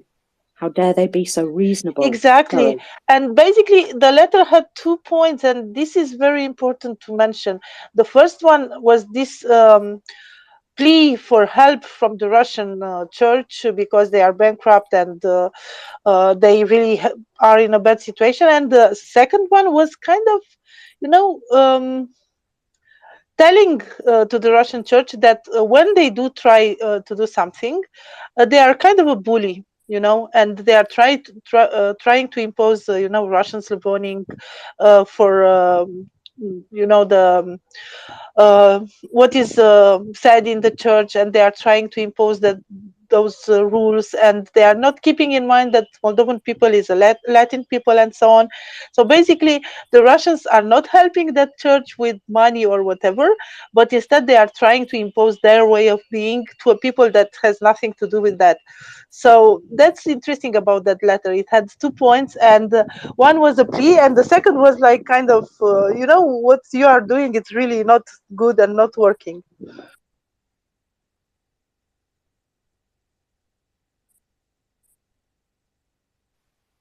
Well, if you neglect something for long enough, it doesn't work, does it? I saw a delightful report on some housing in Russia, and I can safely say it was one of the most grim things I've ever seen. I think I know what it was, but please do tell. There was like, every time it rained, sewage came up through the floor. There was barely any lighting. There was no water. I think there was one shower that everybody in the building used. And it was just, well, it was dire. It was a slum. And, I couldn't believe these people were living like that. And just managing, these are just the regular Russian people, just managing in that situation. And they were like, talking to an authority who said that they would get a new roof on the building in, what was it, 2034, I think?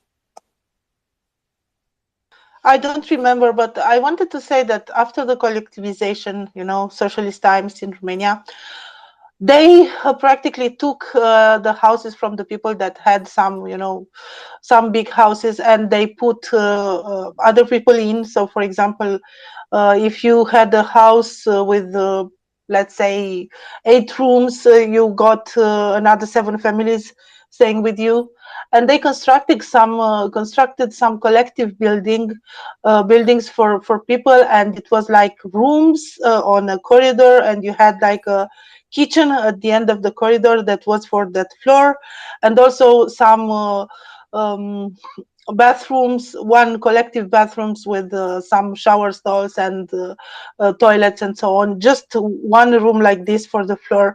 And people used to, but at least people that did not have other means used to live there. But this was like, in the 70s and 80s maybe in Romania. We kind of get rid of that because it wasn't really a thing that you can, where you can live with a family with children and so on.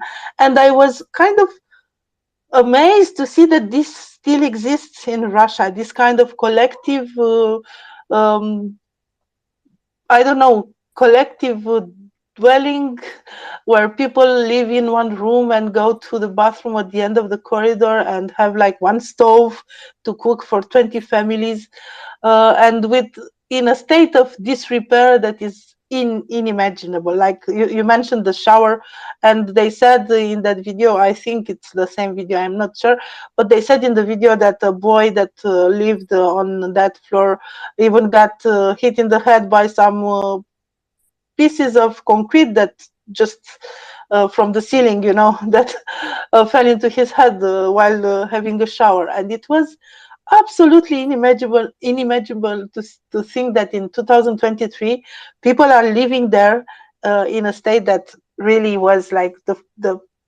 walls were, I don't know, the paint from the walls, and the the toilet was really far from clean. And anyway, it's kind of difficult to speak about this, but it was absolutely horrific. The thing is, though, Ivana, everybody complained about how awful it was, but not one of them was doing anything to sort it out, were they? Exactly. I was thinking, you know, even if you are like very, very poor, 10 families on one floor, you can just buy a can of paint and do some painting there and just clean. It's not very, you only need water and maybe some detergent to clean. So just that, you can do it. You don't have to wait for the mayor to come and clean your house. You can do it, but they are just waiting for something to come from above and resolve all their problems. And it speaks a little bit about this mentality that comes still from the communist times, when you had no agency and nothing, and you just, you know, you pretended to work and the state pretended to pay you, and there was like a pretended state of balance and so on. So it's absolutely horrific to see that something like this still exists and people are still complaining. I understand it's not good to live in such conditions, but you can do something. You can do something about it. You would think so, wouldn't you? I mean, I just know that a lot of people would do something to make that situation a little bit better, even if it was just cleaning. And yeah, I can't say I would live like that, put it that way. Now, the admin for the Russian 205th. Now, I haven't heard about the 205th in ages. It exists, 205th. Well, yeah, it exists. Woohoo! Well done. Well done for managing to still exist. But on their Telegram channel, there is information from them about the left bank of Kherson. So they say there is only one road where, this is the, what do they call it? A G-lock. What do they call it? Well, anyway, it's their supply line of communication. There we go.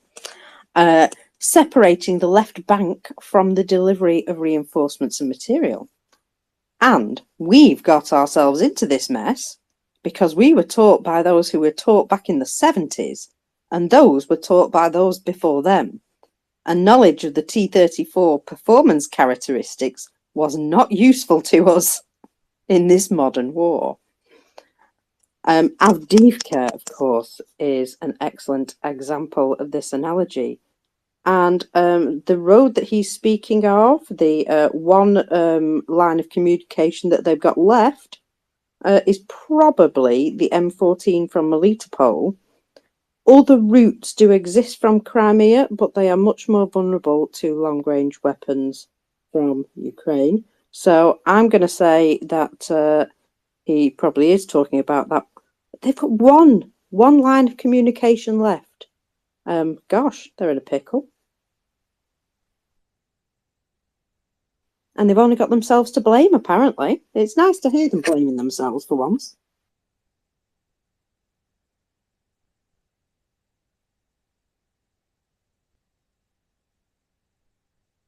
In fact, I'm not hearing any good news coming out of the Russian mouths at the moment. I really am not. Now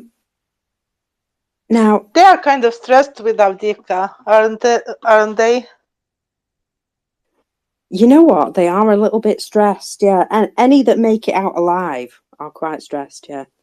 Now then, we have a announcement by the Air Force speaker, Yuri Ignat. According to the speaker, Ukrainian pilots have now completed their homework and are at the transfer stage with regards to F-16s. For now, they are accompanied by instructors, but Ukrainian pilots will be switching to F-16 in the near future. Oh, that's some good news, isn't it?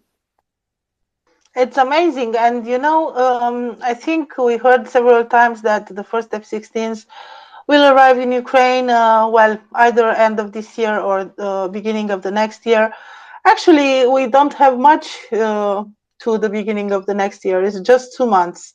Just 2 months. And I think we should look forward to see the F-16s in the skies of Ukraine soon. What do you think, Mokers? Well, I think that Ukrainian pilots are very motivated, shall we say, to learn these things properly and quickly. And yeah, I would think that they are putting in every effort to try and get them there as soon as possible. And I have every faith that the second they are ready to go, they will be seen in Ukraine.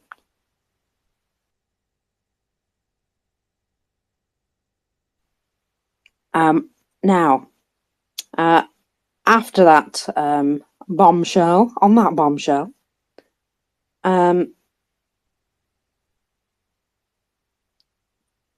oh, I've lost something. There we go. Sorry.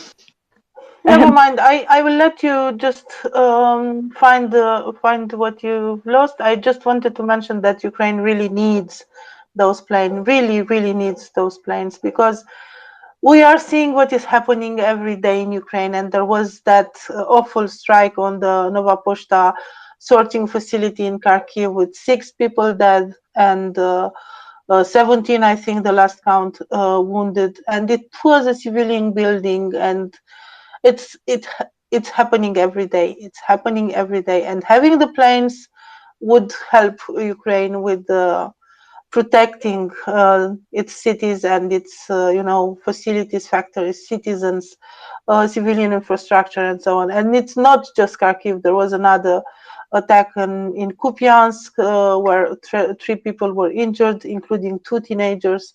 So it's happening every day. Russia is killing civilians in Ukraine every single day, more than 500 children. Those strikes that are almost impossible to watch without, crying, because it's so wrong. And yeah, Ukraine needs these fighter jets to protect its skies and its citizens.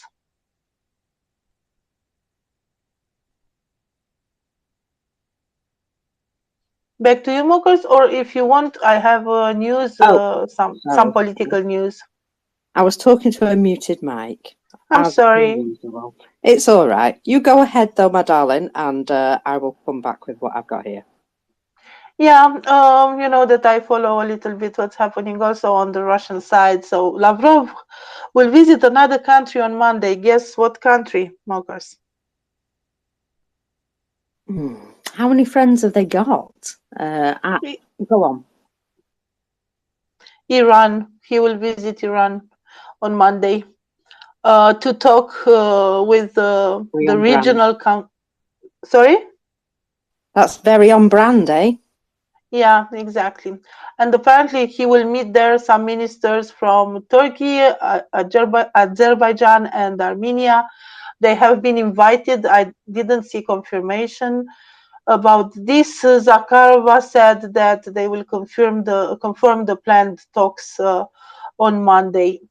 Just as a reminder, Lavrov was on October 16 and 17 in China, and then he went in North Korea, October 18 and 19, and now he goes to Iran.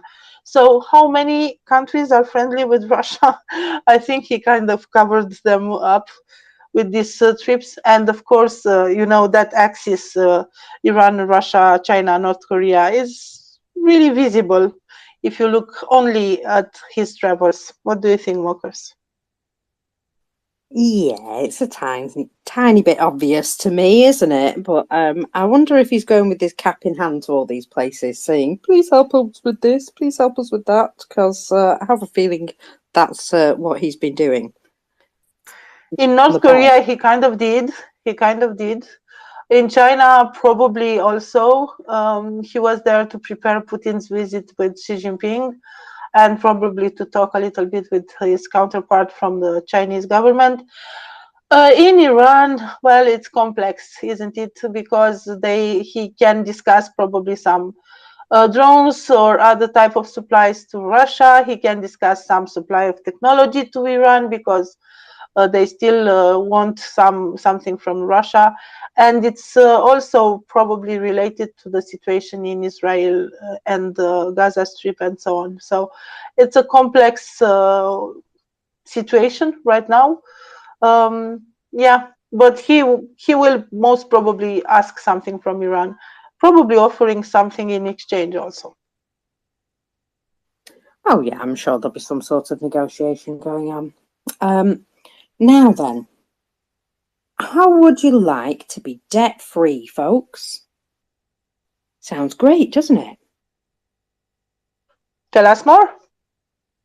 Well, here we go. In the occupied territories of Ukraine, Russian authorities are offering anybody who has a debt to sign up for a contract in the Russian army, and the debt will be expunged. So, letters with these proposals are being sent to debtors against who enforcement proceedings have been opened already and are currently looking at criminal liability.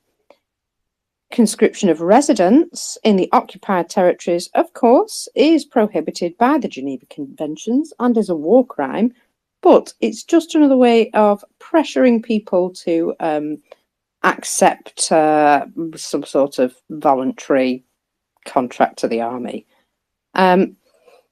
It seems to me to be a bit desperate, this. And again, just another way of shadow mobilizing people. They've thought of all sorts of strange ways to get people into the army, haven't they? Indeed. No, they are not doing a mobilization, not at all. Not at all. Yes. Well, let's just say that it doesn't look like it to me. It's always one of those things that you think, it looks awfully like a mobilisation just of very specific persons, and they've not gone all in yet with it because it would be thoroughly unpopular. But I'm going to imagine that sooner or later the people disappearing, some of them are going to be missed. In fact, quite a few of them are being missed, aren't they? It's terrible. You just can't hide all these people. Anyway, I have something else which I wanted to bring to the attention of NAFO. So, all you NAFO or NAFOs, did you know that in occupied Estonia in 1982, there was a version of NAFO? So before there was any internet or brain-damaged cartoon dogs, there were activists subverting Russian propaganda and helping push back Russian imperialism with the same spirit as NAFO today, and remarkably similar jokes. So let's explain. In the early 1980s, a third generation of occupied Estonians entered university. Their parents had been brutalized by Soviet rule, but they had new energy, new confidence, and new ideas to overthrow the empire. The students began to organize themselves with anti-occupation protests spreading like never before. Starting through semi-official networks, one example was EUE, which were a construction summer camp for students organized by the youth wing of the Communist Party. Each group was generally sent to the countryside with an official task, like to build a barn or something like this, in order to earn or learn Soviet work ethics. But while unsupervised, the students instead bonded out over how to defeat the occupation and found creative ways to relentlessly mock the occupiers. These camps became cells of resistance. In 1981, one such camp called itself Persostrat. The name was typically Soviet, an abbreviation of a clunky, pompous phrase, and it sounded like, in Estonian, ass sphere. The group spent the summer writing their own parody Soviet songs, which meant different things to people who knew Estonian. The next summer in 1982, a new camp formed out of the most of the same members was sent down to South Estonia. They called themselves Euromaize, where they planned to parody Soviet corn-growing campaigns. After arriving, though, they came up with a new idea, a better one. So their camp leader, Matti Lauer, said enough of this Soviet rubbish and declared instead their camp as a NATO base, specifically a British NATO base, because the British had a key role in supporting Estonia during the War of Independence and knew that that reference would annoy the occupiers even more. They put up signs in English and organised a strict schedule that included afternoon tea and picnics. They imitated and exaggerated British culture, manners and fashion while ridiculing unsophisticated Russian occupiers. They wrote and enthusiastically sung their own anthem about how NATO would free Estonia from the Russians. It was sung to the tune of Yankee Doodle Dandy, an iconic tune amongst the Estonian youth at the time, as it was the opening to Voice of America's Estonian broadcasts, which usually got through before the Soviet jammers could interrupt it. Incredibly, this NATO base was near an actual Soviet base, which we now know had nuclear warheads stationed there at the time. Yet to the students, the location was Satterfield, an English-sounding name invented for their imagined secure utopia. Satterfield became a pre-internet kind of meme, enduring for years to come through networks across Estonia. An invitation to Satterfield was a code for resistance organising. Members of the British NATO base later formed part of the core of the student resistance to Soviet occupation. They had a leading role in campaigning to annul the Nazi-Soviet pact and helped to get the singing revolution started. A decade after establishing their mock base, they achieved their goals. Estonia and its Baltic neighbours were free and the Soviet Union no more. The members of that original group are now well-respected men and women in free Estonia. One who helped write the song even became an ambassador to NATO. Yes, the real NATO this time. Estonia is now part of NATO with real NATO bases, and the British really are based there. One woman explained, no, might be a man actually, one explained, Eric N. Cross explained, "We've been waiting for you here since 1949. He's the former director of Estonian intelligence, sharing the story with them. Eric is now part of NAFO as well, still doing his bit to deliver supplies to Ukraine as part of the well-known 69 Sniffing Brigade. To him, Satterfield and NAFO are one in the same. They are part of one story and prove that mocking Russia indeed makes a real difference. The spirit of Satterfield lives on. And thanks to Eric, these stories have been documented. And I'm just going to put that into the nest because I think that's absolutely awesome, because at the bottom of that, you can actually click on the link and go and read the full documentation. There's even a TV documentary in the replies that was produced in 2013, and a chance to listen to the anthem there as well. So I just thought that was a real amazing bit of history that ties back to today. And it's, well, you know, we've always said Estonia had this real spirit of, you know, being able to ridicule the Russians very well, and, you know, always had the right message with regards to how to deal with the Russians. And now we know why.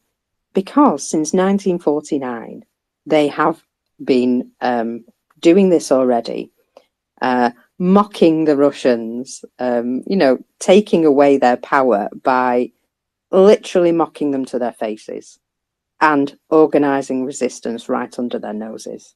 And I just think it's a beautiful thing that before the cartoon dogs arrived, there were people doing exactly what people are doing today, combating disinformation and pushing back against Russian propaganda. That was an amazing story, really an amazing story. And yeah, I'm so glad for the existence of NAPO and for this insight into the past. And I remembered Umberto Eco. He talked about laughter, and he said that this can be a weapon against liars, and that can undermine the false authority. And yeah, I think it's the case today, and we can use undermining the false authority of the Russians. So, what do you think? Well, I think it's a proven tactic that's worked, is it not? It just proves to me that this works. This works really well. Start with ridicule and end with watching them crumble. And it's absolutely the correct and morally right thing to do is to ridicule the Russians at every chance. Oh my goodness, talking of which, I've just seen an armoured battle loaf. You know those little loaf vans? They've armoured one up and it's appeared in a video somewhere. Oh, bless them. Those little loaf vans do make me laugh. Scooby-Doo vans. Oh dear, I've never seen an armoured one before. Okay, that's very strange indeed. Never mind. So, I would like to point out that even worse than the days of the Bakhmut meat waves, Avdiivka has been absolutely dreadful. I think they've had their worst days since the start of the war. You know, since the very early times of the war, when they were just in the masses of equipment and, well, untrained people that they've lost. And I think when we add in, you know, to the mix some ATACMS, and the fact that Ukraine has just such accurate fires these days, I just have a feeling that it's not going to get any better for them. They're going to continue to have bad days. In fact, I can tell you that Ukrainian defenders have driven Russian occupiers out of the western outskirts of Robotny now. And since October, this counteroffensive near Bakhmut and in the west of the Zaporizhia region is still ongoing, is still at a very high pace. And the Ukrainian armed forces are said to have really increased the pace of their artillery there in the last couple of days. So, well, I'm just going to say I'm waiting for some more news, but I get the feeling that there's going to be some land changing hands. In fact, I see some of it becoming blue already. So, like that. Everywhere I look on the battlefield, they're making some sort of small gains. You know, it's not difficult to see the tactics that they've got going on. Basically, they're just waiting for them to completely attrit themselves, really, against their massive meat grinder. And then they just go, oh, there's nobody left defending this land. It's ours. Take a step forward. And that appears to be how they're moving forward. So, you know, they're not pushing to move forward. They're basically waiting for the Russians to come to them, get themselves absolutely splattered, and then taking that space back when it's safer to do so. And you know what? I think that's it's really intelligent way of doing it. Oh dear. I've just seen something which it's bad for the Russians again, you know. There is now a new push. It's not mobilization. But there is a new push by the Russian government to give all their migrants Russian passports. We noticed this, didn't we? They went round all the construction sites and places where they worked, and you know, encouraged them all to get a Russian passport some weeks back, and that's kind of played out how we expected, because some of these guys now are complaining that they're being ferried onto buses and being brought into military induction. I just think, wow, they really are desperate if they're, you know, forcing these passports upon the very people who are keeping their economy going and then dragging them into it. Because I don't know if you've noticed, but most of the people who do the work, you know, especially the very regular ho-hum jobs that don't have anything to do with high flying or anything like that, all the regular workers, that they seem to be heavy on immigration with regards to these sorts of jobs, construction jobs and stuff like that. And just wonder how these businesses are going to continue running. It's very weird to me that they are literally pulling their own industry apart. And well, you take on a Russian passport, you might as well just give them, you know, just give them a license to kill you. You might as well just ask them to shoot you there and then, because that's what they're using it as. A license to, just conscript those people at a moment's notice. Nice.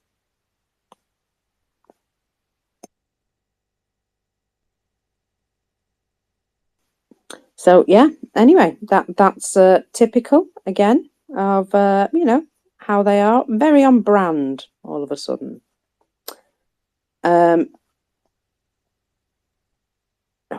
Well, I can tell you also little bit of news that I'm seeing here. Oh my goodness. That there's been an awful lot of videos recently of Ukrainians on the move in tanks. or armoured vehicles. And in particular, some Swedish armoured vehicles, which look very nice.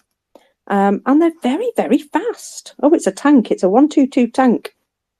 And my goodness me, they go at some pace. You know what? I've never seen a tank drive that fast before. Amazing. So it seems that they were on their way somewhere. And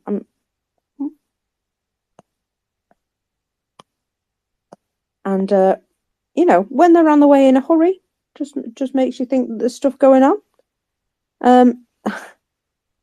Sorry, just looking at a bus. But I have no idea why so many buses in Russia are on fire, but it would appear they're just highly flammable. Have you noticed that? Russian buses? They're either spitting out their engines mid And a lot of or they're cars. on fire. Yeah. I don't know why. What are they making them of? Because they seem to burn really well. Maybe they are making them out of cardboard or something like this. Well, you know what? One of my theories is maintenance, believe it or not. The same with a lot of their industrial type accidents, I think. That, you know, a car needs a couple of things.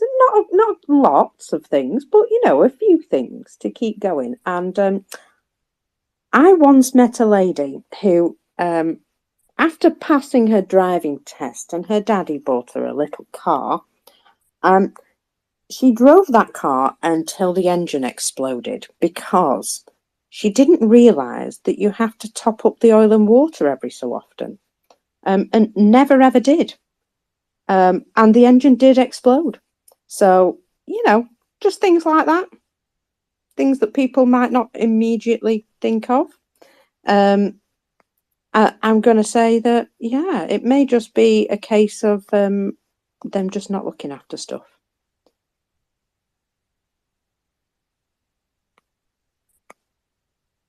It's possible, but you know, seeing those images every day, every single day, with cars taking, you know, fire on the highway or exploding or things like this, it's kind of normal in Russia, I think.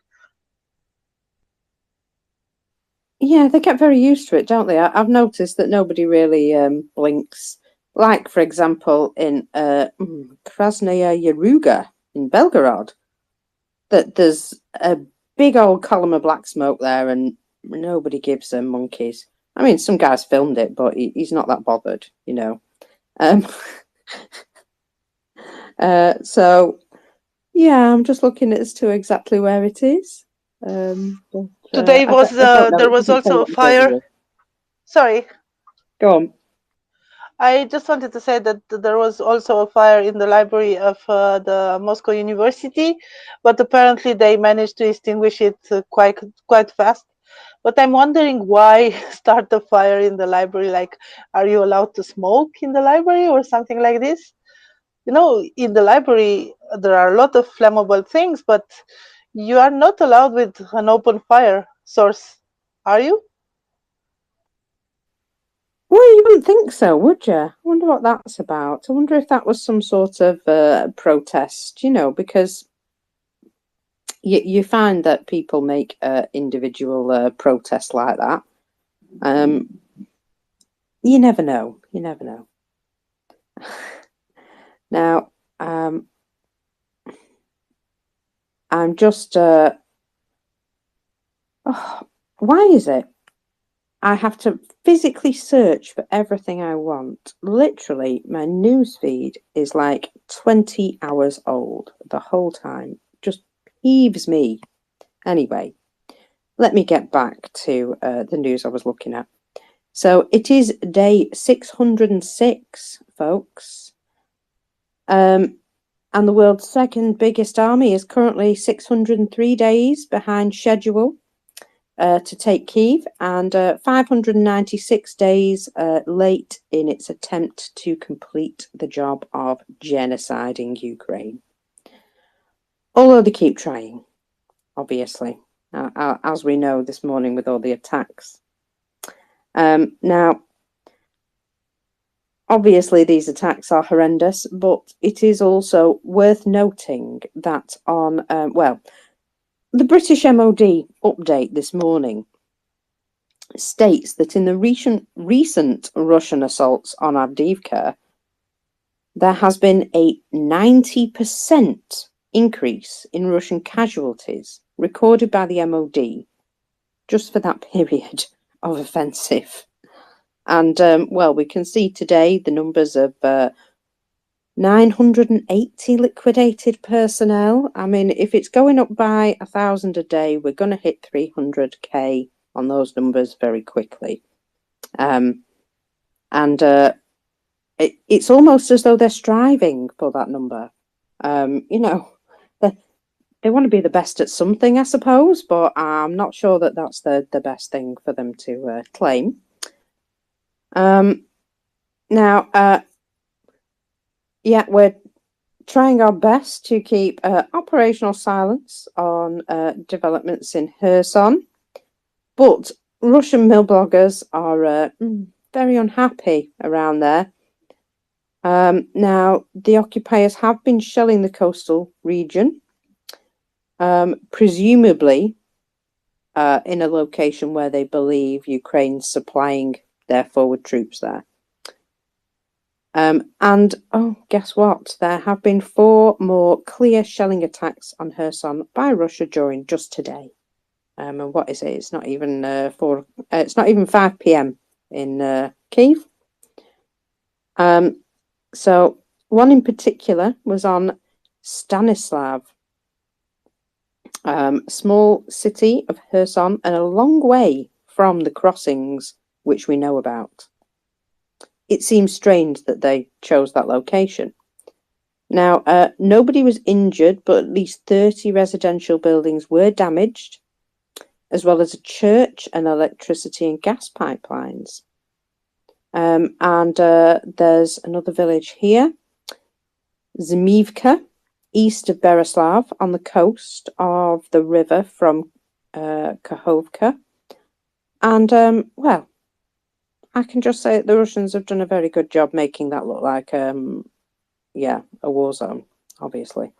I barely see a building with anything intact. I mean, I think one of those buildings has a roof and the rest of them are just smashed to pieces. Since I last looked, there has been some CCTV footage released of what happened at the Nova Poshta building just outside Kharkiv at the moment of the missile strike. And this has been released to show that there was no soldiers, no military gear, just people moving post around. Mainly, just postal boxes. And, nothing that you can see in there which you would consider to be a military target. There is also footage from outside of the building, and you can quite clearly see there are no tanks or APCs. So, maybe some humanitarian aid that was being sent through the Nova Poshta needed denazifying or something, but there were obvious signs that they were going to start sort of attacking anything that Ukraine uses to move their logistics around. But I didn't realize they were going after just the civilian stuff there as well. I think if they went after military logistics, they would be deemed as being at least justified. But the Nova Poshta, well, I know it does carry some stuff back and forth, and what a fabulous job they do, but that they're not transporting lethal aid. They're literally, it's humanitarian and spare parts and bits like that. It's nothing that you would consider to be a particularly large military target. And the US ambassador to Ukraine has actually come out and said something about this. Again, overnight, horrific images of Russian violence against civilians in Ukraine. A missile attack on a postal office in Kharkiv has killed 6 and seriously injured more. And the Kremlin's disregard for life is here for all the world to see. The United States will continue to stand with Ukraine to hold Russia accountable. Obviously, we know what Ukraine needs. And I can only say that stuff is now coming. It's in the pipeline. We've got more ATACMS promised. We've got F-16s looking as though they might just be here soon. These are exciting times, I would say, because Ukraine's going to start getting the big boys' toys, the stuff that they should have probably had a year ago. And I think it's going to make quite the difference. They're going to have an awful lot more to answer Russia's attack with. And that makes me happy. Now, I did go over this a lot earlier today, but I think it's worth mentioning because there is a guy who is a member of the Russian Duma, a former member of the Russian Duma, sorry, an MP, and he has been a senior figure in many opposition parties. And in 2022, he came out with a statement in April 22. He came out with a statement that was very much against what Russia were currently doing. And it's taken until now for Russia to decide that they're going to prosecute him for his words. But his words are excellent. I mean, right, his crime basically was to tell the truth early on in the war, likening events in Ukraine to genocide. So, his actual words came from a video entitled, "What Has Putin's War in Ukraine Led To?" It was published in April 22, and he stated the following. Now, the Russian army is openly terrorizing the rebellious population, continues shelling of cities, targeting residential buildings and train stations. In Bucha, Irpin, Borodyanka, Russian soldiers left mountains of corpses. A professional army cannot operate using such methods. This is real genocide. If the Kremlin's goal was to kill civilians and cause terror, then Peskov is of course right. Russia has successfully proven to the whole world that its leadership is no better than Al-Qaeda. Them some strong words. And only now are they deciding to prosecute him for them. Maybe because they've got all their laws in place now to do so. But they are also, by doing this, drawing quite a lot of additional attention to his words, which of course are being dismissed as being utter fakes, because, you know, speaking the truth is obviously not allowed. But I just think it might have been a bit of a mistake to draw attention to this man's words right now. Just with the general consensus of feeling, people are going to be repeating that stuff, going, why, what did he say? What was said? You know, it's going to actually create more talk about it, not less. That's what I think. When you try and cover something up, people want to know.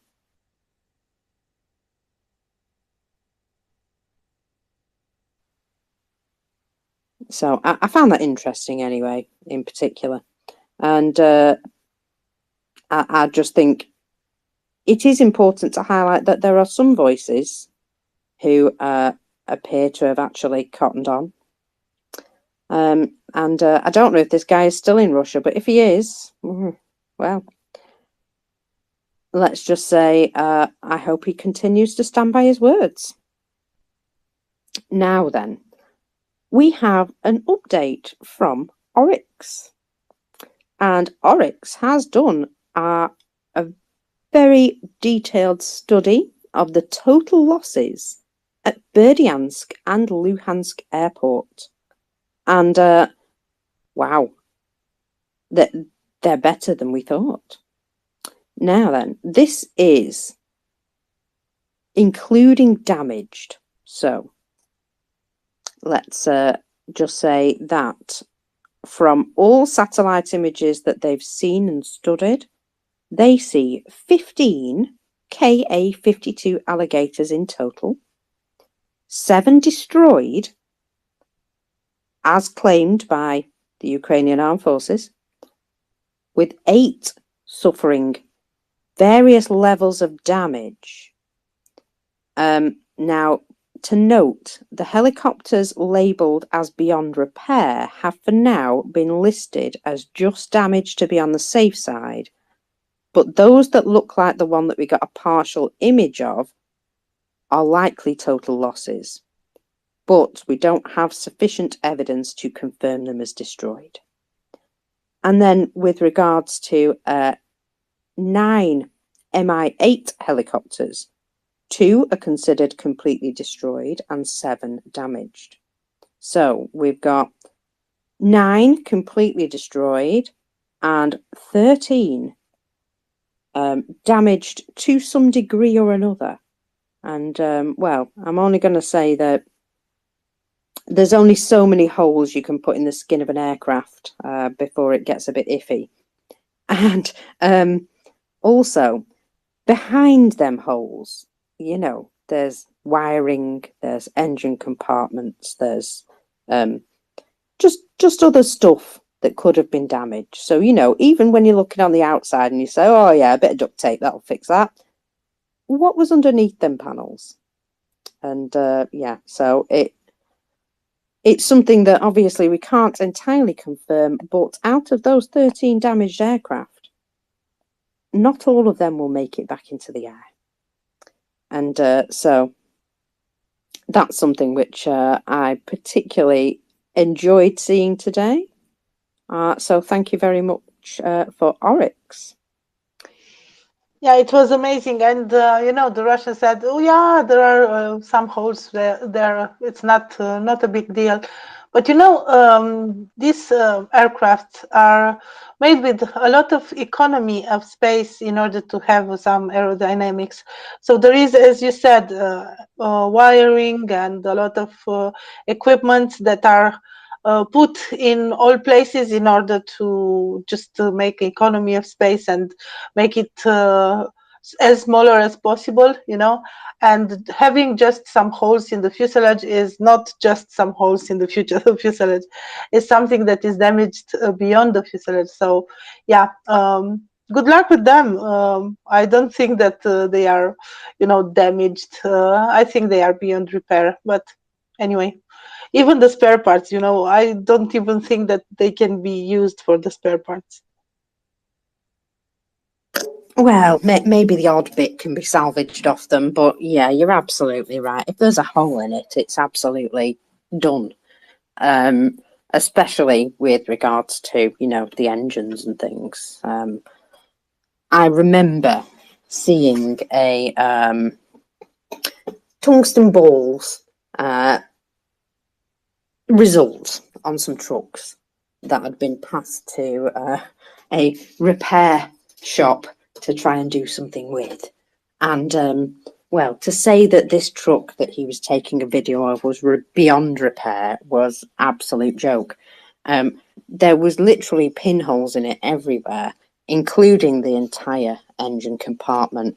And there were so many holes in parts of the metal that you could literally just grab it and peel it off, because it was, you know, it lost all its integrity, basically.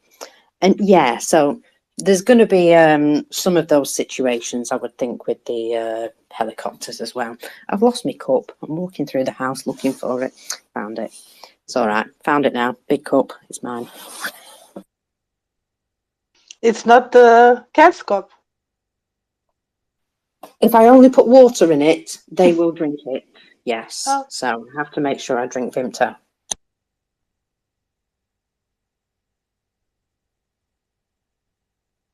Yeah, they're cheeky beggars. They get into everything. That's how it goes, unfortunately. Now then, let me just see what I've bookmarked. because I have a story, quite a few if you things. want Oh, yes, please. to share with you. It's a few days old, but well, it's relevant even now because it's not really related to the time. You know that I'm looking at the ships with the grains and everything else, and I try to find some sources to find out more about what Ukraine is exporting and how it's going. And I have an article from a few days ago that is talking. It's practically an interview with a representative of a company that is involved in this export, and it tackles some of the problems that they had, and they need to overpass in order to manage with the export. So, for example, there was that problem with the gauge for the rail lines and the transportation that was needed in order to pass to Ukraine or to Poland. So that was really difficult.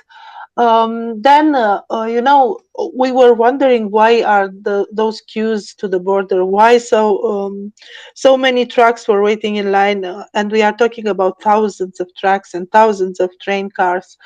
And for example, one of the problem is that for entering in EU, you have to do some checks and controls.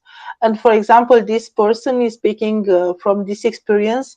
They had to pass from 20 pesticides controls to 495. So imagine the grain has to be controlled in order to make sure that it doesn't contain 495 pesticides. So this is the list, and you have to prove that you don't have this in the grain. Imagine this. Also, they are checked in order to not be genetically modified. And before in Ukraine, there were 2 checks. European Union requested 9 different checks. So they had to adapt to this. Then they didn't have enough trains. They had 14 carrying trains. It's not the number of train cars, it's the trains. Now they are 22, and they have 22, and they received some more. So there is a negotiations to obtain train cars from the neighboring countries. As I said, they received some very interesting train cars of 70 tons capacity, which is very, very big, and they are suitable for grain because there are some specification that you have to respect. And each time when they went to a representative of another, there was a queue of 20, 30 companies in line in order to deal with this bureaucracy that is imposed by European Union. We all know that European Union has a lot of bureaucracy. It is somewhat necessary because it's trying to protect the citizens, but it's also very complicated to deal with.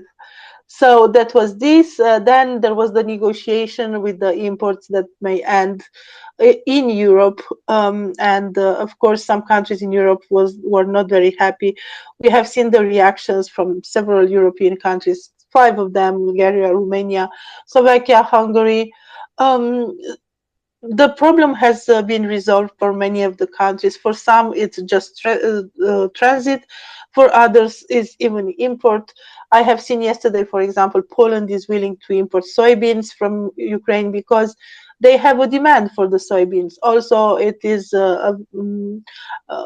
true for some oils, sunflower oil, for example. It is imported in the European Union much more than in precedent years. So then there was the problem of transshipping. They had to negotiate this. There were not many companies that could do the transshipping. So again, you have to apply, you have to stay in line, you have to negotiate.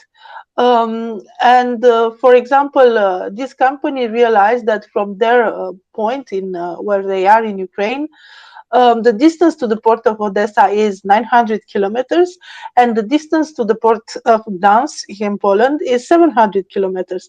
So it's practically easier to go to Gdansk and not to Odessa.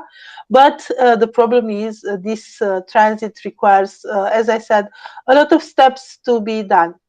So finally, they bought an elevator of 100,000 tons of storage. There were modifications done to the tracks in Poland. There were additional locomotives provided and so on.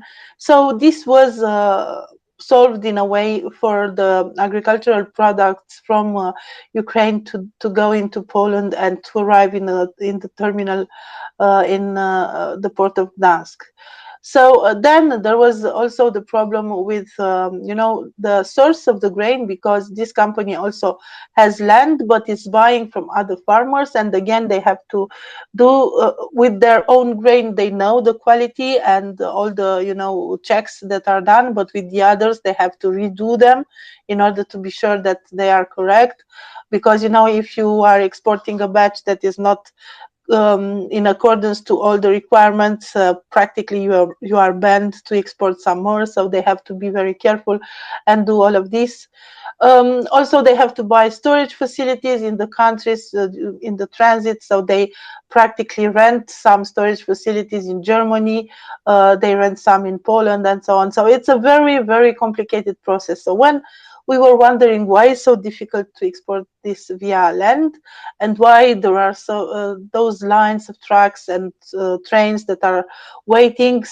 At one moment there were 2,500 train cars waiting to pass to a border in Ukraine. So when we are wondering why this happens, you have now some explanations, some reasons for it, and I find it very interesting, actually.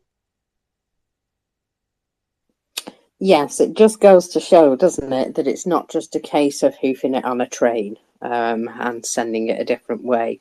The whole logistics train has had to be set up from scratch, basically, in order to do that. And I can also say again that, I do understand that the EU has all sorts of additional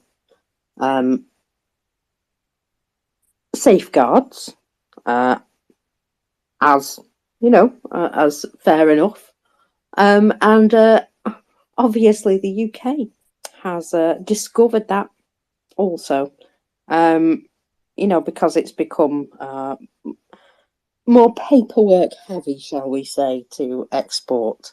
So I think some people exporting from the UK would also have a little sympathy with the Ukrainians there on all those checks and paperwork and confirmations that have to happen.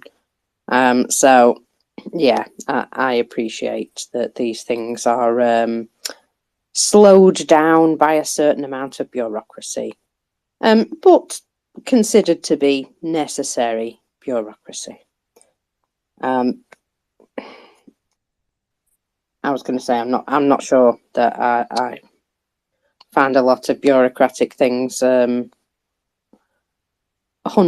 necessary, but I think safeguarding populations and things like that, I suppose we have to give them that. So I had something here that I was just looking at recently. Oh, that's okay. That I had. Oh yeah. Now I know. There's been reports of a boom again in Berdyansk. Just saying. That's what I'm getting reports of. Oh, I'm also getting reports that the Crimean Bridge has been closed.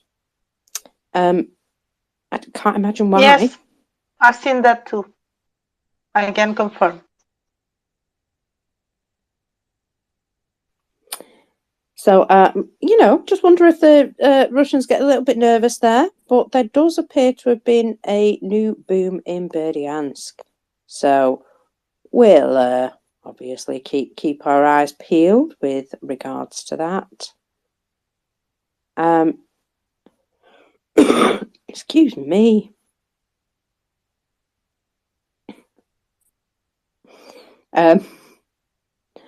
Now then, there is something that I did want to. I have so much stuff in so many different places. Let me just check something. Just check I haven't hid something from myself. No, I haven't. Don't worry about that. Right. It's all right. I'm just I'm searching for something in particular. I can't remember where I've put it. Doesn't matter. So we did say there were 2 areas of strange smoke today in Crimea, and maybe that might have something to do with what's happening with the bridge and everything there. I haven't seen any new images, unfortunately, but I will keep an eye on it. Now, why I've forgotten to bookmark that, I have no idea. Never mind.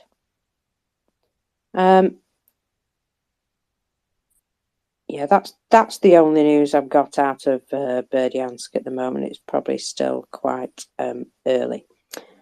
Now then, where was I? Oh.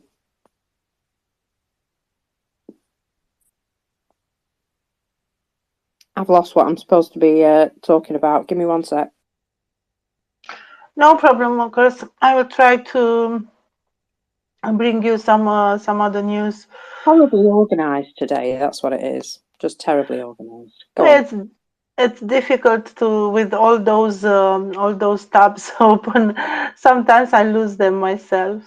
I wanted to talk about the crossing of Dnipro. Do you have some more information about that? Because it seems to be very interesting. And you know, the Russians. I've seen an article from the Russians that it wasn't successful, and they said that it was a sabotage and reconnaissance unit that tried to cross the river, but they didn't manage it. But I've seen some other reports, including from the Institute for the Study of War, that actually this attempt was successful, and there is geolocation on that side of the river. So I was wondering how important it is, and what will be the consequences, because I think this is a very interesting development of you know, the military thing. I will try to get back to the Institute for the Study of War to see what they are saying about that. Not so many news, you know, in Russian newspaper today. I mean, there are news, but everybody seems to be very focused on what is happening in Israel and Gaza. So yeah. Well, that's part of what Russia want to do, isn't it? They want to sort of detract away from their own war crimes. So they're sort of pointing in the direction of Israel, I suppose. Go on. No, I was just saying that I wanted to continue from the Institute for the Study of War. They are indeed talking a lot about Avdiivka, and they are talking about this crossing of the Dnipro River. And actually, what they are saying is that it was successful. So let's see how the situation will develop. Yes, I know that there are reports of a couple of places where they've gone in and then pulled back slightly. And I know that they still have a foothold, and they're continuing to strengthen that foothold. That don't know exactly where they are in that location, but I can definitely say that it isn't the last we've seen of some sands.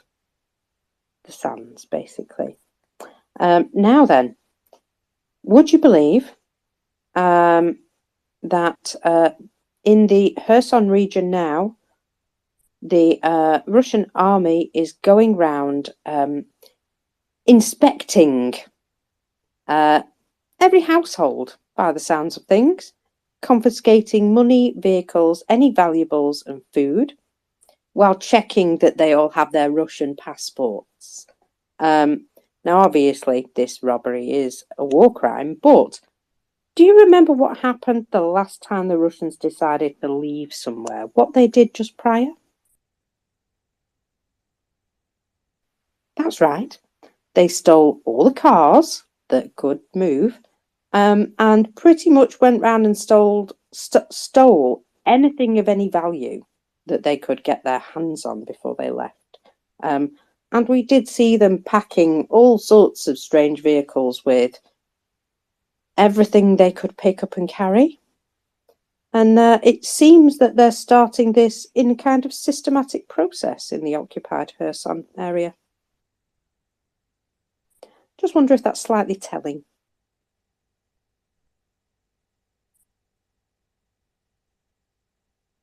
It is.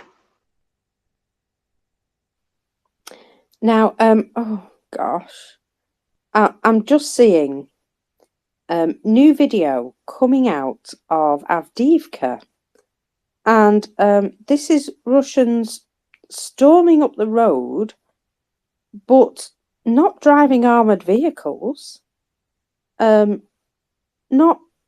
driving tanks. No, these are just trucks. Just trucks. I don't even think they look particularly armoured up or anything. They're just trucks. Crikey. Yeah, as far as I'm concerned, that's absolutely suicidal. And I'm just wondering if they're going to start with bicycles next. Oh, it just doesn't look good. Yeah, I know they've been sending in like waves of guys, like just to run, but I'm thinking that they're just sending in a bunch of guys all together in one place rather than spread out by just sending in what looks to be just army trucks. Yeah, but you know, Marcus, 5,000 tanks and almost 10,000 armored personnel vehicles that were destroyed. Does it tell you something? Maybe that's what they have left, just trucks. Well, and I don't know about you, but it's almost like they're trying to sabotage themselves. I mean, almost like somebody in their command structure is trying to make them fail as fast as possible. Although I suppose we should never, put down to malice what incompetence could quite easily have created. But still, absolutely nuts. And the fact that these guys are going for it. Oh yeah, we'll drive into artillery fire in something that's not even armoured. Fair enough. Yeah, just seems like another bad idea. Remember that phrase? What was it? We're thankful they're so effing stupid. And I can only say that they're pushing people in now with no chance of survival. I mean, at least in some sort of armour, they might have a half a chance. But crikey, I wouldn't get in a tank though, because I don't think any of the Russian Soviet tanks. I don't think they're going to be a nice survivable place to sit, judging by the turret toss competitions we've seen.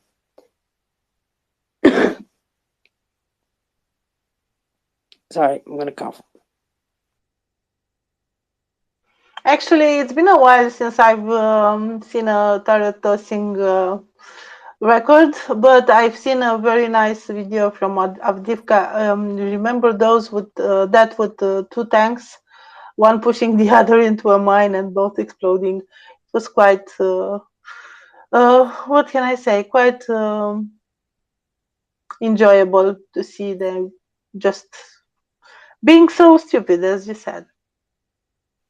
Well, I'm not sure what that was about. Maybe the first one just stopped running and they thought, oh, never mind, we'll just push it, because I have heard interviews with the surrendered POWs who have confirmed that, they've been given a bunch of armour and some of it runs but doesn't shoot and some of it shoots but doesn't run. So perhaps that's the situation that they were in. that they have this one that actually shoots but doesn't run properly. So as soon as it broke down, they went, stuff it, we'll just push it. And obviously that was a great idea in a minefield. But yeah, it's laughable. It's amusing. Well, I've been sent this information a couple of times now, and I should really mention it because this is important of just things that are going on generally. There are reports of explosions at the headquarters of the Iranian Defense Forces in the heart of Tehran. Now, I'm only going to say that those explosions sound like proper explosions. It sounds like something that you would hear on a video from Belgorod.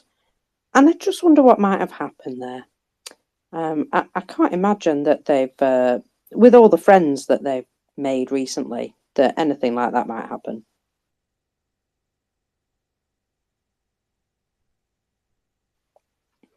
It's suggestive that, anyway, somebody may not necessarily agree with them over something there. Just interesting to note that these things are going on, and it's just it's something else that we will keep an eye on, obviously, and I'm sure at some point we'll have Em and Yehuda come back and give us sort of a general update as to what we know.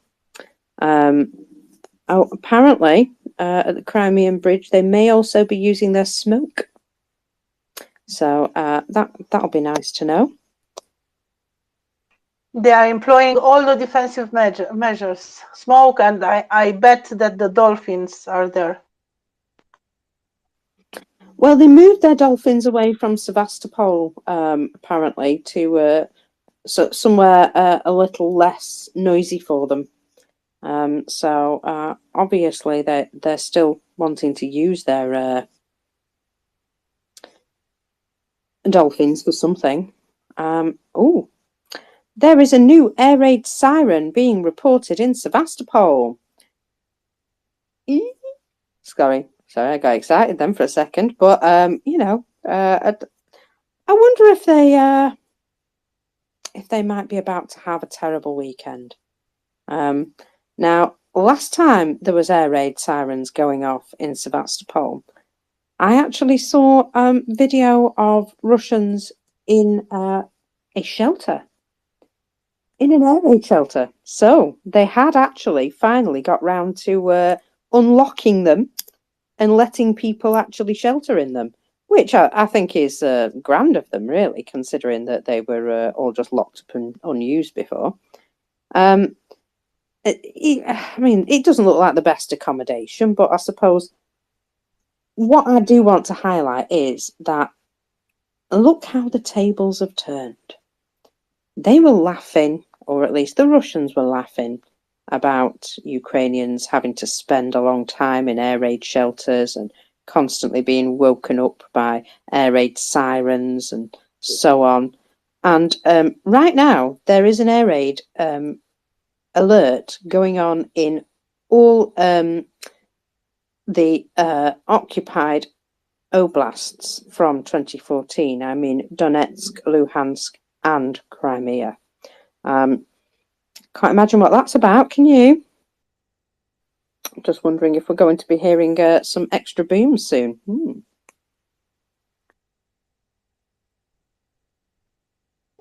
I was just checking the Russian news. Sorry, I was just checking the Russian news to see if they say some more about the Kerch Bridge, but not for now. This is not surprising because they tend to be kind of late in case that the news are not really satisfying their narrative. So yeah, but I'll keep you posted if I see something. I watched on TASS and Kommersant, but yeah, I'll come back in case they do report something. They have to, pre-check everything to make sure that it's according to the rules that they have in the press. Oh, of course, yeah. They don't dare say anything without the official line being issued first, of course. Now then, Ukrainian armed forces have come out today with information that they have killed another one of the enemy's Zoopark radars. Now, just to put it into context, these Zoopark radars are apparently worth 10 million. And yeah, that's another 10 million down the drain. There's a before picture, but not an after picture, unfortunately, at the moment. However, I'm quite happy to believe that they have taken one of those out. And hopefully we will get a drone video showing that, because, well, I'm hoping that it might actually have made quite a nice boom. You never know. Now, I don't know how you are for seeing requests, Ioana, but I just don't see requests. That's just how it works for me, unfortunately. But I have made a little arrangement with Tracy, and I'm going to swap out one northern lady for another on you, and I'm going to disappear and pop Tracy in my place so I can run off and do some errands, which I need to finish off today before work tomorrow. Thank you, Monkers. You are amazing. And yeah, for the moment, I don't see requests. Of course, I'm also on Android, so I might not be seeing all the requests. We could If just someone, be a pair of blind girls up here, yeah? yeah, for example, now I'm seeing Tracy requesting, and also if we have people that are connected from the laptop or PC, and you can't raise your hand, just wave, and we will see that and invite you to speak. Hello, Tracy. Tracy. Good afternoon, Ioana Mockers. How are you? I'm lovely. I did want to ask you a question before, because if you remember a while back, I did Lavra Watch, and I believe the Metropolitan, Pasha Mercedes himself, is now starting to receive some comeuppance. I believe that's been going ahead. Yes, that's absolutely right, Mockers. Have you read more into it, or would you like me to go there and tell you more? You see, I knew you'd have the details, Tracy, so I'm going to hop out while you tell us about that, and then we should all be sorted. Okay, well, that sounds good to me. You've caught me completely unprepared, so you have to just give me a moment to go to the right place and find the information, which is obviously the SBU website. For anybody that doesn't know, all the information that we get regarding the SBU and the cases that they deal with, it's all public information, so just in case any of you are worrying, we're not giving away any operational security information or, you know, anything secret or anything like that. So the Russian Orthodox Church were exposed for creating PMCs in Ukraine, PMCs for war in Ukraine, but that's not what Mockers is talking about. What Mockers is talking about is Pasha Mercedes himself. So I'm just waiting to get my co-host powers, and then I can hop up those stairs. So I hope that I don't get cut off whilst I'm speaking, and in the middle of speaking. Have you heard anything about this case, Ioana? Do you know what I'm referring to? Well, I know about the case, but I'm not up to speak about it. I listened to Mockers and to yourself talking about it in the past, but I really don't have all the information now. So I'm really happy you are here to help us understand it better. Thank you. Yes, well, we all have our own little topics that we follow, don't we? There's just so much information. You can't follow everything. You have to just pick one thing to specialize in, don't you, really? And then you can get, like you do with the grain, you can get more information then. So the security service completed the investigation and sent an indictment to the court against the abbot of the Kiev, Peska Lavra, who is involved in subversive activities in Ukraine. So this is who we refer to as Pasha Mercedes. According to the SBU, the Metropolitan is charged under 2 articles of the Criminal Code. Part 2, Article 161, violation of the equality of citizens depending on their religious beliefs, committed by an official repeatedly, they note. Part 3 of Article 436-2, which is justification and recognition as a legitimate denial of the armed aggression by the Russian Federation against Ukraine committed repeatedly by an official. So this is about like him, constantly basically abusing Ukrainian people and their religion, and also propaganda, and just general misbehavior in many directions. So the sanctions of the article provide up to 8 years of imprisonment with confiscation of property. And the investigation established that he had repeatedly publicly denied the existence of Ukraine as a sovereign state. Now, doing that became a more serious crime after martial law, so that's interesting to note here.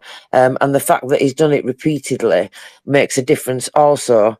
The forensic linguistic examination initiated by the SBU confirmed the facts of the criminal's case and the cleric's criminal's actions. The investigation was conducted under procedural leadership of the Kyiv Regional Prosecutor's Office, and they would like to emphasise that in its activities, the SBU adheres to the principle of impartiality towards the activities of any religious denomination and respects the right of every citizen to freedom of worldview and religion as defined by the Constitution of Ukraine. Now, I think it's important that we point that out, if not because... can you still hear me, Joanna? Yes, of course. Yes, I can hear you. Tracy, you are muted now. I just popped up into the chair. That was wonderful magic, wasn't it? Did you miss me for a second there? Just a second. Just a second. I think it was sent ages ago, but I was too busy waffling on and looking at the information on the report from the SBU. So, what do you think about this, Joanna? I think it's fantastic because not only is he getting he's having to face justice for his crimes, and I might add his blatant repeated crimes and blatantly just ignoring the law and just not even caring and just really breaking the law in the face, in front of everybody also, not even hiding it. So this has been going on for some time, so they've been taking time to build the case properly. And I'm glad they pointed out that about religious freedoms, because if not, that there's always propaganda around Russia trying to twist things round. We know that they tried to make out that that's one of the nonsense claims why they said that they needed to invade Ukraine in the first place, is because, Ukraine doesn't allow freedoms and religious freedoms for minorities and religious people, which is absolute nonsense. We know that.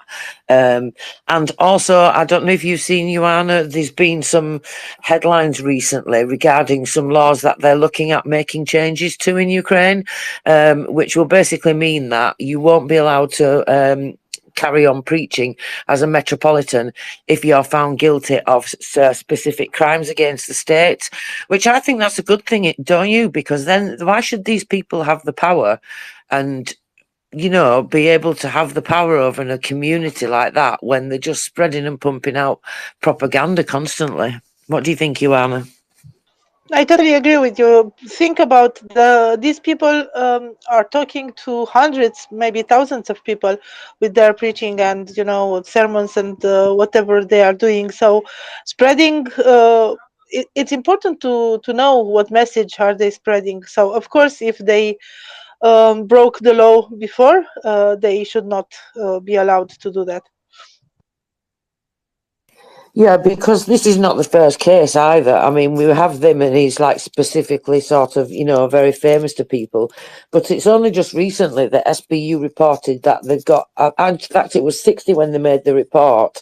And I believe actually that's increased to 68 proceedings, 68 charges or cases, against people that really have power in religious communities and have positions within religious, institutions. And it's really quite damaging, isn't it? The fact that they can spread the propaganda the way that they can. And we know that's one of the narratives that Russia tries to use to try and twist things around. So, I'm really pleased to see that this is working well, I think, don't you? They're having that balance, which is an extremely difficult balance. But I think they're getting it exactly right. What do you reckon? Exactly, and remember that I talked about the Russian Orthodox Church in Moldova and the letter that the Metropolitan, how do you call it, sent to Patriarch Kirill in Moscow, complaining on one side that they are on the verge of bankruptcy and they cannot sustain themselves, and all the clergy is attracted by the Romanian side, which in their opinion is the wrong side, of course, because they are offering good salaries, good medical insurance, and also Romanian citizenships, with which comes with some advantages. I think you can imagine. And on the other hand, he was telling Patriarch Kirill that the line that is imposed by the Russian Church in Moldova doesn't work, because they do not keep in mind the fact that Moldovan people is a Latin people and has other aspirations, and practically the propaganda and the line that is imposed by Moscow doesn't really work in Moldova, and they are like a little bit bullying this clergy personnel in Moldova, and it doesn't work. I can get back to the letter if you are interested to know some more. I don't have it in front of me, but it was really very satisfying to see how they are on one hand complaining, and on the other hand, like, just telling the Russians that what you are doing doesn't work and it's not good, and yeah, you are wrong.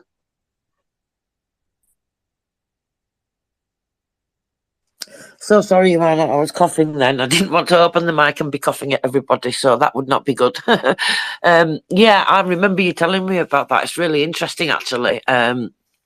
And yeah, if you have the letter to hand, or if you can get it, that would be brilliant. But if you can't get it or you don't have it to hand, don't worry about it. It's okay. I do remember you telling me about it, and I thought that was very interesting. And also, it's worth pointing out as well that, when the church was hit in Odessa, when Russia targeted that, that was a Moscow Patriarch, Ukrainian Orthodox Church, Moscow Patriarch. And 100 of those patriarchs, I think it was 100 or maybe more, actually wrote and complained to Moscow. So, and they said that they don't want to be part of that anymore, of that Moscow Patriarch. So it's not everybody in the Moscow Patriarch congregation and church that is, basically a criminal or a war criminal. So we have to also point that out. I think it's important to highlight that as well, whilst we're highlighting the horrible side of things too. Exactly. I found some excerpts from the letter. So if you want, I can bring that to you.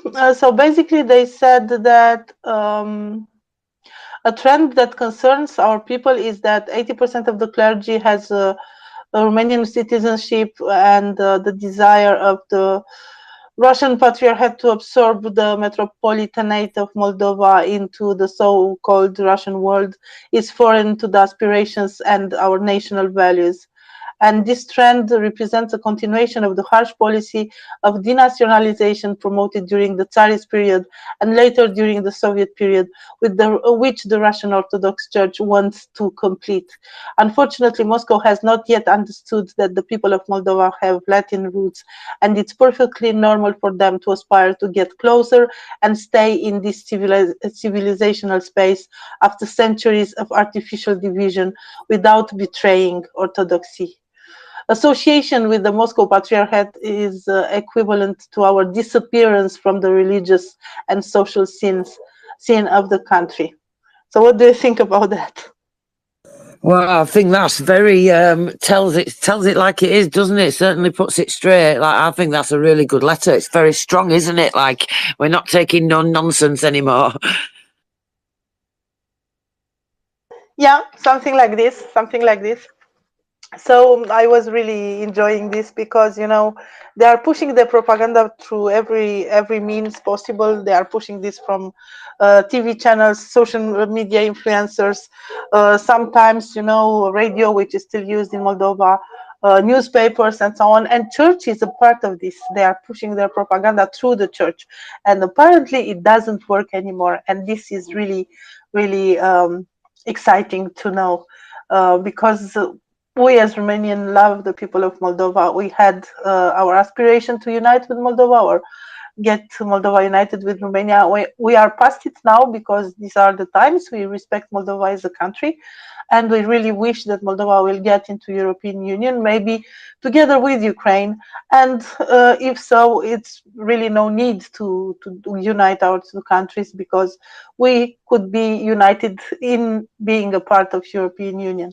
And I think this is the beauty of the European Union, which doesn't force country to come under their, you know, like Russia did, just because countries can be together and cooperate and improve each other in this framework, which is, I think, what we all wish for. So yeah, we are waiting for the moment when Moldova will be in European Union, and we are really happy to see that Russia's influence is decreasing every day in Moldova.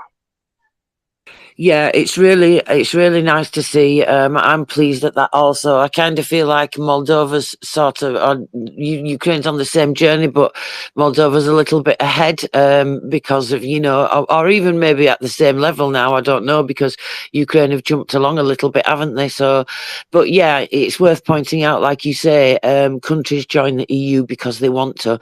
And I hope that Moldova will get into the EU at the same time as Ukraine also. That would be absolutely fantastic. I mean, it makes sense, doesn't it? And I would think everything's been looking really good, and it's looking like going that way in the right direction, isn't it? So, you know, hopefully, I mean, I wish the UK was still in the European Union, but that's a different story. So maybe I should stop there because I don't want to start everybody on the topic of UK politics. Joanna, what do you think? We definitely don't want to go there, do we?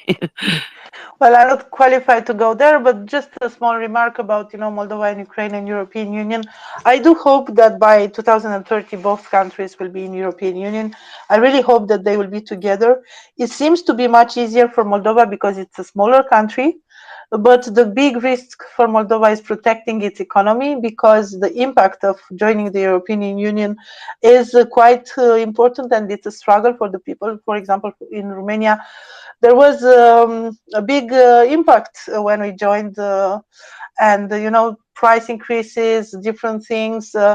It's complicated. So their main interest in Moldova is to protect their economy. But I'm happy to see that Moldova is helped, is getting funds, is advancing on the reforms and so on. And Maya Sandu is like restless. She is going everywhere. She's talking with everybody, and she is doing all the right things that a leader should do. There is still the problem of Transnistria, but if this problem will be solved once Ukraine wins the war and pushes back the Russians, I think Transnistria will no more be an issue in a very small interval of time. I don't know how to say, very quickly after Ukraine wins the war, because it will be really an isolated territory between Ukraine and Moldova, and they have no chance to survive unless they just comply with the rules of Moldova and just get back on track, let's say. For Ukraine, it's a little bit more complicated because there is a war ongoing now, and also Ukraine is a very big country with a very big agricultural potential that may worry some of the countries in Europe, like France, for example, or like Poland. But I think that we owe this to Ukraine. We owe this support to Ukraine because Ukraine is fighting for all of us. And as I said previously in this space, it's just a trick of history that Ukraine is fighting this war, and it's not us, Romania, or it's not Poland. You know, we are lucky to be in NATO. We are lucky to be in European Union, and we should not forget that the people of Ukraine has all the rights to be there as we are. So it is complicated, but we also see that Ukraine is doing all the right things. We see that Ukraine managed to sustain its economy even during the time of war. It's clear that it's not going as well as before, but it's also clear that they are diversifying, they are innovating, they are improving their economy sector, they are continuing with agriculture, but they are developing some new things. They are very good in IT, they are very good in industry and other domains. So I think that there is a path that is clear for European Union to accept Ukraine in. The only thing is that the war should end as quick as possible, not as long as it takes, as quick as possible. We should help Ukraine to win this war as quick as possible, because this increases the chances for Ukraine to improve, to reconstruct, to get better, to get back on track, and also to get into European Union. And also this will send a sign to all the other autocratic leaders in the world, because we have seen that the weakness, the perceived weakness, let's say, from the West, the failure to be very, I don't know, very resolute and to help Ukraine faster. Practically, I don't know if it's directly related, but I'm wondering if what is happening now in Israel with Hamas, a terrorist organization attacking Israel, would have happened if the war in Ukraine would have ended quickly with Ukraine's victory. I'm just wondering, because we have seen this axis of evil, and finally things are related.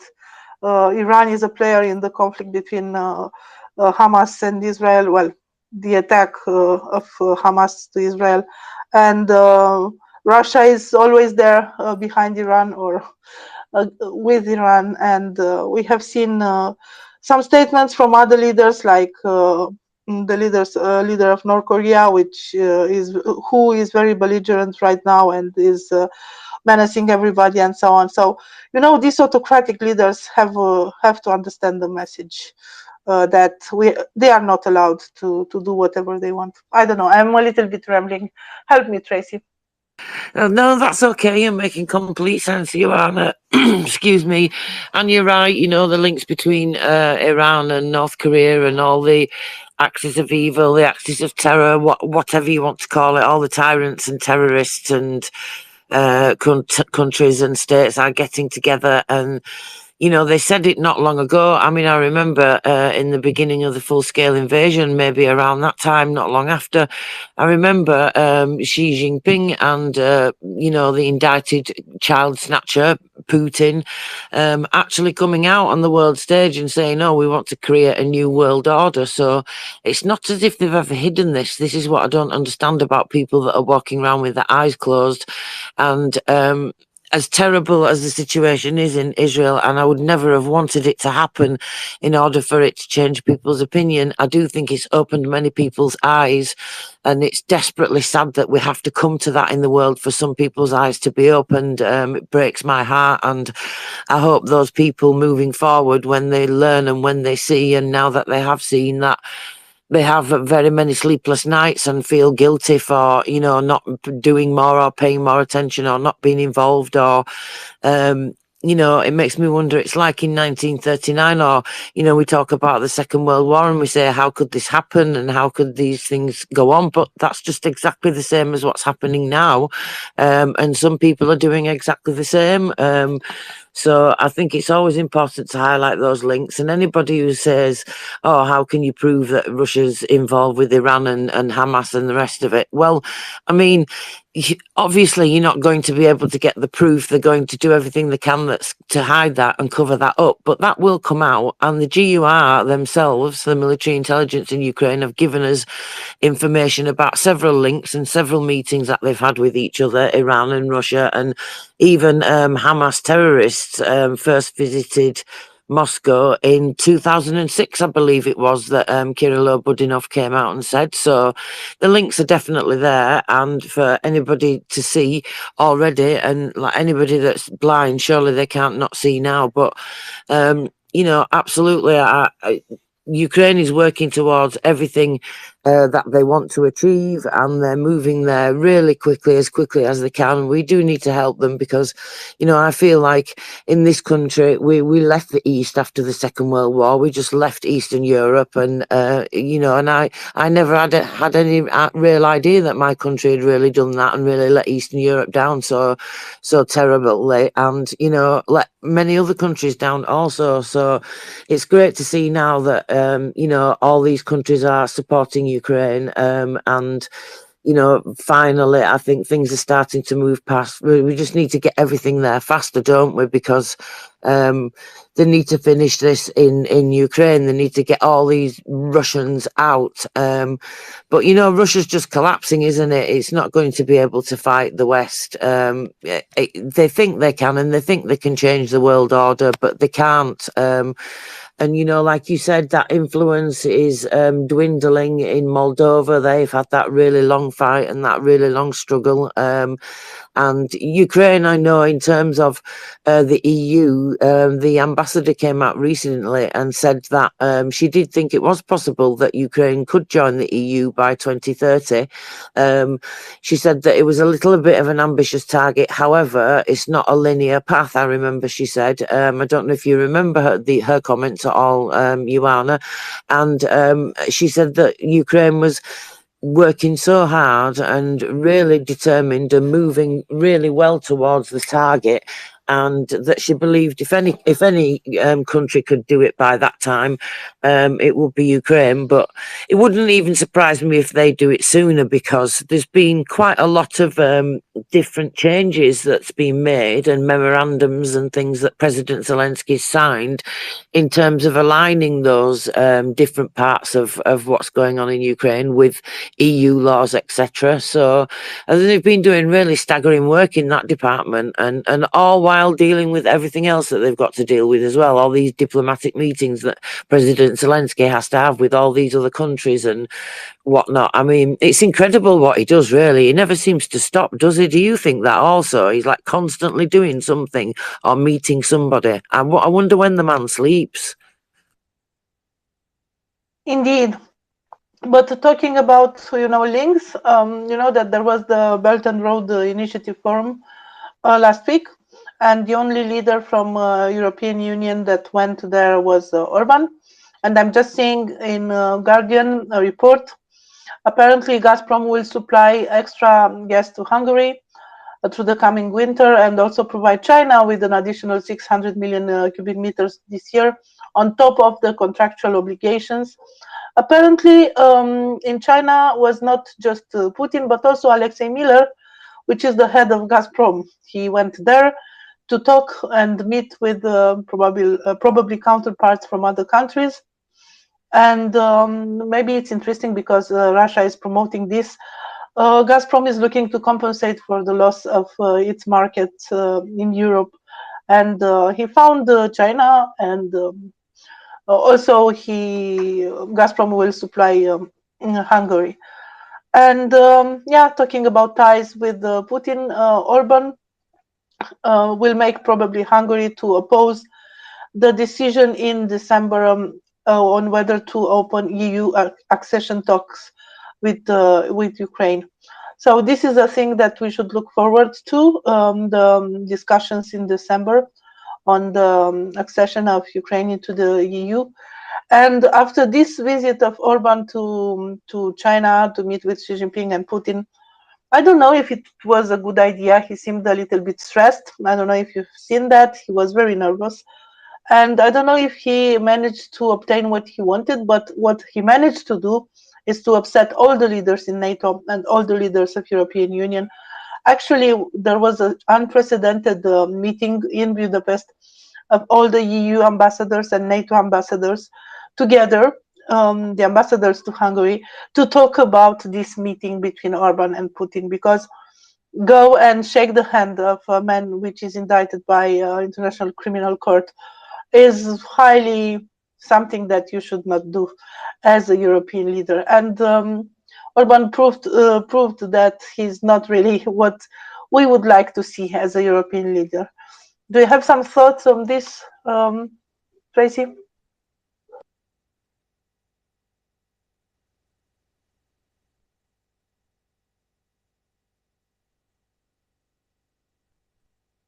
Tracy, back to you. If you want, I can speak about the Belt and Road Initiative Forum some more, because it's. Can you hear me, Joanna? Yeah, now I can hear you. It's good. Do you hear me? So I may have to recycle because your sound is coming in and out for me. I'm not sure if it's just you because we only have you speaking at the moment. I was just following what you were saying by using the captions then. So hopefully it will settle and I won't have to recycle, but you sounded like a robot for a moment there. So do you want to go ahead and speak and hope that that's improved for me? I can try. Do I sound like a robot now? Is it better or not? Maybe I have some problems with the internet. I don't know. Okay, I think I'm going to have to recycle you, Anna. I'm so sorry. I'll be back with you as quick as possible. Okay, I see Stephen is making a sign that it's working.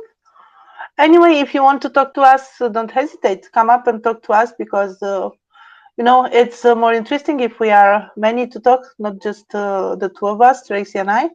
And in the meantime, I will just finish what I wanted to say about the Belt and Road Initiative Forum.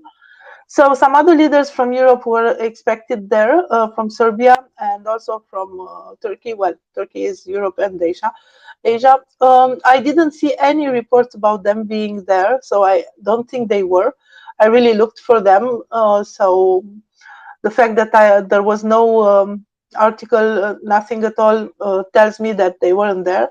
Maybe some representatives of companies from Serbia and Turkey were there, but not representative of the head of state or at least ministry level. And it was interesting to see that this Belt and Road Initiative Forum that was initially proposed as the mean to make a link through infrastructure to, from China to the West, to Europe, and also to Asia and African countries, is now more focused towards Asia and probably Africa, because some of the African leaders were there. So it's less west and more east, and less north and more south. And I don't know if they think they were successful in this, but looking at the picture with the persons that were present there for the last 3 editions, there were many in 2017, a bit less in 2019. And the last picture from 2023, they jumped an edition because of the COVID. So the last picture, a picture from the 3rd edition of the forum, showed really not very many leaders being there, and also some of them brought their wives in order to look more, you know, impressive and occupy some more space.